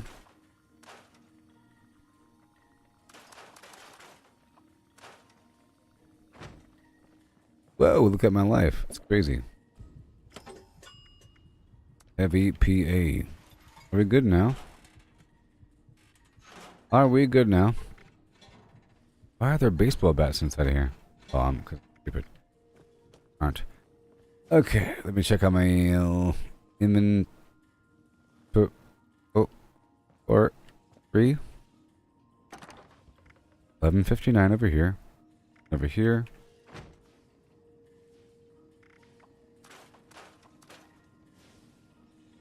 And over here.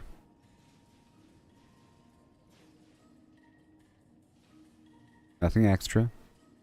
Really? Nothing really extra. I'll just put this stuff over here for now. No! The heck was that? Okay, well. Oh, my backpack. That's important. I hate when I click on something and I don't know what it was.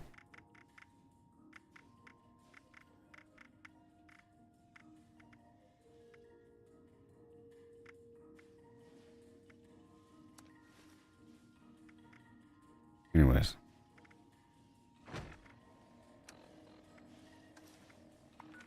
What were these other items? I was wearing before. Alright. Other stuff will stay here, of course. Dirty water I'm going to dump. The problem is the dirty water doesn't show up in the vendor, so sometimes I forget I have it. I'm going to... Can I?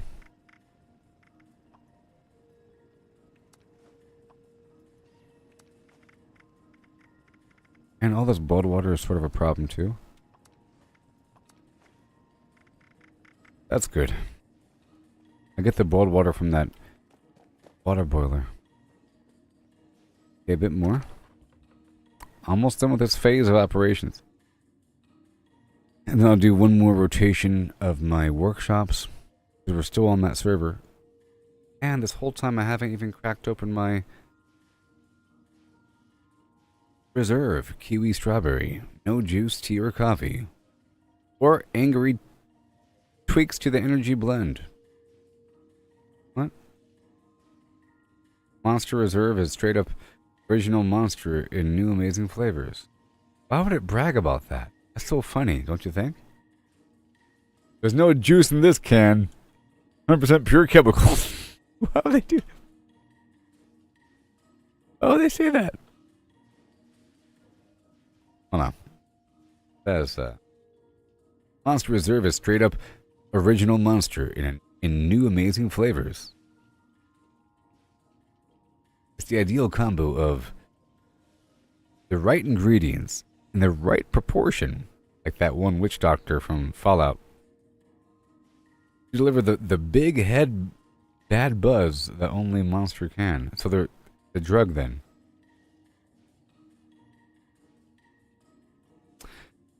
Monster Reserve packs a powerful punch but has a smooth, easygoing kiwi strawberry flavor. athletes, musicians, anarchists, what? Co-eds, road warriors, metalheads, geeks, hipsters, and bikers dig it, and you will too. Unleash that beast today. Oh. Oh my gosh. Kinda weird. Good one.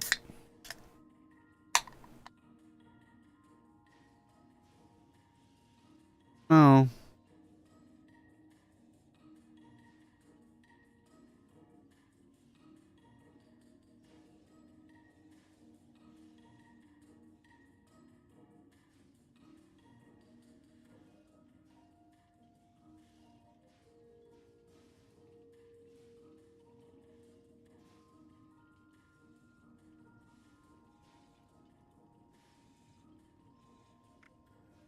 So good.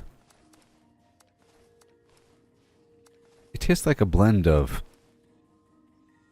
I think it's a kiwi and strawberry. Yeah.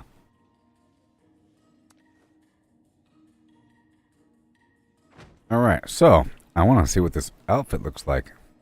I got this new blue devil outfit. Check it out.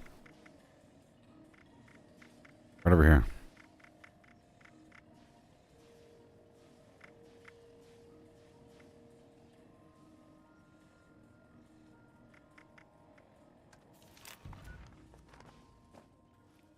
Alright, what do we got going on?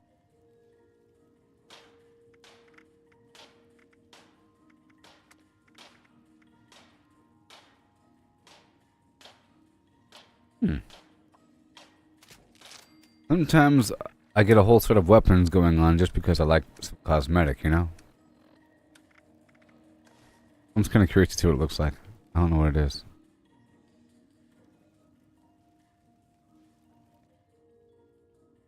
No.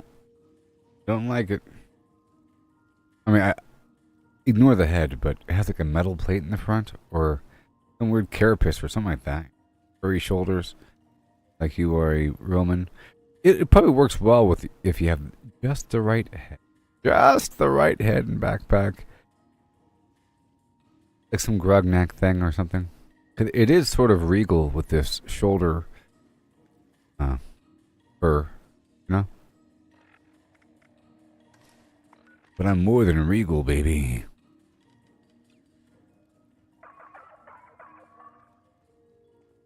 I feel like this is a much better outfit. Awesome. That's done. Security patrols.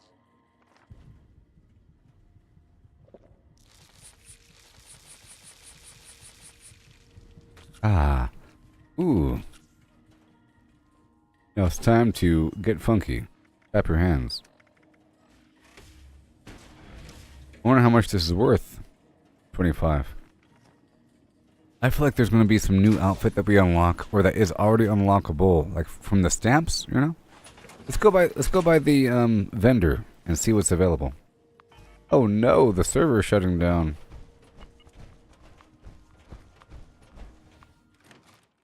There might be something that's available through Giuseppe.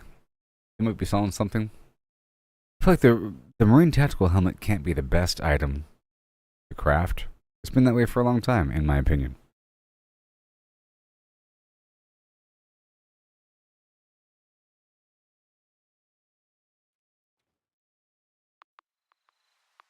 I'm picking up good vibrations.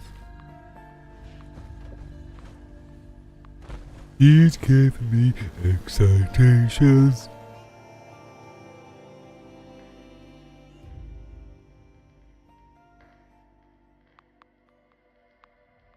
If you hang around those raiders, I want nothing to do with you. I think we can make this place home for a lot. Welcome to the Fallout 76 faction update.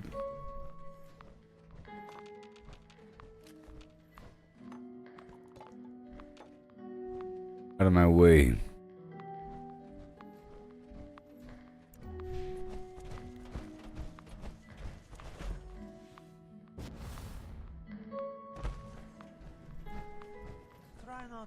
Hi. Apocalyptic farmer outfit. That sounds cool. Apocalyptic farmer headwear? Yeah, I gotta get them. I'm getting both. Cross your fingers. Oh, it's probably the Mayor Tim's outfit. Because he's wearing an outfit that reminds me of the farmhand clothes. I don't want his outfit. Aquarium pillar. Atlantic City card tables. Are those the functional ones? Mechanical derby game. I don't have that version. The roulette table. It's probably functional. Well, I've already determined that the farmer outfit and the headwear are the same thing that the guy's wearing, so I don't want it. This is probably a functional table. And it comes with 5 NPCs. Civil engineer stuff. Enforcer outfit. I don't know what that is. Oh no. It might be Buttercup. Buttercup's... Yeah. It might be Buttercup's outfit. It probably is. Leather jacket and so forth. The Muni worker, dredger, operator. I'm sure one of those is kind of cool. Mezzanine lights. Neapolitan exterior sign. I have 328. Overgrown assault rifle paint. Oh my goodness. Overgrown Deathclaw gauntlet paint. It's like an overgrown hand? Or, oh my gosh. The missile launcher.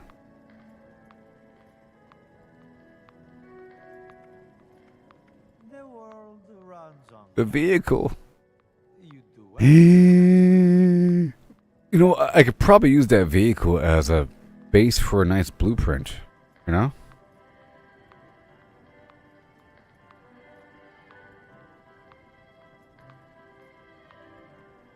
I'm doing it! I'm doing it!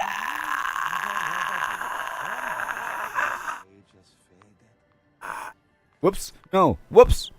No! No! I'll buy one more thing. Snake Wrangler outfit. Gross. Oh, this is probably that one guy that gives you the mission. He has like a snakeskin jacket. It's actually pretty cool. To be honest. Oh no, I bought it. Tinkerer's overalls. Why there's so much stuff here? It's so awesome. Trench runner. It's because I haven't purchased anything. There's so much stuff. Union headlamp. Different colors. Oh, for the power armor.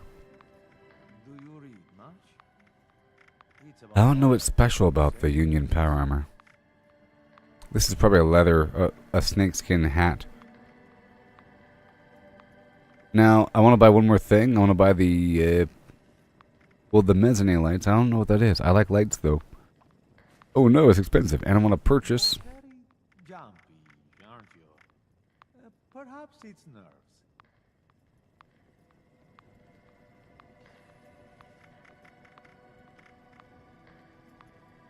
Oh, no, I gotta buy this now. 500 stamps with a circuit breaker. I don't even know what that is. Fine, I'm gonna purchase the aquarium pillar, and that's it. After that, I'm saving. Let's go try them out. Go try them out. The aquarium pillar, mezzanine lights, overgrown vehicle, and the Snake Wrangler outfit. Do it now.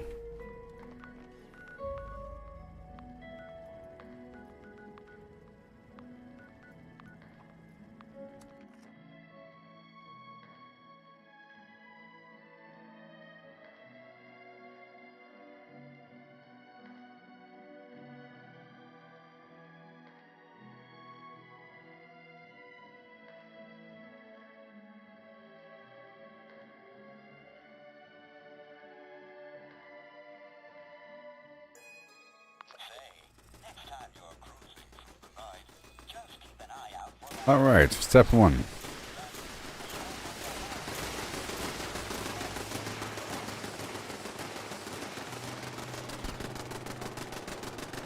Oh, are you the mezzanine light? Mezzanine light. Wait, are you mezzanine? Pretty. Is it this? Ooh, ooh. That was worth it. This is it. Wow. Look at this thing. It's radiant power too. It's radiant power, which means all you need is... Well, this is a good, turret base. Goodbye, Jaime. Yes, the game is shutting down. I'm just experimenting here. Right here.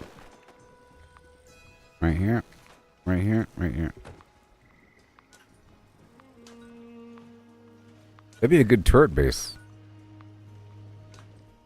And it's a good indicator of available power. I mean...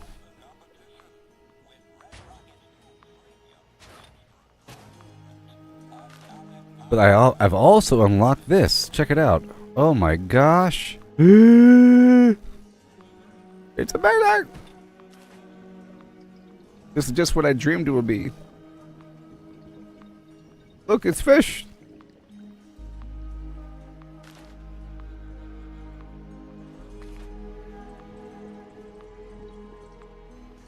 I sort of want to put this, I wonder if I could put that fountain on top of that. That'd be kind of cool. No, it wouldn't. Well, this is actually a bit wider than what I thought it would be. But it's actually cooler than I thought it would be at the same time. It's wider than I thought it would be. And cooler. But it's so wide I can't really use it. You know, it's cool. You got some fish. Oh, it requires power.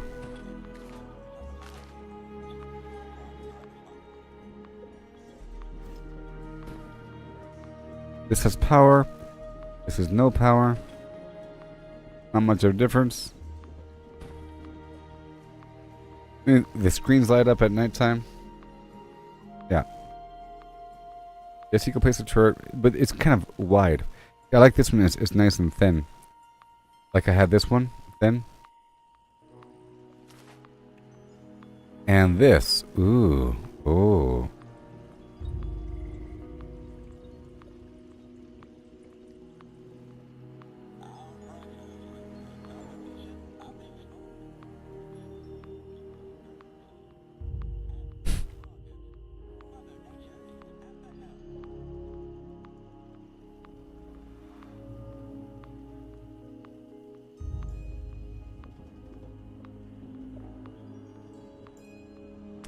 Well, I do love it.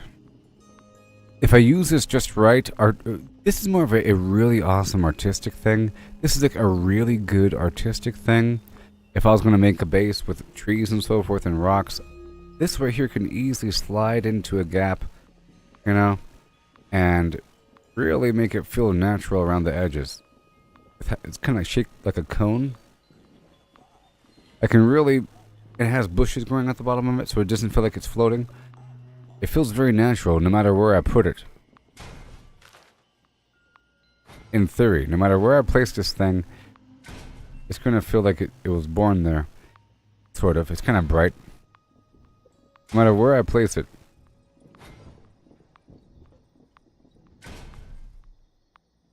It's almost camouflage, you know? Because it has that nice, fluffy edge. Like the feathered edge, if this was a selection tool. You know what I mean?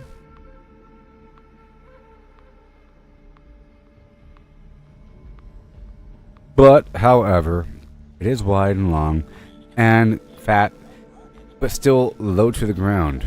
You know what I mean? It's a bit low to the ground, and I was trying to visualize putting several turrets on it. I had this other crazy thing. Blueprint.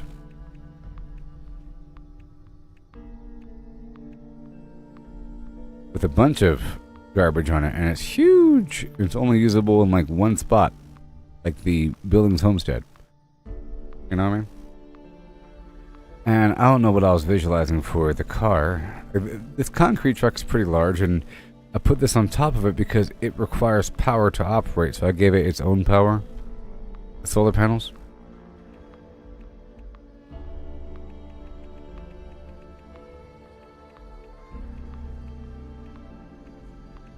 See, it'd be interesting if this car here had like a back door that was open. I could put a little generator. Well, it sort of has. If I could put something inside of it, that'd be interesting. With it sinking into itself.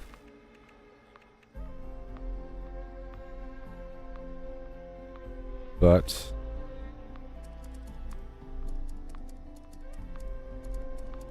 can I even stack anything on top of it?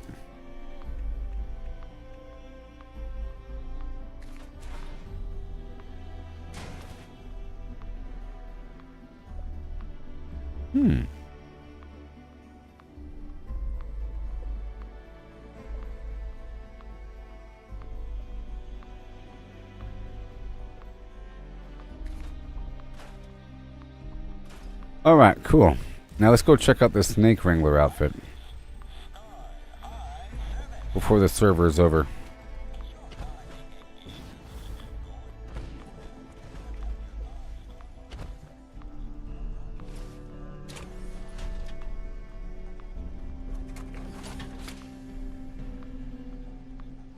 No juice, tea, or coffee, or any tweaks to the energy blend. And this one is pure artificial flavoring that you expect and crave.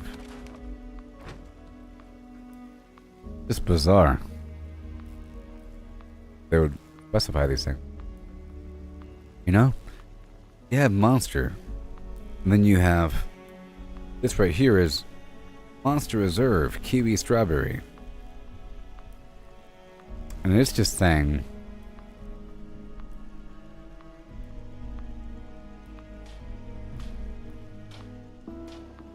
that the Reserve is the same thing as Monster with kiwi strawberry flavoring that they have specified indirectly that is not based upon juice from fruit.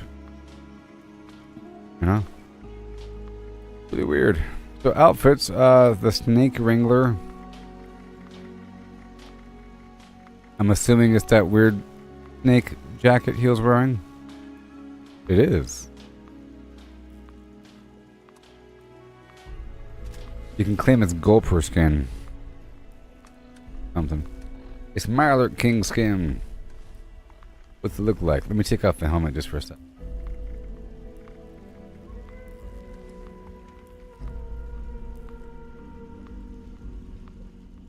Jeez.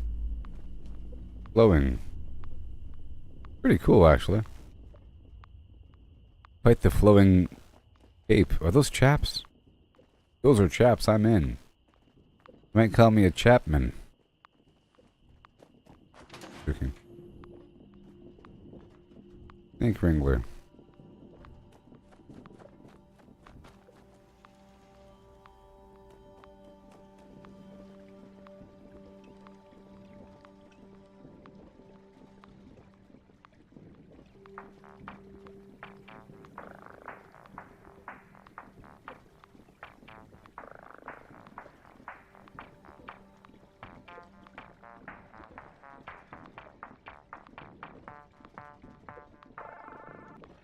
I know it's so weird to see me without my helmet on.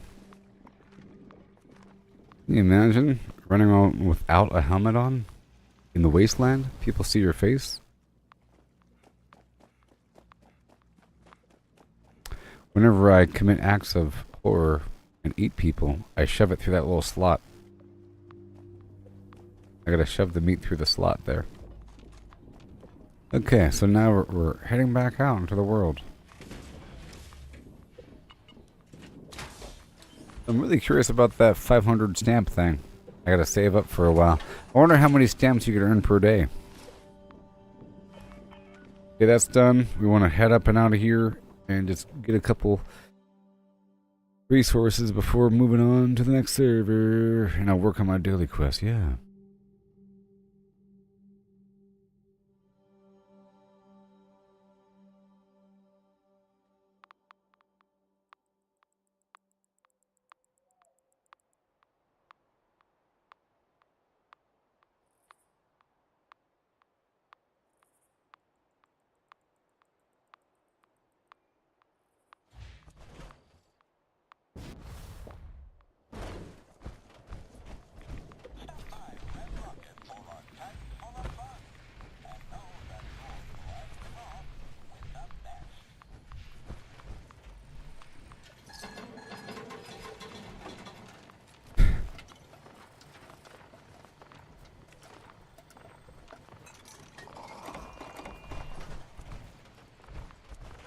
Water.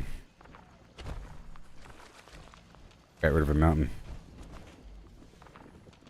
In between this server transfer, between these two servers, I can do some dumping. I just fine-tuned everything a moment ago at the vendor, which is great. So now I'm left with some long-term items I can transfer over and transfer back, to be honest.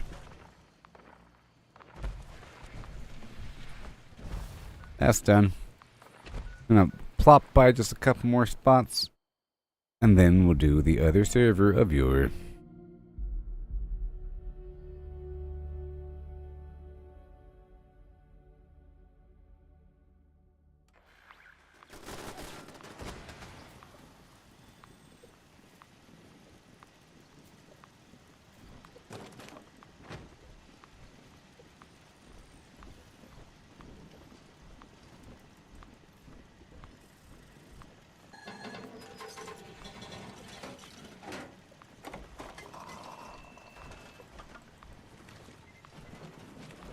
Yeah.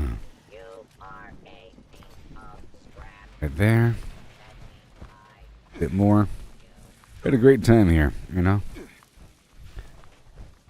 Grown and expanded in all directions.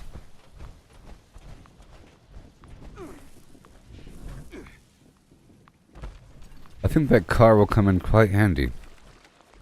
It's a collection of things that sort of work together to create a natural border as opposed to just a bunch of walls.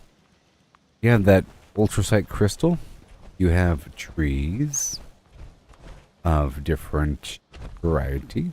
You have a withered up dead tree. You have a lush green tree type. And you have a fall tree with brown leaves. And you have 5 different versions of each tree. Then you have a weird tall spindly tree all by itself. You have different kinds of rocks. You have a big old tan rock of different shape variety, and it is from the water park. You have a couple small stones, different shapes. They're like a certain size. I don't know. You have a bush. A bunch of different stuff that kind of works together. Well, not works together, but natural stuff.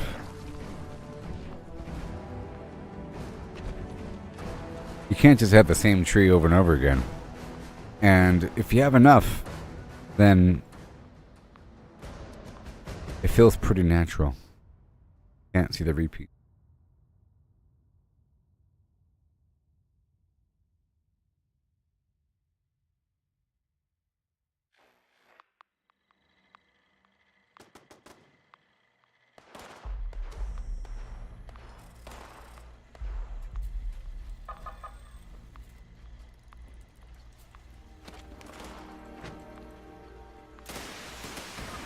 Yes.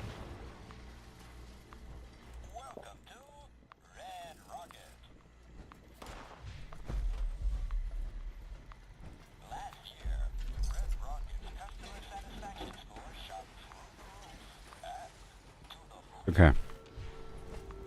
We have 9 more minutes until the server shuts down. It's just wonderful.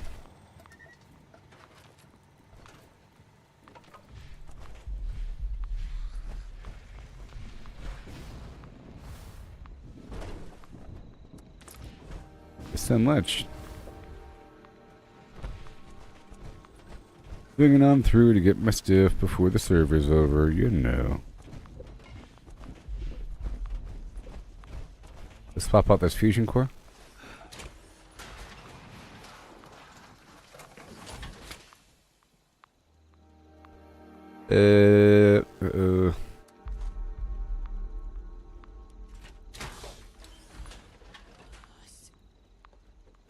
Yeah, swatch it out.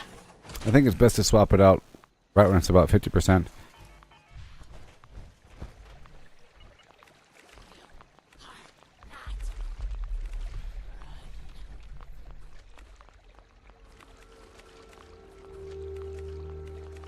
I was hoping for a slightly thinner aquarium base. Or aquarium pillar.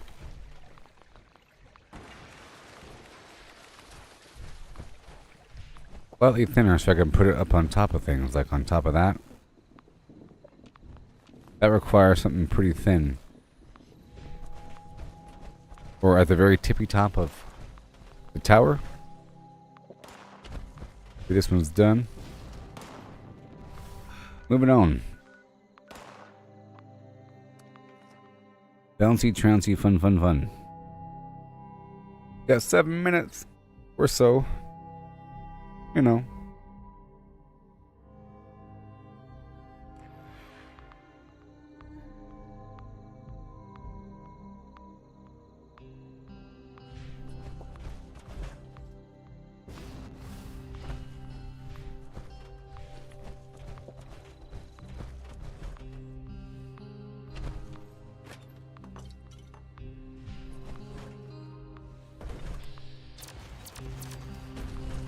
Yeah, I built nothing on this one. Getting my stuff. Coming on.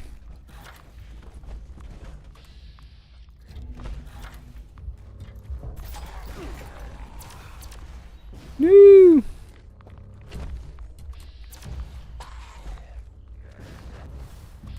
Ghouls are crazy. I'll tell you what, if you couldn't jump 15 feet in the air, it'd be much different.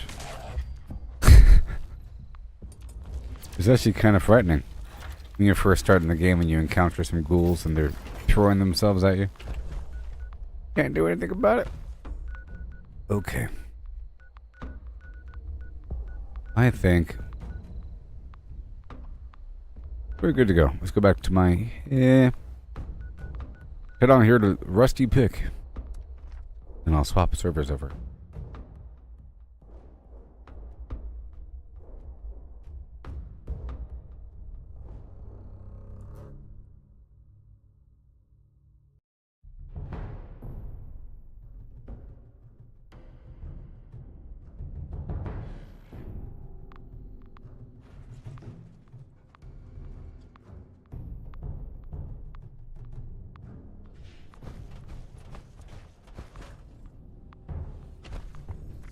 Alright. That was fun. Goodbye.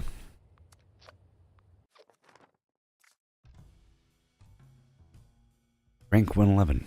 Out of 100. We're almost done. Custom world. Isn't that so weird?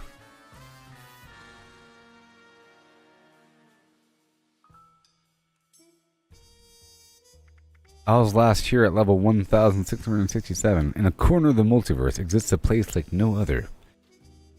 Infinite ammo. Ragdoll behavior. Oh yeah, it was kind of fun, wasn't it? 0 bats cost and... You know, it's ridiculous.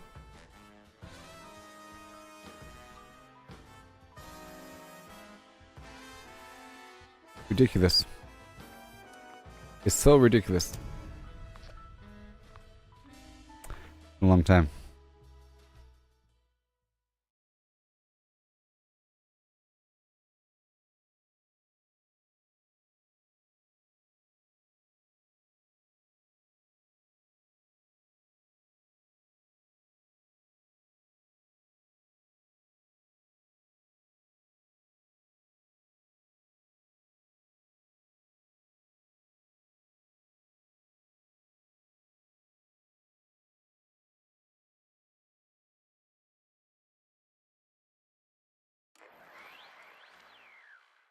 All right, Jimmy. Right now, I am. Well, I guess I was supposed to go to a private server. I might be on a public server right now. I believe. Yep. I want to be on a private server. Okay. I want to do a transfer, and then maybe, just maybe, if I can enter nighttime, I can do some harvesting. Be wonderful. Maybe. I don't really need to, though. It's good for the long term. Hey, thank you for hanging out all day. Hear me? For keeping the channel lively. Yeah. catch you tomorrow with more Fallout 76.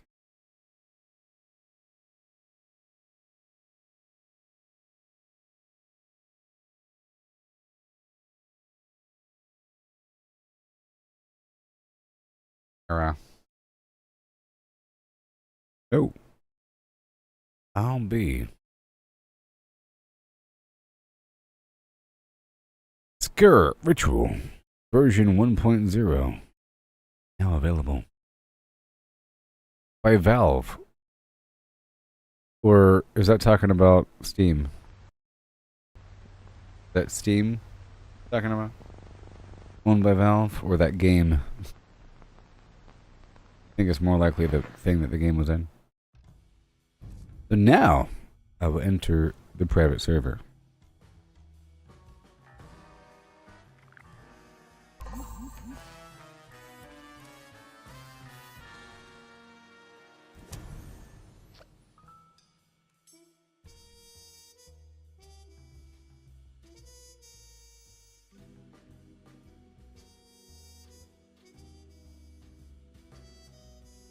I never played the Hearth and Home, or whatever the heck it's called, update for Skyrim DLC. Did that have base building? Anybody know if Skyrim has ever had base building in it? I'm not talking about the creation kit. I'm talking about part of any of the expansions for any. Oh.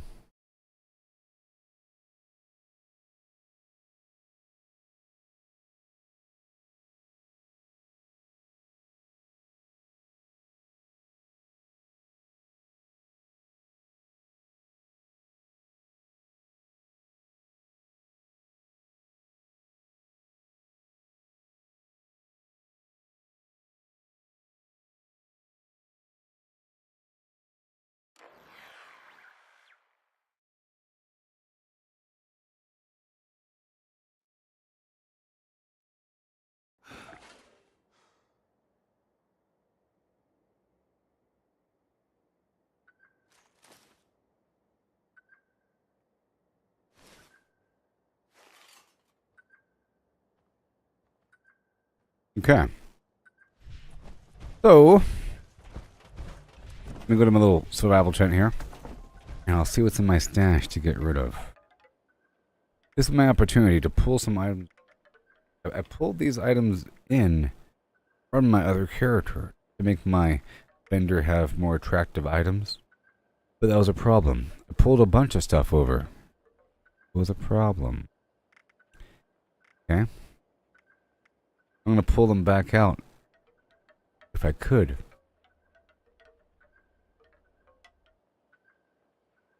Sort of. Keep this stuff here. Nice to have an assortment of items. And people, on occasion, do buy from me. Hence, all this money I have. Okay, let's just ignore all that. What about over here? All this clothing stuff, sure. Food and drink, nothing. I'm going to pull the glowing mass, hardened mass, and irradiated fluids over. Yep, I'll pull the glowing mass, hardened mass, and I'll get these irradiation fluids over. All these bobbleheads and these extra serums I'll move back over. Yep, all these magazines and so forth. Move back over. Sort by weight, stack weight. We have all this ore I have to smelt, of course. And plans. Cryptid module. Or mobile. Cryoflem, floater tubes. Oh. A booster. Got it. All these other mods we don't really want. But I sort of do. Actually. Some of it not so much. The rest of it I'm going to sell. I will be selling. Okay, what else we got? We're at 1,000 pounds, huh? Okay, sort by weight. More time.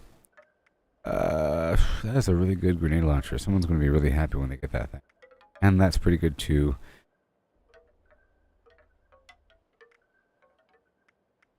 Pull out some of these armor items I don't even plan on selling.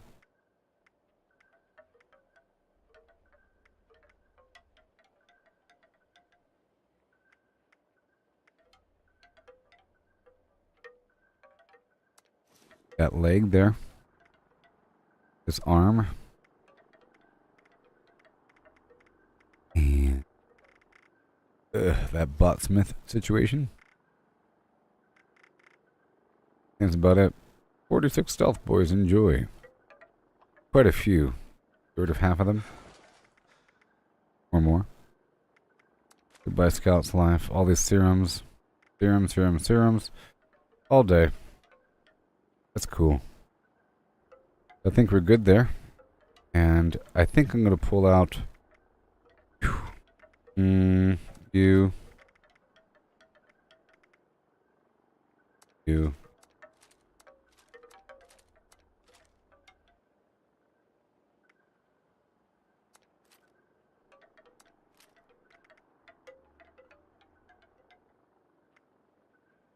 That's good.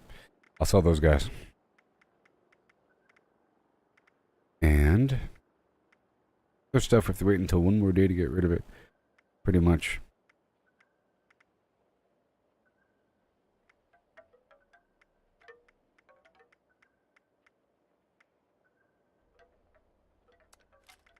A couple items I have to destroy. Sorry. What must be done?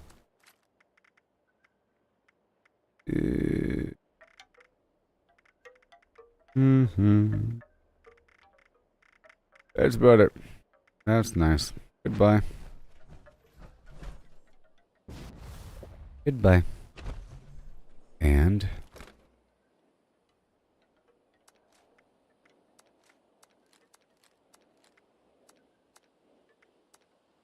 I can't get rid of it. It's being destroyed right now.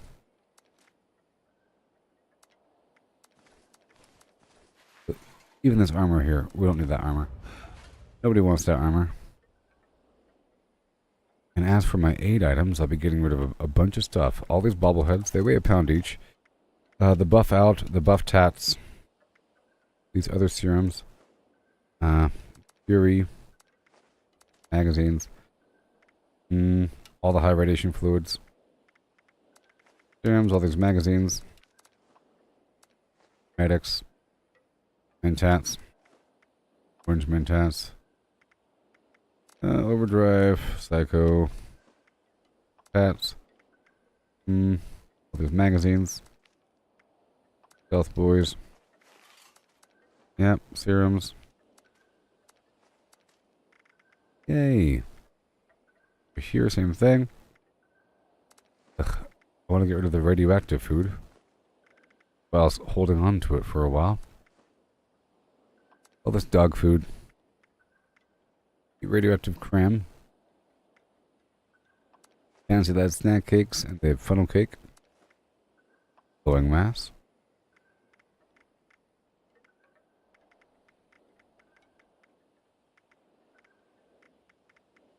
And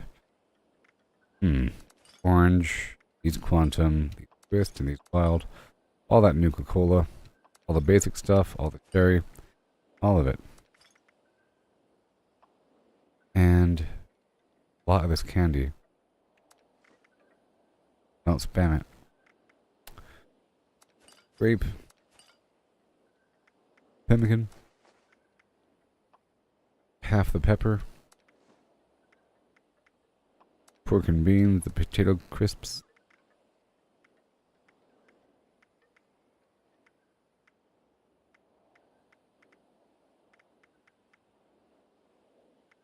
Your bums. That. And let me in. We're here in the aid one more time. That's good. Hey, we've done it. Sort by weight, all these plans. Thank you so much. Now over here, I'm going to get rid of all the items.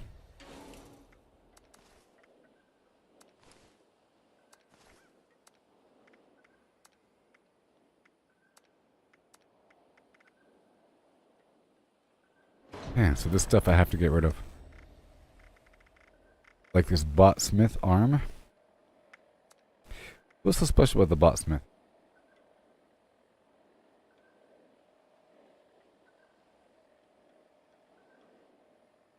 Just this ratio of damage resistance, energy resistance, and radiation. Okay. And battle prod is gone. Sorcerer is gone. And be it. Very cool. Okay, so next character. Go. And I'll see if there's anything I can bring back over. Let's do Pistachio first. Good old Pistachio.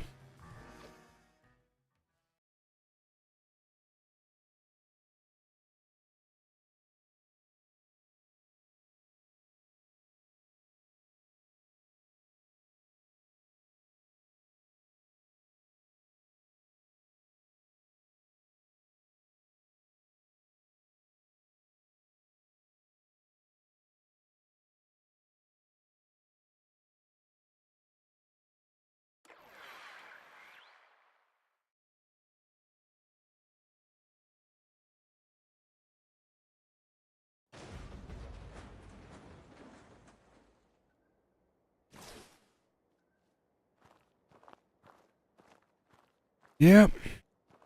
No legs. Got no legs. Battle of Mount Blair. Battle of Blair Mountain. Guy's thirsty and hungry. Okay, I don't take care of these people. I don't take care of them. You have reached your weight limit. Congratulations.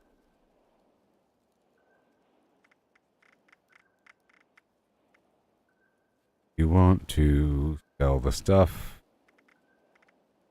And if you want to sort by weight, well, what am I going to do? What I'm going to do is I'm going to sort by stack weight over here and dump some stuff over back and forth for a second. I could do, I could dump all these Nuka cherries over really quick. Whole lot.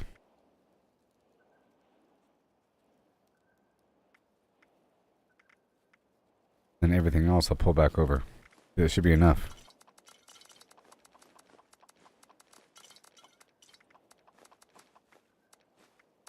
A lot of weight. Now, what do we have? All. Oh. Everything but that, Basically. We check out the aid items, sort by nothing. 255 cycle buff. Sounds good to me. All of them. Now. And now I'll move back over gigantic chunk by chunk by chunk of the stuff here. Oh no. Tiny bit by tiny bit. 85. 67. 100. 91.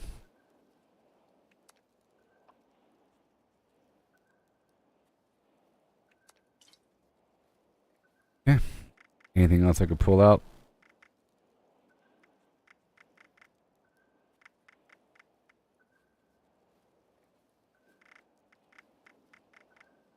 Maybe.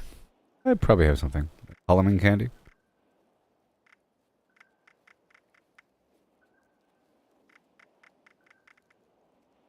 Apparel. Weapons. Okay, let's dump some weapons. How about anti-armor cryolator? Anti-armor. What can I get rid of, huh? This crazy barbed pole hook. Cool. That's more cool for me. The awesome weapon. It's cool to have some interesting weird build with interesting weird items. That's why I have this character with all this crazy stuff over here,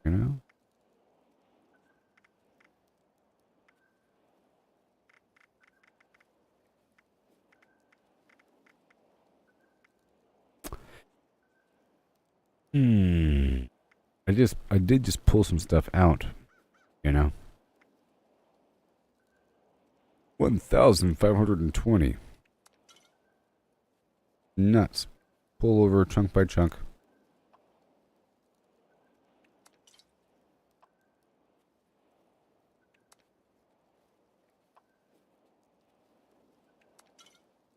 Alright, next character. 255 Psycho Buff. Enjoy. I guess I can try to script something. To make some weight room. Room for the weight. Flying high, the very best. Flying. Flying across the map, doing funky stuff. Do not feed the bear your baby.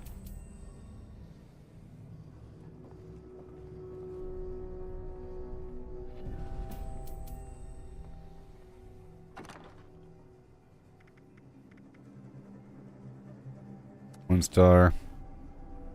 2 star. Sort by value. Go to the very bottom.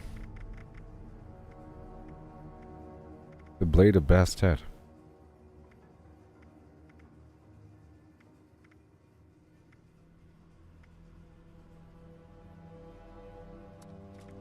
Hunter's weapon.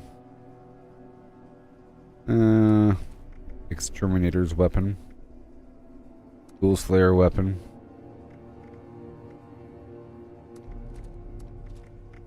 Exterminators, nobody wants that. Nobody wants that. The mutant stuff as well. It's weird. Okay. Awesome. Now I'll sort by new. Right over here, sort by value. Go to the very bottom. 1-star Gatling laser, anti-armor. Meh. You're pretty good. Vampire, suppressor, limb damage. You're okay. Quad. Yep. Mutant. Nope. All this exterminator stuff. Blue Ridge thing.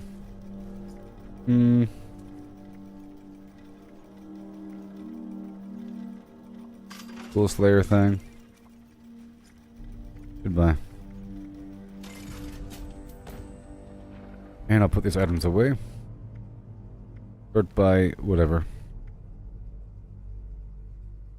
Okay, Foundation's Vengeance. Foundation's Vengeance. Bloodied Tactical Pepper Shake. It's just a 1-star though, really.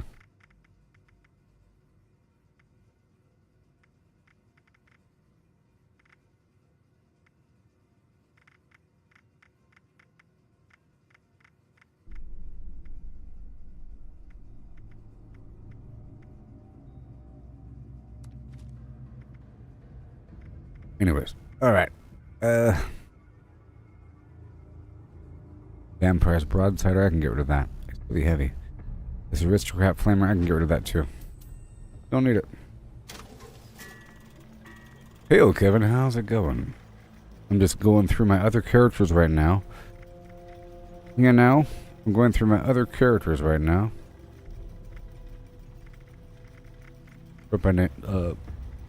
Whatever.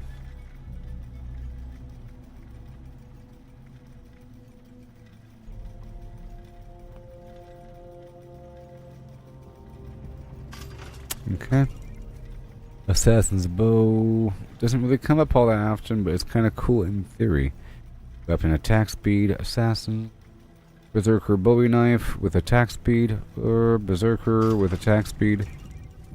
Oh yeah, I'm doing fantastic. Damage resistance while aiming, level 35 though. Weird stuff. Bloodied but not fast for attack speed. But it is a bear arm. You're weird. Bloodied board. Attack speed.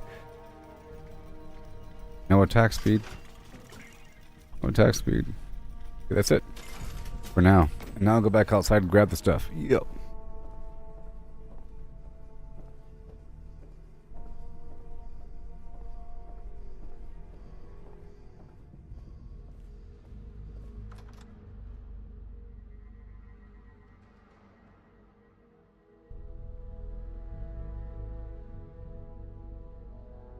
Yes.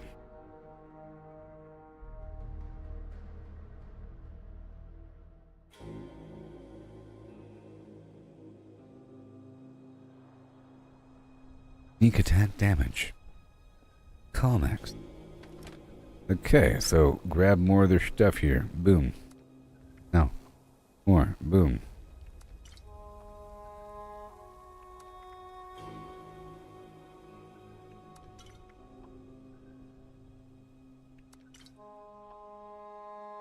More. More. More. More. 100 pounds, huh? A lot, you know. It's a lot of weight.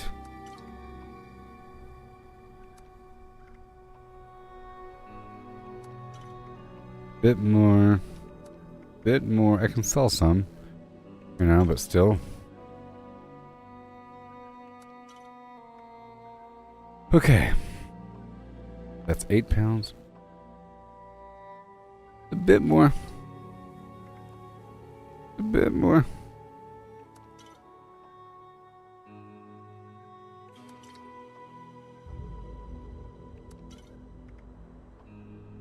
I can move over like 50 more. If that.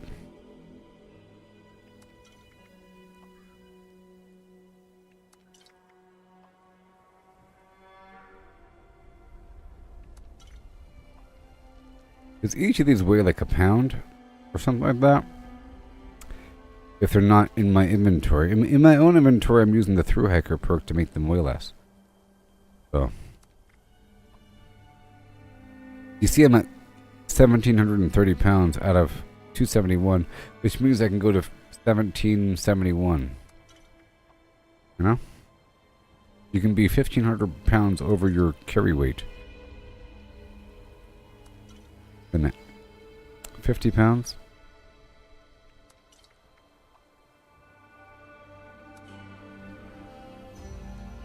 Well, it's almost time.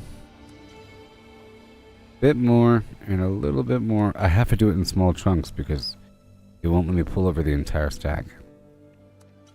Because it weighs too much. Because I'm too close to my limit. And if I pull it over in small chunks, it's not... Well, if I transfer it over, it's not reducing the weight until it's in my own inventory. And I can hold a lot more than what I can pull over at any one transfer.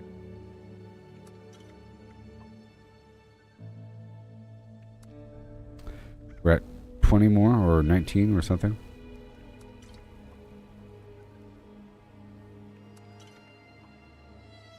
Almost.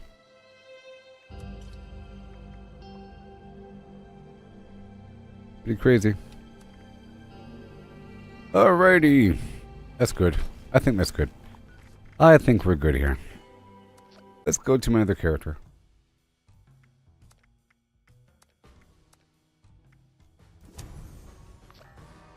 I don't have to go. My other character.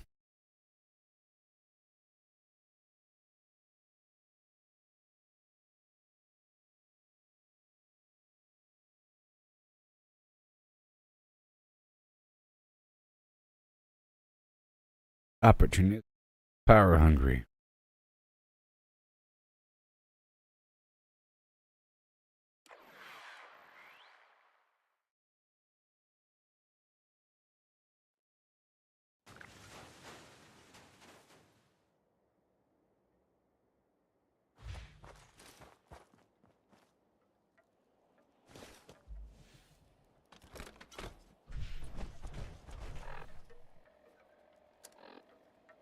Alright, 347.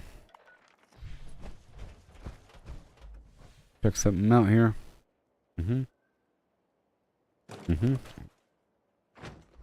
340 out of 405.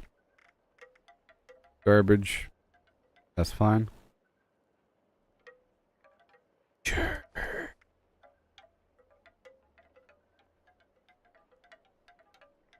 Over here we're at 938. It's a lot, you know. A lot of certain things. But I think we'll be okay. But I'm going to be sitting on this big mountain of garbage for a while. Alright, let's put the new Kacheri right here. Ah. All done. And now we go to the public. The public.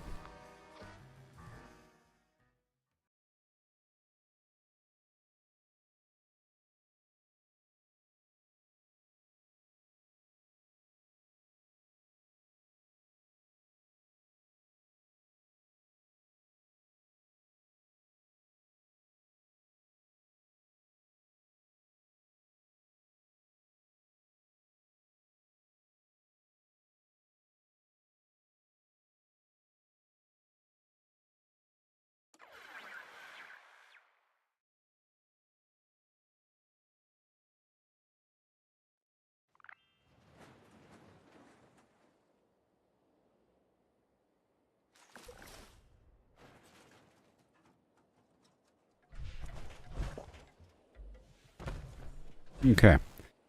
Go join some garbage team. Like you. And check the duration of the server. 23rd. There's still no music, huh?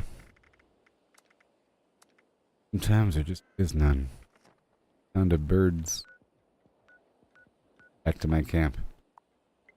And we will begin the journey of completing tasks. All these daily quests. Here and there. The first portion... Well, there's the music. In the first portion, I was taking over a bunch of workshops, and now I have 118. The stuff. Beautiful.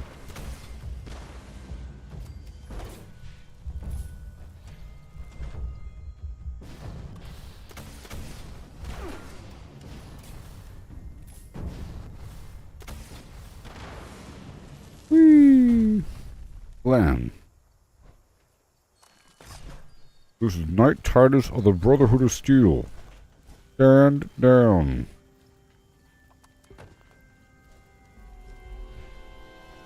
Let's see if I can restock a couple things on my vendor if I need to. What do we have?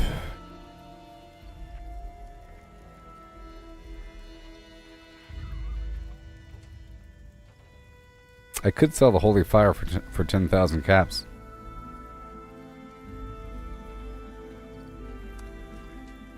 What I could do. That's way too much money. You crazy? And right here.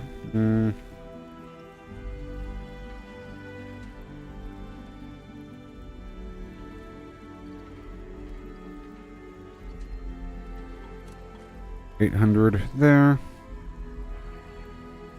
And over here, nothing for them. Oh, I can sell this to them. I can craft it and sell it. I know it didn't sell for the right price there, but that's still cool. Now, do I have the sun mask and everything? I'm still selling all that stuff. Good. Over here, anything to sell for the food land? Well, I guess I can sell 100 Nuka Cherry for way too much money. Or how about 55 a pop?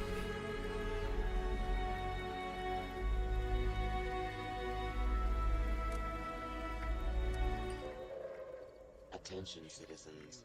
Nuclear strike imminent. Please exit the area at your earliest convenience. And over here.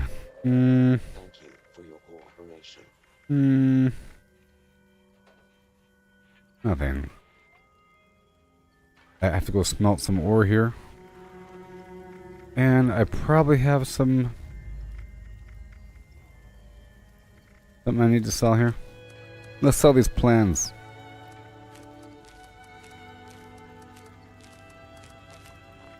For some default amount of money.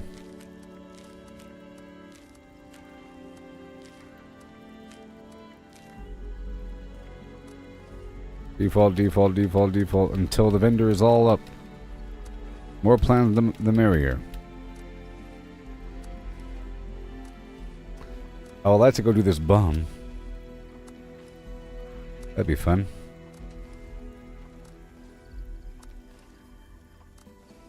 I can sell some ammo too, as well. Ooh wee, let me grab all the stuff.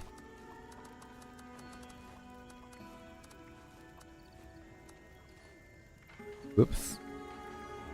Ugh.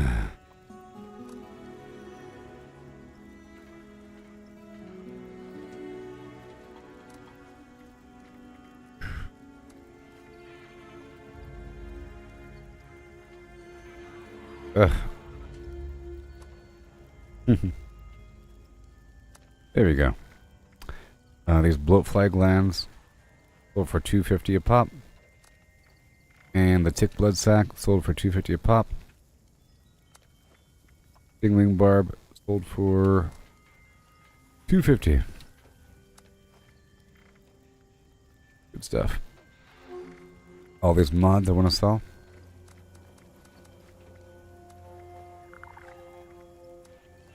Ugh. Alright. Not all of them. This is really good though. This is going to be... This gives you a plus 100 pounds carry weight. 1200 with the calibrated shocks.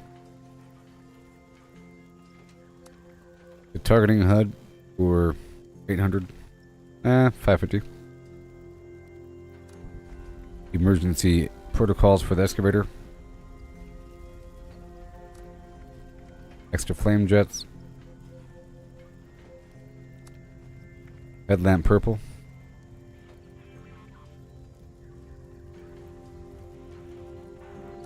Pretty good. Headlamp red tactical. Chainsaw longbow bar. Deathclaw extra gauntlet. Or extra claw. And the rest is non-existent. And over here we have ammo of different variety I can sell.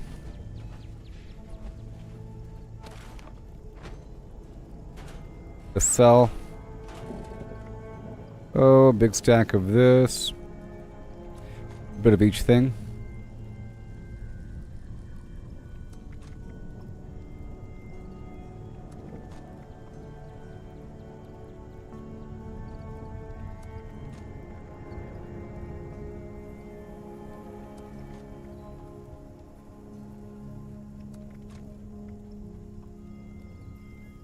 And 556. People have their handmaids, you know. And 5mm. Ooh.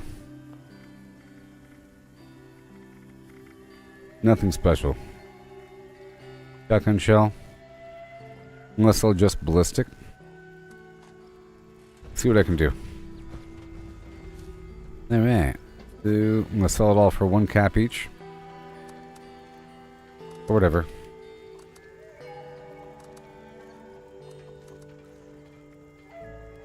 Okay, well it's full. Let's go get rid of these standard plans.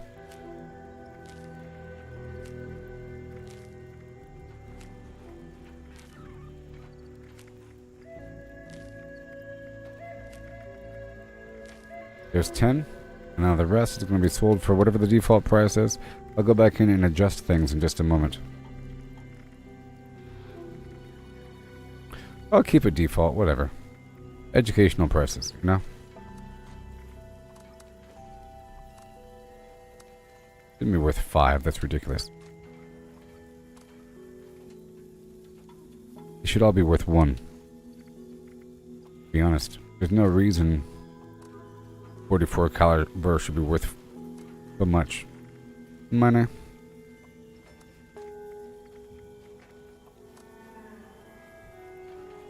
There, now I'm selling different ammo types. That's good. It's all awesome. Now right over here, I'll make sure to dump the rest in this toolbox.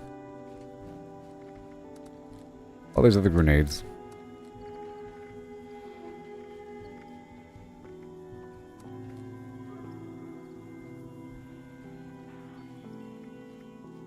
All these other notes.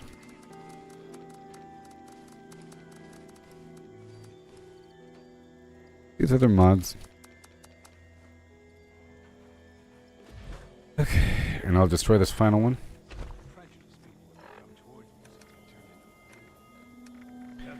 Right there.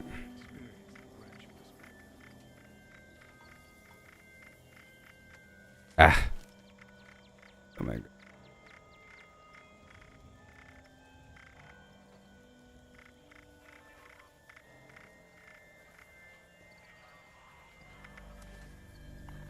Alright, and then let me run down to the basement for a second and smelt the rest of that ore. And then I'll be teleporting across the map to the boss fight. It's probably still going on. I'll move my camp over there.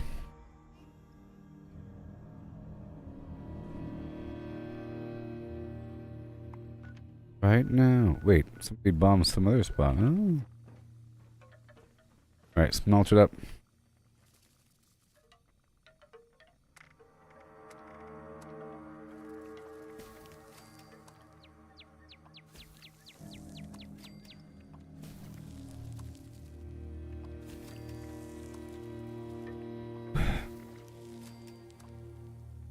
Hans Molman.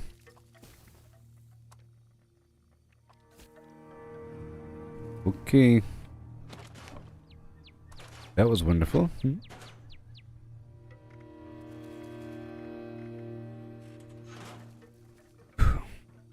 Excellent. A colossal problem that they just finished. They killed that guy quickly, didn't they? A colossal problem, which is now over.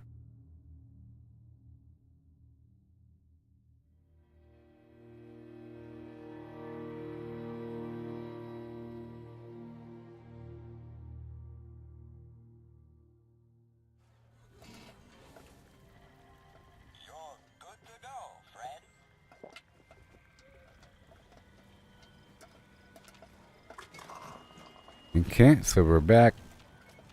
Everything is all fine and dandy. And, all these goodies waiting for me from before. And I can cook whatever the heck else I have. Real quick, I got super duper on.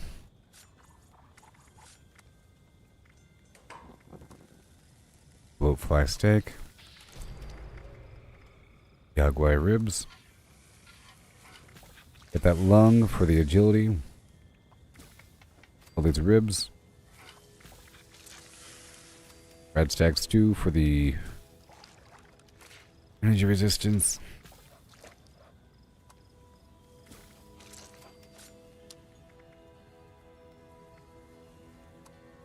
More energy resistance.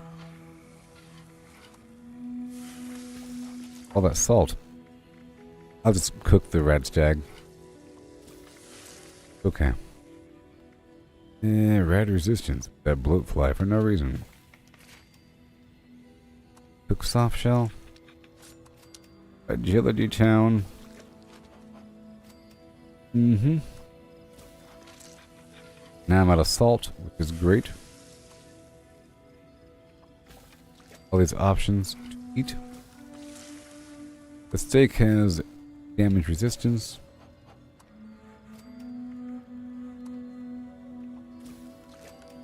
I guess I can sell some of this meat.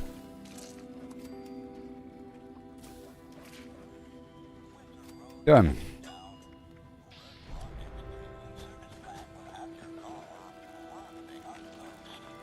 Let's see if I can freeze anything.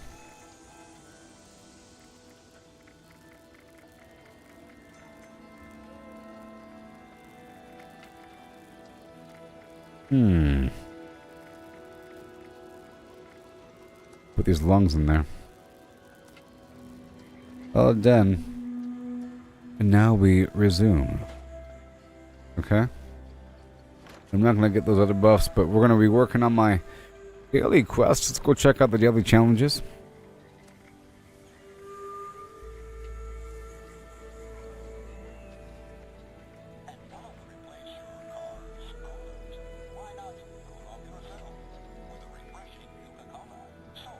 Yep, that'll happen. That'll happen. Okay, I'll be right back. Alright? Yeah. We're gonna keep on keeping on. Okay? Keep on keeping on. Be right back. In broken lands, Wasteland. Through shattered towns I roam for yields. Supplies in hand, from junk we stand. Now gear up bold, the truth revealed. Looting from the super mutants, a hardened face confronts. Caps and guns, the spoils we hunt.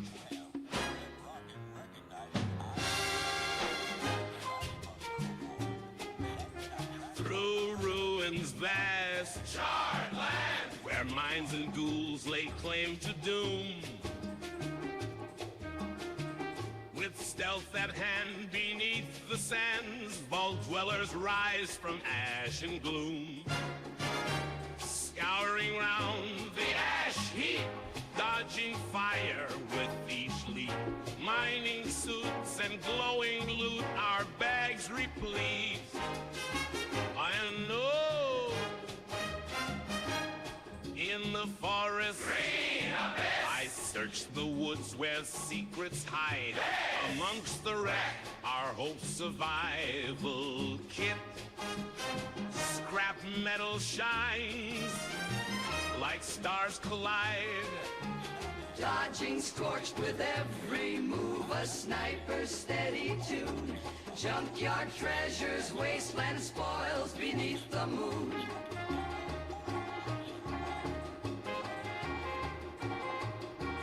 Back to camp we go, our packs with weights of gold. Trading things of old, for stories to be told. By the campfire's warmth, we trade with all the rest. Trading tales and goods, survivors in the night. Caps for gear and foods, each bargain struck just right.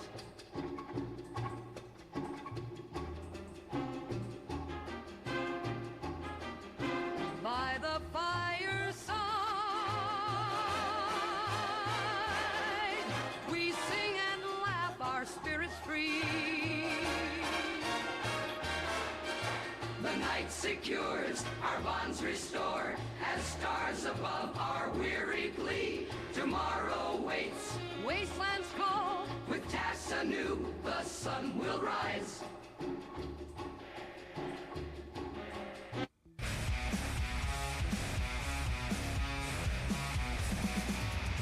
So fight for the land that remains, our stronghold in waste that we claim.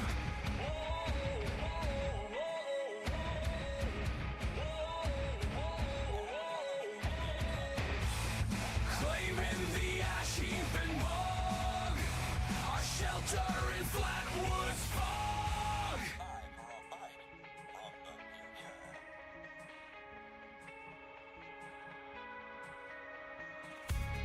Through the valley, our flags unfurled. We stand our ground, this reclaimed world. Defend the forest, build our steel stronghold in the cranberry bog, where tales of survival, the skies may be.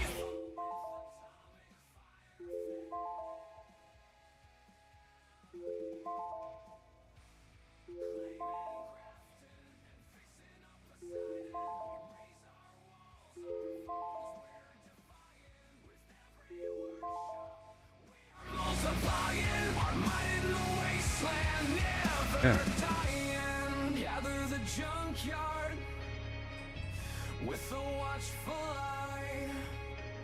Thunder Mountain, its power we can't deny.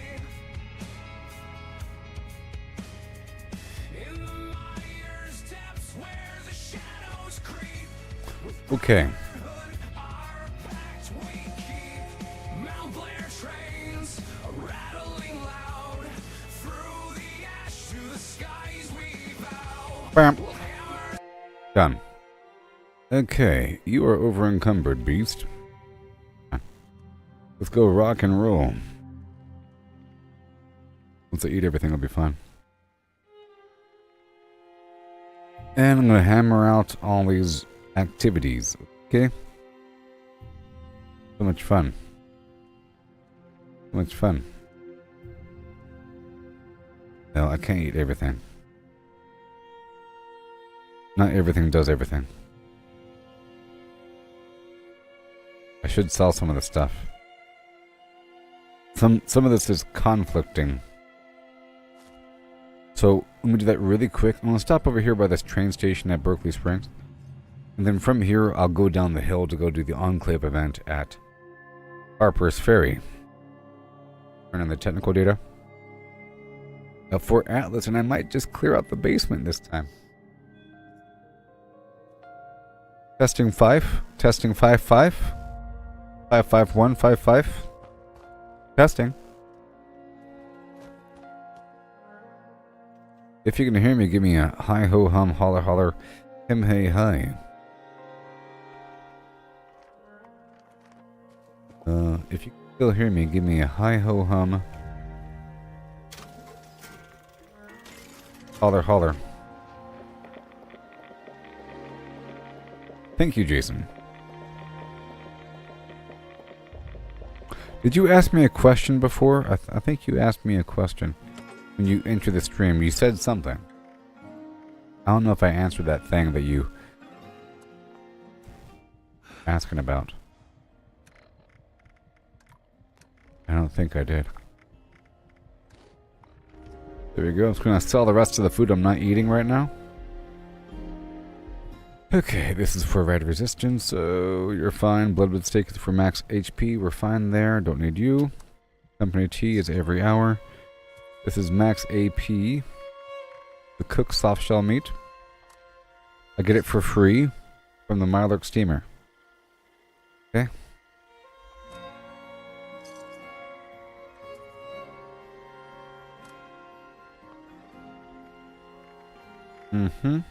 We have agility 7 from the fried rad roach on a stick. Or agility 8. I have carry weight from the smoked Mirelurk garbage. I don't need this other stuff. This is melee. I'm pretty sure the melee can stack. Mirelurk jerky is for defense. Mole rat chunks is for strength here, but I think I have something better than that. We'll find out in just a second. Mutt chops, endurance 5.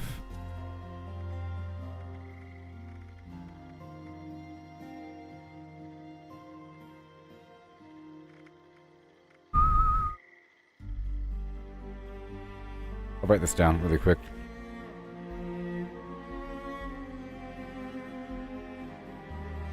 Okay. So we have the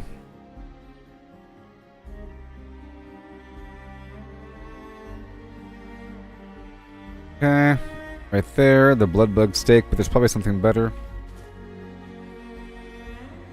And this is precisely 175.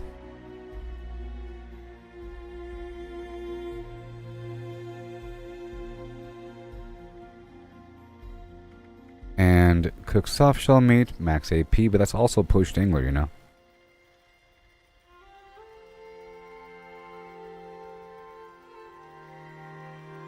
But this cooked soft shell meat comes for free if I do the workshop conquest. The fried rad roach on a stick probably requires some salt and stuff. I just transferred over my extra salt.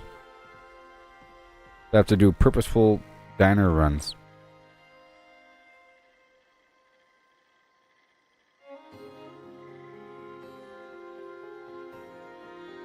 There's probably something better. This is 8 agility, like this smoked the scorched beast lung. Better for that purpose.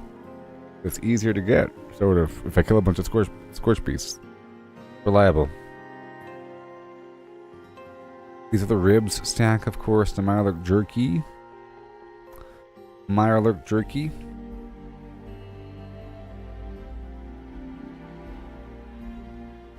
Is clearly 38 damage resistance, which is ballistic. And mole rat chunks is 3 strength. But there's something better, I'm sure.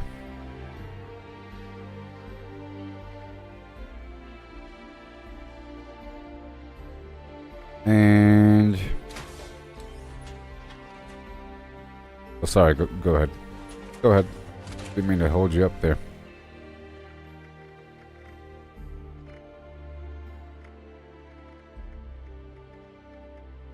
More rat chunks, mutt chops, 5 endurance.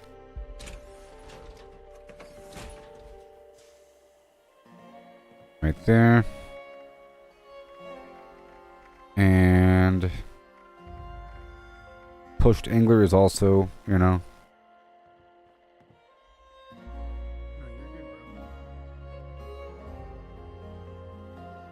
I wasn't really selling. I was going through my list of foods, writing down stuff.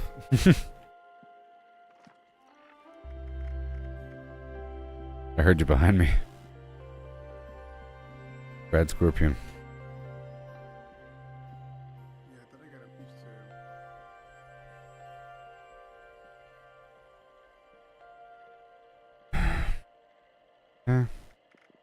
Fried scorpion steak, same thing.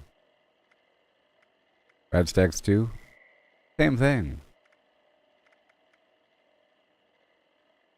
That's probably the answer. That's the answer. Because I'm getting a bunch of free red stag. That is the answer. Let's find out what the recipe is again. And I'd like to look at all of my other recipes one more time. Roast mega sloth, blah blah blah, garbage, garbage, garbage, garbage, garbage. And then the scorched beef steak provides the damage resistance. The same thing as the Mirelurk jerky. But I think I'm getting free Mirelurk jerky from the steamer. The smoked Mirelurk fillet gives me 75-pound carry weight.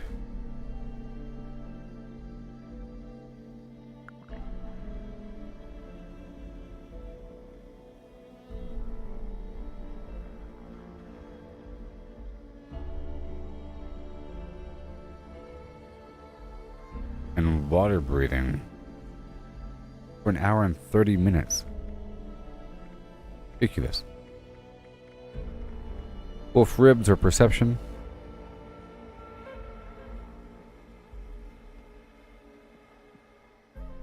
And then more melee.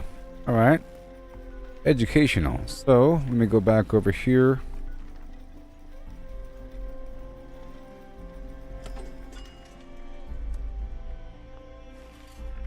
And do this mission.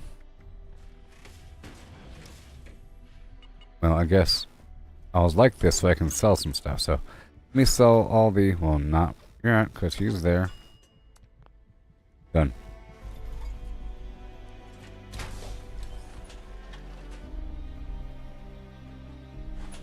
The question is, how consistently do I get Scorch Beast? Maybe I should do it more consistently on purpose. You know what I mean? Problem is I can only hold 50 items in my fridge. Alright, while I'm here, I'm going to multitask and head over here by the Clo. I'm focusing on my daily quest now. But also trying to fine tune. And I feel like shifting away from this build eventually. As fun and effective as it is, I know it's very annoying for other people. To be around this is terrible. You know what I mean?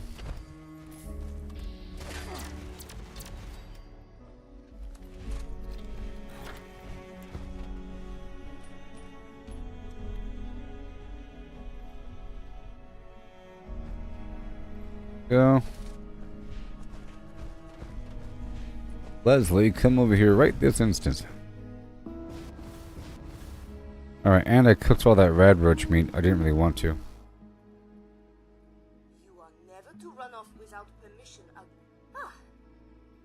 But I think the answer is to just cook a bunch of Mirelurk meat.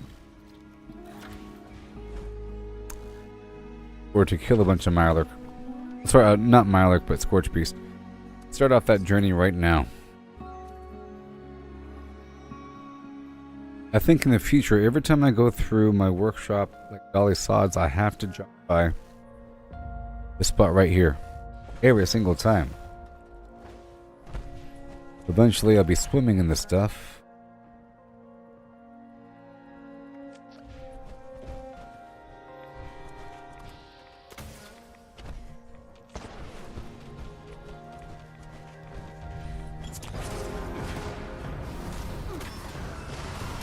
Let me target your left arm.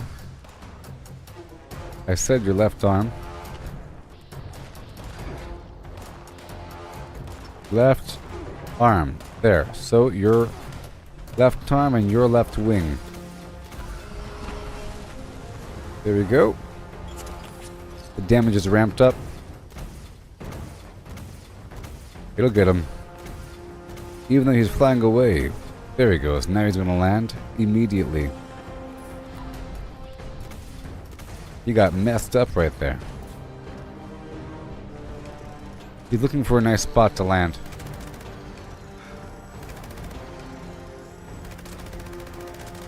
Sometimes they reset their land sequence.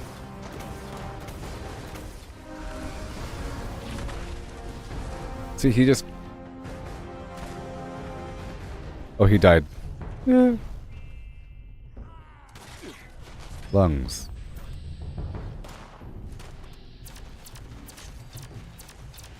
I am using good basalt.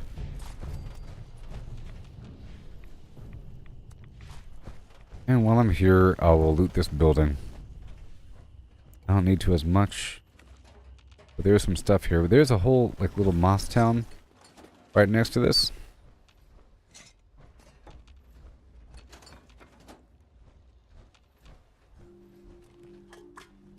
Now I wanted to get rid of all the other foods.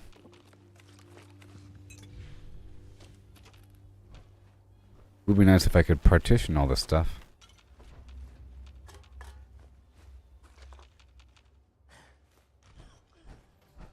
And I have to go by the Huntsmaster at the Black Bear Lodge and stop by Roxy. There's so much I have to do. Right in the left arm. Hey there, Wild Wolf Gaming, and welcome to the rest of your life. Starring me. Starring me.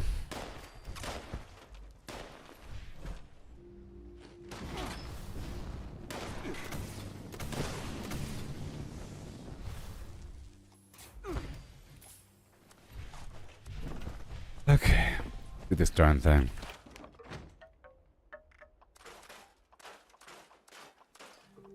Go, go, go, go, go, go, go. I'm gonna jump all the way down to... I think maybe even Davenport first. How about... I'll stop by Davenport first. Yes. To pick up the picture-taking mission. He's going to give me the option to go to either the Raiders or the Settlers. I'll choose the Crater. Hello, Gooboberti. I'll choose the Crater. And then take pictures. And then while I'm there, I'll be picking up some mission from somebody. Even though I probably didn't do the previous mission. This is the daily quest. Let's get my camera set up. And the box syringer. I still have that mission as well. Here we go.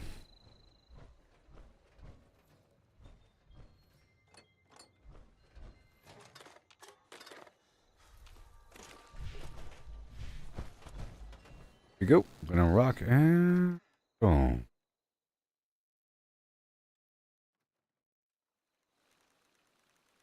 And roll. Here we go. Faster.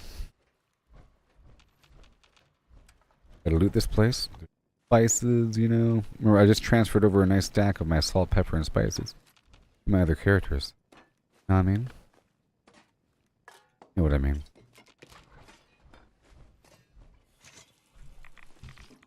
Spices. Metal. Pepper.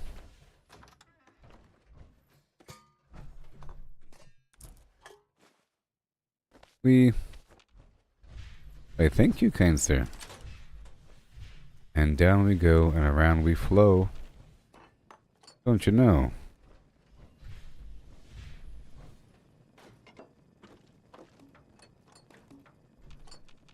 Whee. There it is. Hi there, fellow. I'm here to pick up a mission from you. If you don't mind, sir. So good to see you again. Yes. Are you up for another photo reconnaissance mission? Indeed. Splendid. Which settlement do you intend to gather information about? The crater, please. Feeling brave, are you? Yeah. Good luck, and do be careful. I'm one of them. Crater folk are rather excitable. The Raiders have repurposed the communications center of the fallen space station at the crater. This provides such an important piece of technology as worth keeping an eye on. So we'd like you to photograph it. One I will. possible area for Raider expansion is the old Black Bear Lodge. That's where I'm going. That's where I'm going. There's always... Goodbye. That's where I was going anyway. Okay, so win-win. Go by the crater. I'll take a picture of their communications area, and I'll speak with the people.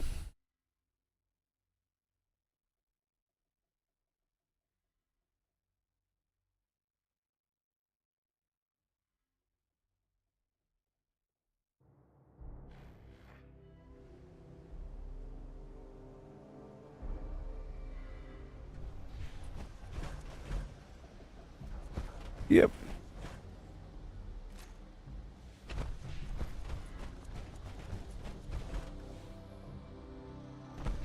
And take a photo of Meg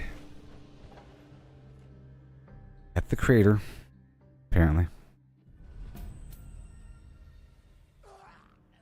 I'm pretty sure I've already gotten my gold.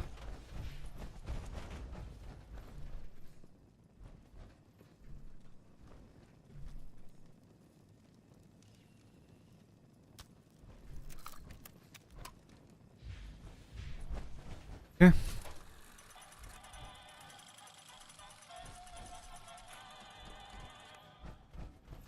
Ah, the Grafton ammo vending machine and vendor bot Greg over there in Grafton. This is for the responders. I have a couple missions here for, picture taking. Play this. Over here in my power armor, clomping around. Okay, let me go take a picture of the communications area. Loyalty. Don't mind me being a spy. Bloop. Goodbye. Hi. Loyalty. Can I cross this name off my list or what? Yes. Done. Good. I don't even care what you did. Good. Bye. Now I'll hop on down to the Black's Bears Lodge. Take a picture of it, and I'll speak with the robot in the basement, and I'll loot the basement while I'm there. And he'll give me a mission to go kill some creatures. But then I'm going to immediately run down the hill to go pick up another mission to obtain some toxic mutagenic waste. There's 3 things I'm doing here. Maybe even 4, because sometimes another event might pop up when someone's in the toxic valley. I'm heading down here to the basement. Well, first I'll take a picture.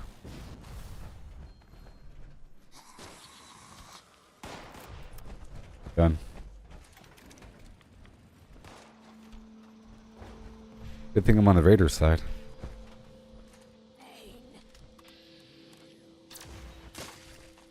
Gross. See, all this loot.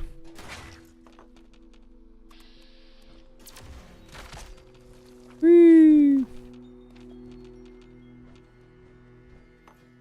Remember, the glass is important for those marine tactical helmets I made. To make that money.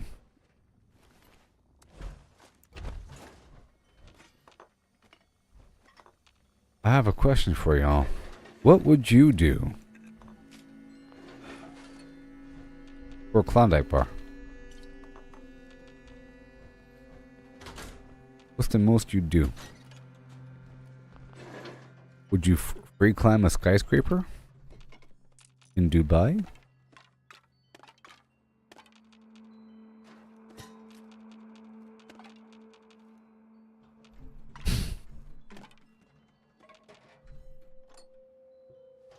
Oh my gosh.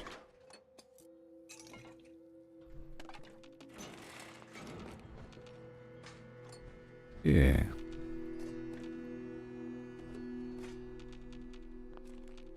Beautiful. Full and goodbye. Hi there. Welcome to the Black Bear Lodge, a family-friendly hunting club. Why the heck not? I am the Huntmaster, Black Bear Lodge. You must be here to sign up for the tournament. Yeah. Well, I'll add your name to the roll. Each hunter is given 3 animals to track and kill. We've had a recent influx of these. You'll be surprised when you see your list. I've marked some hunting grounds. Woo.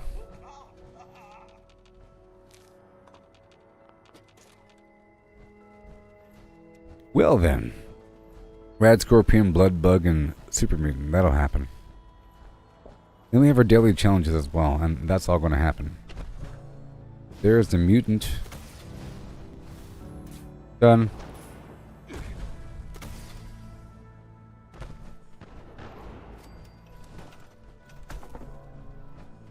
That was a mutant, right? Did that not count? Was it too far away?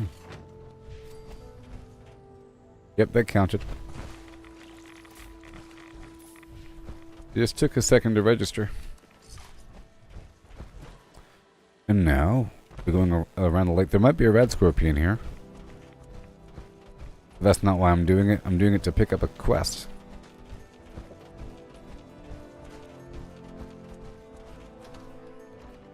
There's a little bit of loot between A and B.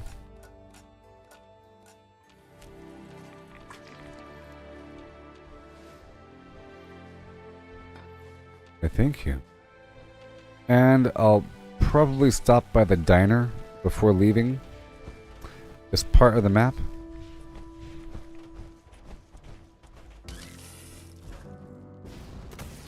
Hey, look, it's a red scorpion. I told you. I also had the Vox Interpreter mission. You know. I have to shoot a Yaguai, I think.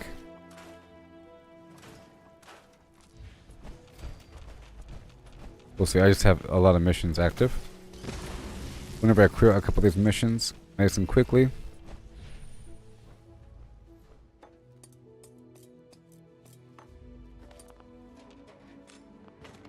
Right there. Trade magazine. Hi there, buddy. Are you still a tadpole? Whatever. That's okay.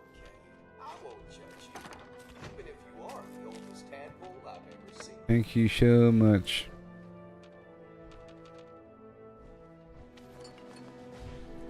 And now, we're done down here. Let's go over here to Grafton Station. So I can take a picture.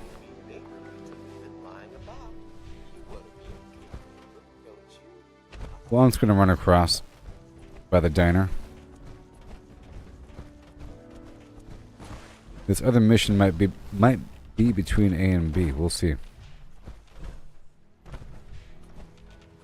Well, this missed opportunity to use the Pharma perk. I might as well. I don't need all this extra damage right now. I'll use Can Do and Pharma. You got the Scrounger as well for extra ammo, but can't have all three on right now with my current build. I could make another build. That's what my non-power armor situation is. I can still loot with power armor on. Fine. Here we have Moonshine Jamboree. Y'all know that's a good time.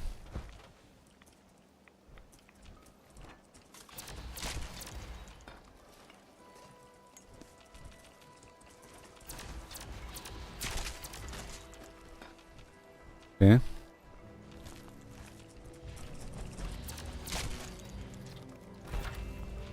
Wow.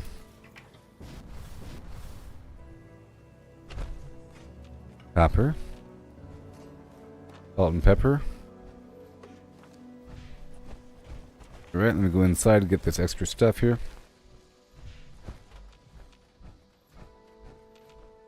That public event will take a hot minute to get through. We all know.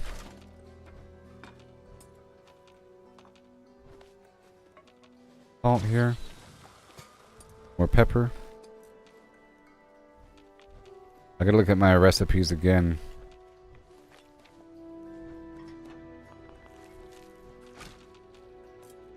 Might be missing out. I have to look at all my recipes, my chems too. All the medical stuff. Okay, that's all done. And now, we have Moonshine Jamboree, of course. Let's hop on down to Grafton. I'll come back up through later on. I'll take these pictures But this might create another quick event, Grafton Day or the Protest March. These two activities.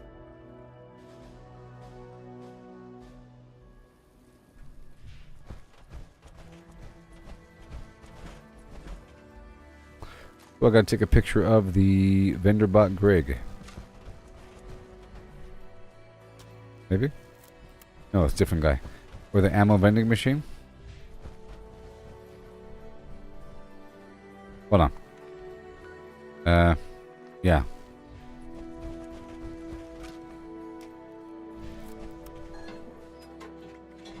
Hey.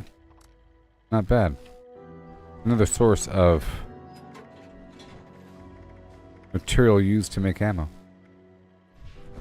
We're not doing that right now. And then we go over here to go take a picture of Greg. Protest march.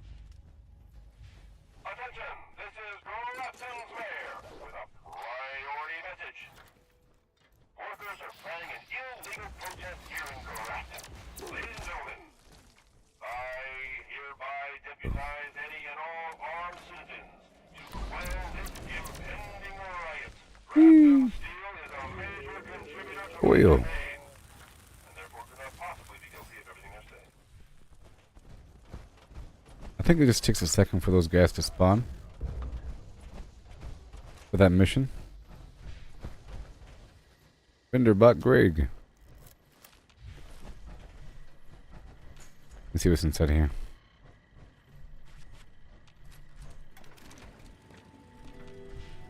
Awesome. I'm gonna go do the Moonshine Jamboree now.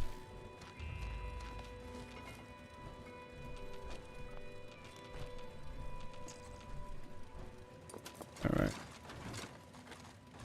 I guess right after this is done.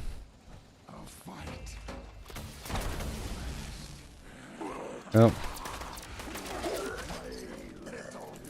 I know my fusion core wants to be swapped. Right now.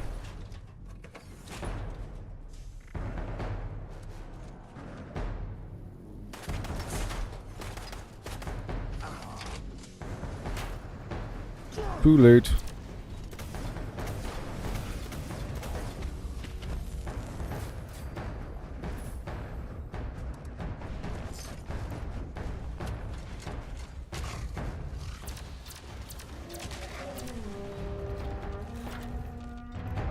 I can probably do both, by the way. I can probably do both.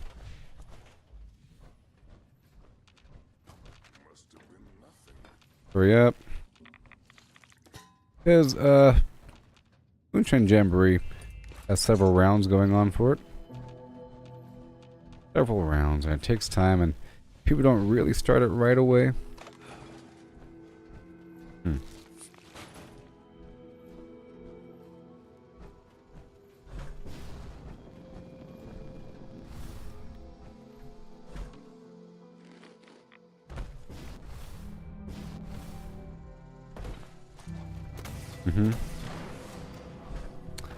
We have to break some stuff down. A little bit. Just a little bit. I think the meeting spot's back over here somewhere. Kill the protesters as they approach. Sure, they're gonna show up. I'm gonna kill them. Whatever.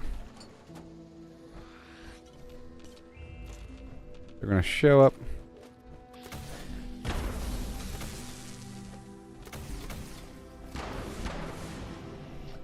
Was that all of them?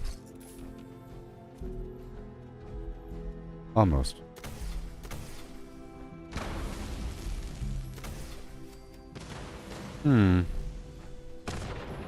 Where are the protesters? Claim ticket. Wonder how many claim tickets I have. Over here. Old refrigerator.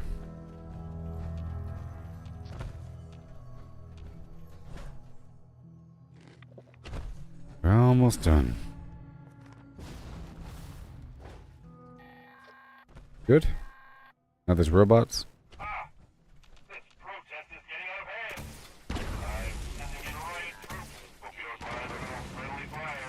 Ew.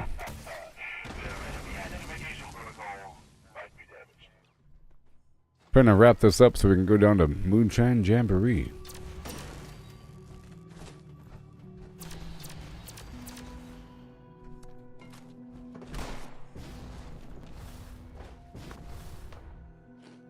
Almost done.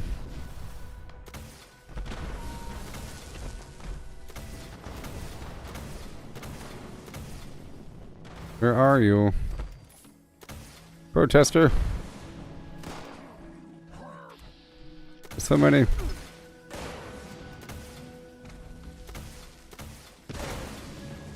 Whole darn town.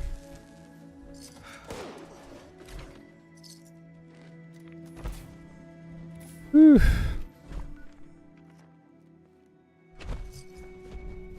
Alright, cool. Now I gotta break this down so I can get the heck out of here.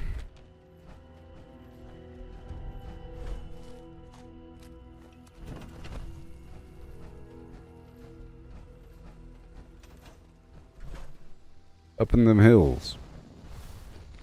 Like so. Like so. Do I still have time? I think I do. Barely, you know? Barely. This is the cremator. The ator of cream.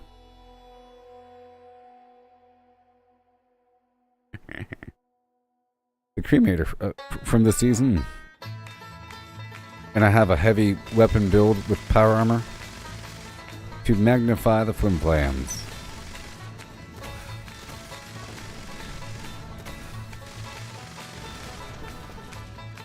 You get it from this season. The season journey. I'll show you in just a second. By completing daily and weekly challenges to earn score points. And right here, you see? Challenges daily, weekly. You earn score points. You increase your rank. And right over here, under seasons, you see? Complete challenges to rank up. And you earn rank, and then that just unlocks a page. You spend your... every time that you rank up, you earn tickets. You then spend the tickets on stuff per page. And you unlock that weapon, the cremator, on this page right here. Page, whatever the heck it is. 4. And then you start to unlock mods over time for it. Like there's a paint job, whatever. Paint job for it. And... low burner mod, and so forth, until at the very end, sort of, right over here, you unlock the barrel mods, you see? And the chemical mods for color changing.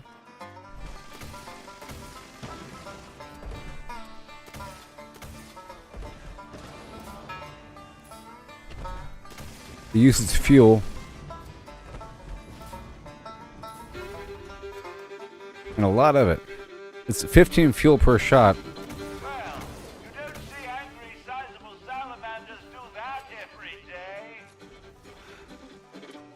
Give me a second.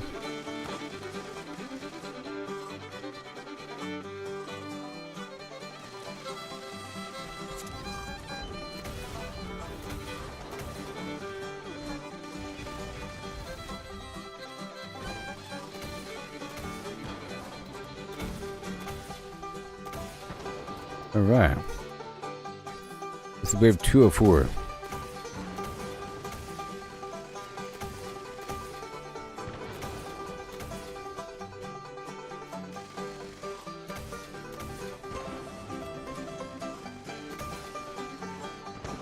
Woohoo! Get to jump down there and get the acid in just a moment. This is a really cool public event. It's called Moonshine Jamboree. You get a bunch of acid out of it.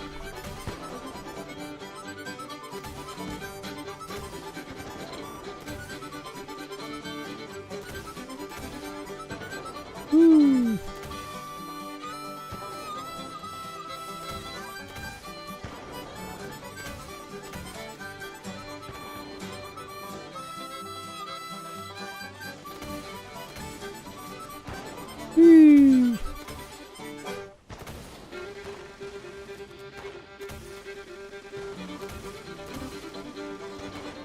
Burning down the enemies, one by one.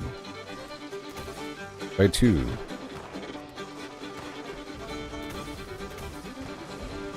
You also earn score points by leveling up. Or by getting, like, every 10,000 XP is 100 score points or something like that. Something like that.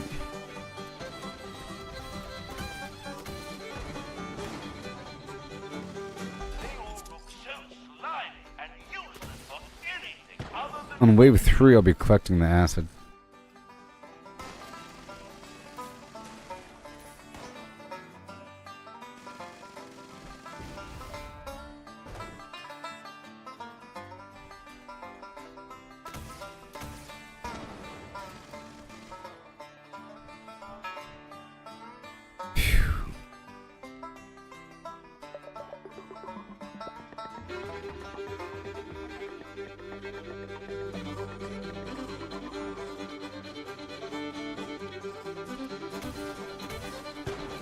Woohoo! If you haven't noticed, the stills are being attacked.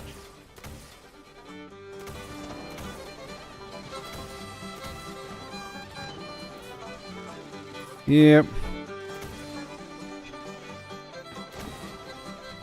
There you go. A little healthy dose of fire just sprinkled around the board here.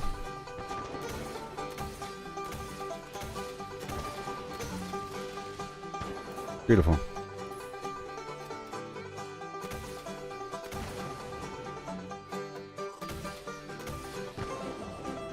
Whee! You're welcome. I'm gonna go down here and get the acid now.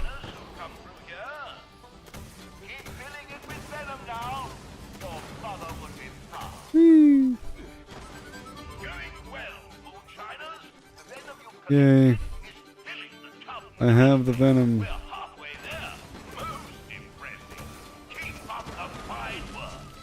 Excuse me. Most impressive.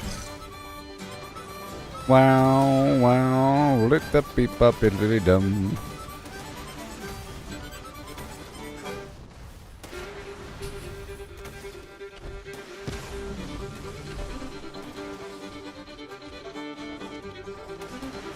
Done it. Well done, you moonshiners, you.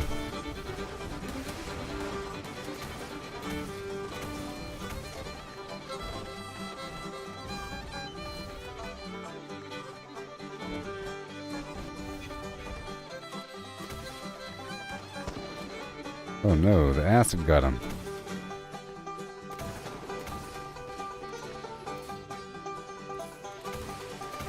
Whee, let me aim at their leg. It's okay. Maybe.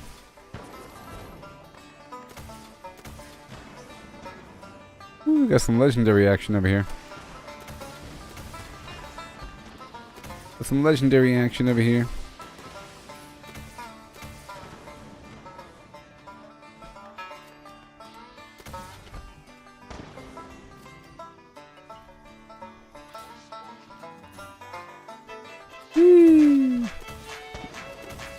I'll go back to my stuff.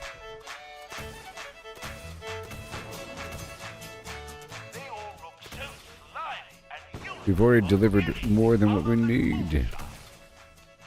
Outstanding work, moonshiners. I don't think I've ever seen the tub so full. You've really outdone yourselves. Oh, Fredo. Welcome. Yes. Just know that eventually you can be any version of a superhero that you want. Or whatever, you know. You can be really powerful in different degrees. Different angles of... And to the point where you have to kind of hold back.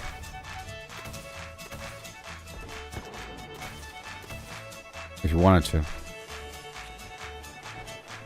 And there's so many different cool weapons. I don't know, I'm really on the cusp of shifting over my whole flow.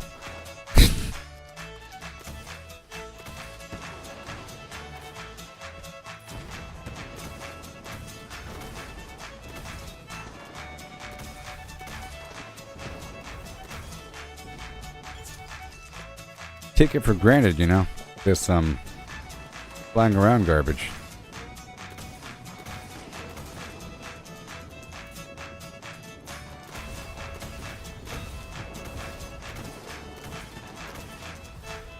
Take it for granted.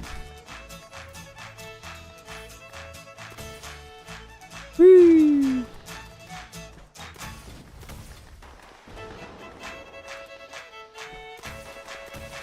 That's it.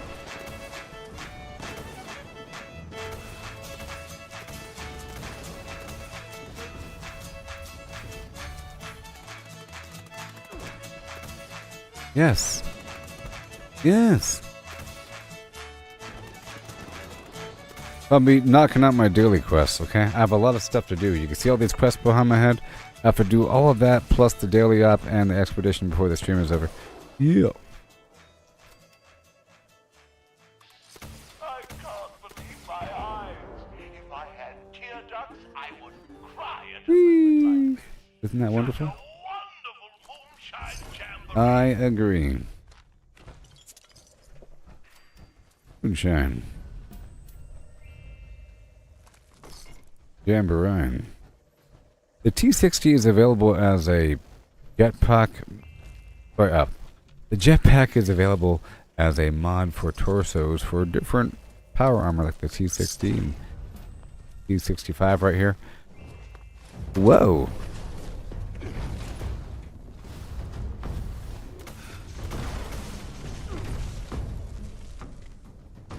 But then you got this thing that's available for your Secret Service armor.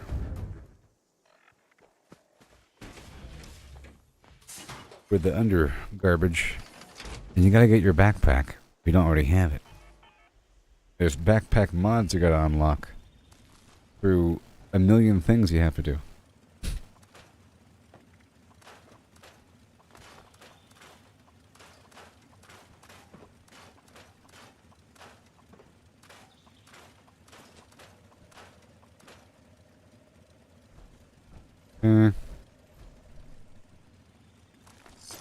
Through the Pioneer Scouts, Boy Scout situation. I'll show you in just a moment, but you have to unlock these backpack mods. Different versions. There's like armor plated or refrigerant to make foods last longer, or high capacity. Stuff like that. Done. A food has worn off. Time flies. Good to go. Eviction notice. Another crazy mission.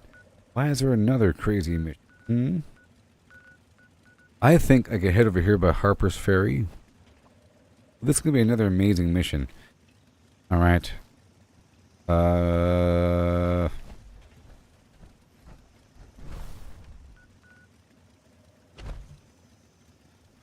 Oh, this overlapping garbage. I'll go ahead and start this off. And halfway through this mission, I'm going to have to use a repair kit because my weapons needs to be fixed. But there's not really to go to my base and use to actually repair it because this thing's about to start.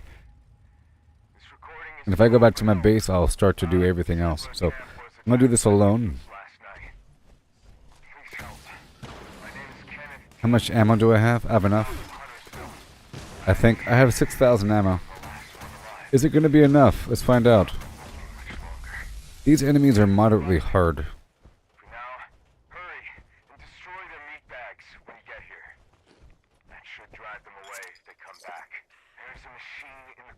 Here we are.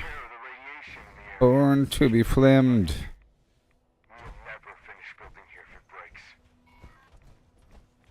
We're the princes of reality. Oh, sorry. No, I answer the stuff in chat all the time, dude. I'm speaking with people in. You just made a bunch of emojis. Control. And then you gave up immediately. And I'm just talking to Fredo Pizarro on Facebook. Do you see this stuff popping up on the screen? I'm primarily speaking with the Facebook crowd.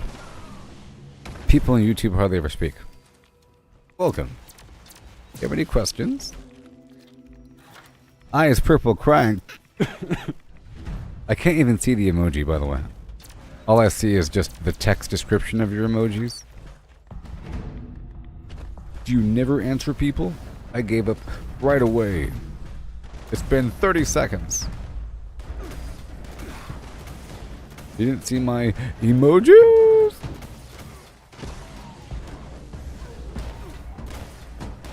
I want to hang out near the beginning, which is like the good spot to hang out. I'm looking for these meat bags.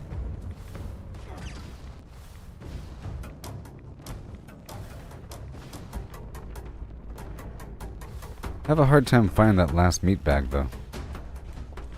Aha ha ha. Aha. Show yourself, meat bag.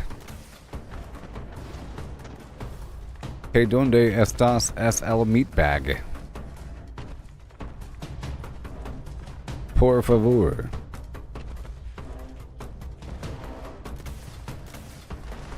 Yo quiero un meat bag.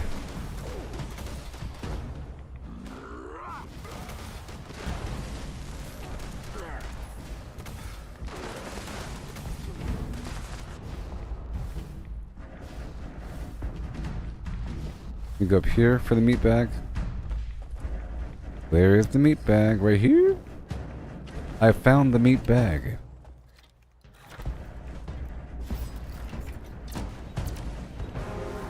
You're welcome. Hey there, Control. Oh yeah. You like this game and you're brand new. You enjoy my damage. These guys are actually really, really hard. All jokes aside, these level 100 mutants are pretty rough. The yellow ones? All jokes aside, these level 100 mutants are pretty rough.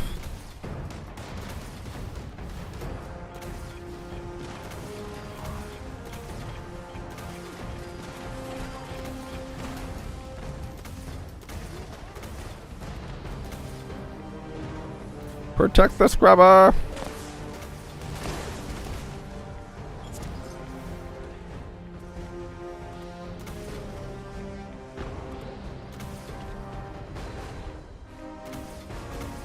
Right over there. Yoo-hoo!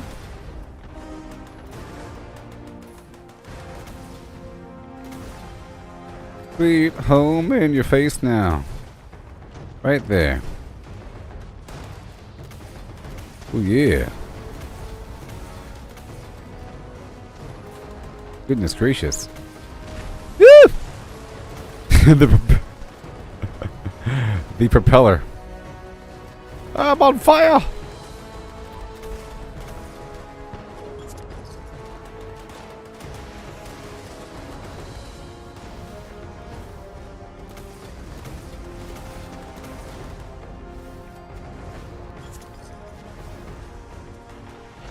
Okay, 1 second. There we go. I had to reassign my hotbar. I'm using a mouse with a bunch of buttons on it on PC. Face blue smiling. Face blue smiling.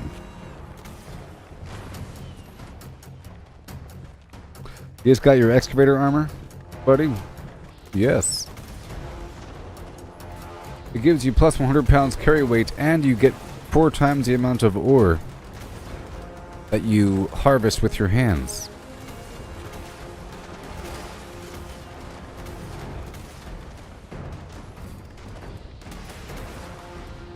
Woo-wee! Oh my goodness.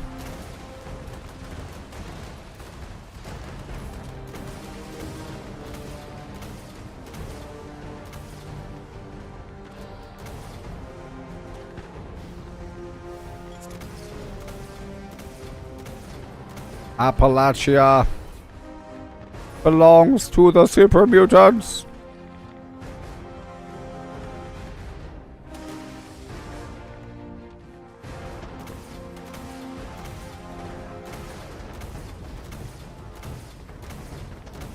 Right over there somewhere.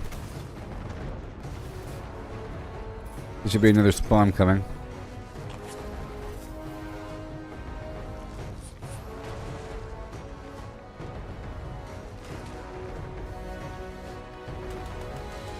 Fine.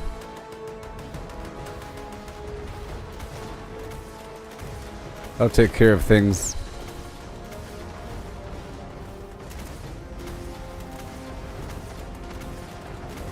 I got it.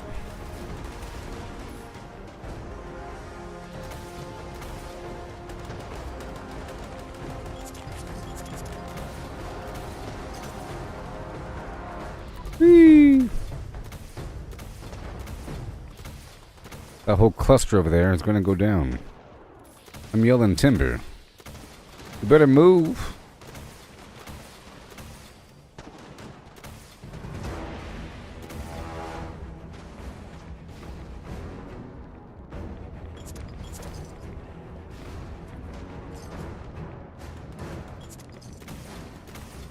Oh no.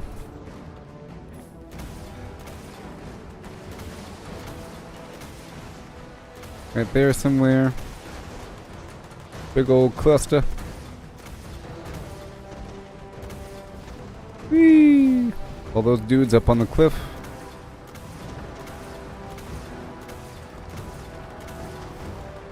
Oh yeah. I gotta kinda arc it, you know?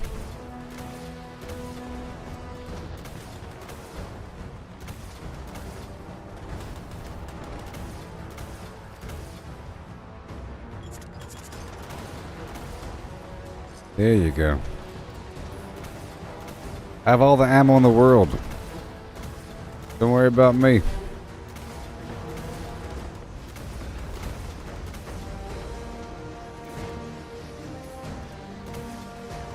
They're on the cliffs. They're on the cliffs.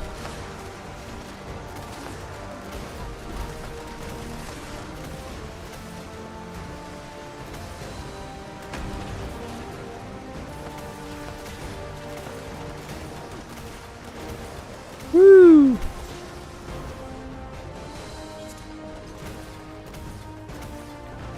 So courageous. Congratulations, you are now level 2180. Good job.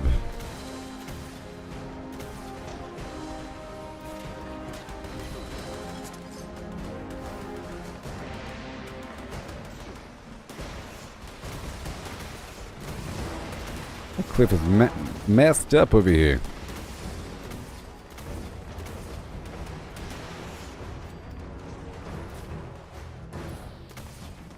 You might think I'm using up a lot of ammo right now. Well, it's a lot of enemies.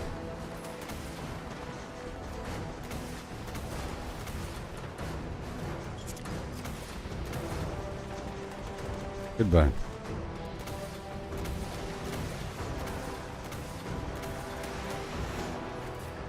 There you go. Right over there. You ain't coming down that hill. Not today.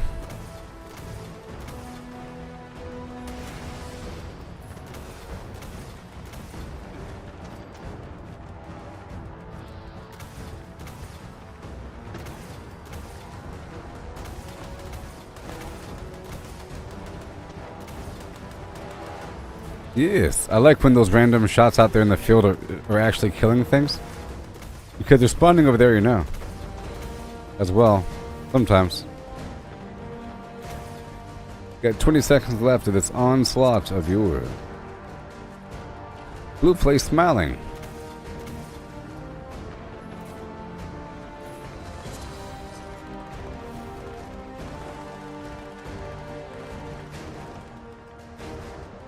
That's that. Oh yeah.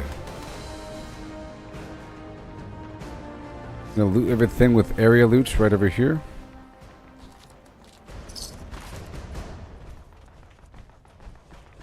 And my weapon did not break, which means I can go repair it. Oh, you know, I took off one gun army and bloody mess before this started. To put on those perks. Well, would have done more damage, huh? With even more crippling. That's okay. Let's jump off this cliff. Fly like papers, get high like planes.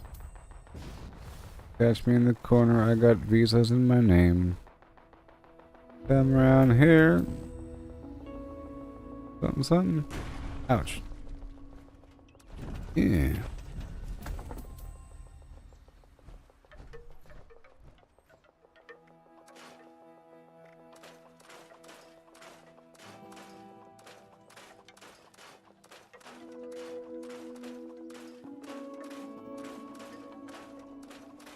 All the perks in the world. Huh. Huh. But I'm done.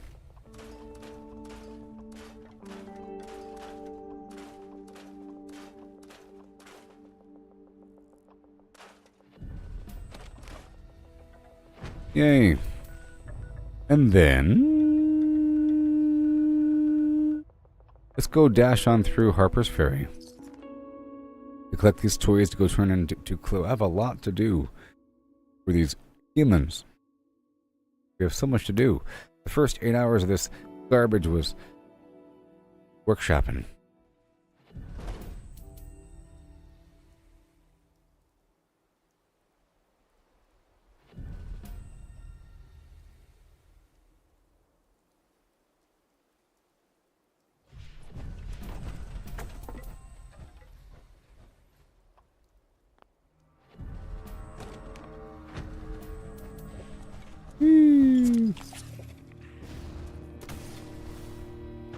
I'll put these perks back. We don't need these on right now.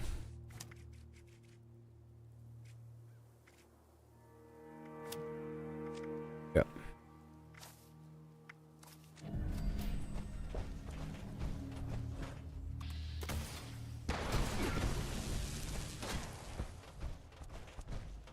Overkill, kill, kill, kill.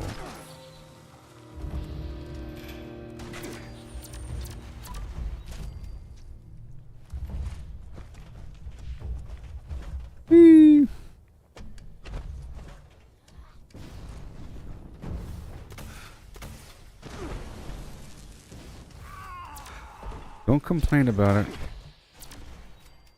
Alright. I will... Well, I guess I can't do it here. I have to do it manually. I'm here for the toys. Okay? Why I'm here.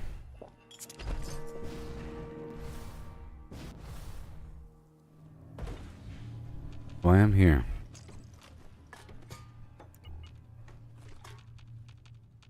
Journal page number 85. Today was a big day. Stubbed my toe 3 times today, as opposed to 2. That tells me things are going to be okay. You know what they say, balance comes in the end. Hurting now, you're going to feel good later. Come flam. Oh, I stubbed my toe on purpose again, a 4th time. Doctor says by next week I won't have a toe.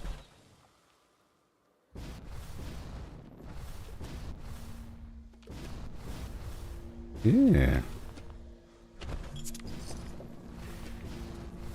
These cooling caps give you a bit of aluminium. But we're done here. I have a mission. A mission.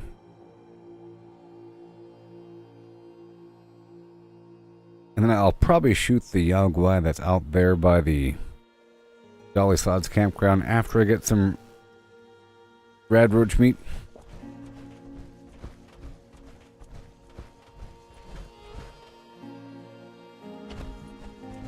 I've already been through that stuff to the right. Guy telling on himself. Should have kept your mouth shut.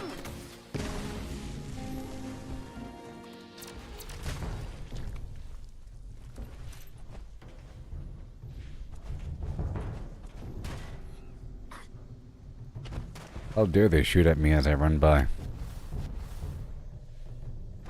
Hi. We're down so soon. You're darn right. Dead. I mean, perfect. It's so good to see you again, Leslie. Now, why don't you go to your room to play? Miss Chloe needs some peace and quiet. Perhaps a nap would be best. Now, run along. Done. I'll go right over here and head by this sunken church to get some random radroach meat. Okay.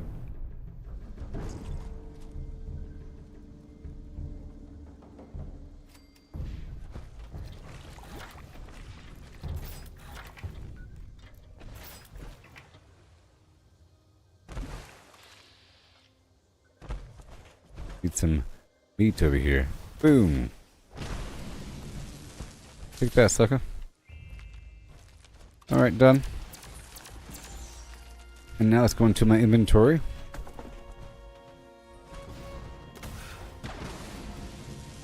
Real quick. And pull out those body parts of the bugs to go turn in.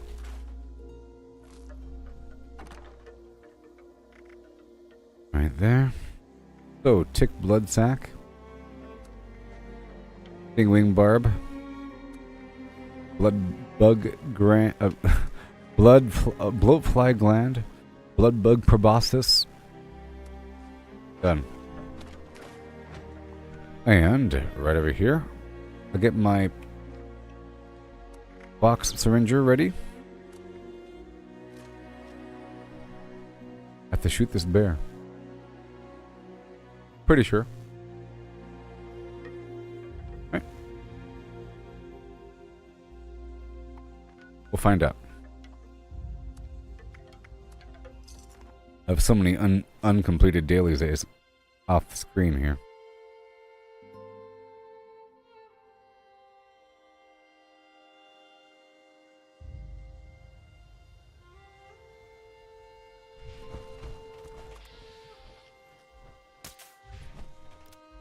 You one of them?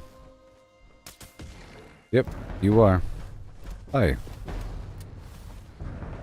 Aren't you? Aren't you? Thought you were.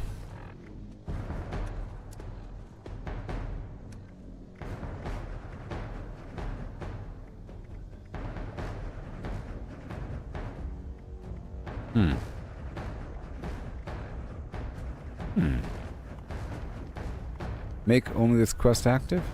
Hold on. Do I not have that quest anymore? Maybe I don't.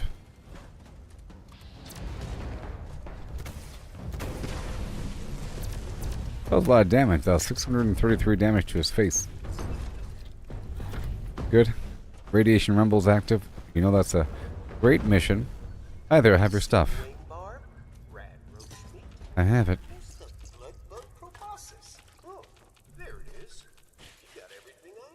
You're welcome, America. Oh, yes.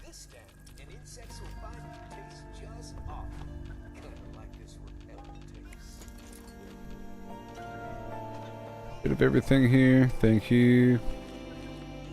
Psycho buff. Awesome. And now Radiation Rumble's pretty awesome. There's going to be 85 million enemies, but I should totally repair my weapons before that starts.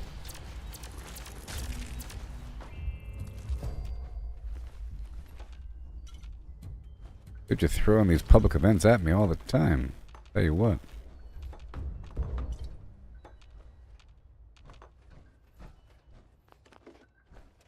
Whew.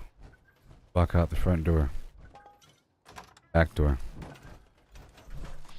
See some ticks over here. And nothing else is in the woods. I am over encumbered for a second. Whew. Gotta go some ways before I can put down this tent. Gotta empty out my pockets.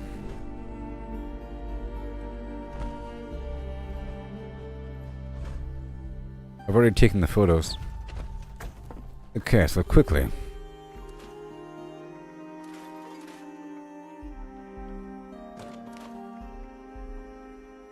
Put the stuff away. And we got the Radiation Rumble. I'll do it. Give me a second. Give me a second to do it. It's going to take like 8 minutes to complete or so. It's going to be filled to the brim with action and enemies.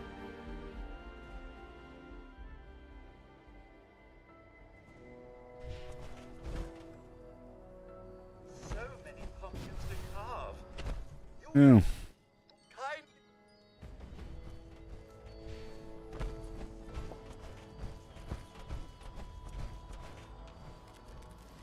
Pumpkins? This is the guy at this pumpkin house, which is a real place in West Virginia. He wants 10 pumpkins per day for a daily quest. Isn't that great? So many pumpkins to carve. So little time. Completed. Goodbye. Yes. Whoopsie. Let me loot this house really quick. You know what? I'm going to do this event here. If there's people there, one person. Okay. They're probably waiting to start it before, you know, hitting the button. They wait for people to show up.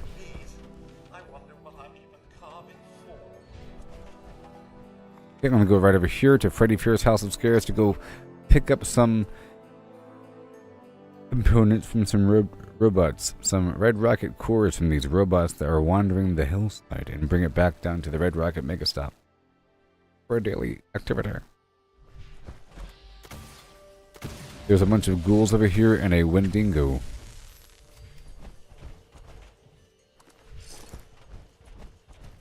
I don't loot inside the building, but there's a bunch of oil here. Probably salt and pepper. This diner. Or in the kitchen.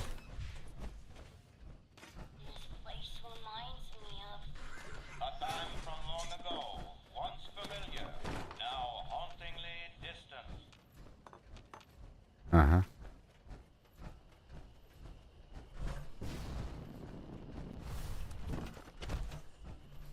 Hauntingly distant. Alright, here we go. You. Ready. Where is my robot friend that's gonna die?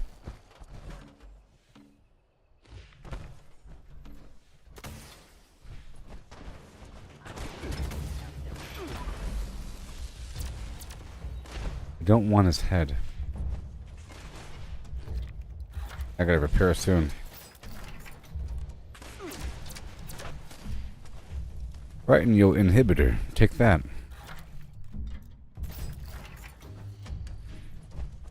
I don't really want to use a repair kit. I want to repair naturally.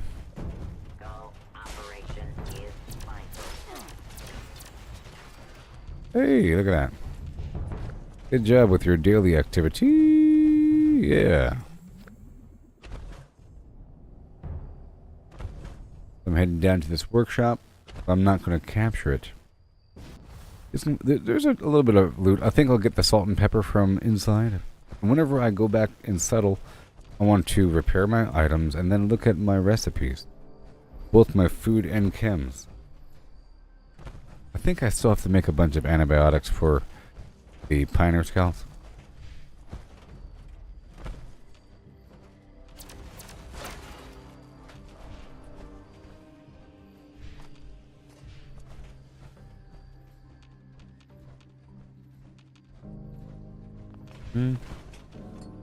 Whee.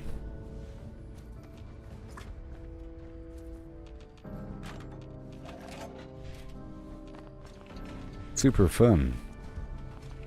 Military. All the stuff. Wibble wobble. Done.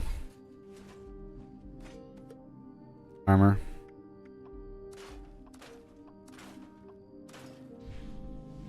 Good. Some adhesive in here. But I already got it. A few more things.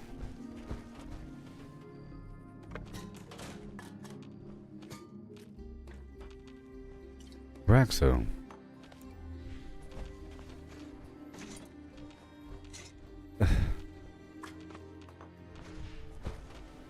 Quick.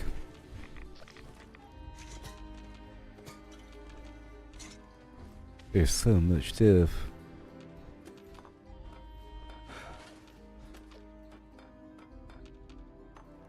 Look him.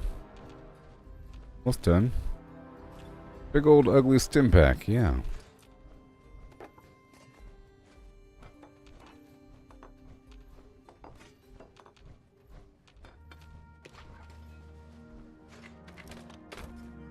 Yeah.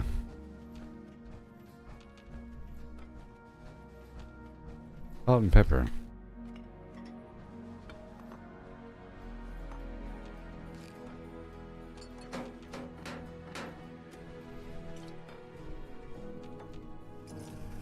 Right there. There. And there you go. More salt and pepper. All these recipes, sometimes the bottleneck is just the salt and pepper. Okay, let's get the heck out of here.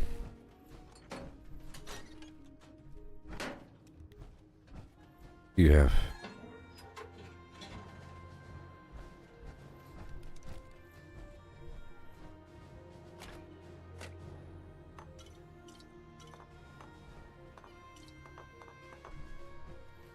I'm gonna head out this way. Don't mind me.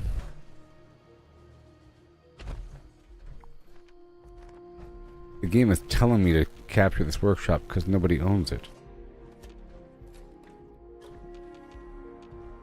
Nobody owns it. Okay.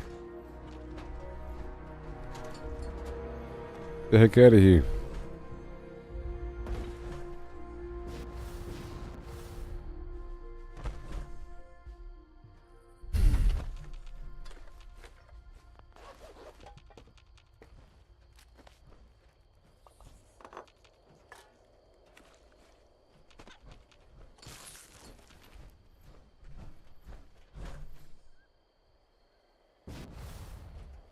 Whee!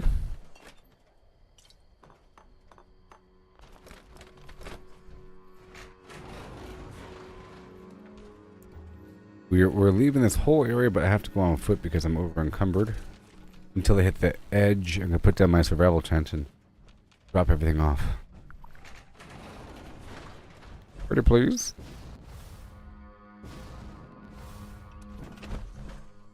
Fish.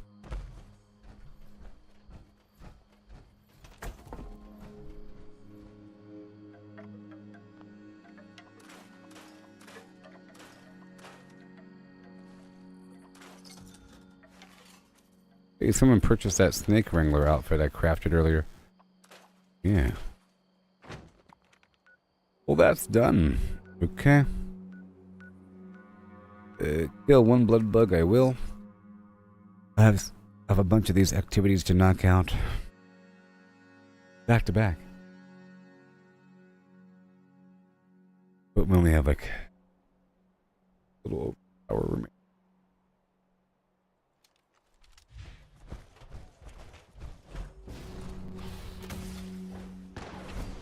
The mission's complete.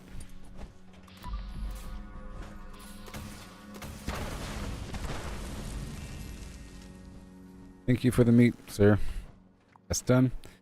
Now we'll head over here to go pick up this toxic mutagenic waste and then turn it back in.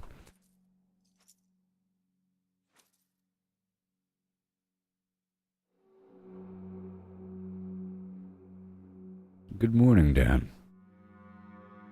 Miss wrapping up my rotation of daily quests, so forth, before we're done here.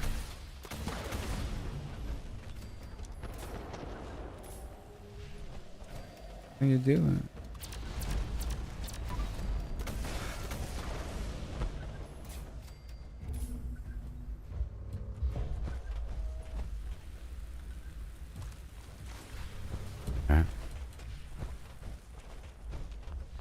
Okay. Doing just swell. I purchased a couple of things with stamps earlier. That was cool. The aquarium pillar and the overgrown car and the snake wrangler outfit, which is actually pretty cool. Like a leather, but it's a snake leather long coat. Pretty awesome, actually.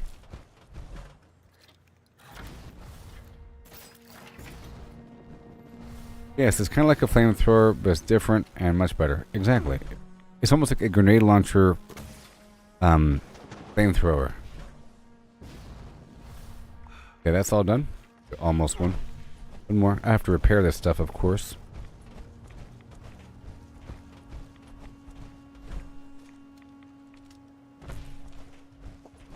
And I went through my characters and I scrubbed. I transferred some stuff over back and forth. Again. I think this is done. Oh boy.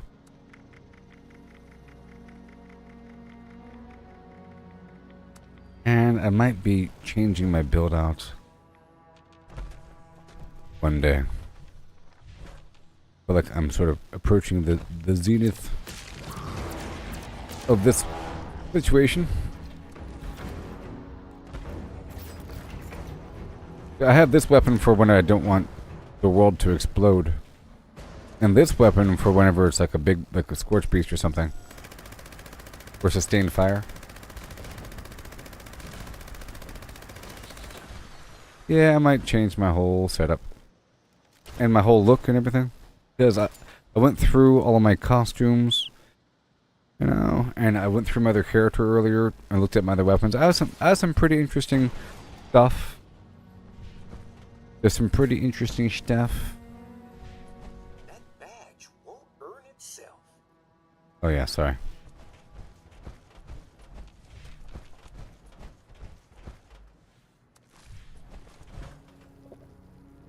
Yeah.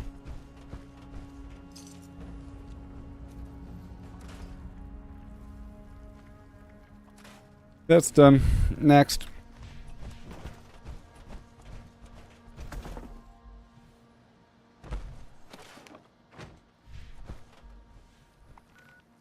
Just hop down here for a second. To go turn in this technical data. I should have teleported straight inside. But while I'm here, I'll be looting all the junk in the area. I have to. Maybe. But I'm just letting you know it might be happening. I'm not even applying any thoughts to it. Okay? I'm not applying any thoughts to my next build, besides certain things. I like to have a synergistic flow of different items that work together with either a theme based upon the cosmetic. You know? Sometimes I like to have a bunch of stuff that works upon some cosmetic. I was going to do it earlier. I was looking at the Giuseppe stamp vendor guy in White Spring, or in the Refuge, and he sells a bunch of different clothing items. A bunch of these Union outfits as well. One of those might be really cool looking. I was going to buy the Wasteland Farmer and Wasteland Farmer hat, but I think that's just what Mayor Tim wears. I don't like it all that much. I used to wear the farmhand clothes and the witch hat, and with that I had a meat hook with extra hooks and everything. Depends. Interesting weapons. I don't mind attacking slower, it's just... You see, this weapon kills everything, which is nice to have that option. But we don't have to always kill everything. But whenever I don't kill everything, I feel like it's my fault if we get overrun or if we ever fail a mission, because I'm trying to do something fun and funky that has a slower kill rate, you know, which most things would have a slower kill rate. But there's many cool things out there, many unique things, and you know, this combination.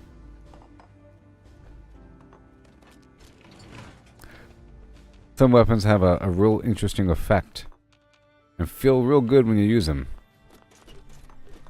Or just really cool sounding. And fit very well with the overall appearance. I enjoy the responsibility of having to be in power armor. Like, I enjoy this whole setup. But the longer I do something, the worse it starts to feel. You know, the failure is growth, success is stagnation thing. This is a successful thing. We know it works. It works very well. It works so well that it's bad for how much, you know, you stop killing everything, you know. Oh my gosh, it's too much. But I know it works. But I'm still training because every so often I kill myself, you know? Every so often I kill myself because I'm not watching something or because my life is too low going in. And it hasn't happened, it doesn't happen all the time, but it still happens. And, like shooting their leg, shooting their head, knowing where to shoot, the proximity, it has to become second nature, and that takes some dedication. So, if I do something for a while, it's because I'm really trying to build muscle memory over every aspect of the weapon system, including like the proximity and how close I could shoot to people, you know, next to people and everything, to find the exact pocket of devastation. Sometimes you don't know what you don't know, you know? And I don't know what exact combination will be good for me in the future, but my mind is open to it. So my eyeballs are open, absorbing things, and I am not actively thinking with my conscious mind for a new build, but I'm applying all the rest of my brain to it. There's many options. Many really cool options involving conscious sacrifices. Many times I like to maintain a strong state for a while just to prove that I'm strong and that I'm choosing to be weak. Hey, just yesterday I was getting everything. I'm choosing to be weak because it's cool. Check out this cool thing. Yeah, that is pretty cool. You know? For example, an unarmed punching power armor build with thrown tomahawks is cool. But is that the most effective thing in the world versus everything? No. It's cool versus like medium weak stuff. It's really cool versus medium weak stuff if you take your time. You get spoiled on things like nuka grenades or that same exact thing but throwing mines as opposed to tomahawks. It's pretty good. A mine build, but that becomes a weirdly weird, annoying mine build. Boom, boom, boom, boom, boom, boom. When cryo is pretty cool. With the cryolator and everything. A rifle build again, but you know. I tend to stray away from things that other people do. I'm sort of encouraged to use this build more because I hardly ever see people using this weapon. You know? I hardly ever see people using it. Once I start to see more people using it, I'll probably drift away. You know? I don't like doing exactly what other people are doing. I'm sort of in a pocket where other people aren't doing this as much because it doesn't really require, but I didn't do it until I unlocked all the mods. If you stumble on any new deeds to add to your scroll,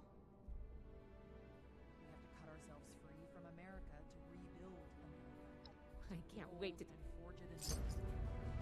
Yeah.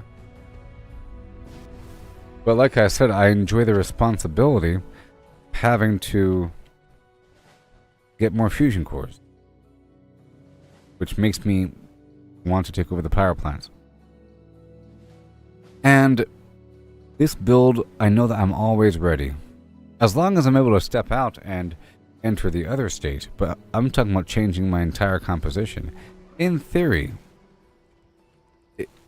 all these words wouldn't be said if we were able to assign cosmetics, armor, and our hotbar to those perk loadouts right here, I'd be happy. If I can swap to this build right here and have everything swap over, this conversation wouldn't be happening because I would already have extremely different things. But right now, we're sort of operating on the same architecture, meaning my legendary perks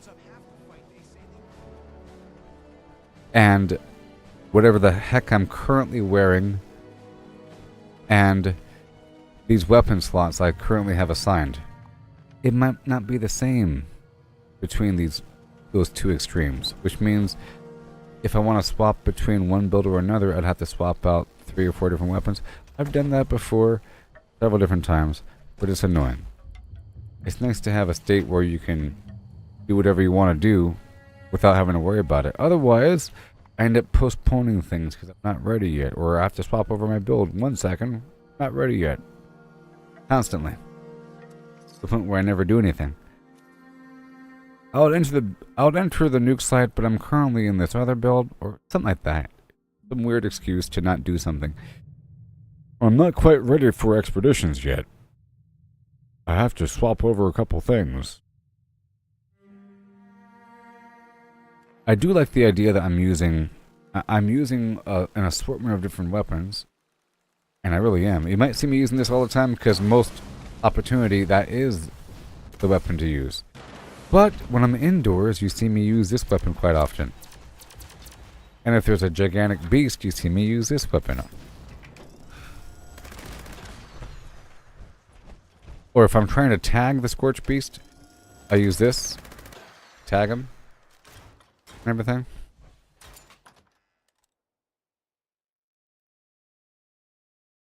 There is the benefit that not everybody has the Gauss minigun. Sort of have to get near max reputation with the Raiders. And it's not tradable, which means it's not like a shortcut item.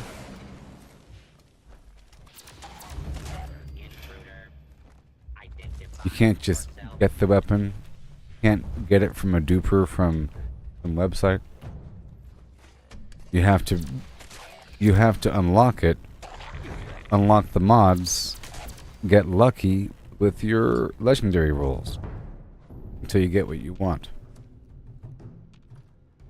It's all pure personal luck and effort as opposed to someone giving it to you.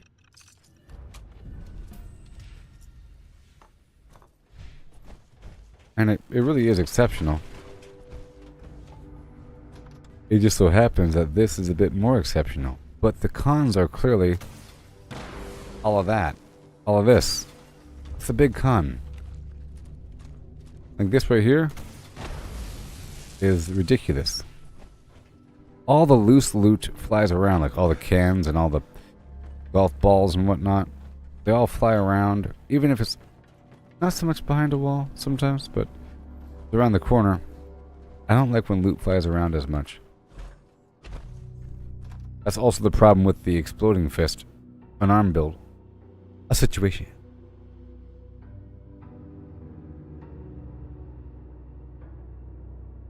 I was talking earlier about the Strangler Heart armor mixed with the Tesla torso mod mixed with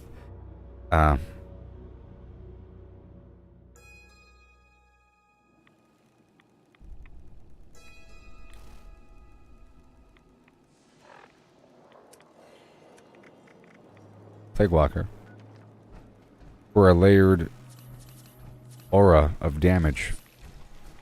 And of course the electrically charged and unstable isotope, but that's only when they hit you.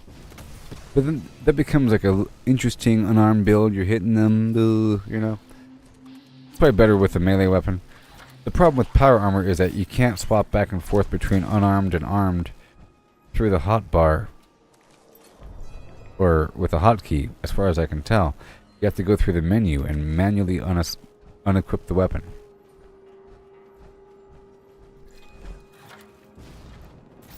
It's easy to go from unarmed to armed, but not from armed to unarmed. So you can't like go back and forth like I normally do.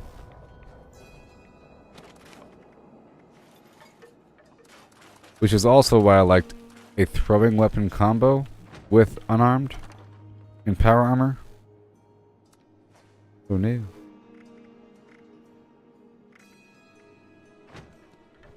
Okay, I definitely have to repair some stuff, don't I? I'm sort of holding off on that until I have to. Let's go hop on down by the Overseer's home. I'm not really killing much stuff right now. I'm just doing these daily quests.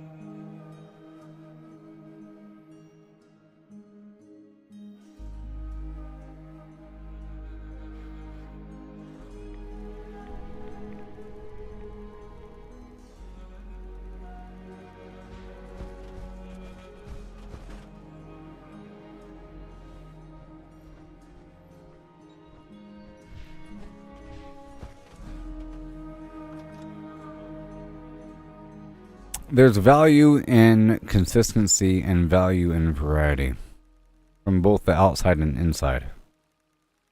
Consistency pros are predictability, and with predictability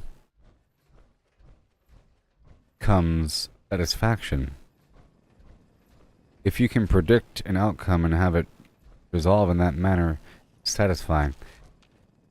From the viewer's point of view as well, if something's mysterious and what the heck is he doing? Whoa!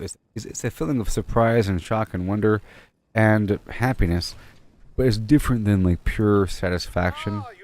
ASMR, you expect something, it happens, predictable. You know, it's a demonstration. Maybe you haven't seen everything the first time, and you're filling in the gaps in your mind. Feels good. Ah, very good, very good. I did promise a reward, so please accept these caps.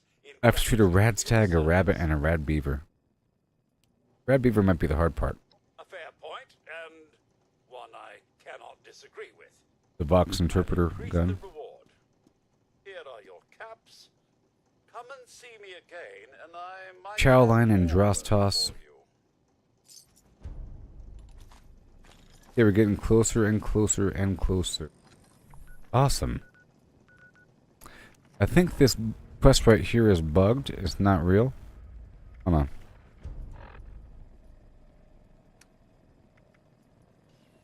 Not this one. This one.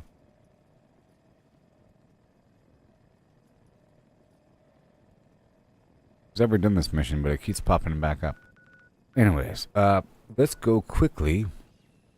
Shoot this. Well, there's gonna be a bunch of enemies there, aren't there? My weapon's gonna break on me. We have a bunch of raiders up on this hill. Let's just do it. Let's quickly do it. It's gonna take like 20 seconds to track this rad stack. Trying to bounce down the hill and just occasionally knock out the annoying thing. Box interpreter situation.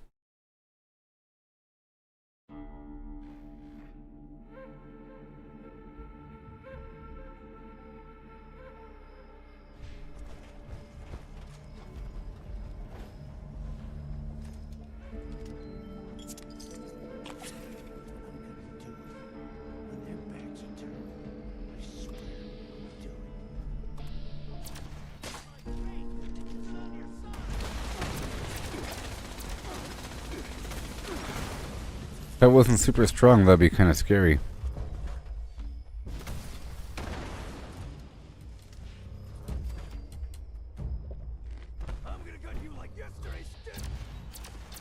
You know, I could dress up like a wizard.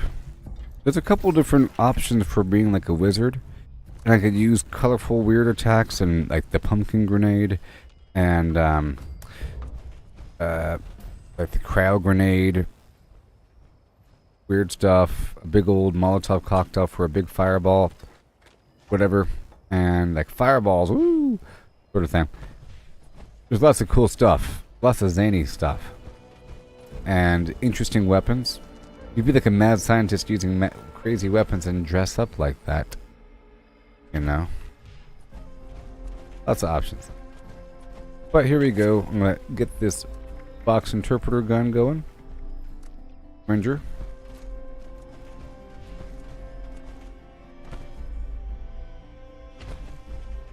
And this should help me get the rad stag I need for this mission.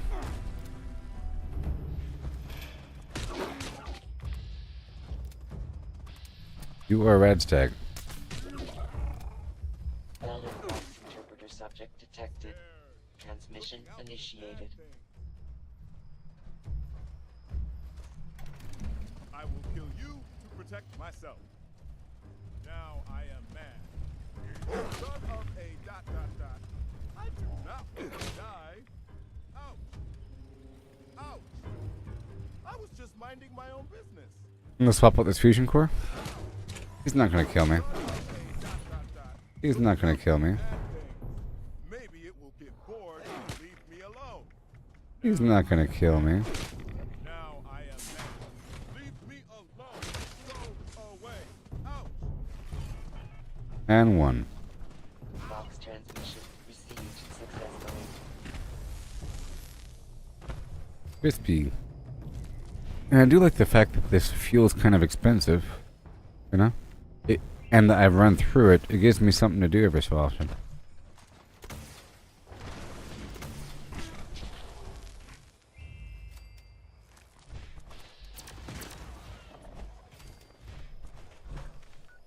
That's done. Go get this rabbit. Welcome to Yellow Sandy Still.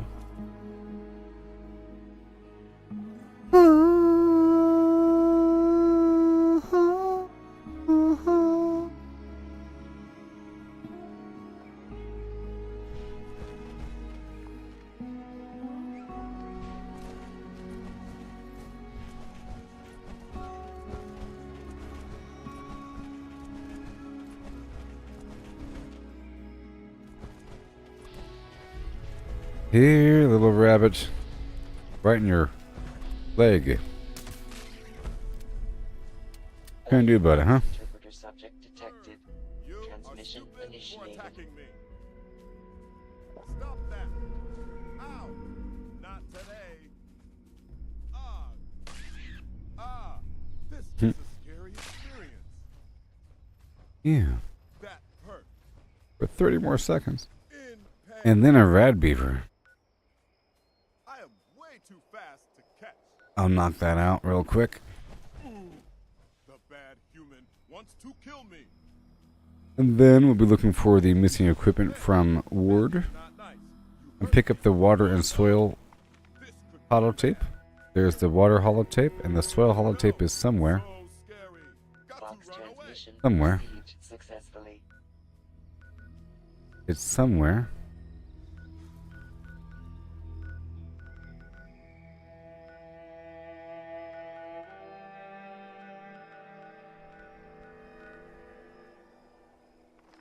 The first time you see me crouch? What are you talking about? What are you talking about, Fresco? I'm crouching constantly.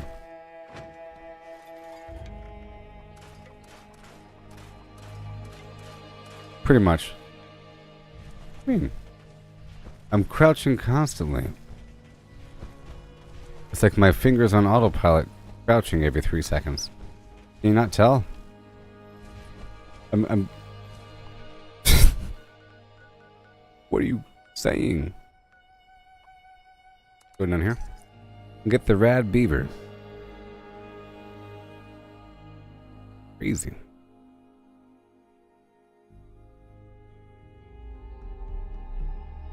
I think it's because you see me jumping and shooting a lot. You know, you see me jumping and shooting and stuff like that. But whenever I land, I always crouch for a split second. I always do. It's like for a split second, you know? It's like, I'll show you in third person. Just for a split second. And whenever I turn, I'm crouching for a split second. And whenever I'm like not moving on the map, I'm trying to crouch. And whenever I'm at a workshop, I crouch the entire time. You know?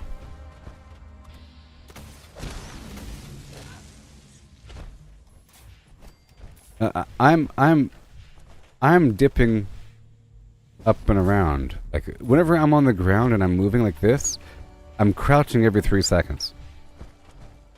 You know? And whenever I use this weapon, I'm crouching whenever shooting if I'm on the ground.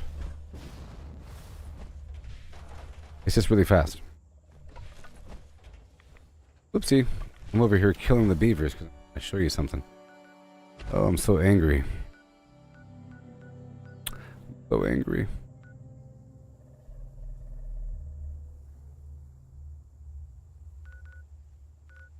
Don't make me take it out on you for not paying attention. Aha! One more beaver.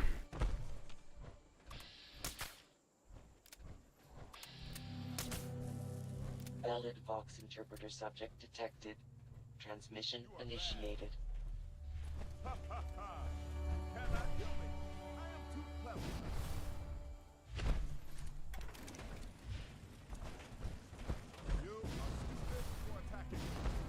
Play that.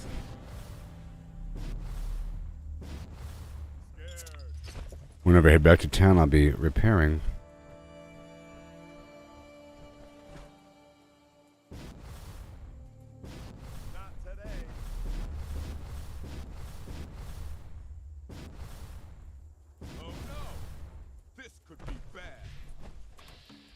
Are you Graham or are you the...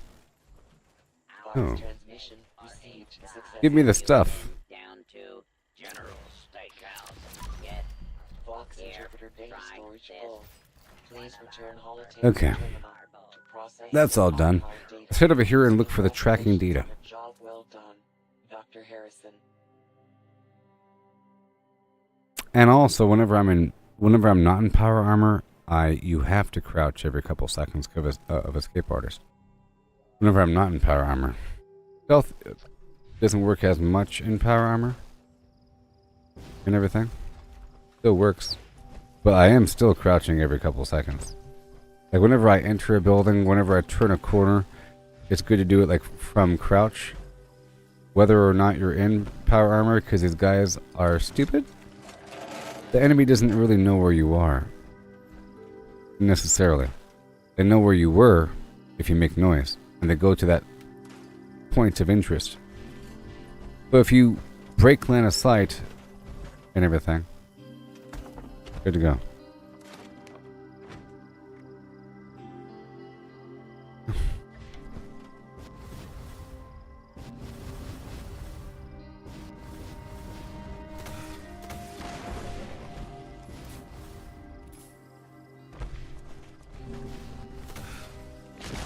Now, if I'm using this weapon, I sort of have to jump and shoot. Because I don't want to... If I'm crouching, there's a higher chance that I'll be shooting the thing right in front of me. And then this will happen. That's not good. So, even this isn't good. But this is better. It's a big explosion, so I like to actually jump backwards and shoot like that. Because it hurts me, and it kills me. I mean, sometimes like right here, it's not a flat roll though, but like right here, because I'm already elevated. If I'm already elevated, then I crouch. Like in Moonshine Jamboree, I'm jumping back and forth on the roof, and then you see me perch. While I'm perched, I'm squatting the whole time. You know, I'm like when I'm doing this, I'm squatting the whole time. You know what I mean? If it says danger right there, it means I'm squatting. Or caution. If I'm ever like standing still and shooting something from a perched spot, I'm always squatting. Plain stuff to do. Now give me the equipment.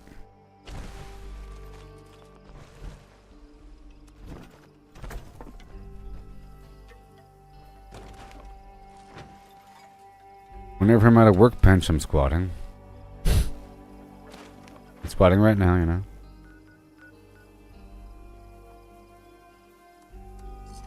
Okay, I got the equipment.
What type of weapon is suitable to defeat the Scorch Beast? A small one? Well, anything that has limb damage on it. So if you can target the limb, but heavy weapons, you know, I think that's the sort of the intent here. A little bit, but anything that targets that you can target the limbs with concentrated fire that has limb damage. Like, this weapon here is pretty good. I call it the Beastlander, but you know, you gotta shoot, shoot, shoot. But this weapon here is like the best. I need to repair it though, in just a moment.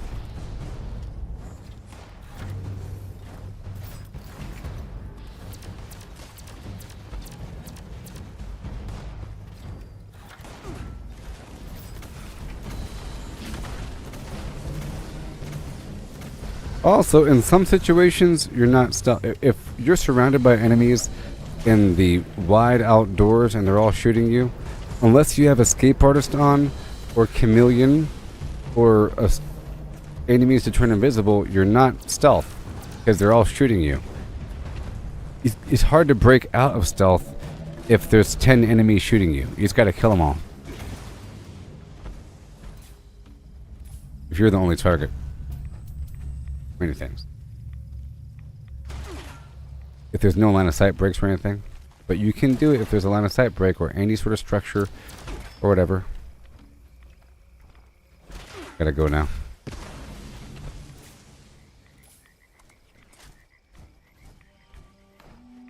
It's also sort of a thing with marsupial.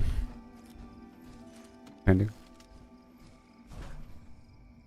Sometimes your overall setup isn't strong enough to one-shot enemies, and you need the extra stealth damage on every single shot.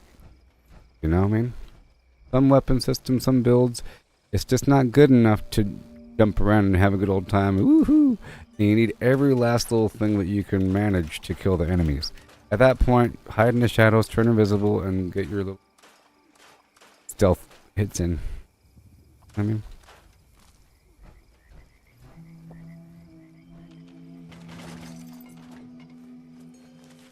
But yeah, any weapon that you can target the wings, and the grenade launchers are actually pretty good.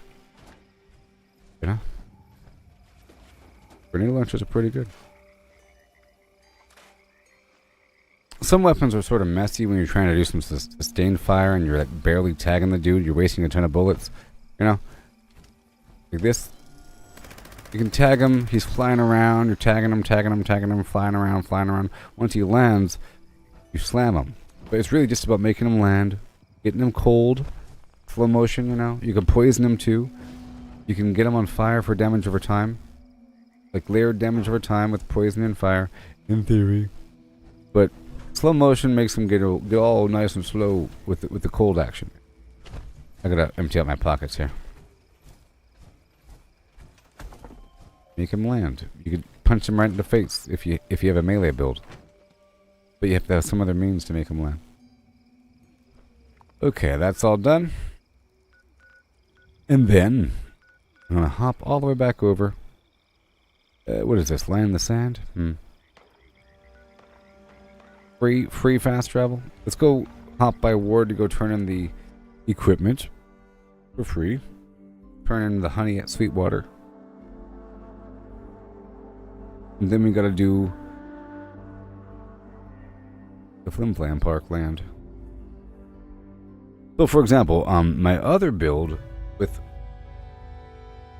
the stealth pistol build, I running around, crouching and sliding around most of the time, and rarely jumping and shooting their heads because it's not as powerful, and I sort of need to take them out. But I don't use it as much because it's a lot slower. It's effective once I start piling up the damage, you know, with after a couple kills with the adrenaline bonus. The quicker you recover on missing equipment, the better. Got your stuff. You have our missing property. There you go. I'm sorry to hear that. I wish there'd been another way. Aubrey's been bitch. Watch your language. Next week it'll be my turn on guard duty. I hate those late nights on the walls. Civilization is being rebuilt right here in Foundation. You're right in the edge. So unload again.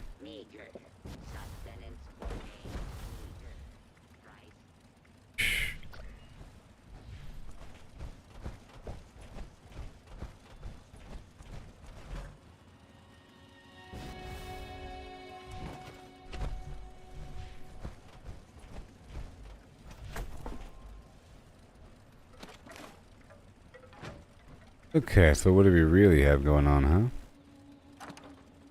Plus extra ammo I have on me. I really have to go back now, huh? I think now's the time I have to go back. I keep pushing it off before I have to go back, but it's gonna be coming any time now. I gotta go back to my camp to repair my weapons, put more stuff into the vendor, add them to the vendor, store all that ammo,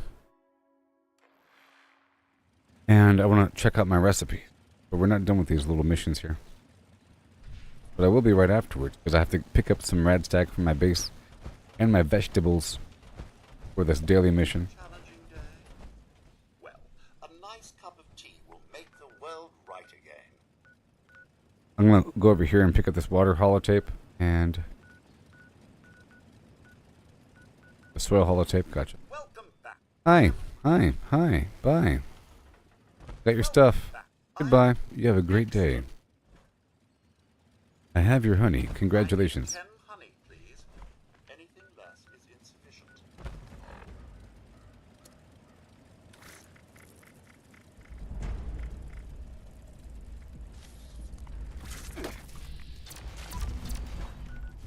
That's insanity. Did I transfer over all my honey? I must have. I'm not eating honey. Normally I have like all the honey in the universe because of my workshop conquest. I think I transferred that over. I did a big transfer of all my stuff. I gotta go back to my camp. I have a big pile of honey here in my little beehive. Oh boy. Now we gotta do some quick maintenance. Quick, quote unquote, for the rest of the stream.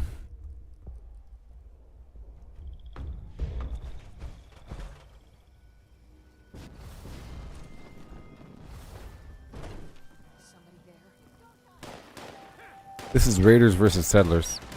Pretty cool.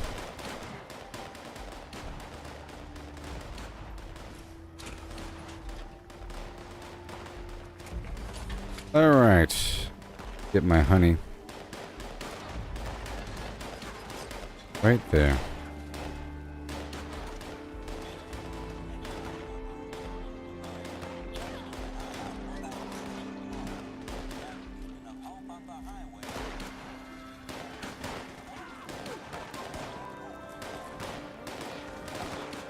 Whee!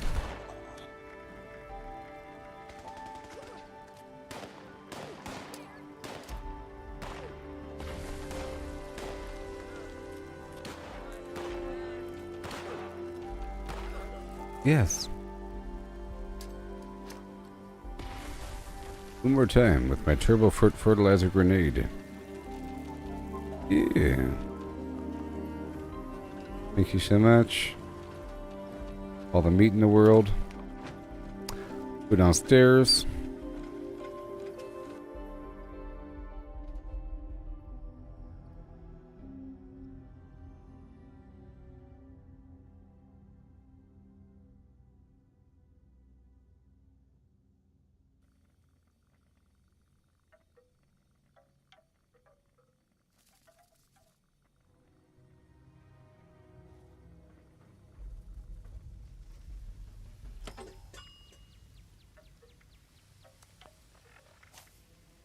Make sure. Up an artisan, fix it good. Super duper chemist. Right now. Right over here, let's do some quick smelting. Okay. And I'll come back there in just a moment. Go repair all my weapons. 200%. Boom. They're on the cusp, weren't they? Yep, my armor should be fine. Let me go post these other items up in my vendor. We should have room. 1,000 pounds. I can store 7 things. But you're good to go for default. Default.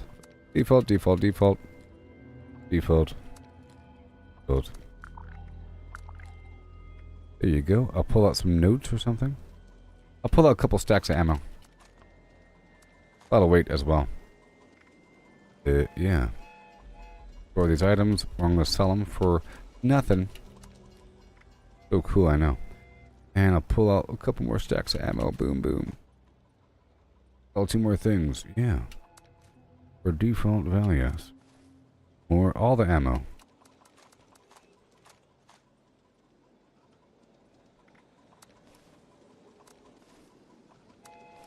Beautiful. That's what I'm talking about. Let's go store that ammo.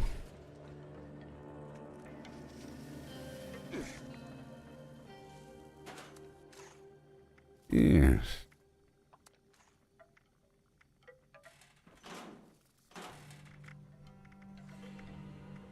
I'll probably have to do something about the ammo. I don't know about crafting right now. But I have to do with the weapon.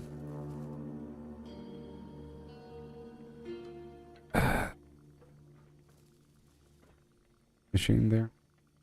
Let me check this out really quick. I want to check a couple of recipes.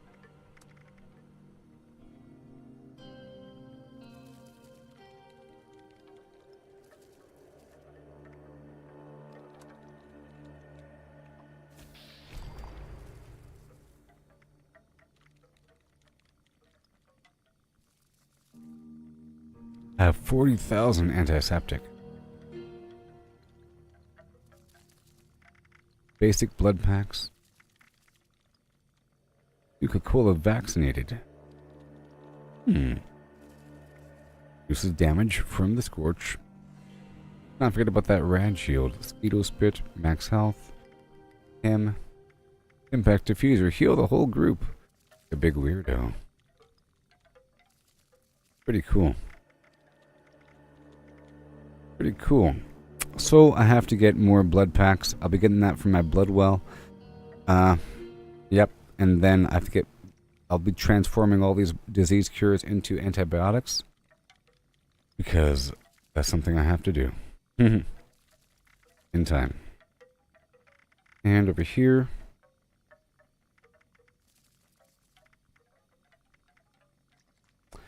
we go down to the foods again.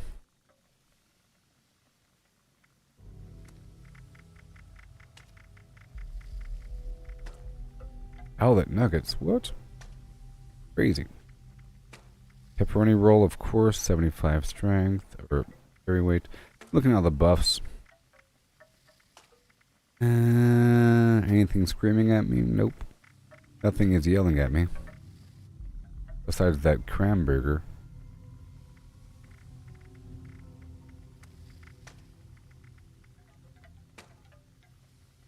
Just 50 pounds carry weight. That's all. Okay, so we're done here. Maybe. I guess I can do some ammo. So, Ammo Smith, super duper. Take you off for a second. Thank you very much. Ammo Factory. And the goal here is to make the cheap ammo. How many arrows do I have? 4,000. Good. You know what I'm gonna do?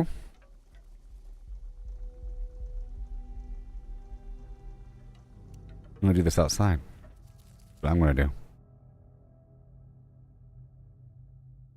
There's nobody outside right now.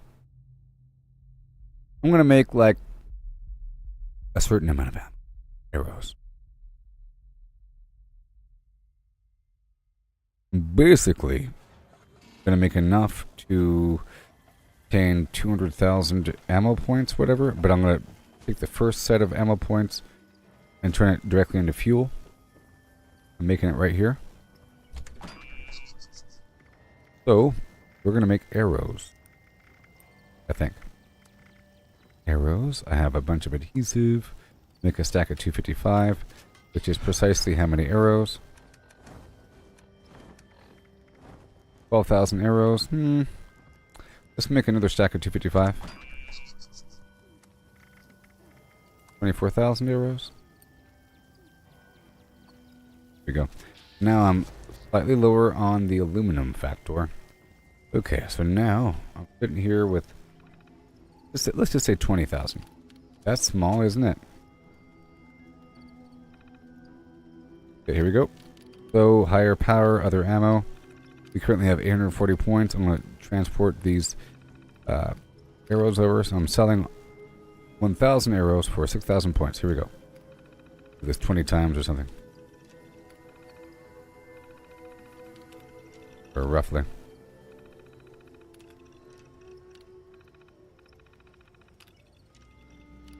Tab button.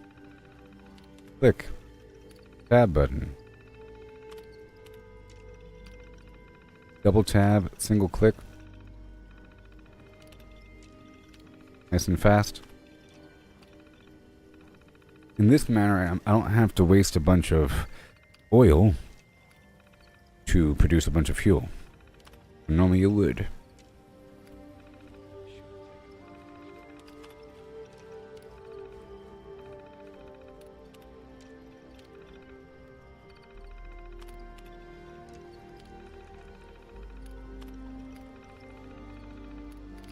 Okay, so now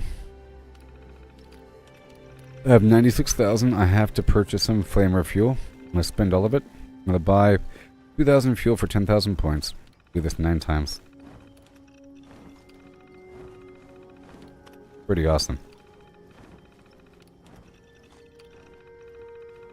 All this fuel. Yes, I build arrows and change it into ammo points and turn that into fuel. But it's any different. It's any type of ammo, or most ammos you can convert. Not all of them. But I'll just making this because it doesn't use lead. It's based upon really what I have, and it's really a reason to get more ammo. Think about it. Well, it's a reason to collect different ammo, and it's a reason to collect different supplies, so you can then craft different ammo and then convert that to what you want. So in theory, you never really need all the weird materials like copper or plasma. You don't need a mountain of copper or oil or acid or something like that. You know? We'll convert these over, selling 1,000 arrows for 6,000 points. And this ammo converter is annoying if you're doing it in small amounts, you know? If after a battle, after looting and so forth, and going through buildings and killing a bunch of mutants and whatnot, you go use the ammo converter, it's going to be annoying because it doesn't show you what you have. It doesn't show, you can't filter the screen based upon what is craftable or what you already own. You have to already know going in. And it might be kind of slow, unless you go in there with a known gigantic pile of specific ammo. Like in this case. I went in here with a ton of these arrows. Now we're out. Okay.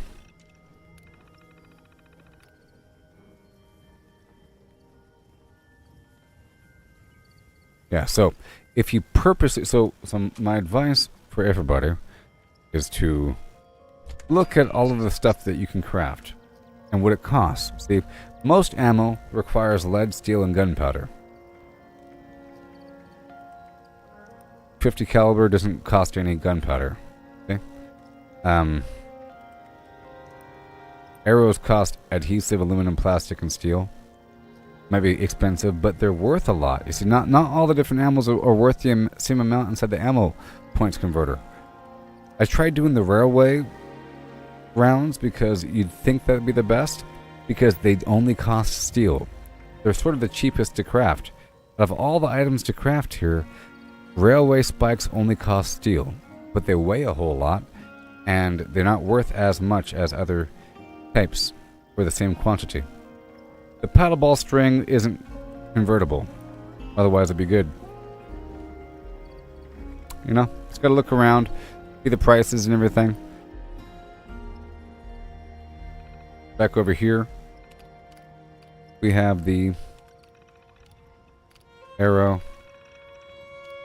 1,000 arrows for 6,000 points. And over here,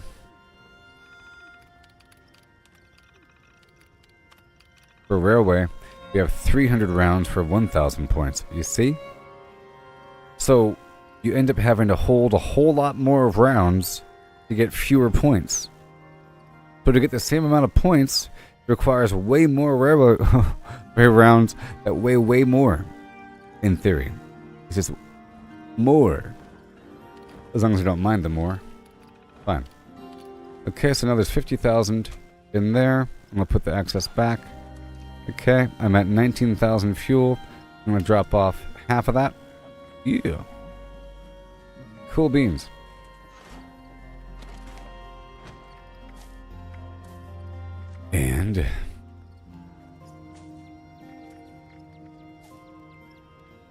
back.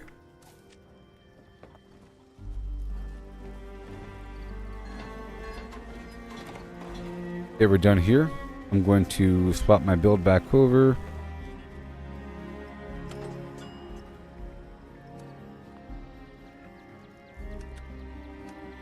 I guess I could try to...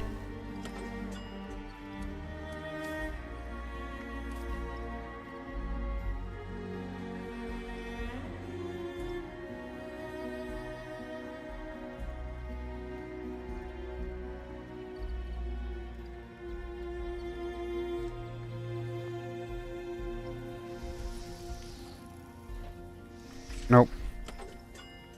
Alright, let's keep on going. Am I a fool?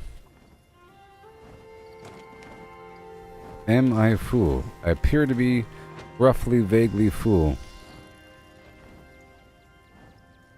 For some reason. All these legendary items? Yeah. The plasma cutter. All these grenades I'll be getting rid of very soon. Alien disintegrator. This leg right there. All this clothing I'll get rid of soon. About to wrap up these daily quests in just a moment. Sort by stack weight. Good. Put these plans away.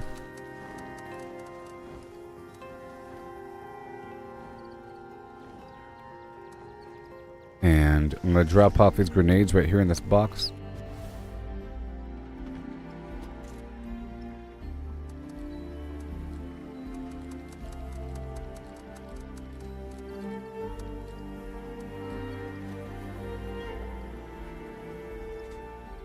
Okay, so now we keep on going.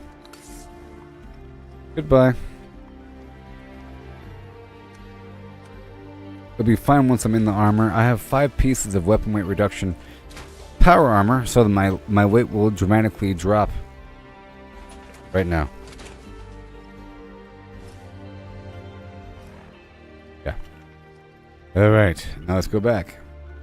Moonshine Jamboree that we are not doing right now. Ooh, we did the vague maintenance. I didn't get the buffs or anything, but you know. We'll knock out a couple more things. We also have the daily challenges to knock out. Okay, got this thing here. Just want to do a couple things back to back super quick. Got your stuff, bye-bye. Okay, that's done. Let me leave this area. And I will return the Vox Syringer. I'm going to teleport right next to Fort Atlas to a 3. And then go down the hill to go turn in this Syringer gun.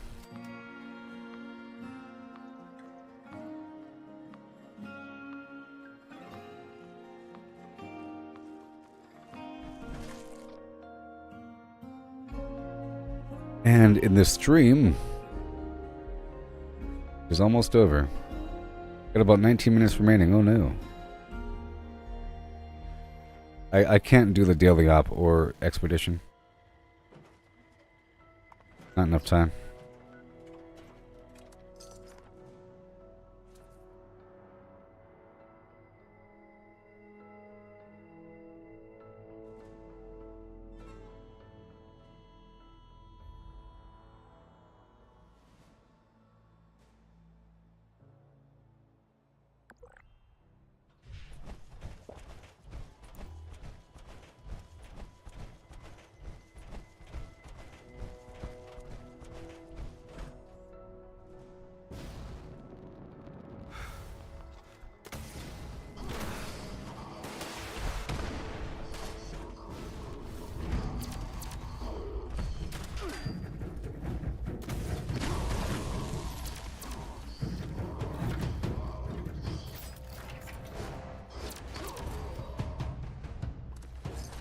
Sweet.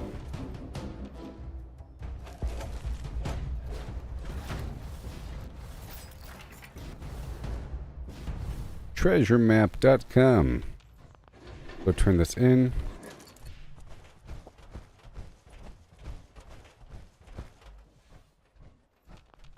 Drop off that gun. Turn in the data and the data. Done.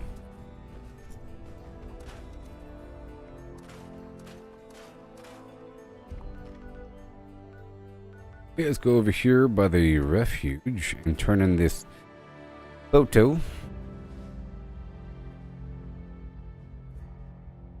And then I think I'll activate my water park McFun camp so I can teleport up there for free. And I have to go drop off this meat and produce on the barbecue. And then after that, I'll go down to the Deathclaw Island and pick up the soil sample. Get up. I did. Here you go. Have fun. Have a great day. Congratulations. Okay. And let me just hop right over here for a second. For the water holotape.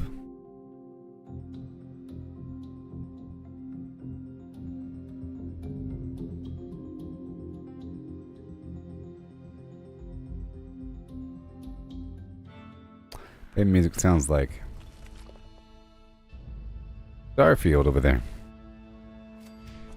Hillside hot dogs. I think someone said that, or sorry, Hillfolk hot dogs. I think someone said that this is a real place. In reality, in West Virginia. That's pretty cool. It's probably a tourist destination now. Building this place up is crazy. Go up here to Deathclaw Island and pick up this sample.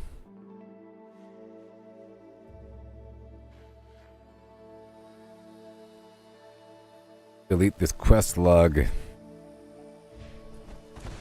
It goes from being eternally large to not being eternally large. Get rid of this quest. Reclaim the workshop. No, no, no. There you go. Okay, there's soil sample. Done. We'll go right over here to Hemlock Holes and talk to the ribbit and drop off what I have. Had a great time. Took over a ton of workshops. A lot of them. Got a bunch of fusion cores. Next time I think I'll do the expedition. I'm kind of curious to see how many stamps can I earn one day. Is it just 20 stamps per day? Or is it diminishing returns or something? Something. Oh no, you put a plasma core instead of a fusion core inside your power armor. What's gonna happen? You're leaking green goo everywhere. Stop it. Hey there, Emma. The stream is almost over. Oh no.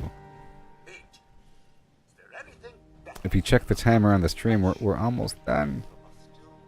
I'm just knocking out some of this these quests before finishing.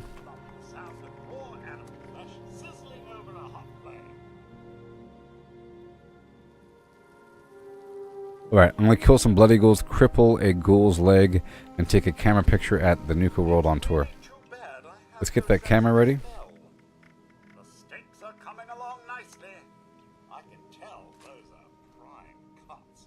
Do I always finish the season to get the reward? Well, I try to.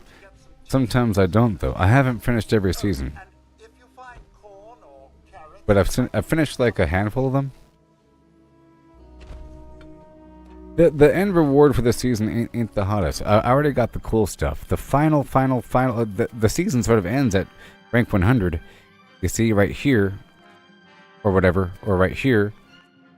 I already got that stuff, but then there's a bonus page I've already gotten, and then another bonus page I haven't gotten at rank 150. I'm at rank 112, and there's some stuff. It's just like a bunch of utility stuff, legendary cores, carry weight booster. There's no new plans, you know, no new skins, no new camp items. Yeah, it's not worth it. Let's hop on down here to the water treatment plant.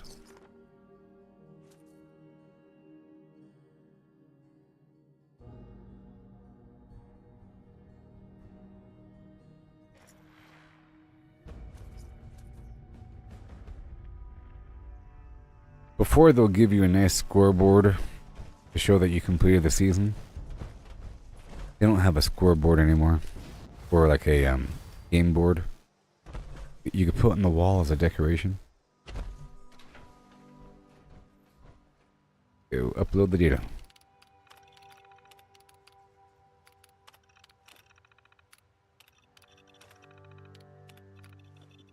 All done, and then one more time. Done. I said we're almost done. I've already done the Scorch Piece DNA. All done. Now, I said right over here.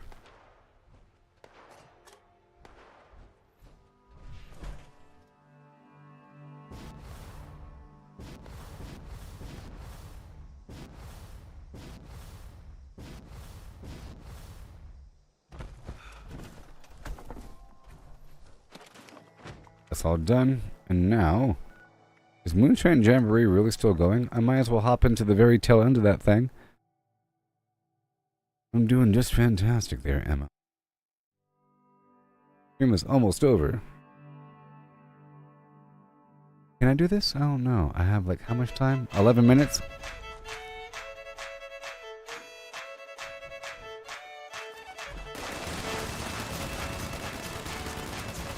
I think I got here right when it finished, maybe, or it's about to finish.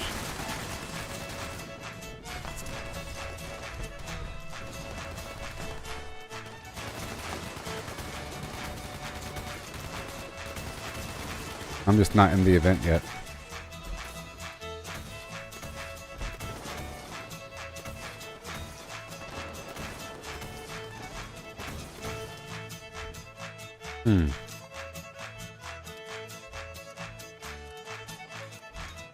I'm not in the event. Yay, wave 4 out of 4. We just did it. Yay. Mission complete. Did I get credit? I don't know. Maybe? Yay, I got credit. Oh, I just love that. Don't you? That thing was going on for 13 minutes. I ain't gonna waste my time right now. Okay, so we're not doing that. We are gonna open up. Hopefully, I can probably open up this locker. If the locker's outside. I'm not gonna go through the entire mine. If it's inside, I'll just poke my face inside. 5 seconds. Sometimes I go inside and it's actually outside. Right here. See, I waste all my time going inside. That's done, you see? 5 treasury notes. Oh, from the previous activity. Okay, so now we have Camden Park. Wow.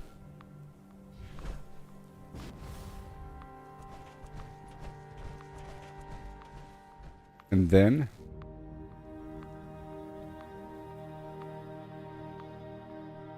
almost done. I have like a handful of minutes. I have to complete these tasks here. And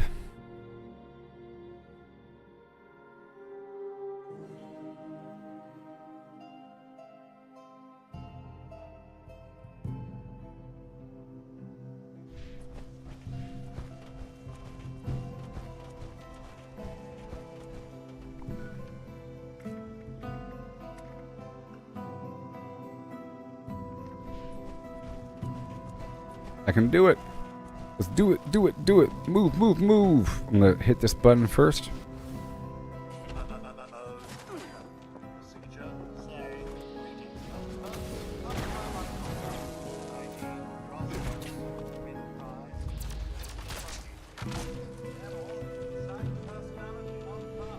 You can kind of multitask while he's talking. You know, and loot as much as possible while he's talking. Now. Is operational. Please begin action. Toss and target. Cross container. And go. And go. And go. That should be it. Okay, goodbye. Moving on. Hi, it's me. I'm here to go do the mission. 5, 4, 3, 2, go. Got the bucket, I'm moving.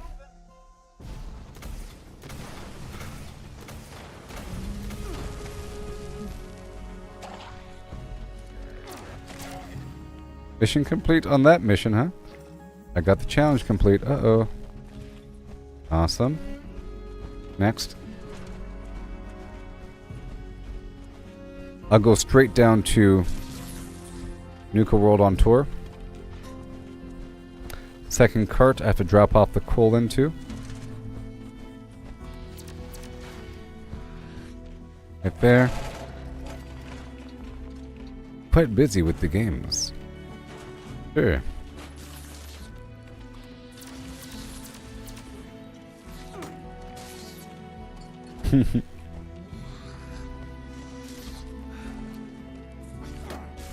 Yep.